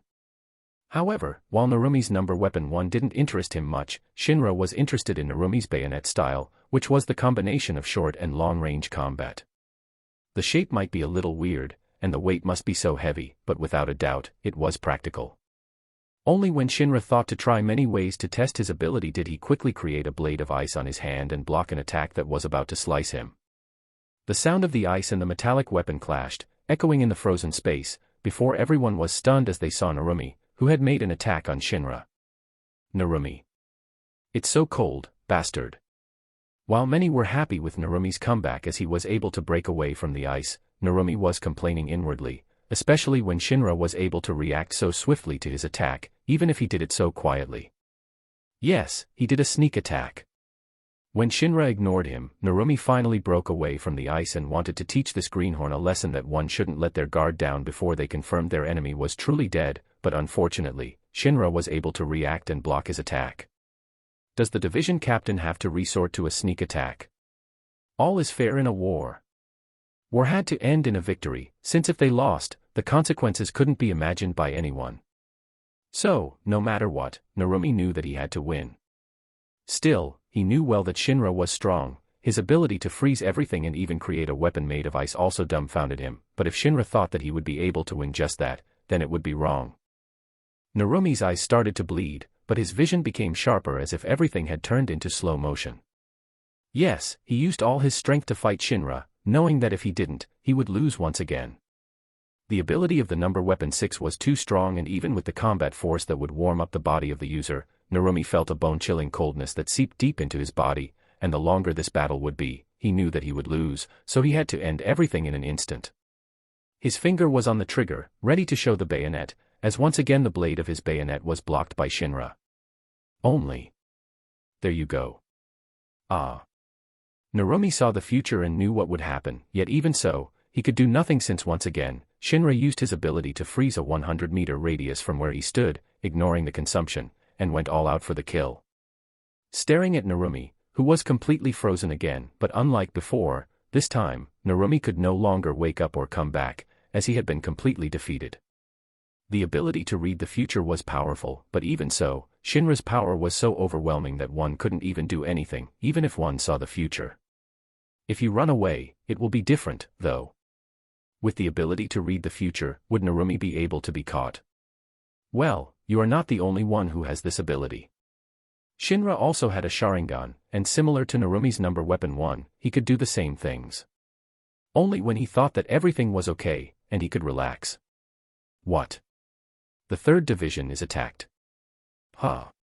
Chapter 63, Terror. After she had a secret rendezvous with Shinra, her boyfriend, Kikoro returned to her dorm on the third division before she slept directly. If it were during the weekend, it might not be possible as a training day would be waiting for her, but as it was still in the weekend, she could rest with ease. Still, while it was a break, many people were inside the base as their home was quite far, and it was far cheaper and more economical to live on the base, so when Kikoro returned, many of the female soldiers who entered at the same time as her wanted to ask her about it before deciding to endure it for later, especially when they saw how exhausted she was, yet when they saw some lewd, red mark on Kikoro's neck, they blushed furiously, wondering who was her lover.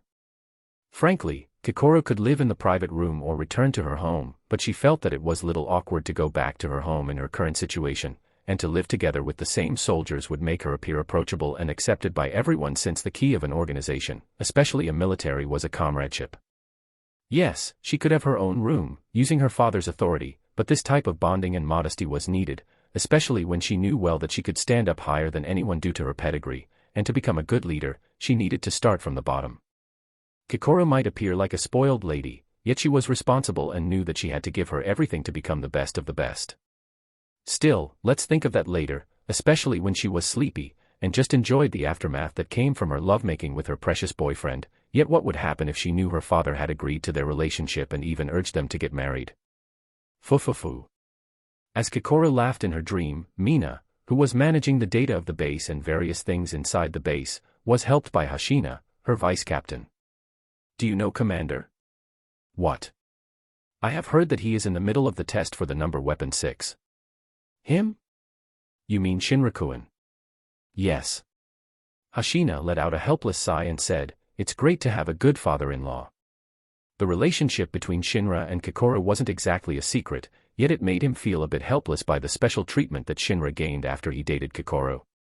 Hashina vice-captain. However, Mina stared at her vice-captain coldly and said, if you think that way, then aren't you the same? Also, with his talent, isn't it normal for him to receive special treatment? You are right.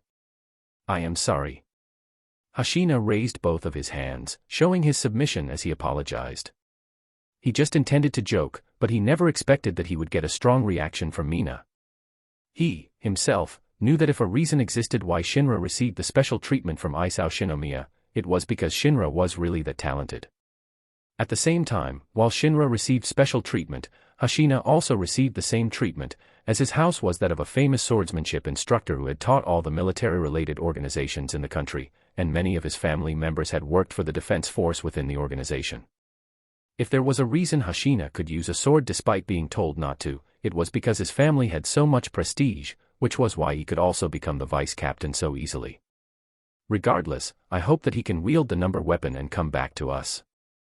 You are right. The two of them knew well that they had committed treason, especially when they had hidden the fact that Kafka, who was the truth, was a kaiju. Even though Kafka was no different from a normal human, they knew well that Kafka's body had become that of a kaiju. As they were aware of this fact, they should have informed the higher-ups, yet, they kept it a secret themselves. Fortunately, under their observation, Kafka didn't change, and whether it was Shinra or Kokoro, they never intended to expose the secret. Still, no matter what, if possible, they wished for Shinra to return to the third base, especially when he had become stronger, wielding the strongest number weapon, the number weapon 6. And, if possible. Mina looked at the document before her, thinking that she wasn't suitable with the position of the division captain as this pressure was so high, and if possible, she wished Shinra to share this burden or just took away this responsibility from her, as she stood behind him, following him under his leadership. Yes, this thought of her was a little pathetic, especially when she was entrusted by many and everyone had given their trust in her, yet she wanted to run away, but what could she do?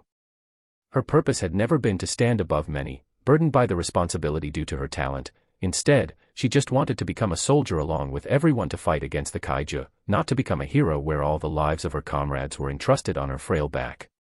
Still, strangely enough, while she looked forward to the time when she stood behind him, or by his side, she felt irritated and even annoyed when she thought that the one who stood by his side wasn't her but Kokoro. Meanwhile, Hashina, who noticed the change of mood in Mina, started to become quiet, so as not to make her angry, which made him wonder why her mood had suddenly changed. Was it that moment of hers? Still, if he dared to say so, he was sure that he would be beaten. Regardless, while Shinra was working hard and trying his best to become the best soldier to protect everyone in this country from a kaiju, everyone on the third base tried their best on their own, whether it was in close combat, long-range combat, theories, or many others. Shinra, I will be better than you later. Kafka shouted as he looked at the distant sky. I don't think that's possible, senpai. Ichikawa looked at Kafka speechlessly. There is nothing impossible. Even this 32-year-old man can finally be accepted to the defense force, so nothing is impossible. Senpai. Yes, everyone did their best on their own, trying to become the best, and improve themselves in a way that they could become a hero and protect everyone from the terror known as a kaiju. However, what they didn't know was that 8,000 meters above the sky, several kaiju in the shape of pterosaurs soared in a group, which should have been impossible, as this type of kaiju, according to the record, had always been seen flying individually, not in packs. Initiate descent. On top of those pterodactyl-shaped kaiju, one kaiju seemed different from the others. It spoke in a human language, giving orders to the kaijus to descend and start their attacks on the third base, where Kafka, Mina, Hashina, and Kokoro had stayed, before creating a chaos that no one could have imagined. Boom. Boom. Boom. Boom. Boom. Chapter 64, The Kaiju Number 8.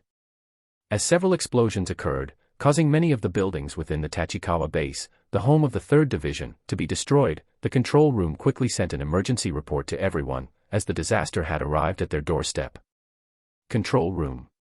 What's happening? Dozens of monsters have appeared within the base of the area. Judging from the current situation, it's more likely a sky raid by the monsters. Estimated resilience is 6.4. 6.2, 6.3. Each monster is a base-level monster. Roar. No one could remain calm, and everyone quickly got ready to fight, as many of them promptly sent a distress signal to various bases, reporting the crisis they had encountered. Mina and Hashina quickly gathered all the soldiers and prepared for the fight. Naturally, Kikoro also joined, Kafka, Ichikawa, and all others, despite being a newbie, who had just joined, were also pulled since all the manpower was needed before their reinforcement came to stop this disaster that came toward their base before it spread to the vicinity area. Then, as expected with Kafka's deep knowledge, he understood the strangeness of this pterodactyl-shaped kaiju that should have usually appeared in a solitary, flying on its own, but appeared in a group, which meant, "Vice Captain, I believe that there should be a kaiju who leads this group." "Yes, I believe so," Hashina confirmed Kafka's words, since in front of him, the most powerful kaiju, the one that led this group, stood before him. In the shape of a humanoid kaiju with a tail that resembled a lizard, standing in front of Hashina, and asked in a human language, "Who is the strongest here?" Everyone was shocked, never expecting a kaiju to speak in a human language. Yet, Hashina took a deep breath, trying to calm himself, before he looked at the kaiju with a resolute and determined expression. "It's me. I am the strongest. Then, let's fight." With that answer, the kaiju sent a powerful blow toward Hashina as Hashina drew his twin blades to fight it. Vice Captain. As everyone on the 3rd base began their battle against the kaiju invasion, all soldiers started fighting, and the nearby base prepared reinforcements to assist the members of the 3rd base. Yet, deep inside its heart, the mushroom-shaped kaiju, who had been hiding and building its power, monitored everything that happened on the 3rd base to see, and tried to search for the one that had caused it to feel strange. If someone saw this kaiju, they would say it was kaiju number 9, which had the ability to create, merge into, and control other kaiju. It could be said that it was the first smart kaiju that thought like a human instead of a kaiju, whose only purpose was to destroy humanity. The kaiju number 9 wasn't reckless, but it slowly built its power and made up its plan step by step, as it was still wary of the one that had somehow killed its copy. But where is it? As all the kaiju on the 3rd base were under its control, it could control everything. It tried to search for the variable factor that would cause a failure in its plan. Who is it? Many of the soldiers who appeared on 3rd base were powerful, whether it was Hashina with his unique swordsmanship style, Kikoro with her high unleashed combat power and a unique, specialized weapon, or Mina Ashiro, the strongest soldier in long-range combat. Yet, the powerful kaiju that led the group of pterodactyl-shaped kaiju was so strong that everyone was in dire straits. Still, as everyone was working, it was only a matter of time before all of the kaiju were defeated. No, it can't continue like this. The kaiju number 9 felt as if it had just left that group of kaiju to be defeated. It would be unable to discover the uneasiness that it felt previously. It felt like it should uncover the secret that made its body feel threatened, so at this moment, while it felt that it was too early, it decided to release another group of kaiju from the underground to make the situation more chaotic. Report. Report.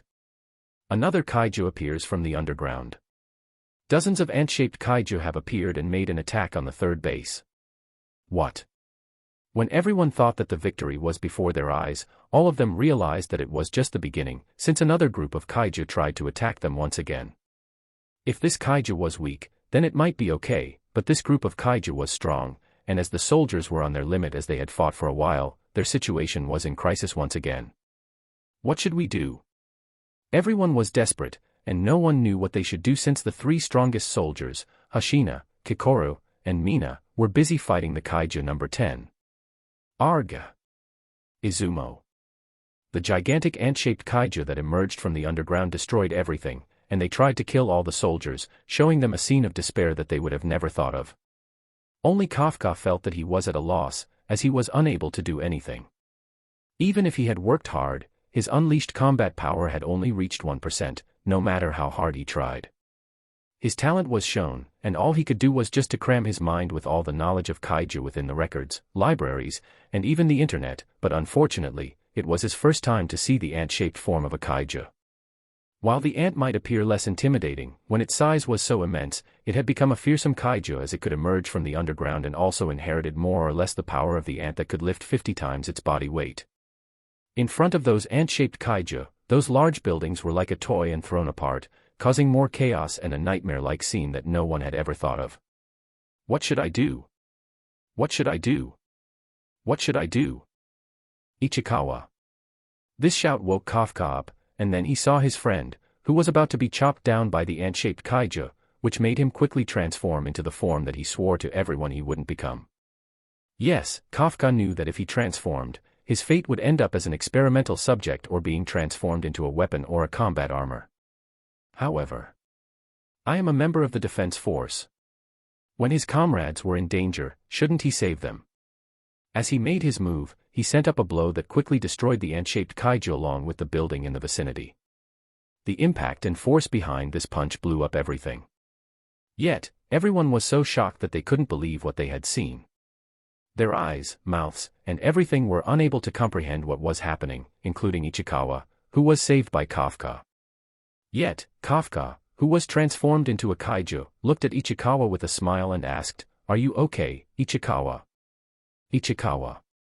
However, the mushroom-shaped head of the kaiju, who saw the appearance of Kafka, and the power that exuded from Kafka's body, had its eyes full of brilliance as it realized the existence that brought him closer to the era of kaiju that dominated the world. I have finally found you. The Kaiju number 8. Chapter 65, You Are Under Custody. As Kafka, who had transformed into the Kaiju number 8, the battlefield quickly turned in favor of the defense force. In front of the might of the kaiju that had the power to reach the fortitude level of 9.8, all of those medium-sized kaiju were destroyed, shattered in a single blow.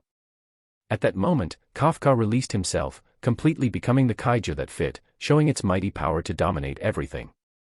Yet, everyone who saw what was happening was at a loss, and they could only see Kafka, who had turned into a kaiju to fight alongside them, but instead of happiness as they were saved, they felt an intense, distorted feeling inside their hearts. The funny comrade that they had gotten close to during their training was the truth, he could turn into a kaiju.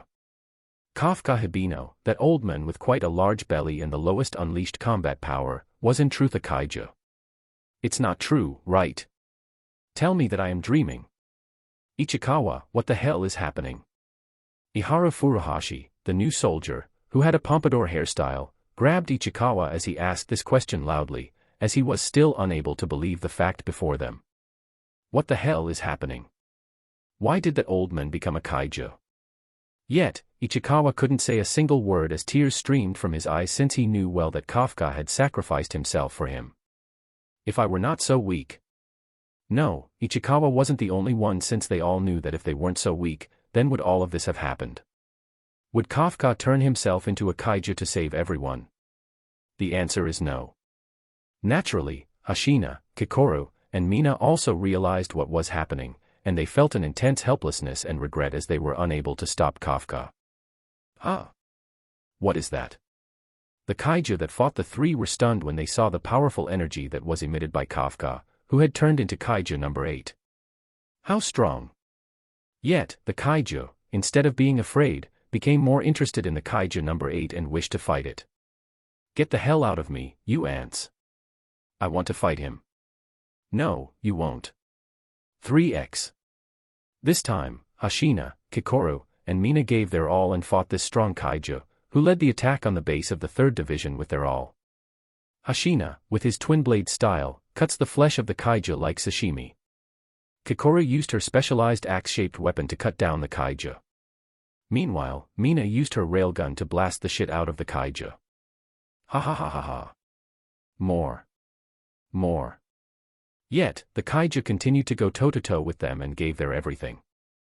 Only Kafka, who had defeated all the small kaiju, came to the powerful kaiju, giving it the last blow, and defeating it along with Hashina, Kikoru, and Mina.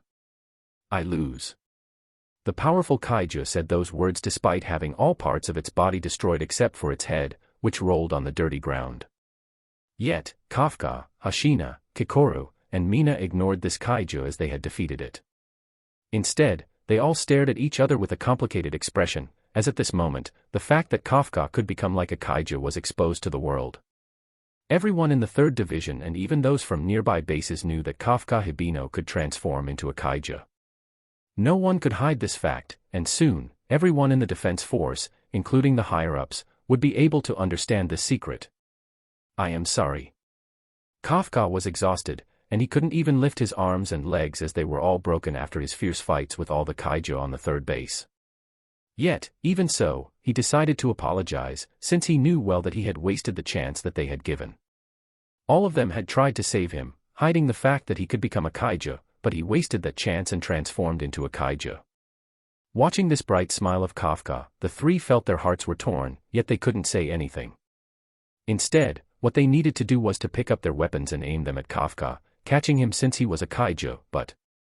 Damn it, how can you all ignore me? I might have lost, but this isn't the end. Huh.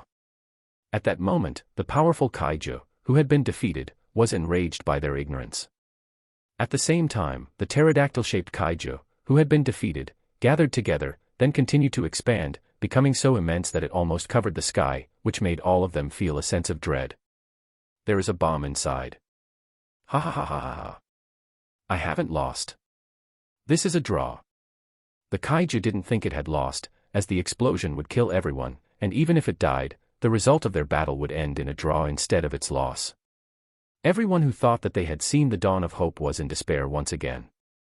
Kafka, who thought of giving up, tried to move, but he was on his limit since all the fights that he had had before had pushed his body to the limit, and he was no longer able to save everyone. Move. Move. Move. Move. Kafka tried to forcefully move his body, attempting to blow this explosion high into the sky so that no one would be hurt, but unfortunately, no matter how hard he tried, he couldn't do anything. Once again, he was powerless. When the explosion happened, everyone would die, and their struggle would end in disaster. Movie. Kafka was desperate. Mina, Kikoru, and Hashina also couldn't think of a method to save everyone, and the laughter of the kaiju echoed within the space. Ha ha ha ha ha. Dai. Yet, during that moment of crisis. Good job. Ha. At a speed that couldn't be seen by the eyes, Kikoru and everyone somehow recalled the image of the heroic woman who saved everyone from Kaiju number 6, the one who was known as the King of Kaiju. Mom.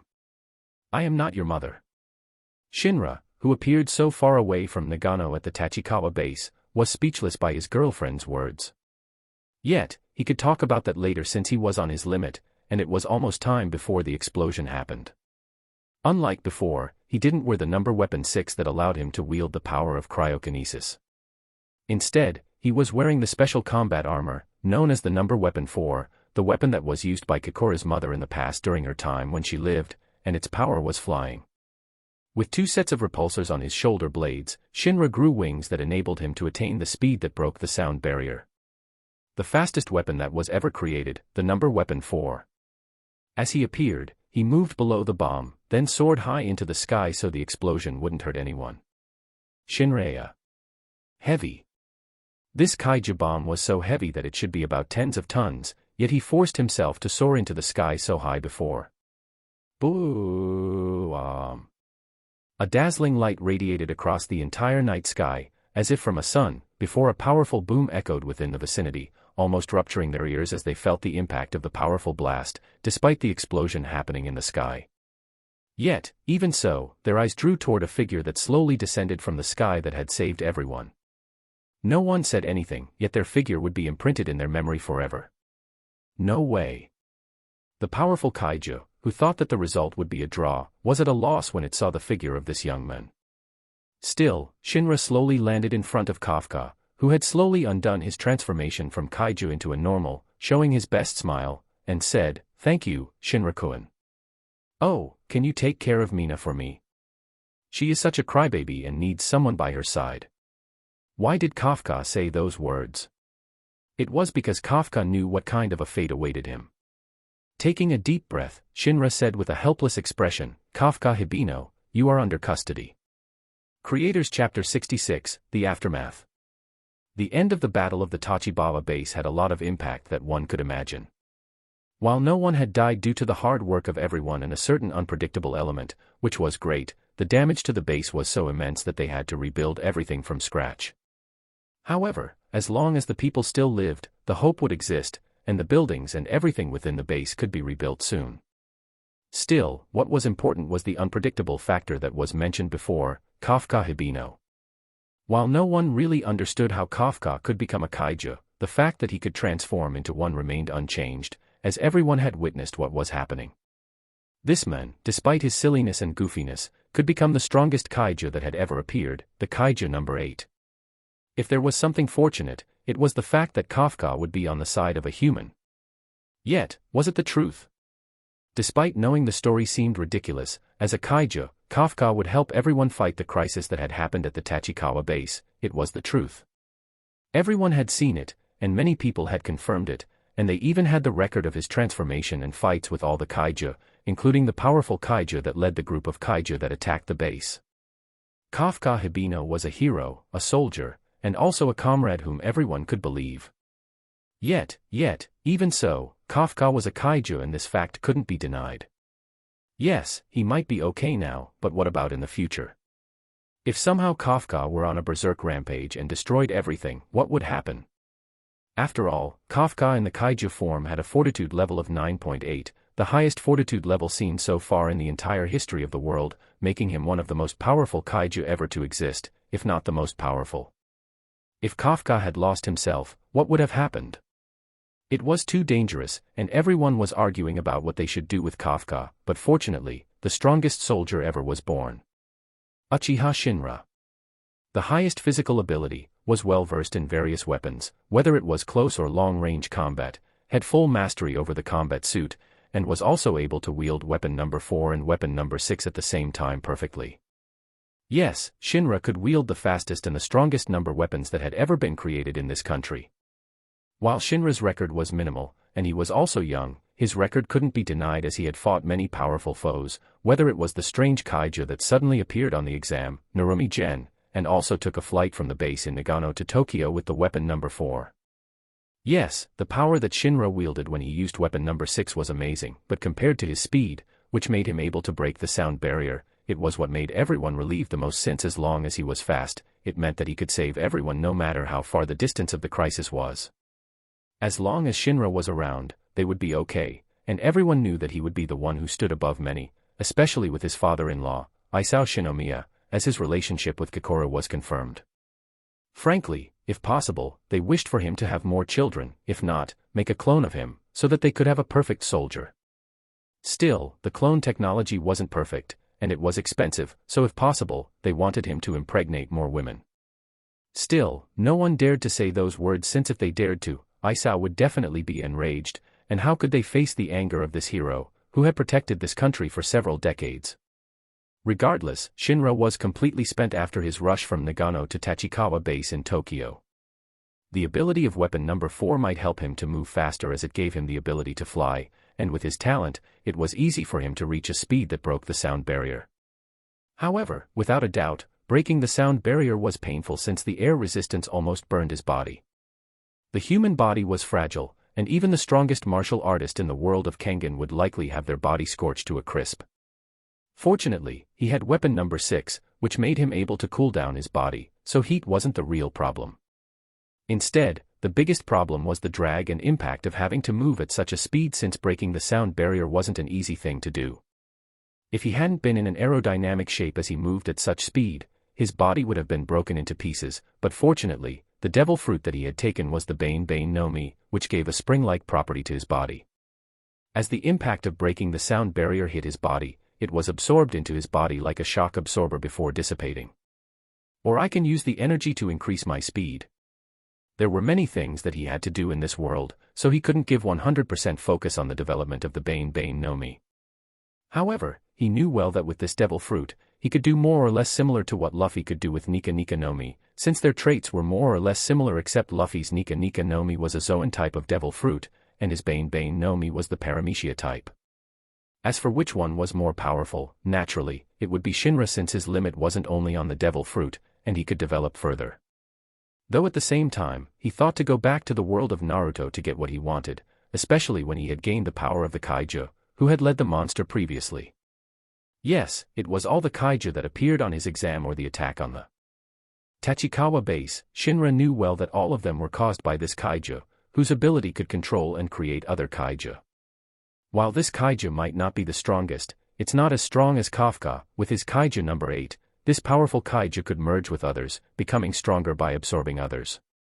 As Shinra had used the Eye of Usurp on the copy of this kaiju, he gained the ability of this kaiju, but only partially, and it also wasn't that strong, and due to this, he knew well that his goal in this world was to rob everything of this kaiju.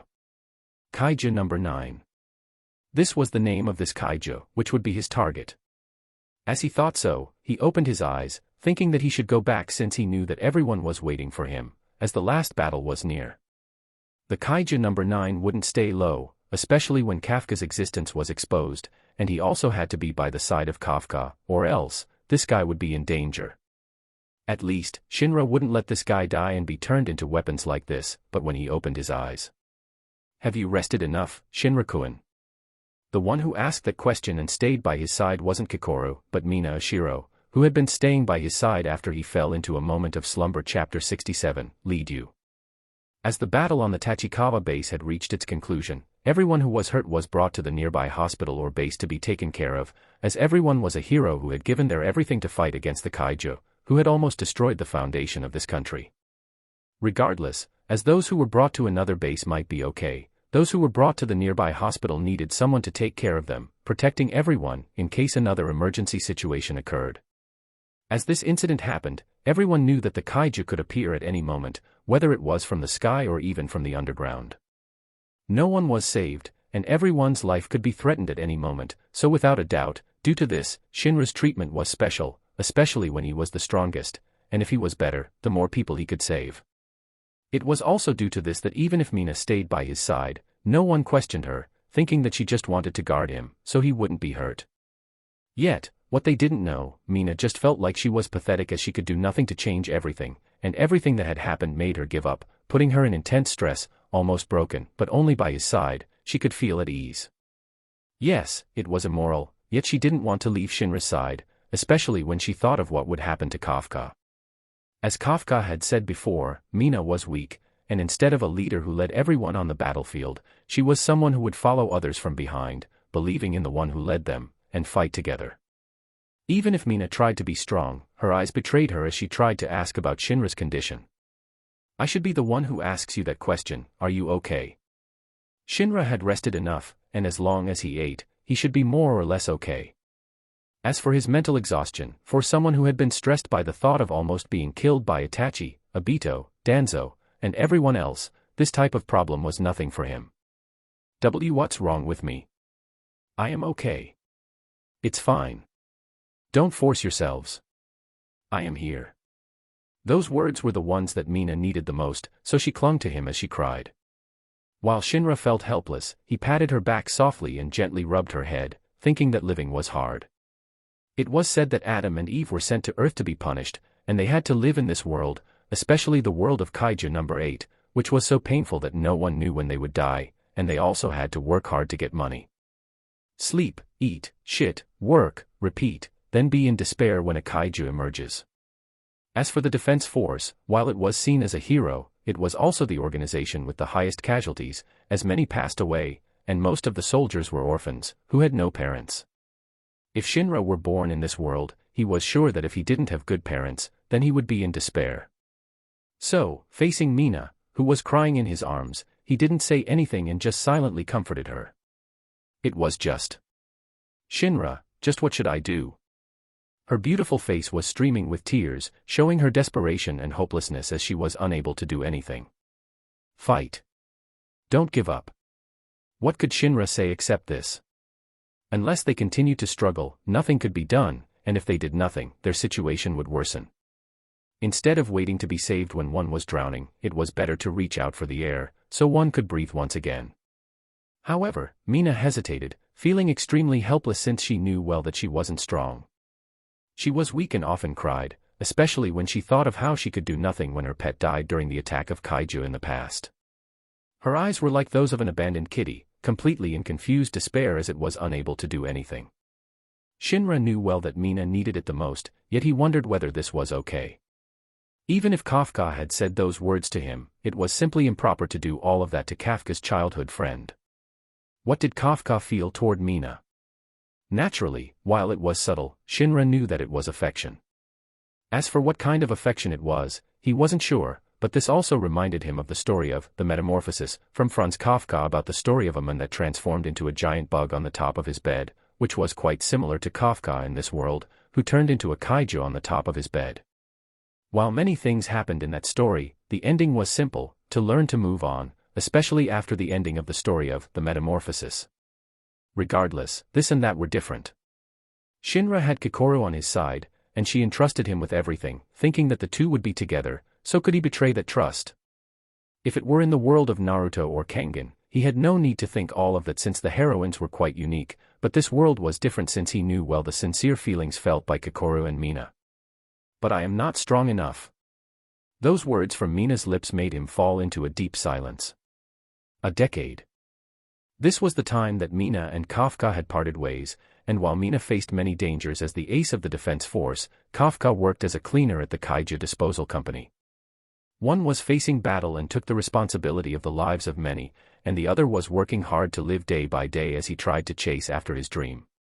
Did the two even have time to think about love? As he thought so, his thumb lightly caressed against Mina's smooth, white cheek before slowly moving toward her tender, pink lips. Despite having worked as a soldier all the time, she was beautiful. Her heroic figure was something that no one could take their eyes off of as her silky, long black hair that was tied in a ponytail swayed with the wind. When one looked at her closely, they would notice a small movement right under her eye, giving her a unique charm. As his movement became ambiguous, Mina's face turned redder as her breathing grew harder, as her hot breath leaked from her lips, as her eyes stared at him with the eyes of a woman with a new feeling that made her body feel scorching yet filled with anticipation. Then, follow me. Stay by my side. Let me protect you and lead you as we support each other. Can I? Yes. Thank you. Yet, as his emotions were also ignited and his desire grew stronger, he knew that it couldn't be stopped anymore. As he moved closer, ready to take her lips, Mina was surprised, shy, yet she closed her eyes, accepted his tender lips that slowly grew lewder, vulgar yet made them filled with an unexpected joy that couldn't be stopped until in the end, they crossed the line that they shouldn't. Chapter 68, The Confidence. Nevertheless, no matter what had happened between Shinra and Mina that night, neither of them discussed it, nor could they, as he had been called into the headquarters by Isao to attend a meeting to determine what to do with Kafka Hibino. Yet, while he should say that they should let Kafka fight alongside them as Kafka could be trusted, they didn't know Kafka well, and naturally, it was impossible for them to have a similar trust as he had toward Kafka. At the same time, his rank within the defense force was low, so he knew that he had no place to talk, especially in front of those veterans, who had been fighting for decades and more. How is your body? Still, Isao asked this question in front of everyone as if he wanted Shinra to announce his condition in front of all of them. I am fine, sir. Shinra made a military salute as he gave his answer. Thank you for asking. You are all fine now? Yes. But in case something is happening, you should start to take care of your body well. Thank you, sir. Regardless, everyone was concerned about Shinra, as he was a vital asset to the country. Assets. What a crude word to use, but this was the fact, as everyone within the country was a subject, and unless Shinra planned to take over the country, he was still a soldier, even if his position was somehow elevated and he was promoted. Yet, instead of being treated like a normal soldier, his treatment was akin to a nuclear weapon, delicate, yet treasured preciously, as his existence could become a symbol of peace and hope, as nothing would happen to this country. Or rather, due to his handsome face, and also almost almighty-like power as he could use Weapon 4 and Weapon 6 at the same time, he had become like a hero in the Ice Guy story to fight against the Demon King that terrorized the world. Or like Ultraman, Kamen Rider, or simply superhero stories. Regardless, when they all saw him standing straight like a pine, they sighed in relief, knowing he was okay, and then moved on to their following discussion, the reason they had all gathered. Still, as Shinra saw their expressions, he knew that with his power, no one would think it was inappropriate to have him stay in this meeting with all of them. Kaiju number 8. I never expected that a kaiju would infiltrate the defense force, and a mega monster class at that, too. We must deal with it immediately. Most of the officers of the defense force who gathered had never thought of Kafka as anything more than a kaiju, an existence that should be killed. Instead, it was all the better to kill Kafka as soon as possible, so they could turn him into a weapon or a piece of combat armor. No one knew that Kafka would go berserk, and it was better to take it down when it was all quiet and docile. Lastly, with Shinra, even if Kafka became the strongest weapon that was created, they believed that he could wield it and become even stronger, making this country more peaceful. Naturally, Shinra knew all of that since he wasn't naive enough to think that all of them would believe in Kafka. While most characters would get angry at their friend for being treated this way, he wasn't so naive, thinking that getting angry would solve everything. Instead, he knew well that he should face them in a way that they could understand the benefit that came from living Kafka was far better than dead Kafka. What do you think, Uchiha? As they finished their talk, Isao glanced at Shinra, asking for his opinion, thinking of what to do with Kafka. I believe that Kafka Hibino should live. Huh. Everyone was startled by Shinra's answer, as they thought he would be confident in wielding the strongest weapon created from Kafka's kaiju body, yet he unexpectedly wanted Kafka to live. What the hell was this young man thinking? Why do you think so, Uchiha? Still, Isao didn't get angry and asked him this question again. I believe that his humanity still remains within him, and he will help us to protect this country from kaiju. Are you serious? He is a kaiju. Before he is a kaiju, he is also a human. The report and record of Kafka's origin on how he could become a kaiju were presented in front of everyone. In the belief of many, it was just a one-sided story, especially when the one who could confirm everything was real was only Ichikawa. If it were someone else, it might be different, but Ichikawa was only a new soldier, and his words didn't contain as much persuasion as those with high positions. Human. You've seen the record, right? How can you say that he is a human with such a body? Even if he is a human from the past, as a kaiju has infected his body, he has become a kaiju. What if he goes berserk and truly becomes a dangerous kaiju that can't be controlled? With his power, this country might fall.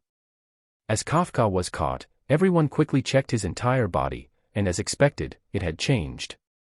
It wasn't that of a human anymore. Instead, he had become a creature that was close to a kaiju. No, he was a kaiju. At this moment, Kafka might be docile and could protect his comrades, but could anyone guarantee that he would continue to have such an emotion? Instead of waiting for Kafka to lose himself and become the most dangerous and strongest kaiju that destroyed humanity, it was far better to turn him into weapons as soon as possible. I know that my words sound naive, but I am just alone. I can't protect this country by myself. Everyone. Being a hero was nice and all, as Shinra gained many things that he wished to be, and he even got the secret knowledges, whether it was technology, or even money, but as expected, it was too heavy to shoulder the fate of this country by himself, especially when he wouldn't stay in this world forever. Yes, Shinra knew Kafka and this was one of the reasons why he wanted to save him, but compared to him, who came to this world with an intention to rob the power of the kaiju, he believed that the role of protecting this country was far better to be in the hand of Kafka. I am all alone, and I can't be that of an almighty god that can protect this country by myself. Then, you want Kafka Hibino to help you? Yes. Shinra nodded. If we have the strongest kaiju to help us protect this country, isn't that good? But how can you be sure that he won't go berserk? If they could somehow control a kaiju to protect this country, then why not? It was like how a tamer or a summoner profession existed in MMORPG games, and relying on the power of their subjects was a nice way to fight since they had no need to move on their own, and they could protect themselves from a far distance. Yet, while it was a great method, the risk was high. In the worst case, this country would be destroyed. Only. It doesn't matter if he goes berserk. Huh. Under everyone's confusion, Shinra said, because I can kill him. Why did he have the confidence to keep Kafka? It was simple, and the reason was that Shinra was the strongest. Chapter 69, Fight or Dead. How long has it been? Kafka, who was under observation and locked up inside a mighty prison inside the underground that was made from a metallic fortress and various high-end technology, muttered, completely chained, and trapped in a sitting position, which was quite uncomfortable as he couldn't even do anything. It was also due to this that he kept thinking of many things, especially his life. He knew well what would happen to himself, especially after he had become a kaiju, and in the worst case, he would become a weapon like that number weapon used by Shinra. But, that's good. If his body could create a powerful weapon to protect this country, then why not? Yet, even so, he would be lying if he weren't scared. No, he was completely frightened by what would happen to him. However, he had also accepted his fate since becoming a kaiju, and sooner or later, he would die. Sometimes, his body would be in pain, and he also felt like he wasn't a human anymore. Still, what scared him the most wasn't being killed and being turned into weapons, but losing himself as a kaiju, then killing everyone. If that scene happened, then he knew that killing himself was far better. Letting out a helpless sigh, Kafka would be lying if he didn't have any regrets, especially when he had been accepted into the defense force, but even if his career was short, he also didn't regret making the decision to transform into a kaiju at that time, since he could save everyone. I wonder how Ichikawa is. Unlike Shinra, who Kafka believed was so capable and could do anything, he was sure that Kafka would blame himself. As for Mina, Kafka tried not to think about her since he knew well that with how he was currently, he didn't have the courage to meet her. Even though she had helped him protect his identity despite being the division captain of the 3rd Division, he broke their promise and became a kaiju in front of everyone. While his excuse might be accepted by everyone since he wanted to save someone, it couldn't change the fact that he had broken his promise to Mina not to use the power of kaiju anymore. Moreover, as Mina had helped to hide this fact, Kafka was afraid that her position would be affected, and in the worst case, she might get demoted to a lower rank or transferred to a faraway place like the countryside. If that happened, he was sure that he wouldn't be able to forgive himself, especially with how much feeling he had for her, and how much he wished to stand side by side to fight by her side. Unfortunately, such a chance no longer existed, and it was better for him to give up. No, he had already given up and thought of watching her from a distance. As for why he continued to fight till now, it was because of Ichikawa, since if Ichikawa hadn't told him to give up at that time, he would have given up and worked day by day, slept, and watched Mina's heroic figure from a distance. In his eyes, Mina was too dazzling, beautiful, and someone who was in a higher position. Even if Kafka had known her from childhood, and they had made a promise together, with how he was currently, he knew well that he wasn't suited to her side. He should have disappeared and given up, since once again, he was a kaiju now. Please take care of her, Shinra. Shinra might be young, but Kafka could trust him, and he felt that this was the hope, the dawn that everyone had been waiting for. By staying by Shinra's side, Kafka felt that Mina should be happier. Unfortunately, Shinra seemed to date Kikoru, which made Kafka feel helpless, but compared to Kikoru, Mina was far better, as Mina had this cool and mature beauty, which was different from Kikoru, who was on the petite side. She should have learned to seduce a man. Kafka sighed, but then shook his head since he had to say, it felt quite painful when he thought of Mina being with the side of another man, despite having given up on his feelings. Yet, it was normal, wasn't it? While our logic understands that it is better to part ways, our feelings still harbor a sense of unease that we shouldn't have. As he thought so, all of a sudden, he saw that the door of the prison was opened, and he saw several soldiers, including Mina. Mina. It's a commander. That exchange made him smile, somehow, despite knowing it might be the last time they met each other. Bring him. Yes, Commander. While Kafka was still under the constraints of the advanced materials of straps that tightly tied his arms and legs onto the chair as he was moved into the car, and then somewhere. Still, as he was inside, Mina was the only one who accompanied him, and because of that, it was so awkward for him as he wasn't sure what to say, yet. I am sorry. There is no need to apologize. That's your choice. Kafka was still awkward, but he asked, so, you are fine. Do you think I am okay? Kafka. I can't control what will happen to you, and my task is just to move you toward the headquarters. I understand. As Kafka nodded, showing his acceptance, Mina closed her eyes for a moment, then said, but, you still have a chance. A chance. Kafka was dumbfounded. This isn't my place to explain. You will know soon. Huh. While Kafka was confused, he then quickly arrived at the headquarters and was led into a large, advanced facility, which was filled with many people that were watching from the observation room that was located on the upper area of the facility, which had reinforced windows made of a different material from the rest, clearly intended so all of them could watch what would happen inside this facility that also worked like a prison. Yet, even so, instead of those people, Kafka's attention was taken by the young man who stood before him. Shinra-kun. Yo. Shinra, who wore his combat suit, looked at Kafka with a smile. How do you feel? Well. Kafka wasn't even sure how he felt. Okay, while you might want to ask me a lot of things, let me make it short. Shinra looked at Kafka and said, you have a chance to live. What? But there is a condition. Condition? Yes. Shinra nodded. You must be able to control your power.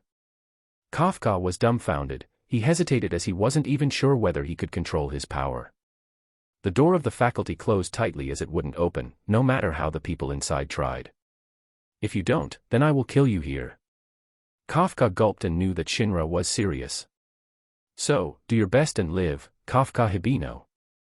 After Shinra said that, he suddenly appeared in front of Kafka and blasted through Kafka's chest, creating a hole directly with his punch, as part of his body splattered to the ground and wall behind before Kafka crumbled as he clutched his chest tightly. Goa. If it were a normal human, they would have died already, and it was impossible to save them, especially when Shinra's physical ability was the top of the top and even enhanced with the combat suit. However, Kafka wasn't a normal human. He was the kaiju number 8. As the dead was before him, Kafka transformed into that of a kaiju. Rurur.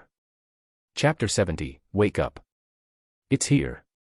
Everyone's expression was solemn, especially when the device within the facility had calculated that Kafka's kaiju form had a fortitude level of 9.8. The strongest kaiju that had ever appeared in this world.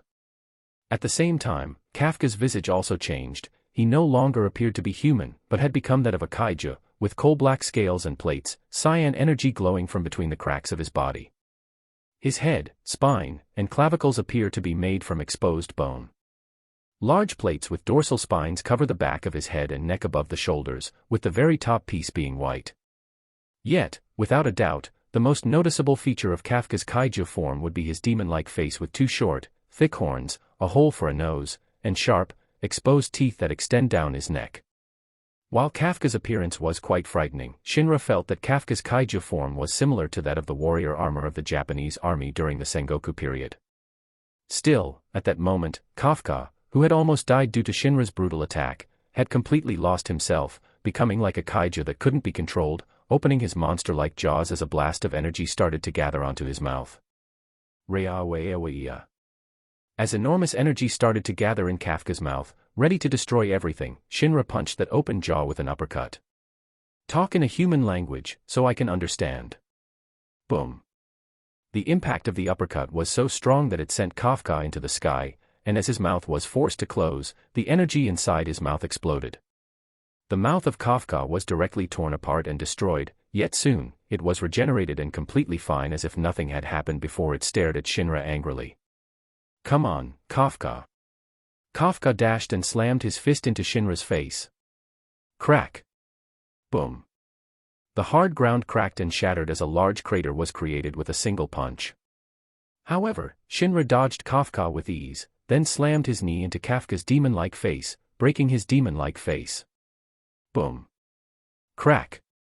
Yet, even so, that blow wasn't enough to bring down Kafka. Kafka's hand grew larger as he was about to grab Shinra, ready to smash him to death, but once again, Shinra moved like a butterfly, floating as if swayed by the wind, dodging Kafka's attack by a hairbreadth before he sent a flurry of brutal jabs. Nevertheless, their duel made everyone's jaws unable to close as they saw the two strongest fighting each other. The strongest soldier fought against the strongest kaiju. As the two fought, no one thought they could be standing in that arena, and if they carelessly entered the fight, they knew they would become Shinra's burden. At this moment, Kafka was like the symbol of terror, something that a human never thought to fight or even have a possibility to win, yet even so, despite his limitation, Shinra showed that he wasn't powerless and even gained the advantage in this battle. Yes, Kafka's attack would definitely break Shinra apart as long as Kafka hit Shinra, but Shinra was able to dodge well, showing his boxing skill, which had reached an inhuman level. Bang. Bang. Bang. Bang. Bang. Shinra's fist was like a cannon, and it had always hit Kafka's vulnerable point, breaking him apart, but damn it, if he uses the number weapon. This kaiju is too strong. Director, should we stop this battle? Even if Shinra gained the upper hand in this battle, Kafka was like a bull with unlimited stamina, standing up again and again as if Shinra's attack did nothing to him. Yes, Shinra's attack might have cracked and broken part of Kafka's body, but as the clash between them continued, Kafka grew stronger, and his regeneration was as strong as ever. While everyone urged him, Isao was silent, watching Shinra, who continued to fight, dodging in a way that he never thought possible, but if this continues. If Shinra was just a normal soldier, Isao wouldn't hesitate and would have been firm with his choice, but Shinra was his future son-in-law, and his experience of losing a wife had also made him far more timid than what people thought of him. Shinra had said that he couldn't save this country alone, and because of that, he needed someone who could protect it beside him, but if this country lost him, then wouldn't it be more harmful for the country? During that hesitation, Shinra shouted, "Wake up, Kafka!" Kafka, who had become kaiju, had become a monster that only followed his desire to destroy. He wanted to destroy everything, swallowed by his negative emotions, including killing the young men, whom he believed could protect this country. No, I have to wake up. Kafka knew that he had to stop, stopping himself from going further, but his fist couldn't be pulled back before it hit Shinra. Boom. Shinra, who was punched, was directly blown away, hitting the wall behind that cracked, stuck on it for a while before he fell to the ground, seemingly about to crumble. At that moment, everyone panicked as they saw their strongest soldier was defeated, but Kafka was also panicked, and screamed, "Stop!" Yet, Isao didn't hesitate anymore and made his soldiers move, all of them to surround Kafka and to stop this battle, or else, he would be unable to meet his daughter's face. Do it. Everyone made a move, including Gen Narumi, who had been defeated by Shinra before, ready to stop Kafka, but stop. As Kafka's fist was about to smash into Shinra's falling body, Shinra shouted. All the soldiers, who had been dispatched to stop Kafka, stopped abruptly as they saw Kafka, who was motionless, and stopped his attack just when it was about to hit Shinra. Shinra, who was hit, sat on the ground, but he didn't show any pain and stared at Kafka, whose demonic face started to return to his human face with a smile, and said, "Welcome back, Kafka." "Thank you, Shinra." With eyes streaming with tears, Kafka thanked Shinra. Still, Shinra realized the possibility of training his physical ability in a way that no one could imagine with the power of his Bane no Mi. The method was weird, but it was faster to increase his physical ability. "Are you okay, Shinra?" Kikoru, who also joined in this operation, quickly tried to help Shinra, who was hurt after being blasted by Kafka's fist. "I am fine." However, Shinra closed his eyes and fell into the flat chest of his girlfriend. Yet despite being quite flat, they seemed to contain a unique softness that made them quite comfortable. Still, inwardly, he had to say Mina was better. Shinraya. Yet, in that moment, as the kaiju number 8 had been confirmed to be able to control himself, everyone sighed in relief, but what they didn't know was that another dangerous kaiju was about to bring this country into ruin. Now is the time. Kaiju number 9 had recovered, and it knew it was a time for it to bring the golden age of kaiju to this world. Chapter 71, The Grow Stronger. Don't scare me again, okay? I am sorry. Stop crying, okay? In the hospital room, Shinra wiped Kikoru's tears after he received treatment for his injury. Still, while he was injured, it wasn't as serious as it appeared to be. Instead, his body was okay, especially when he wasn't weak. However, he would be lying if he said that Kafka's fist was weak, and some of his rib bones were broken. Frankly, if he wanted to, Kafka's fist wouldn't hit him no matter what, but he wanted to bet that, as he was hurt, Kafka would definitely wake up, since that was how a hero, the MC, gained control over his body. Thus, he let himself be hurt, and as expected before the finishing blow, Kafka had woken up. While he was hurt, he felt that Kafka should have hit him harder, especially for what he had done, yet, he didn't really regret it, since Mina was a wonderful woman. If Kafka hadn't become a kaiju, even if he hadn't been a soldier or even talented, but had decided to face Mina, Shinra knew that their ending wouldn't have been like this. However, as Kafka had become a kaiju, nothing could be done anymore. Kafka's power might be fascinating, but Shinra didn't plan to take it, especially when he didn't want to become a kaiju. While he had taken the abilities of a kaiju previously, he didn't take the kaiju's appearance or DNA into his body, only the special abilities, especially the merging ability, which he loved the most. Yes, if Shinra wished to, he could take a copy of the kaiju number 9 of everything, but if he dared to do so, his body would also become that of a kaiju. While he might be okay, what about his future children? Would his children become kaiju when his women gave birth to them? Which was why Shinra didn't take everything about the kaiju previously, he only considered the abilities and some knowledge. The rest, such as physical abilities, traits, and many others, he ignored. Unless he had a way to control those traits, which were recorded on his DNA or semen, so it wouldn't be inherited by his children, then he wouldn't dare to take away the kaiju's traits with his eye of usurp. Yes, Shinra could also usurp Kafka's abilities, too, but he wasn't so cruel to do it, especially when the power of Kafka's kaiju form wasn't what he needed the most, and while he couldn't say that he was a good person, he felt that it was too much if he took away Kafka's power even though this guy's fate was already bad enough. At least, after Kafka became a kaiju, he should become a hero instead of being hopeless and helpless like before. Shinra knew that it was naive, but with the ability to merge from kaiju number 9, which made him able to gain the ability of everything, which he merged into his body, he had no need to be in a hurry to turn his eyes into the eternal Manjikyu Sharingan. With this merging ability, he could merge with that talented human in the world of One Piece. Yes, after he gained the power of the kaiju number 9, he planned to return to the world of One Piece since it was the best way for him to grow stronger currently. The world of Kangan was too weak to improve his ability.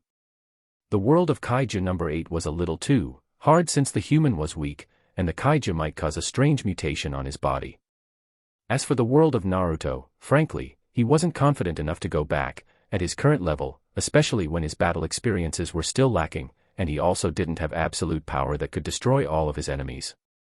The Manjikyu Sharingan might be good, but it just wasn't enough since Shinra knew well that many of his enemies were unreasonable existences, and they had a lot of armies under them, especially on that world. He had been labeled as a criminal, which made his enemies able to make others to help them to take him down.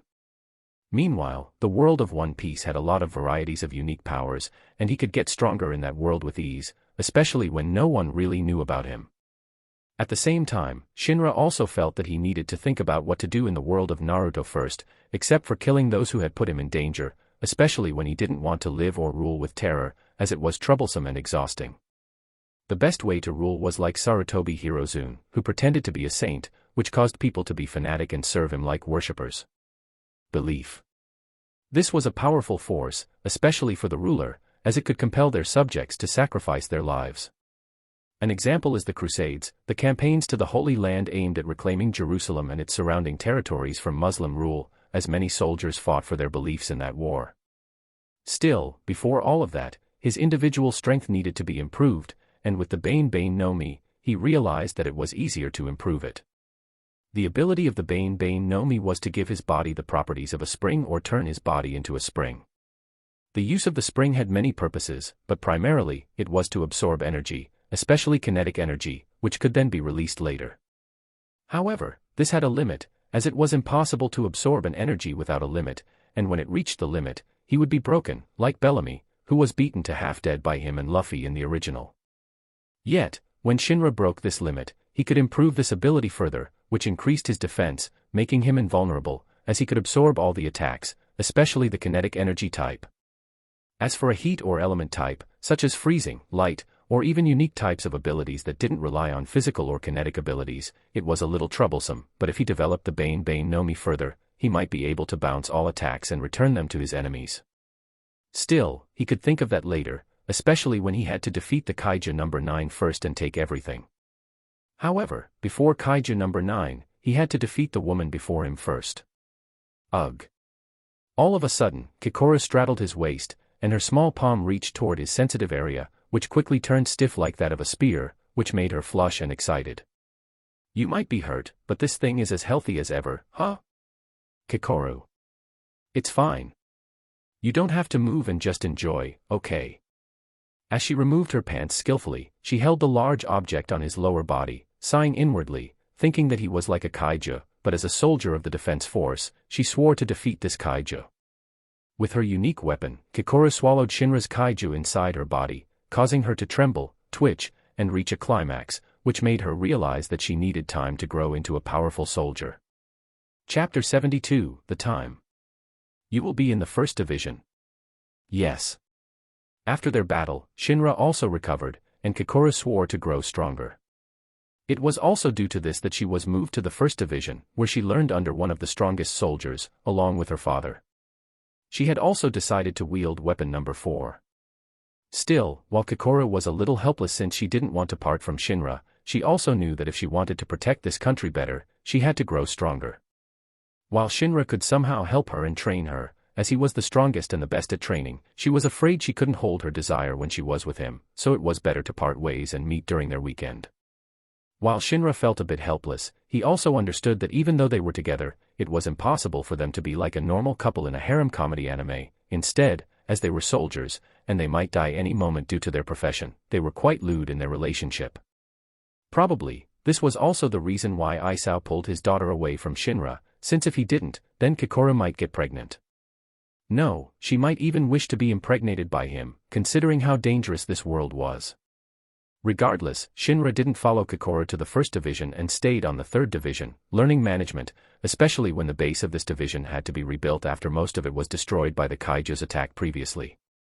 More importantly, whether it was Isao, Narumi Gen, and all the others, they had nothing to teach Shinra anymore, as he had learned everything from them, which made them so helpless.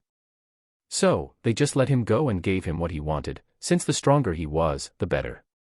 But then again, in this world, Shinra also didn't forget to make money, and the best way to do that was through property. Many buildings and lands were destroyed by the Kaiju, and he purchased them at a low price, then rebuilt them. Whether it was farms, commercial buildings, or even neighborhoods, he bought all of the types, and even if Kaiju might emerge and destroy his properties, it was all fine since he was the strongest soldier on the defense force. If a Kaiju dared to attack his properties, he would personally go out to eliminate it, which made Isao nod at his son-in-law, thinking that Shinra was also good at managing his money, and no one really said anything to him since he hadn't done anything that broke the laws anyway. Or even if he did, no one said much since everyone more or less did the same things as he did. Fortunately, while he was quite busy, the defense force didn't force him to take care of Kafka.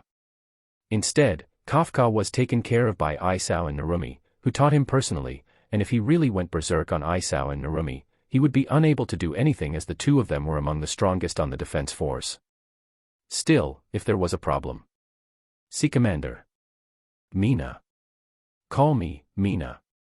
When their work ended, Mina would push him to the bed, licking his sweaty neck as she clung to him, tightly clamping her plump thighs against his waist, and shaking her large buttocks against his part, which made him helpless. After knowing the pleasure that came from lovemaking, she couldn't stop herself and kept seeking more and more. The thought of him treating her like a toy, yet being loved, and messed up, making her unable to stop herself, as she loved this feeling when she was with him. This activity helped her forget about all her problems, made her feel relaxed, and she began to expect a future with him, especially since she had never let him wear protection. Still, while Shinra was happy with his situation, he also needed to remind her about his situation, but I am fine. Her voice was soft, filled with love, affection, dependency, and everything, as Shinra had become a pillar that supported her. As long as I am with you, I am fine with being your lover. Yet, while Mina was the lover, she wished to have the fruit of their love before Kokoro, so she didn't let him go, shaking her hips as her legs tightly wrapped around his waist, feeling his scorching mess fill deep inside her womb as her eyes rolled with happiness. Shinra was helpless, but with the sign of a love between them, he knew well that he would have to return to this world, and it was impossible for him not to return, so because of that, he knew that he had to get the eternal Manjikyu Sharingan. If not, then it would be impossible for him to travel between worlds without limit, and if possible, he also had to get a time-related ability, so that way, in the case he left for a long time, it would feel like a short time for them, and immortality. If possible, he had to get this type of ability since even if he couldn't kill his enemies, when his enemies died, he could outlive them. Still, regardless, he continued to make himself better as he spent his days with Kokoro and Mina. The two of them seemed to compete with each other until, finally, in Shinagawa City, Tokyo, several earthquakes occurred in this area. Some people thought that it was a normal occurrence, as earthquakes were a common occurrence in the country. When Shinra thought of this, he had to say that the people of this country were so miserable since, besides kaiju, this country lacked resources, and was also often hit by natural disasters almost daily. However, these earthquakes were unnatural activity, and weren't something that was caused by a natural phenomenon, and soon, everyone saw the cause of those disasters from a sudden gigantic hole that emerged in Shinagawa City. Ah! What is this? When everyone was confused, a swarm of ant-shaped kaiju crept out from the gigantic hole, ready to bring terror to the people of this country. Ruanin. Everyone realized the impending disaster that was about to befall the country, and they quickly fled, trying to save their lives. Mama. Naturally, while some were able to escape, some were unable, and they were about to die, being torn apart by the mandibles of those ant-shaped kaiju. Everyone was in their deepest despair, and they thought that they were about to die, but all of a sudden, the ant-shaped kaiju stopped, stayed motionless before it was sliced in half, and died. When everyone was confused, a figure that brought them hope emerged. Are you okay? Ah, yes. Go and evacuate to the shelter. Wielding his kukri, Shinra, who wore the weapon number 6, looked at the group of civilians, telling them to evacuate, which Uchiha San. As everyone was happy, thinking that their hero had come, Shinra was also happy since the kaiju number 9 that he had been waiting for had finally shown. Chapter 73, Give Your All. Monsters have appeared in Shinagawa City. Residents are strongly advised to act to protect their lives immediately. Residents should evacuate to their designated shelters immediately.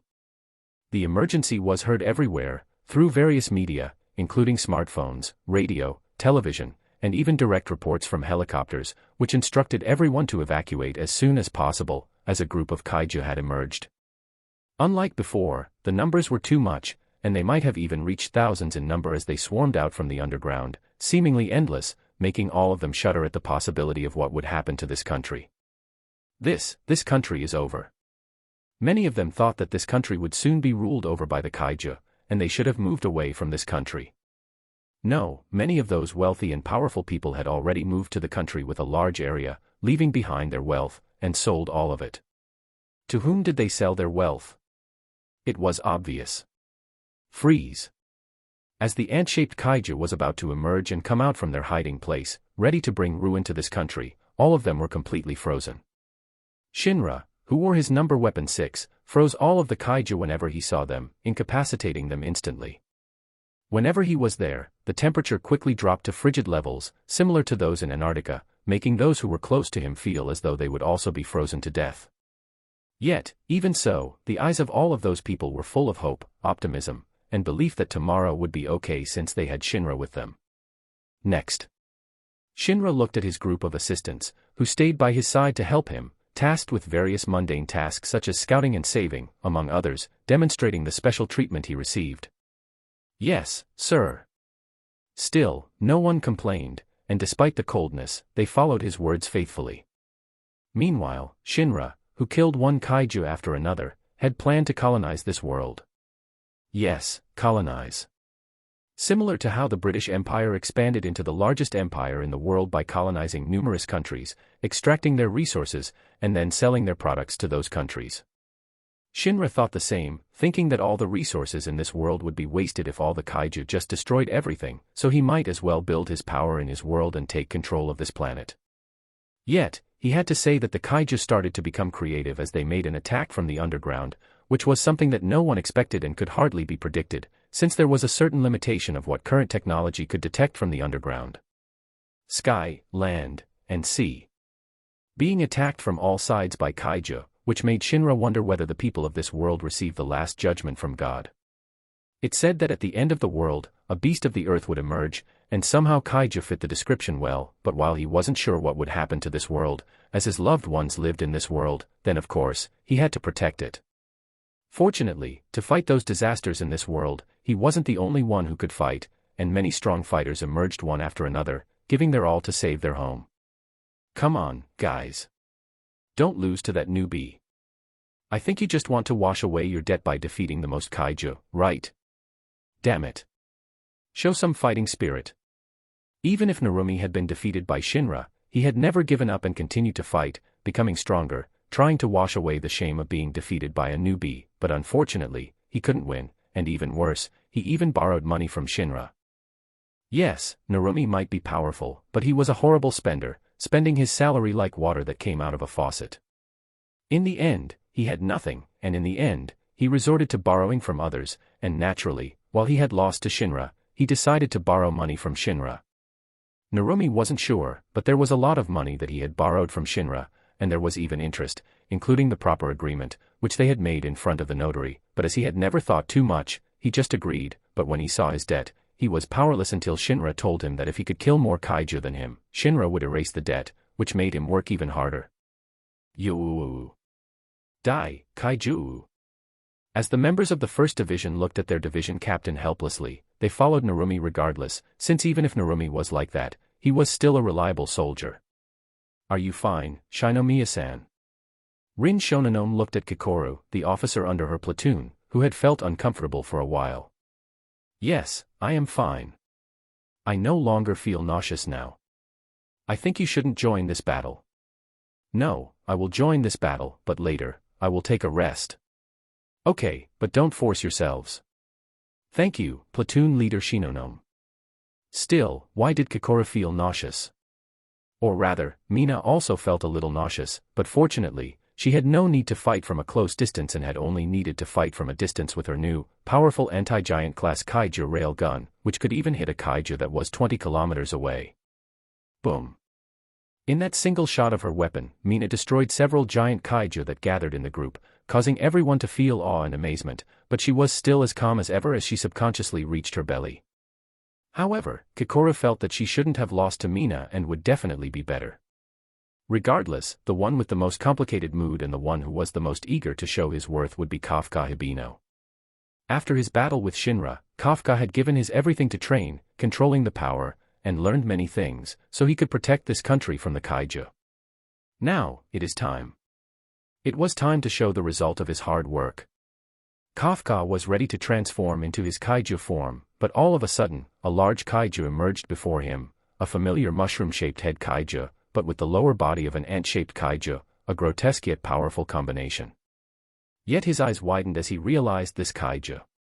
Kaiju number 9. Finally, I meet you, kaiju number 8. Kaiju number 9 seemed happy, then pointed its finger in Kafka's direction, then bang. Kafka's shoulder was blasted, and a hole was created, as kaiju number 9 shot out his finger into a penetrating bullet, causing him to grimace and grit his teeth. Soon, you will merge into me, and together, we will rule this planet. Then, as kaiju number 9 finished his words, all emergency alarms quickly sounded from various spots in the city since all of the dead kaiju that had been defeated and died, rose up from the dead and resurrected, and even worse, several kaiju number 9 had emerged. I won't let you. Under this despair-like scene, a burst of glowing electricity enveloped him, before Kafka transformed himself into the kaiju number 8, and quickly became the strongest. Yes, I will, and merge you into me. As the two kaiju were ready to have their battle, Shinra released his 2 wings and was ready to end this nightmare. Chapter 74, Dawn of Victory 1. This is the platoon leader Tabuchi. The kaiju's strength has increased. This is the platoon leader Miyake. It's the same here. The situation has made a complete 180. This is Ichikara. It's the same here. All the soldiers made their reports due to the change in the kaiju that grew stronger and resurrected on the battlefield. The rear area was overwhelmed by the reports, but even so, they gave their everything despite how hard their situation was, especially. No way. It's expanding even further. All the kaiju have spread further and will attack the entire Tokyo. As the emergency alarm echoed within the city, Shinra used weapon number 4, which should have been wielded by Kikoru. 2 dragonfly-like wings emerged from his back as his body soared directly into the sky, as Shinra listened to the report and looked at the data given by the headquarters of the location of the anomaly, especially everything that was related to kaiju number 9, and also the resurrected kaiju that had been killed by everyone. The kaiju number 9 was a unique kaiju that had never appeared in history. Besides merging, it could only control, create, and even resurrect a kaiju. Still, while kaiju number 9 was impressive, Shinra knew that the basis of every ability had always been an energy. Like how the sun needs hydrogen to create energy, it is impossible for kaiju number 9 to do all of those unreasonable abilities without a limit unless it merges into kaiju number 8. Unlike kaiju number 9, Kafka, in his kaiju number 8, had no special abilities except for a beam and powerful physical ability, but his energy was almost limitless.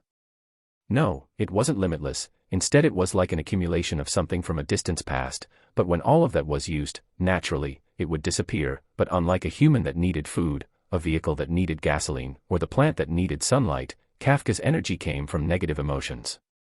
To use an emotion to become stronger. While it was an amazing type of energy, this type of energy also relied on the human's will, so if somehow, the place where one fought was far away from humans, such as deep into the sea, space, or any other places where humans were impossible to live, their power would be only SOSO, or even weaken further. Naturally, while the power of emotion was great, Shinra didn't really want to specialize in it, and if possible, he had many sources of energy, since the more energy, the stronger he was. What's the point of thinking about this now? He should just need to think about how to grow stronger, and to take the abilities of the Kaiju number 9, so he could gain a complete and more powerful merging ability. Give me all of the positions of those Kaiju. Yes, sir. On his high-tech visor, the image of a map of the entire Tokyo was displayed, and several red dots, indicating where the Kaiju had emerged, resurrected, and grown stronger, were shown to him. Shinra also changed his weapon into a bayonet as it could be used in both close combat and long-range combat. Close combat might be cooler, but in the modern world, without a doubt, long-range combat is king. Taking a deep breath, the wings on his back moved faster and faster before he vanished, leaving a sonic boom that startled everyone. All of a sudden, all the red dots that represented the Kaiju on the map that was displayed on the large map vanished one after another, being taken out by Shinra. Amazing. While no one could see his figure, everyone could feel the powerful wind and the sonic boom that he left behind before the Kaiju that they had troubled to fight was decimated and defeated into a pile of dead flesh. Nothing could stop him, his speed was too fast to be followed, yet, even so, everyone sighed in relief that this strongest soldier existed by their side. A certain country might have developed a research to fuse the body of the Kaiju into the human, but no one thought that this research could be even better than their strongest soldier, Uchiha Shinra. With weapon number 6, he could freeze anything, killing them under the frigid temperature, and with weapon number 4, he became the fastest human that ever existed, reaching more than 1 Mach. At that moment, the dawn of victory was before their eyes, and the Kaiju number 9, who had caused the disaster, was also ganged up on by Kafka, Narumi, Kikoru, Hashina, and even Mina. Kafka in his strongest Kaiju form, Narumi with his weapon number 1, which made him able to read the future, Kikoru with her unleashed high combat power and powerful axe style, Hashina, the close combat specialist, and Mina, the strongest long-range combatant. Knowing that Shinra worked hard to erase all Kaiju that emerged, resurrected, and grew stronger, they could focus on defeating Kaiju number 9. Damn you! The Kaiju number 9, who had given its everything, was overwhelmed since, unlike other number Kaiju, who had a special ability that allowed them to fight alone, it was a leader type, but even so, it wasn't weak. It could grow stronger by learning, and by learning, it would grow even stronger, ultimately defeating all the soldiers that tried to erase it. Yet, even so, it knew that it was impossible to merge into the Kaiju number 8, especially when Narumi, Kikoru, Hashina, and Mina wouldn't allow it. Boom. Boom. Boom. Boom. Splash. Cut. Slice. Mina, who was supported from the rear, shot out her cannon, breaking all of the limbs of the Kaiju number 9. Meanwhile, Narumi, Kikoru, and Hashina worked together, cutting and taking down this Kaiju by aiming for its core. Unfortunately, the Kaiju number 9 was a trickier opponent than they had imagined, but fortunately, they weren't the only ones who made an attack. It's your end, Kaiju no. 9. Kafka's fist glowed with electricity and an enormous amount of energy gathered towards this fist before he unleashed it at the Kaiju number 9. Boom. The powerful attack swallowed the Kaiju number 9 entirely, and confirmed the victory of the defense force. A victory for everyone. It's over. Kafka, who stood on the ruined asphalt street, looked at the sky with a happy smile as he could help everyone. We won. Everyone who heard the announcement of victor cheered happily, but what they didn't know was that the Kaiju number 9, who knew that it couldn't defeat the Kaiju number 8, merging it into its body, hadn't given up. Instead, the Kaiju number 9 had changed its aim to someone else. Boom. In the monitor room where everyone cheered happily, a sudden explosion startled all of them, and before they could see, the familiar Kaiju that brought terror to everyone appeared. Kaiju no. 9. I will take you with me, Isao Shinomiya. Yes, Kaiju number 9 had changed its target to Isao, the wielder of the number weapon 2, and was also known as the strongest soldier in the past. As long as it merged Isao into its body, it would become stronger and also gain all the knowledge of this country. Director. Naturally, Isao wouldn't back away, and decided to face this battle since he was a soldier, but when he was ready to fight. Splash. The Kaiju number 9 that was thought to bring terror was destroyed as they saw a familiar figure standing on the top of the corpse of the Kaiju. Are you okay, Director? With tears in their eyes, they shouted his name, Uchiha-san. During the crisis, when everyone thought that it was the end, Shinra came. Chapter 75, Dawn of Victory 2. With the number weapon 4, Shinra could be anywhere he pleased at the fastest speed. It would probably be better if he had something like teleportation, but a high speed was good enough for now. Regardless, as Shinra appeared, everyone sighed in relief and knew that everything would be okay. Isao was in a daze, then asked with a smile, "How are all the Kaiju that have appeared?" "I have killed all of them, sir." Naturally, before Shinra came to this place to save Isao, he had killed all the Kaiju, completely erasing them for good from this world. The resurrection ability of the Kaiju number 9 might be good, but it was impossible to resurrect the Kaiju repeatedly, and even if they did resurrect, there were still many soldiers around the battlefield, and they could take care of those Kaiju. Good job. As everyone knew that the result of this battle was the victory of humanity, the Kaiju number 9, who was killed by Shinra so easily, kept staring at Shinra's figure with a strange emotion. Uchiha Shinra. The Kaiju number 9 had never thought that such a powerful human had ever existed, since, in its memory, humans had always been at the lowest level of the food chain. They were the weakest creatures, yet somehow they had conquered this world. This also often raises questions, thinking that if a human who was weak and could be killed with just their thought, then as a Kaiju, which was stronger than any human, it should be possible to conquer this planet, right? As the Kaiju number 9 grew in intelligence, despite how weak it was in the beginning, it had planned to take over this planet for hundreds of years, especially after it had met that creature, the symbol of a disaster, the one that would take over this world. With its ability to merge, it had taken that powerful Kaiju into its body, gaining its power, and took control of it inside its body, and at the same time, it had controlled this Kaiju as it knew well that it couldn't be tamed, and when it was released to this world, it would bring ruin to everything. Yet, as Kaiju number 9 had died, it could no longer stop the Kaiju inside it anymore. Let's see whether you can defeat it or not, Uchiha Shinra. After it said those words, its body died and crumbled, as its abilities and talents were taken by Shinra with his Eye of Usurp, including all the memories of the powerful and talented human that had also merged inside the Kaiju number 9, but after he did so, an enormous creature suddenly emerged from the crumbled body of the Kaiju number 9. Like how a butterfly that came out from its cocoon, the body of the Kaiju number 9 was like a cocoon that housed a powerful Kaiju, whose power couldn't be calculated by any device that was created by humanity. Yes, this Kaiju was the strongest Kaiju that ever appeared in this world. Oh!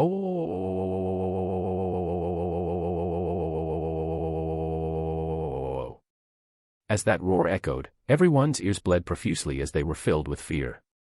The Kaiju before them had a massive body, the biggest that they had ever seen in their lives. The Kaiju's main head presents a human-like face with 10 eyes set in 3 vertical rows, and a small mouth at the bottom, lacking a nose. Its shoulders and upper body are made of multiple Kaiju heads, and 2 pairs of arms sprout from its back. It also had a massive long tail. Still, even so, Shinra stood, facing this giant Kaiju as he folded his arms, knowing that this was the last battle that he would face in this world. Can you fight this, Shinra? As this Kaiju appeared, those who were in the rear did their best to collect all the information they could to help the soldiers fight, and even if it was only just a slight advantage, they hoped to help those who fought on the battlefield. The true identity of this Kaiju was far deeper than one could imagine. It appeared for the first time 400 years ago. Both the historic catastrophe that turned Tokyo to ash and the vast network of Kaiju that lurked deep beneath this country were all the result of this Kaiju. The Myricky Mega Kaiju. Beep. Beep. Beep. Once again, the emergency alarm echoed, causing everyone to feel tense, anxious, and fearful. What's happening again? Countless new monsters signal. Wait, no. Everyone who was on the battlefield trembled as they saw the horrific phenomenon that happened before them. Their legs felt weak, and it was probably just better for them to give up at this moment. You have got to be kidding me, right? When is this going to end? Those corpses are. The defeated monsters have come back to life. The scope is encompassing Tokyo. No, it's all of Japan. As that announcement was made, there was despair felt by everyone as they knew this country was as good as over.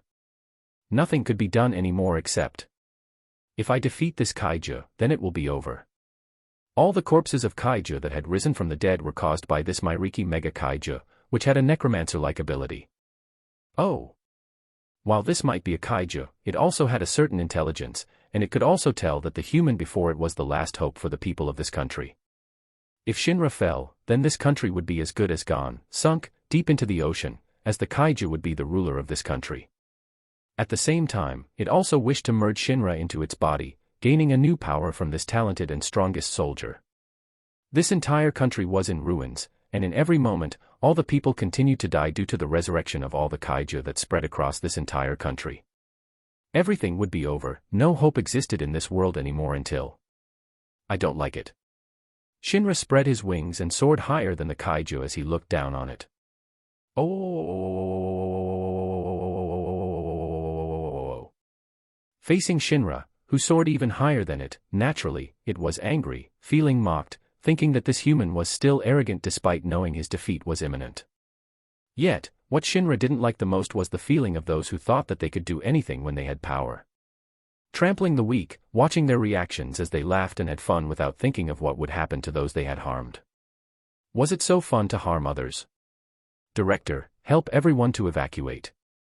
Isao stared at Shinra's back for a while, then said, come back alive. While Shinra had many things to say, as he wondered why Isao made such a jinx, it didn't matter since the victory was his. Ciro Basilia.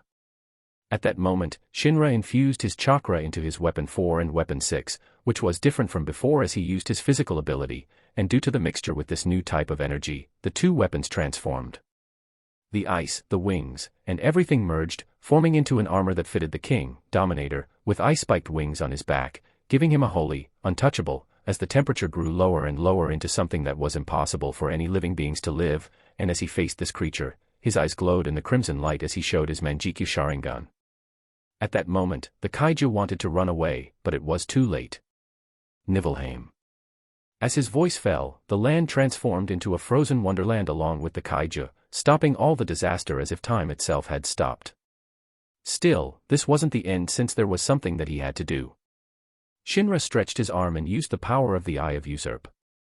Yet, as the radiance from the moon was reflected by his ice, piercing the black cloud that shrouded this country, everyone knew that their dawn had finally come. Chapter 76, Beaten but Growing Stronger. As expected, as Shinra finished his battle, he rested in the hospital once again, but unlike before, he wasn't weak, especially when he had taken and robbed the vitality he gained from the Myricky giant kaiju. Still, while this kaiju was powerful, it lacked potential since it had reached its limit, and it was impossible to grow stronger, unlike the kaiju number 9 that could merge with others to grow stronger. Merging. This was a simple ability, but it was powerful, as one could grow stronger as they absorbed someone else's power into their bodies.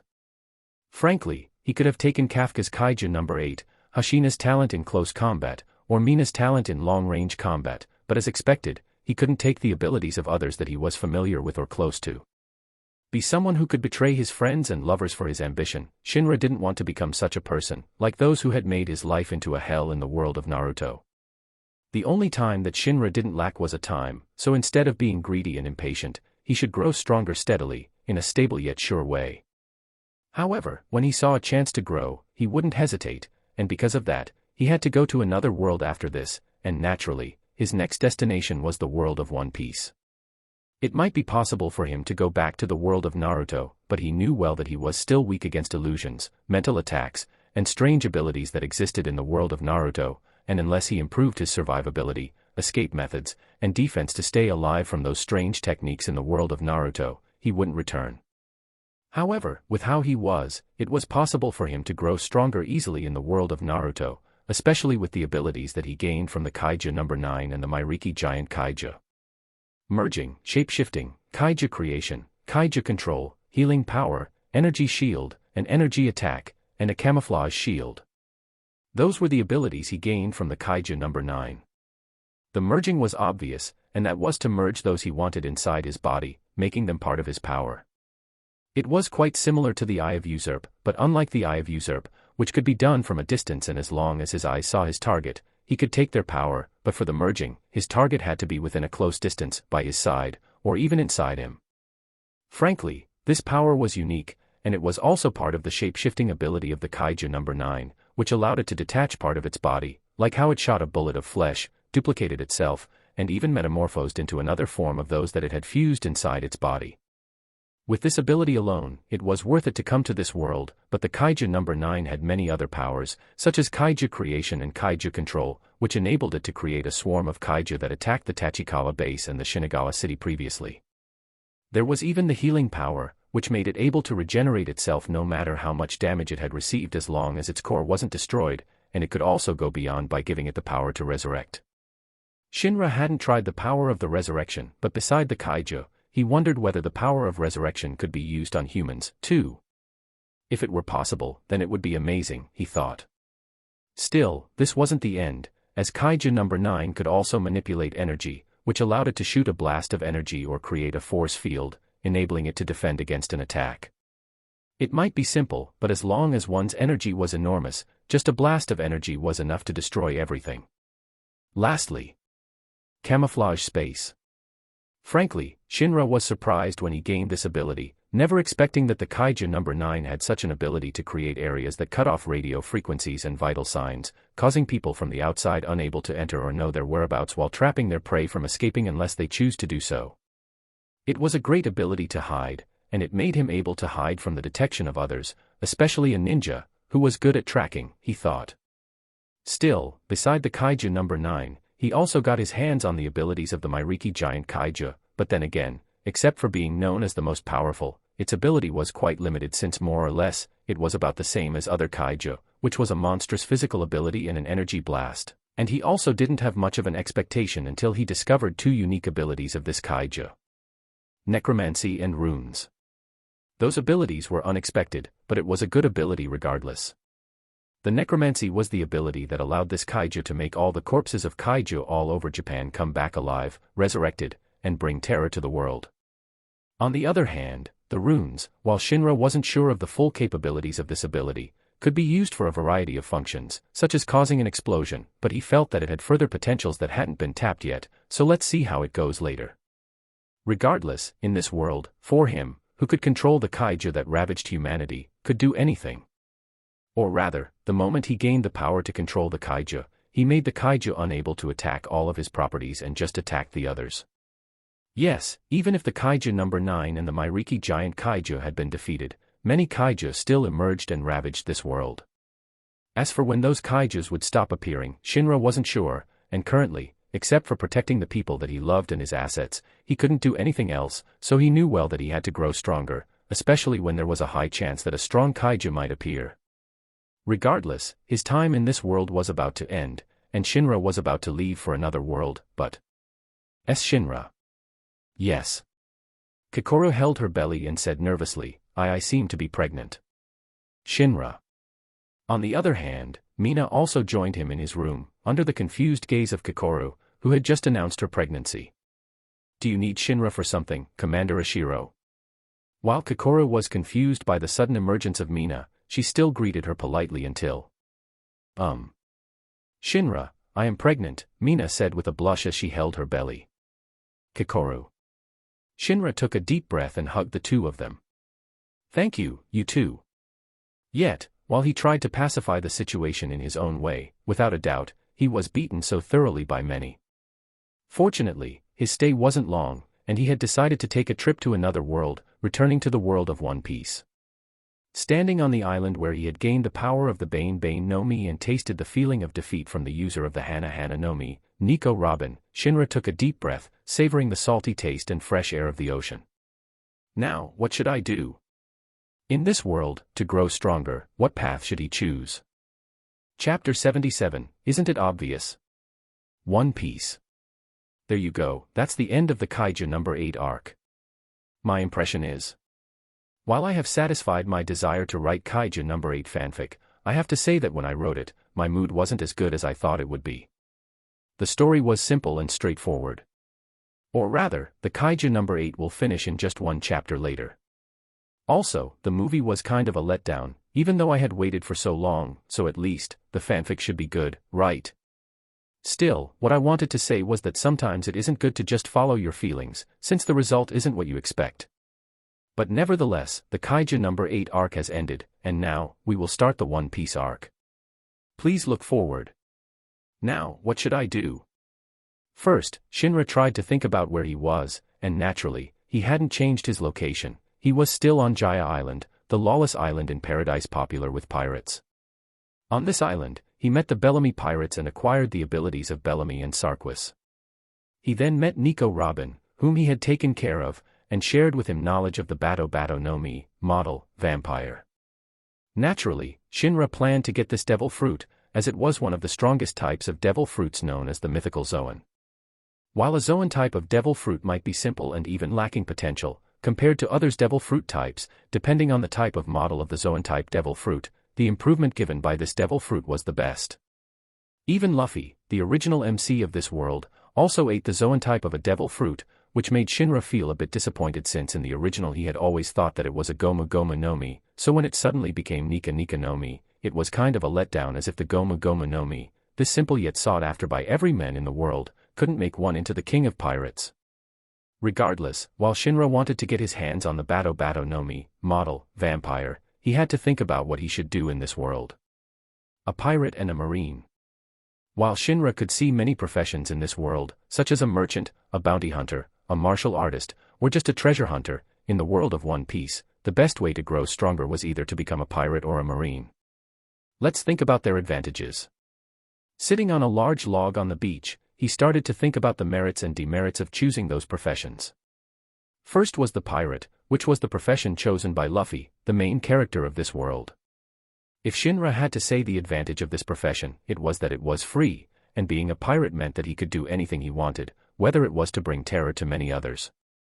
Still, it was also because it was free that he had to take responsibility for his freedom and be targeted by many, such as the Marines, the bounty hunter, and others, as he had become a criminal. That said, while he talked a lot for being a pirate, Shinra was inclined to choose to become a marine despite how this profession was portrayed in the world of One Piece. Yes, while being a marine might make him become the dog of the ruler of this world, like how police and army have become the tools for the governor of many countries, the world wasn't in a black and white, and compared to thinking it saving this world, he was more into to grow stronger. Like how in the world of Kangan, where he became a fighter for Cheyenne Soryuan instead of becoming the boss of his own companies on the Kangan Annihilation Tournament, working under her, Shinra thought that he should follow this path since he just wanted to grow stronger. Whether it was food, training, facilities, or even salary, were given to the Marines, and all they needed to do was just to fight pirates and protect the interests of the world government, the boss, or the ruler of this world, which could be used as a way for training his fighting ability, too. In other words, with the Marines, Shinra could focus on becoming stronger, and he felt that being a worker of the world government, especially the Marines, wasn't a bad job at all in this world. Frankly, those who were strong were treated with care by the world government, especially Garp, the Marine hero, whose son was the leader of the Revolutionary Army, the #1 enemy of the world government, and grandson was the 5th Emperor, one of the strongest pirates in the world, who could live on retirement without worry if not for being so stupid to fight an impossible battle when he was so old. As long as one was strong enough, they could even become part of the world government, and be taken care of for many generations, so among the choice of a pirate and a marine, the choice was obvious, right? Yes, he might become the enemy of Luffy due to their position, but as long as one was strong enough, it didn't matter, and if something was wrong, he could just return to his world, especially when he had gained enough power. So, let's become a marine. If there was anything bad about being a marine, it was that everything was determined by rank, and unless he showed his worth, such as showing his talent, or caught a pirate with an enormous bounty. Talent. The Bane Bane no Mi wasn't so powerful a devil fruit in the eyes of many, but due to the rarity of the devil fruit, Shinra knew that he should get a good rank, yet he was a little greedy since he wanted to be treated in a special way like how he was in the world of Kangan or the world of Kaiju number 8.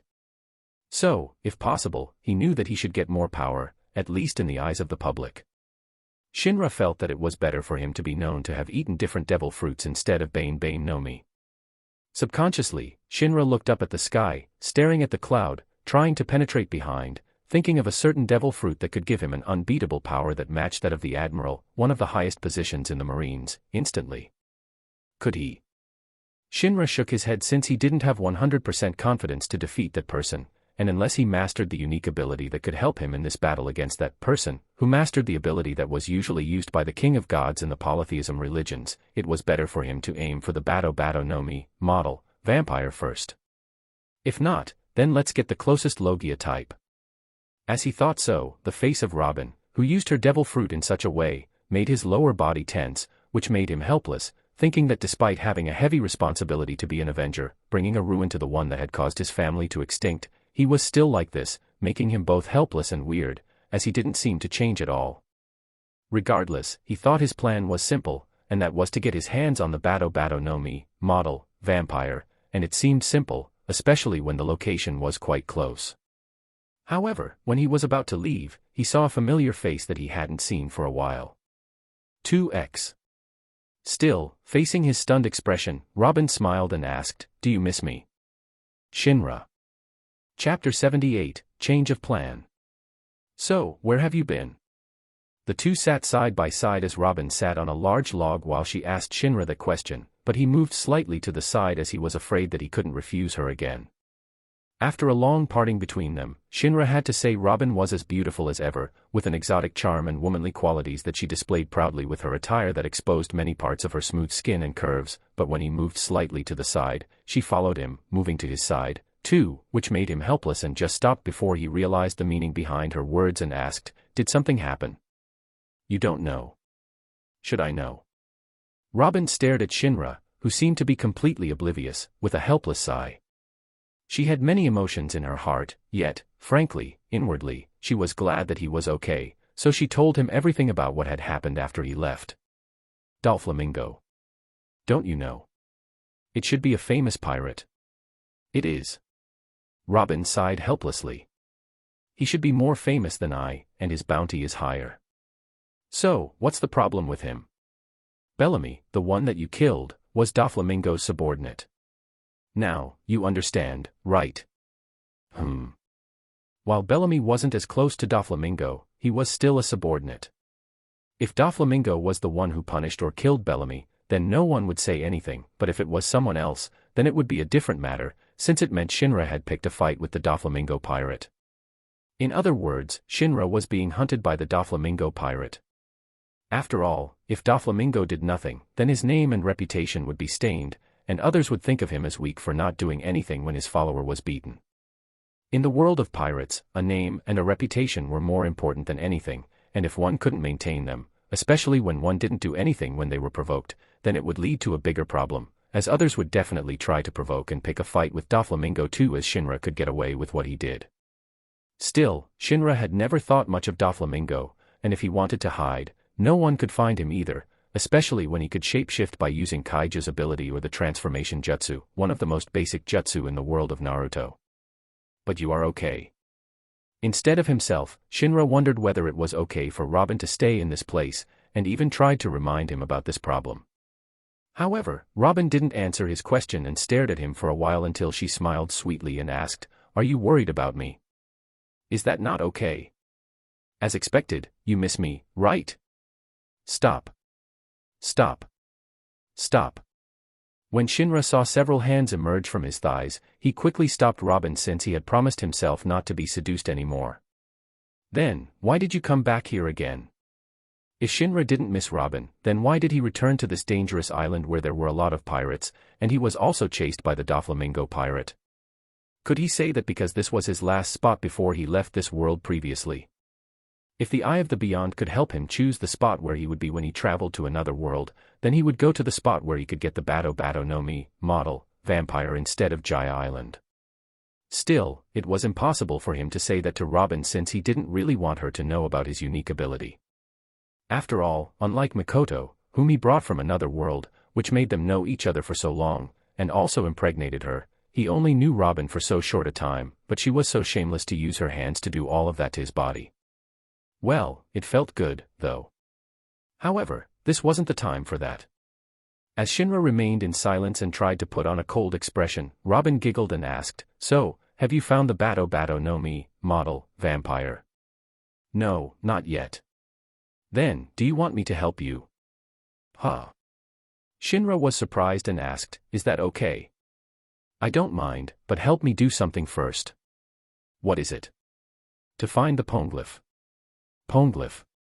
While Shinra knew more or less about the poneglyph, Robin explained to him the general idea of it, which was a large, mysterious, indestructible stele with historical knowledge inscribed on them, written in an ancient script. There were many of them, and they were scattered among the islands across this planet. "You want to know the history of the past?" "I do." Robin nodded, looking at him, and asked, "Are you not?" "Well, not really." Shinra didn't have much interest in the lost history of the past, since, in the end, all history was the same. A war occurred, resulting in a loss, and subsequently, the victor rewrote history. Frankly, it wasn't something new since many in his previous life had done so, but it was necessary so everyone could maintain the same belief that the new ruler was good. This practice is known as damnatio memoriae, a modern Latin phrase meaning condemnation of memory or damnation of the memory, indicating that a person is to be excluded from official accounts. This practice is seen as early as the Egyptian New Kingdom period, where the pharaohs Hatshepsut and Akhenaten were subject to it. Then again, in his case, Shinra would expose all the black history and incompetence of his enemies, causing people to think that his enemies were the bad guys, and in the eyes of many, he would be the beacon of light, or even the superhero. As for why the world government didn't do that to the kingdom of the past, exposing all of the negative facts, and instead erased the history itself, Shinra could only say that the world government wasn't that smart, or it was just panicked. Or was it because world government was the existence of a damnation itself? Or rather, was it because it wasn't necessary? Regardless, Shinra didn't have much of an interest in history. Why? Facing Robin's eyes, who looked at him with such an expression, Shinra sighed helplessly and said, "I can't deny that learning history is a good thing since we can learn why those from the past failed, so we don't make the same mistakes." Unexpectedly, Shinra was smart, Robin thought, and he also understood the meaning of learning history, but why don't you have an interest in it? Because in this world, instead of thinking of history, it is better to think of growing stronger, so you won't have to think about how to live tomorrow. Robin. It was a simple yet powerful answer. In this world, the weak had no rights. Even Luffy had to do a 2-year training arc, so he could continue his journey. So, Shinra knew well that instead of looking for a history, it was better to think about how to grow stronger. At least, if he was strong, he had no worries that he would be hurt or lose those who were important to him, right?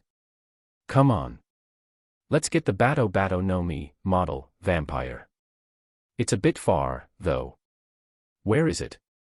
New World. New World. Shinra was naturally well aware of this area of the sea, as it was the second half of the sea he was currently in, the Grand Line, but it was because he knew that it was quite troublesome to go there, and he also needed to learn more about the navigator knowledge in this world. Really? Really? Robin smiled, then asked, "By the way, you can use your ability again, right? Why did you ask me such a question so suddenly? If you can, then I have a good target for you. What kind of power can I get?" Logia type. Logia. Yes, Suna no Mi, a devil fruit that can make you become and manipulate sand. With a charming face without a hint of guilt, Robin gave him such an offer. What do you think? Staring at Robin in a daze, Shinra had to say this woman was so vicious. Chapter 79, The Targets. When Shinra heard Robin's offer, he knew that this woman was vicious, but he also couldn't deny the temptation that came from her words. The Bato no Mi model vampire was too far away, and with how he was, it would take a long time for him to get that devil fruit. Instead of wasting his time getting that devil fruit, he might as well get those that were nearby, and naturally, the best way to become stronger faster was by getting the Logia type of the devil fruit, and fortunately, the place where he was now, the Jaya Island, could help him to get closer to 2 type of the Logia type of the devil fruit. Frankly, instead of the Bato no Mi, which was so far away in the New World, Shinra thought to get the Logia type nearby, especially the Goro no Mi, or Rumble fruit, the Logia type of the devil fruit that allowed him to become and manipulate lightning. As the power typically used by the king of gods in polytheistic religions, it was, of course, strong, and Shinra thought to use his eye of usurp on the person who owned this devil fruit. Unfortunately, he didn't have enough confidence in the owner of the Goro Goro no Mi, even if this person lost in a funny way against Luffy. However, what about the other user of the Logia type? Suna Tsunomi, or Sand Sand Fruit, was owned by Crocodile, who was also Robin's boss, and because of that, Shinra thought that this woman was vicious. What's wrong? You don't know the Desert King, Crocodile? I know. Shinra nodded. He is the famous pirate who can make himself into sand, right? Yes. Robin nodded. At the same time, he is also my boss. You want to sacrifice your boss? Even if our relationship is a follower and a subordinate, we're just using each other, so you don't have to worry. Robin didn't lie, since whether she or Crocodile was involved, they were just using each other. While Crocodile needed her for something, she needed him for protection, as she was wanted, but she knew well that once her worth was no longer there, she would have to disappear, and because of that, she took the initiative to break away from him. Still, it was also because of that that Shinra was confused. You trust me so much. Why? Because you are easy. Shinra's lips trembled, shocked, unable to believe what he had heard, but could he argue? Yes, he was an easy guy who was seduced by this vicious woman. As he let out a helpless sigh, Shinra lowered his head, wondering whether he could be better, yet facing his reaction, Robin laughed hard as she clung her womanly body to him. It's fine. It's a good thing that you are easy since it means that you are healthy. Robin didn't lie because it was because Shinra was simple yet strong that she felt safe by his side. At least, while he was simple, he was also smart, yet he had a significant weakness. This long separation, during which he was nowhere to be found and didn't even mention her after their meeting, had made Robin truly believe in him. After that incident during her childhood, Robin could no longer trust someone wholeheartedly, especially when she had a massive bounty on her, and those who stayed by her side had betrayed her for her bounty and to be on the good side of the world government. Yet, even so, she still longed for someone's company, a place where she could relax, trust, and rely, and she thought that it was Shinra, as his interest was in something else, a power. While it wasn't something common, and everyone wished for it, Robin could see something different in him, and at least, compared to others, she trusted him. Do you want me to help you again? Once again, her floral-like scent filled his nasal cavity as her real hand gently rubbed against his thigh softly, in a gentle spiral, her eyes fixed on him. Naturally, he reacted harder than anything before, but he shook his head and put her hands aside. Let's talk about Crocodile first. He might have put her hand aside, but Robin didn't get angry, and just continued to hold his hand as if dangling on it, like a sticky sweet nectar that stuck on his skin and exuded that a luscious pheromone that made him wish to jump into her like a bee that shook its lower body on the flower to pollinate it. Still, enduring this desire deep inside his heart, Shinra had to say it was tough for him to grow stronger. Regardless, Robin told him everything about Crocodile, the organization he founded, where he was, and what kind of power this pirate wielded. The Desert King, Crocodile. It was a famous pirate who had eaten the Suna Suna no Mi, but after his defeat by one of the most famous and powerful pirates in the past, Crocodile, he started to seek an ancient weapon from the past in the Alabasta Kingdom, and Robin was hired to read the poneglyph in that kingdom. Yes, Crocodile's bounty might not be high and, more or less, about the same as Robin's, who had a bounty of 79 million bellies, but his power couldn't be just described by the number of his bounty, especially when he could be chosen as one of the 7 warlords of the sea, a selection of 7 incredibly powerful and notorious pirates authorized by the world government. Suna Suna no Mi. When one had eaten the Logia type of the devil fruit, without a doubt, their future was as good as guaranteed, as only a handful of people could attack someone with such ability. Still, if Shinra could get this ability, he knew that more or less, there were hardly any individuals who could defeat him, and frankly, he wasn't even sure how Crocodile could be defeated by Luffy when Crocodile had a terrain advantage in the original story, considering how the Alabasta Kingdom was a desert kingdom. So, Crocodile is in the Alabasta Kingdom trying to set up a coup d'etat to take over the kingdom. Yes. Robin nodded, but inwardly, she wondered why Shinra's reaction was so flat, or had he seen something more dangerous or outrageous. But before we go, do you have the confidence to defeat him? How should he answer this question? Did Shinra have the confidence to defeat Crocodile? While he couldn't say that he had 100% confidence, like in the world of Kangan or Kaija number 8, but unlike when he faced the user of the Goro Goro no Mi, even if he couldn't defeat Crocodile, he could somehow run away. Yet, he had to say, he was tempted to take Crocodile's head, since if he took away Crocodile, he would gain many things. In addition to the Suna Suna no Mi, he also inherited the wealth that Crocodile had amassed, and with Robin as his assistant, the transfer of the wealth would be smooth. Or should you get the Bato Bato no Mi, model, vampire first? If Shinra had this ability, without a doubt, his victory over Crocodile would have been much higher. As he wondered what to do, all of a sudden, Shinra quickly hugged Robin in his arms before a powerful slash cut deep into the earth, creating several deep cuts on the ground, log, and nearby trees as if being cut by sharp weapons. Yet, those cuts weren't done by a blade, but by the fingers of a man before them. Mr. 1. While Robin was startled by the appearance of the men before them frowned, never expecting that Shinra could dodge his attack, yet even so, there wouldn't be a next time for this young man. Still, his sharp gaze turned toward Robin as he said coldly, "There is a price for betraying our boss, Miss All Sunday." Before they made a move on Crocodile, it seemed he had made a move on them first. Chapter 80, Target, Crocodile. While Shinra was confused, he couldn't help but look at Robin, but she also showed confusion, yet also a deep surprise, as she had never thought Crocodile would send his trusted assassin to attack her. Buru. Buru. Buru. A strange sound echoed, and Robin saw the den mushi that she kept on her chest seemingly receiving a call, but she didn't receive it as her eyes continued to focus on the man that made the sudden attack on them, since she knew well that the moment she received this call, the man would make an attack. "What's wrong? You should answer it."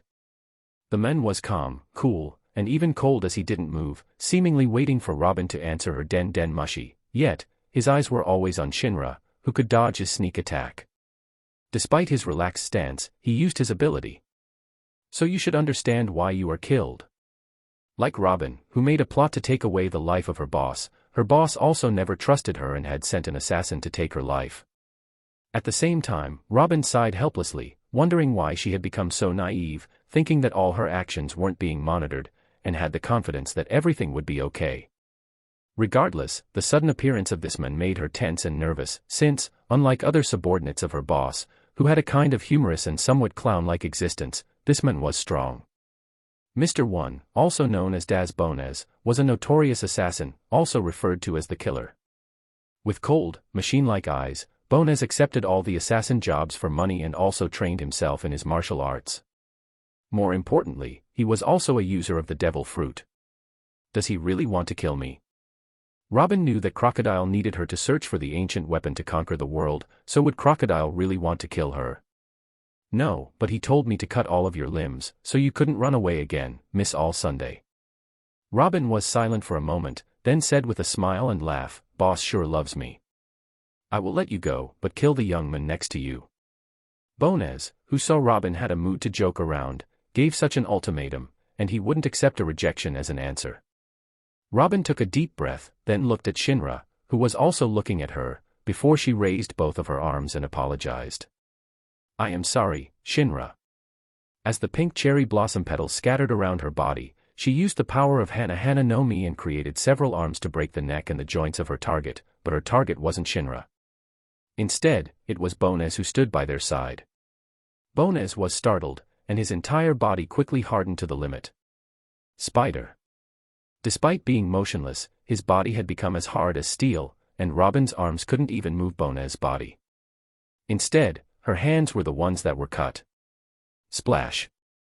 As blood splattered from her hands, Robin frowned, trying to endure the pain. Yes, while the Hana no Mi was a powerful ability that allowed her to create parts of her limbs and attach them to the bodies of others, which could be used as a sneak attack, when those limbs were hurt, her real body was also hurt, as they were connected. Yet, without a doubt, on that single exchange, Robin knew that she wasn't the opponent of Bones. Supa no Mi. This was the devil fruit that was eaten by Bones, which gave him characteristics of a steel blade, making him a bladed human. In other words, his entire body was as sharp as a blade, and those who touched or attacked him would be cut. No one could attack him. His defense was impregnable. Only when Bones defended himself did he realize that Shinra had vanished. Blink. Shinra used a movement technique where he moved to the blind spot of Bones, took his kukri as he twisted his arm, and then stabbed him with his dagger. Rakasa stab. Unlike the Rakshasa's palm, which used his palm to attack his opponent, creating a powerful impact and twisting damage that broke bones and killed the enemy, especially when it hit the heart, back, or neck, the danger spots for a human. On the other hand, the Rakasa's stab utilized a weapon, specifically a bladed one, as he stabbed with twisting force, creating a drill-like effect that inflicted penetrating and twisting damage. Clang. Shinra's Bane no Mi allowed him to twist any part of his body, as he could give his limbs a spring-like trait, making him able to twist his limbs more than 360 degrees and beyond. As his dagger stabbed into Bona's neck, it created a metallic sound like a clash, but the sharp dagger twisted, before rotating, trying to dig inside. It's meaningless. No attack can penetrate my bladed body. Yet, even so, Bonas tried his best to harden his body further, especially when Shinra's dagger tried to twist his skin, trying to force itself to stab into his body as he screamed, focusing on defending himself. However, as he opened his mouth wide, screaming to focus his spirit, Shinra threw a grenade inside his mouth. Ha! Boom! As the explosion echoed, all the animals quickly made their escape, and everyone in the nearby area was startled. Explosion.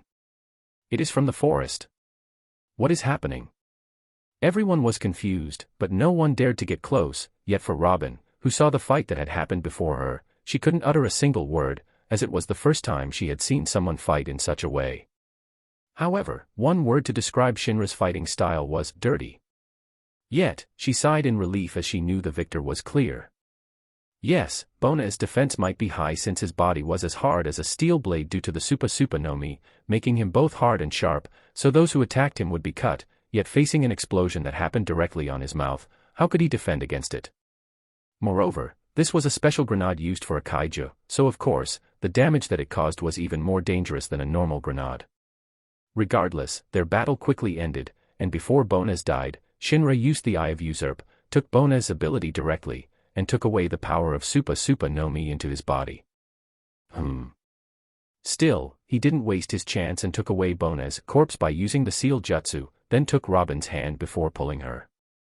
Let's go. You want to bring me? Yes. Aren't you afraid that you will be targeted by Crocodile? I am not afraid. Shinra didn't fear Crocodile. Instead, Crocodile should be the one who was afraid as he had targeted him. Robin felt her voice stuck so that she couldn't breathe, but in the end, she said, Crocodile isn't the only one that targets me. The world government, too, will target you if you are with me. Robin was rooted in place as her lips were taken by Shinra, being shut, then had her mouth be invaded by him as he kissed her deeply, like he marked her as his woman, making her flush, yet excited, and sought his kiss further until she couldn't breathe, and his lips parted away. Let's go. You are so overbearing. As she let out a helpless sigh, Robin grasped his hand as she followed him with a smile. So, where are we going now? Crocodile. Forget about the Bato no Mi, Shinra was going to take away Crocodile's everything. Chapter 81, Target or Targeted. Argo. This was a sail type of a yacht that he made in the world of Kaiju number 8. The size wasn't that big as the length was only 30 meters, but it contained many advanced technologies, which could be used to detect and escape from kaiju. At the same time, Shinra also used the ability of the camouflage space of the kaiju number 9, making this yacht almost undetectable by radars or consciousness. Still, it didn't mean that this ship couldn't be detected, especially when he knew that in this world, a special ability that allowed people to detect with their sixth sense also existed. Unfortunately, no such people who had such a special ability existed nearby, so despite his limitation, he knew that he had to defeat Crocodile. However, before that, how are your hands? As a gentle green light enveloped her hands, Robin was in a daze as the bleeding due to the bladed body of Bonas healed at a speed that was visible to the eyes before it fully disappeared without leaving any scars. This ability, then there is also this ship.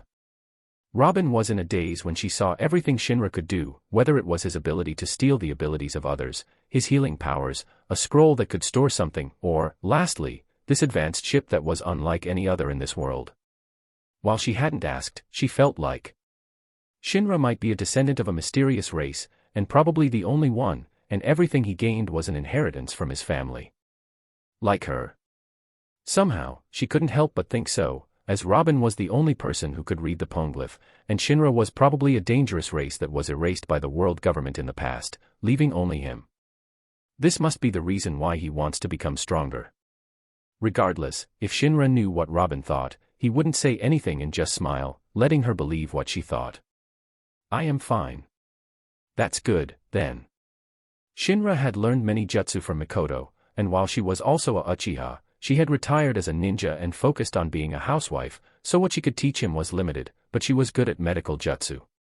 It wasn't to the point of a master-like ninja, but it was good enough, and naturally, he also learned it.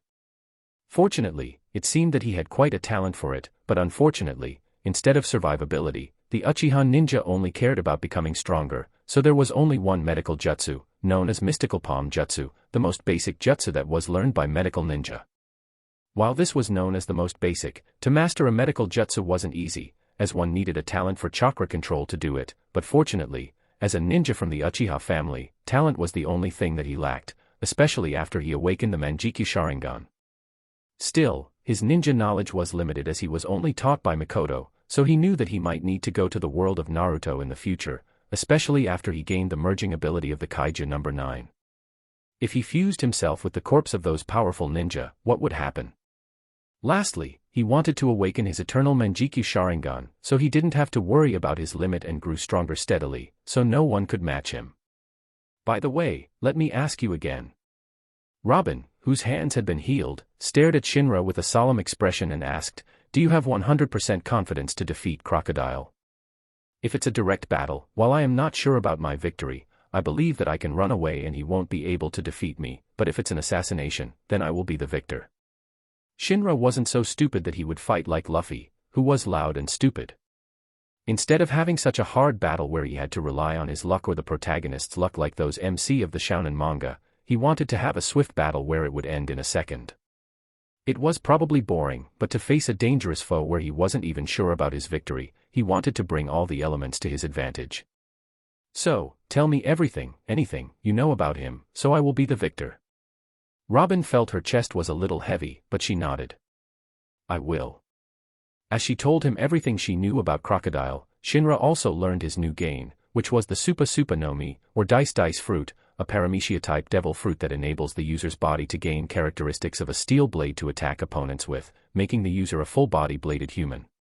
This devil fruit might be simple, as it only gave the user a blade trait on their bodies, but it was dangerous and powerful since even if the user was weak, their bodies would become as hard as a blade.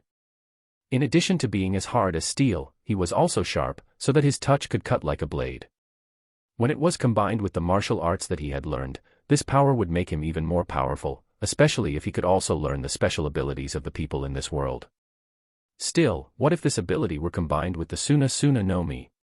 If he gained the Suna Suna no Mi, then his body could become sand, and sand was part of his body, and as he had gained the power of Supa Supa no Mi, wouldn't the sand be as sharp as a blade? What was important was the fact that, as Crocodile had targeted him and Robin, Shinra knew that, instead of running away, it was better to take the initiative to attack. Attack is the best defense. Before this pirate tried to kill him, Shinra would kill him first. In the worst case, he would just blow up the nuclear bomb. Meanwhile, Crocodile, who saw the Vivre's card of bone as burnt, then disappeared, became gloomy as his eyes exuded an intense killing intent. Nico Robin. While he wasn't sure who had killed Bonez, and this person that Robin had chosen to betray with, he wouldn't let them go, and he would make sure that they regretted their actions so much that it was better for them to wish that they would die. He wasn't sure where they were, but he knew that, as they had offended him, they should have left Jaya Island. They shouldn't have gone far away and should have stayed on the Grand Line. He smoked his cigar, and while it wasn't his style, Crocodile knew that he had to leave by himself, especially since he had no one that he trusted, but before that, he would collect all of the people under him to make sure that Shinra and Robin couldn't escape. With such a plan, Crocodile called all of his subordinates, ready to hunt down Robin and Shinra. Yet, what he didn't know was that his life was targeted by Shinra, too. Chapter 82, Assassination. 1. Baroque Works. It is a criminal syndicate formed by the warlord Crocodile to destabilize and conquer the Arabasta kingdom, with the ultimate goal of acquiring the ancient superweapon Pluton. For this sole purpose, it conducted countless acts of espionage, sabotage, and murder over a span of years, ultimately manipulating Arabasta into civil war.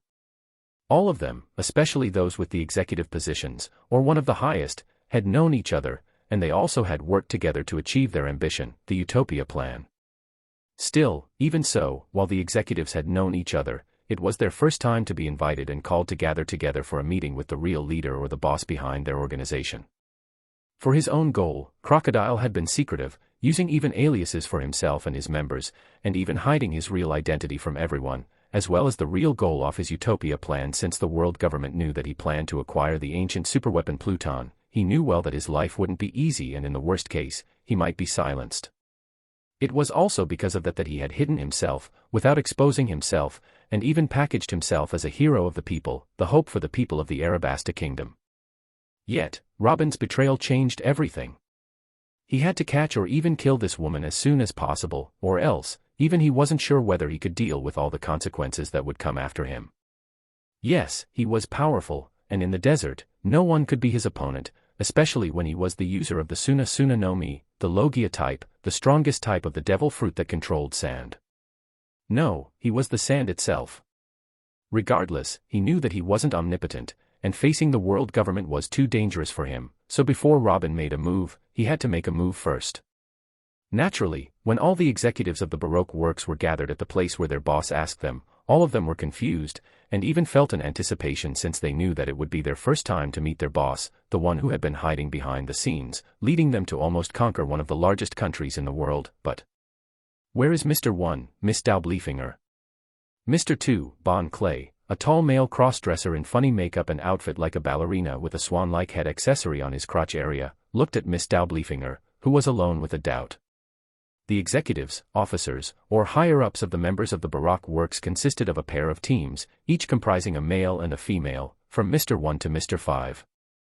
Except for Mr. 2, who had his own transvestite, Okama, team, everyone was in a pair, whether it was Mr. 1, Mr. 3, Mr. 4, or even Mr. 5, who had their own duo, called Miss Daublefinger, Miss Goldenweek, Miss Christmas, and Miss Valentine. Miss Daublefinger was the partner of Mr. 1, and they had always been together as they were famous for being efficient and silent assassins who did the job cleanly and perfectly. While everyone who was invited to this place had their own arrogance, they all knew that Mr. 1 was the strongest just below their boss, so when Miss Daublefinger came alone, all of them were confused, but as the prestige and reputation of this woman caused everyone to be unable to ask that question openly, only Mr. 2, who was just below the position of the Mr. 1 could ask that question. Or rather, with Mr. 2's character, he probably dared to talk back to his own boss, especially since his power was just so tricky. When this question fell, everyone who was invited perked their ears, waiting for Miss Doublefinger's answer, the beautiful woman with a voluptuous and sexy body, especially her waist and hips, which had a perfect ratio that made any man crazy. However, before Miss Daublefinger or Zala gave an answer, an unfamiliar voice gave an answer. There is no need to wait for Mr. 1. Why? Also. As this voice fell, everyone subconsciously followed before they all widened their eyes. See Crocodile. The Desert King. Why is he here? They were all nervous and even frightened as they knew well how strong Crocodile was, and those pirates who came to fight him, all of them died as if they had become mummies, buried deep inside the sand. In the eyes of the public, Crocodile might be a pirate, but in the eyes of the criminals, like them, this guy was a horror-like existence.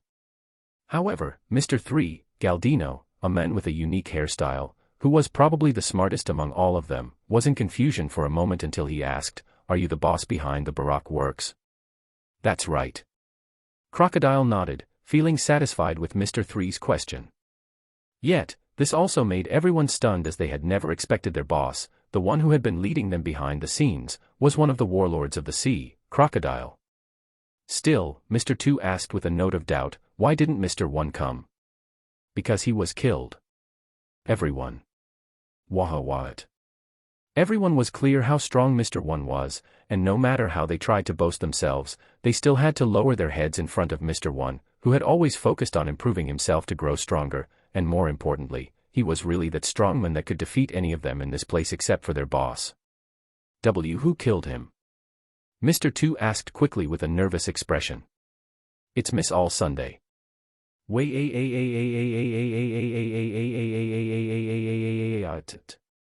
This time, the magnitude of the news wasn't far or even higher than the news of the death of Mr. 1. All of them were clear about Miss All Sunday, the secretary of Mr. 0, also known as Crocodile, their boss, and she was the one who managed their missions and assigned them various tasks. But could she really have killed Mr. 1? While they had to admit that Miss All Sunday might not be weak, they felt that her power was still far from Mr. 1. There is a high chance that she isn't alone. What is important is, as Crocodile sucked deep the cigar and let the nicotine sink deep into his lungs, his face became gloomy and filled with a killing intent that made all of them tremble. She betrayed me. Gulp. As everyone gulped, Crocodile blew smoke out of his mouth as he said, "There is only one task that I ask of you. Kill her and the one that she has decided to be with. Understand?" Yes. No one refused this task, and all of them agreed since no one loved a betrayer.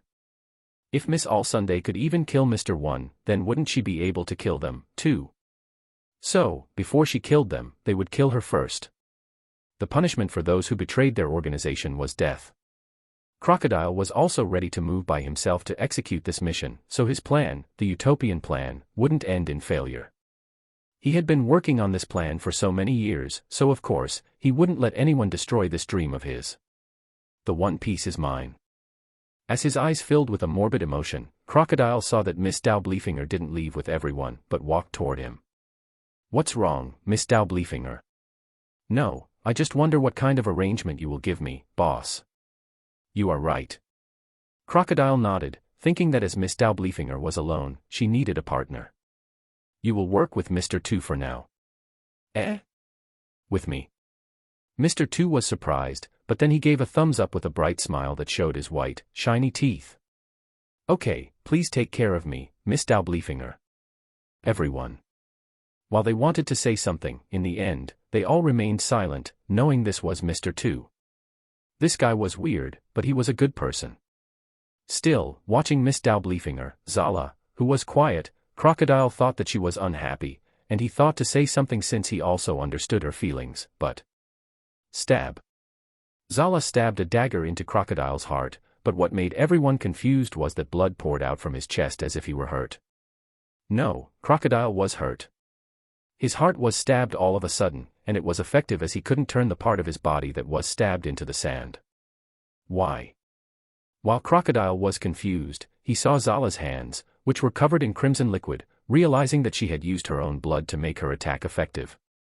Yes, the Suna Suna no Mi was powerful, but when sand was exposed to liquid, whether it was water or blood, it would make the sand heavier and harder to manipulate, which then prevented the sand from dispersing and thus temporarily nullified Crocodile's intangibility. No one reacted, yet Crocodile knew that this wasn't Zala. This person, who appeared like Zala was the truth, should be the one who killed Mr. 1, or Bonez. Why was Crocodile sure? It was because Zala started to make strange hand signs before clapping her hands. Her chest swelled up as she shouted, "Water release, water colliding wave." A massive vortex of water emerged and swallowed everyone. Boom. Chapter 83, Assassination. 2. As the meeting was held in an indoor room, the water quickly filled the room, and drowned everyone inside, especially those who had eaten the devil fruit. The weakness of the devil fruit was water, especially sea water, but as long as their bodies were submerged in water, they would be weakened and unable to use their ability. Most of the executive members and even the leader of the Baroque works were devil fruit users, but even if they didn't eat a devil fruit, with such an intense and powerful water vortex that suddenly appeared, and swallowed all of them, no one could do anything except wait for death.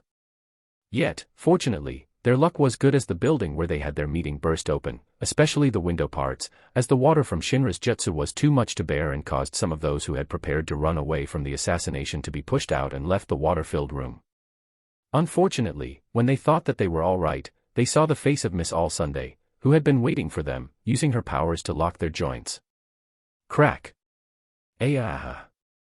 Yet, Robin ignored their screams and focused all of her attention on the building inside, where Shinra planned his assassination. Yes, while some of them were able to escape, some of them were still trapped inside, including Crocodile. After Shinra received an assassination attempt from Bonez, he didn't waste his time and quickly got ready to kill Crocodile, and rob Crocodile's Suna Suna no Mi, talents, knowledge, and everything. Suna Suna no Mi might not be the devil fruit that he sought the most, but it was far better than most devil fruits that existed, and it had a lot of potential.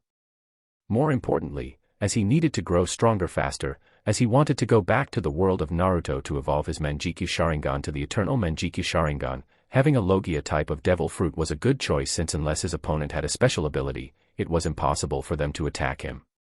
As for the weakness of the Suna Suna no Mi, while it existed, it was still a powerful devil fruit, and he believed he could develop it further. However, before that, he had to defeat Crocodile first, and as he was on his way from Jaya Island to the Arabasta Kingdom, he had made up all of his assassination plan by disguising himself as one of the members of the executives of the Baroque works. With Robin's information, Shinra quickly chose Miss Daublefinger or Zala as a target since her partner was killed by him, and among all of the members of the Baroque works, she was the most normal among many, so it was easy to act like her. Everyone in the Baroque works. So, Shinra defeated Daublefinger after he arrived at the Arabasta Kingdom, locked her up, then disguised himself as her after he hypnotized her, gaining all the necessary information, which led him to this meeting. His plan was successful, no one discovered his real identity, and everyone thought of him as Zala, but to defeat Crocodile, it was far from that. To defeat Crocodile, he had to do it swiftly, so Crocodile wouldn't react and be able to awaken the latent power within him. Yes, Shinra was extremely wary of Crocodile, considering Crocodile was one of the most noticeable characters in the story, and if he took his time on this assassination, he was afraid that Crocodile might awaken his Suna Suna no Mi, which was dangerous, especially when they were in the Arabasta Kingdom, which was more or less a desert kingdom, giving Crocodile a terrain advantage, and if Crocodile ran away, even Shinra was unable to chase him since this kingdom was one of the largest kingdoms in the world. Swift, deadly, and instant. Who didn't have a special power to attack the Logia type of devil fruit, knew that he had to rely on a special method, but fortunately, he knew that the weakness of sand was water, but as it was impossible to prepare water by his side without being noticed by Crocodile, and to use water type of jutsu took much of his time, he decided to wet his dagger with his own blood, covered them thoroughly, and as expected, his first attack was successful. However, this was far from the end, and to guarantee his victory, he quickly used the water release jutsu to strip away the power of the devil fruit from Crocodile. The third and final step was to fully end Crocodile. Yet, as Crocodile was attacked by Shinra and almost died, all the memories of his life flashed before him. In the past, he was ambitious, and upon hearing the declaration of Gold Roger before his death, he thought of becoming the Pirate King, like most pirates and young people during that time, and conquering the entire sea for himself. Unfortunately, when Crocodile thought that he could reach that ambition, it was broken by Whitebeard. He lost one of his arms, and he retreated, feeling bitter, hatred, and anger, thinking that the power was too much for him to handle, and he didn't think he could match that legendary pirate until he heard about the legendary ancient weapon. Everything was in place, he carefully set up his plans one by one without a single mistake. However, to obtain that ancient weapon, he needed someone who could read history, and that person was Robin. Naturally, he didn't think that Robin would betray him since he was stronger, and he also knew that she needed his protection for her life. However, it didn't mean that he let his guard down, and when he noticed her change a few months ago, he thought that she tried to betray him, or even if she didn't, he had to make sure that she wouldn't be able to leave him. Unfortunately, he had underestimated her, and he was about to die at the hands of nobody. Yes, even now, he wasn't sure who had killed him, yet, was he willing? Would he really die like this? No. Crocodile didn't want to die. Not until he reached his ambition. He would become the Pirate King and conquer this world, bringing everything under his rule. As he thought so, his eyes grew fierce and cold, trying to reach his arm up, reaching the surface of the water, and escaping from the water. Just a moment. Only a moment. As long as the tip of his finger could escape from the water, Crocodile believed that he could reverse the situation. Even if his heart was stabbed, his body was drowned deep inside the water, he wouldn't give up. I am going to become the Pirate King. Everything else was bullshit. Crocodile would rely on its own power to get up. The tip of his finger was about to leave the water, and by then, he would use the unique trait of his ability, which allowed him to scatter his body into sand and absorb any liquids, drawing everything into sand. Yet, as Crocodile thought that hope was before him, his neck was stabbed before he was pulled deep inside the water once again, as his dream was destroyed, and he lost everything. Meanwhile, on the outside, Robin, who was waiting outside, was so nervous, waiting for Shinra to succeed, but this also made her ignore the others, who had awoken despite and calmed down despite their twisted joints. "Miss All-Sunday, why did you betray us?" Mr. 2 asked angrily, to which Robin replied, "Crocodile wanted to kill me first." Everyone. "Even so, do you think your partner can defeat our boss?" Miss Valentine snorted at Robin's naivety. "Our boss is a user of the Logia type. Do you think that he can be defeated?" As her voice fell, the world was covered in a sandstorm. At that moment, all of those followers of Crocodile were happy, thinking that their boss had won. Only. Whether it was Mr. 2, Mr. 3, Miss Valentine, and all others, who had escaped from the water and had their joints twisted by Robin, felt all the moisture on their bodies disappear, and their skin became dry, cracked, and thin, making them ugly like a mummy. B-boss. Their hearts were filled with fear, thinking that they were about to die, but at the same time, their confusion was even bigger as they wondered why they were the ones that was attacked, yet Robin was okay. "I am not your boss, but do you want to become my subordinate? If so, then I can let you live." An unfamiliar voice was heard, and with their hazy vision, they couldn't see his figure properly, especially when it was hidden by the sand, yet, they could see that Robin appeared so happy and hugged this man so intimately. Yet, facing this question of his, all of them only had a single answer. So, with their hoarse voice and dry throat, they shouted with all of their might. "We will follow you to death, boss." Chapter 84, The Dune. Suna Suna no Mi. After the assassination of Crocodile, Shinra stayed on the Rain Bay City, the headquarters of the Baroque works. Crocodile wasn't stupid, he was intelligent and wealthy. Or rather, among all of the pirates, he was the type who used his brain instead of his muscles since he knew his limit well and decided to seek the ancient weapon.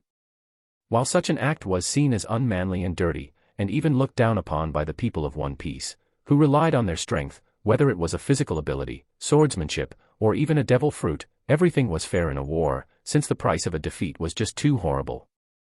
Like how the Uchiha clan had become extinct, leaving only a pair of brothers, as they had lost their confrontation with the Hokage group in the world of Naruto, or many groups of people that had been killed ruthlessly, being cleansed, leaving nothing of their descendants behind in his previous life. For a victory, one had to do everything, or else they would lose everything. While Shinra respected Crocodile, as they were enemies, he wouldn't show mercy. Then, as expected, he didn't regret his decision, thinking that he had made a great decision since Crocodile's talent wasn't bad and the potential of the Suna Suna no Mi wasn't bad, but more importantly, as he had taken Crocodile's everything, his wealth was also included. Having money was great, he thought. The Baroque works might appear just like a bounty hunter organization, but Shinra knew that it was far deeper than that, especially when Crocodile was also involved in many industries, especially in usury, casino, and all other illegal trades. As expected of Crocodile, Shinra thought. While it was impossible to become the king of pirates, Shinra could imagine that Crocodile's position definitely wouldn't be low if Crocodile worked even harder, especially on his strength. Unfortunately, such a chance no longer existed, and Shinra was the one who would inherit everything. Still, let's think about his power first. Suna Suna no Mi. Despite one of his eyes becoming dim, Shinra was quite excited about this new power that allowed him to create and manipulate sand. Well, I have become the sand itself. He looked at his arm, which was transformed into sand, scattered on his luxury satin bed, before it all gathered into his arm once again. If he didn't have the memory and experience of Crocodile, he was afraid that he would have to start from zero, but as he had taken Crocodile's everything, he had more or less the same mastery of the power of Suna Suna no Mi as Crocodile's. Frankly, compared to the Goro Goro no Mi, the Rumble Rumble fruit, which was more frightening as the user of this devil fruit would become the thunder itself, Luffy, the MC, had a hard time dealing with the Suna Suna no Mi, Crocodile, as Luffy almost died 3 times. If not for Luffy's luck, Shinra was afraid that Luffy would be killed by Crocodile. What made the Suna Suna no Mi a frightening devil fruit wasn't the ability to turn into sand, but to absorb the liquid of the target and turn them into sand. If Shinra somehow developed this ability further, he might even reach the concept of dryness, turning him into a walking calamity, since as long as he touched something, everything would be dead, collapsed, and turned into sand. As for a liquid, it might be the weakness of sand, it also depended on which was stronger. After all, if liquid touched the sand, it would be absorbed and then vaporized due to the dryness of the sand. More importantly, unlike a normal devil fruit user, Shinra wouldn't be useless when he was attacked by water. Yet, he also had a weakness against water, especially in the ocean-like level. He would be in trouble despite having the ultimate power known as Sunasuna no Mi. Still, when everything was done, it was good that he could relax, and at the same time, he had to limit the use of his Eye of Usurp again, so it wouldn't become blind. The potential of Crocodile was high, and he might become one of the strongest. No, even if Crocodile couldn't become one of the strongest, with his power, if he wanted to run away, no one could catch him since he could enter the deep earth by turning it into sand, and running away. While many were stronger than Crocodile, if they were asked whether they could chase after Crocodile, who could dig deeper into the sand, Shinra believed that no one could defeat him. Yet, this also made him sigh since while Sunasuna no Mi was powerful, it wasn't to the point where this power would make him invincible. Energy is the key. If Shinra had to give an example, it would be like Whitebeard, the strongest man in the world, who could cause an earthquake and a tsunami with his fist. While everyone said that it was all due to Whitebeard's devil fruit, Gura Gura no Mi, which made the men manipulate a vibration, if the one who ate that devil fruit wasn't Whitebeard, Shinra was sure that the magnitude or the power that was created by the Gura Gura no Mi wouldn't be so powerful, especially when Blackbeard, the one who got the power of this devil fruit, could only create a simple shock wave. Shinra might seem like an underestimated Blackbeard, but if Blackbeard was really that strong, would he run away from Whitebeard and wait until Whitebeard was almost dead instead of facing him directly, like a man? Regardless, if somehow Shinra's mastery over the Sunasuna no Mi was as good as Whitebeard's with the Gura Gura no Mi, then he could turn a country or two into a desert wasteland like those in Mad Max, Dune, or the Fist of North Star. Yet, those problems of this world aside, Shinra only wanted to become stronger, so of course, even if he had gained the power of Sunasuna no Mi, he wouldn't give up the Bato Bato no Mi, model, vampire. This devil fruit. Shinra felt that it suited him the most, and he had many ideas about what to do after gaining its power. Yes, it might seem like he wasn't the strongest, but even so, he believed that he could become the strongest with the power of a vampire, so he didn't want to waste his time in this place and would go on a journey to get this devil fruit after this. All the preparations were complete, and his power was sufficient. While he might not be the strongest, he believed that no one could kill him, but before that, he wanted to rest first since he was exhausted for not having a single moment of relaxation after he arrived to this world. Yet while he had such a plan, someone wouldn't allow him since as his room turned into the dark, someone crept inside his room before she clung onto his body, moving her tender, soft hands closer into his nether region. "What are you doing?" Shinra couldn't rest tonight.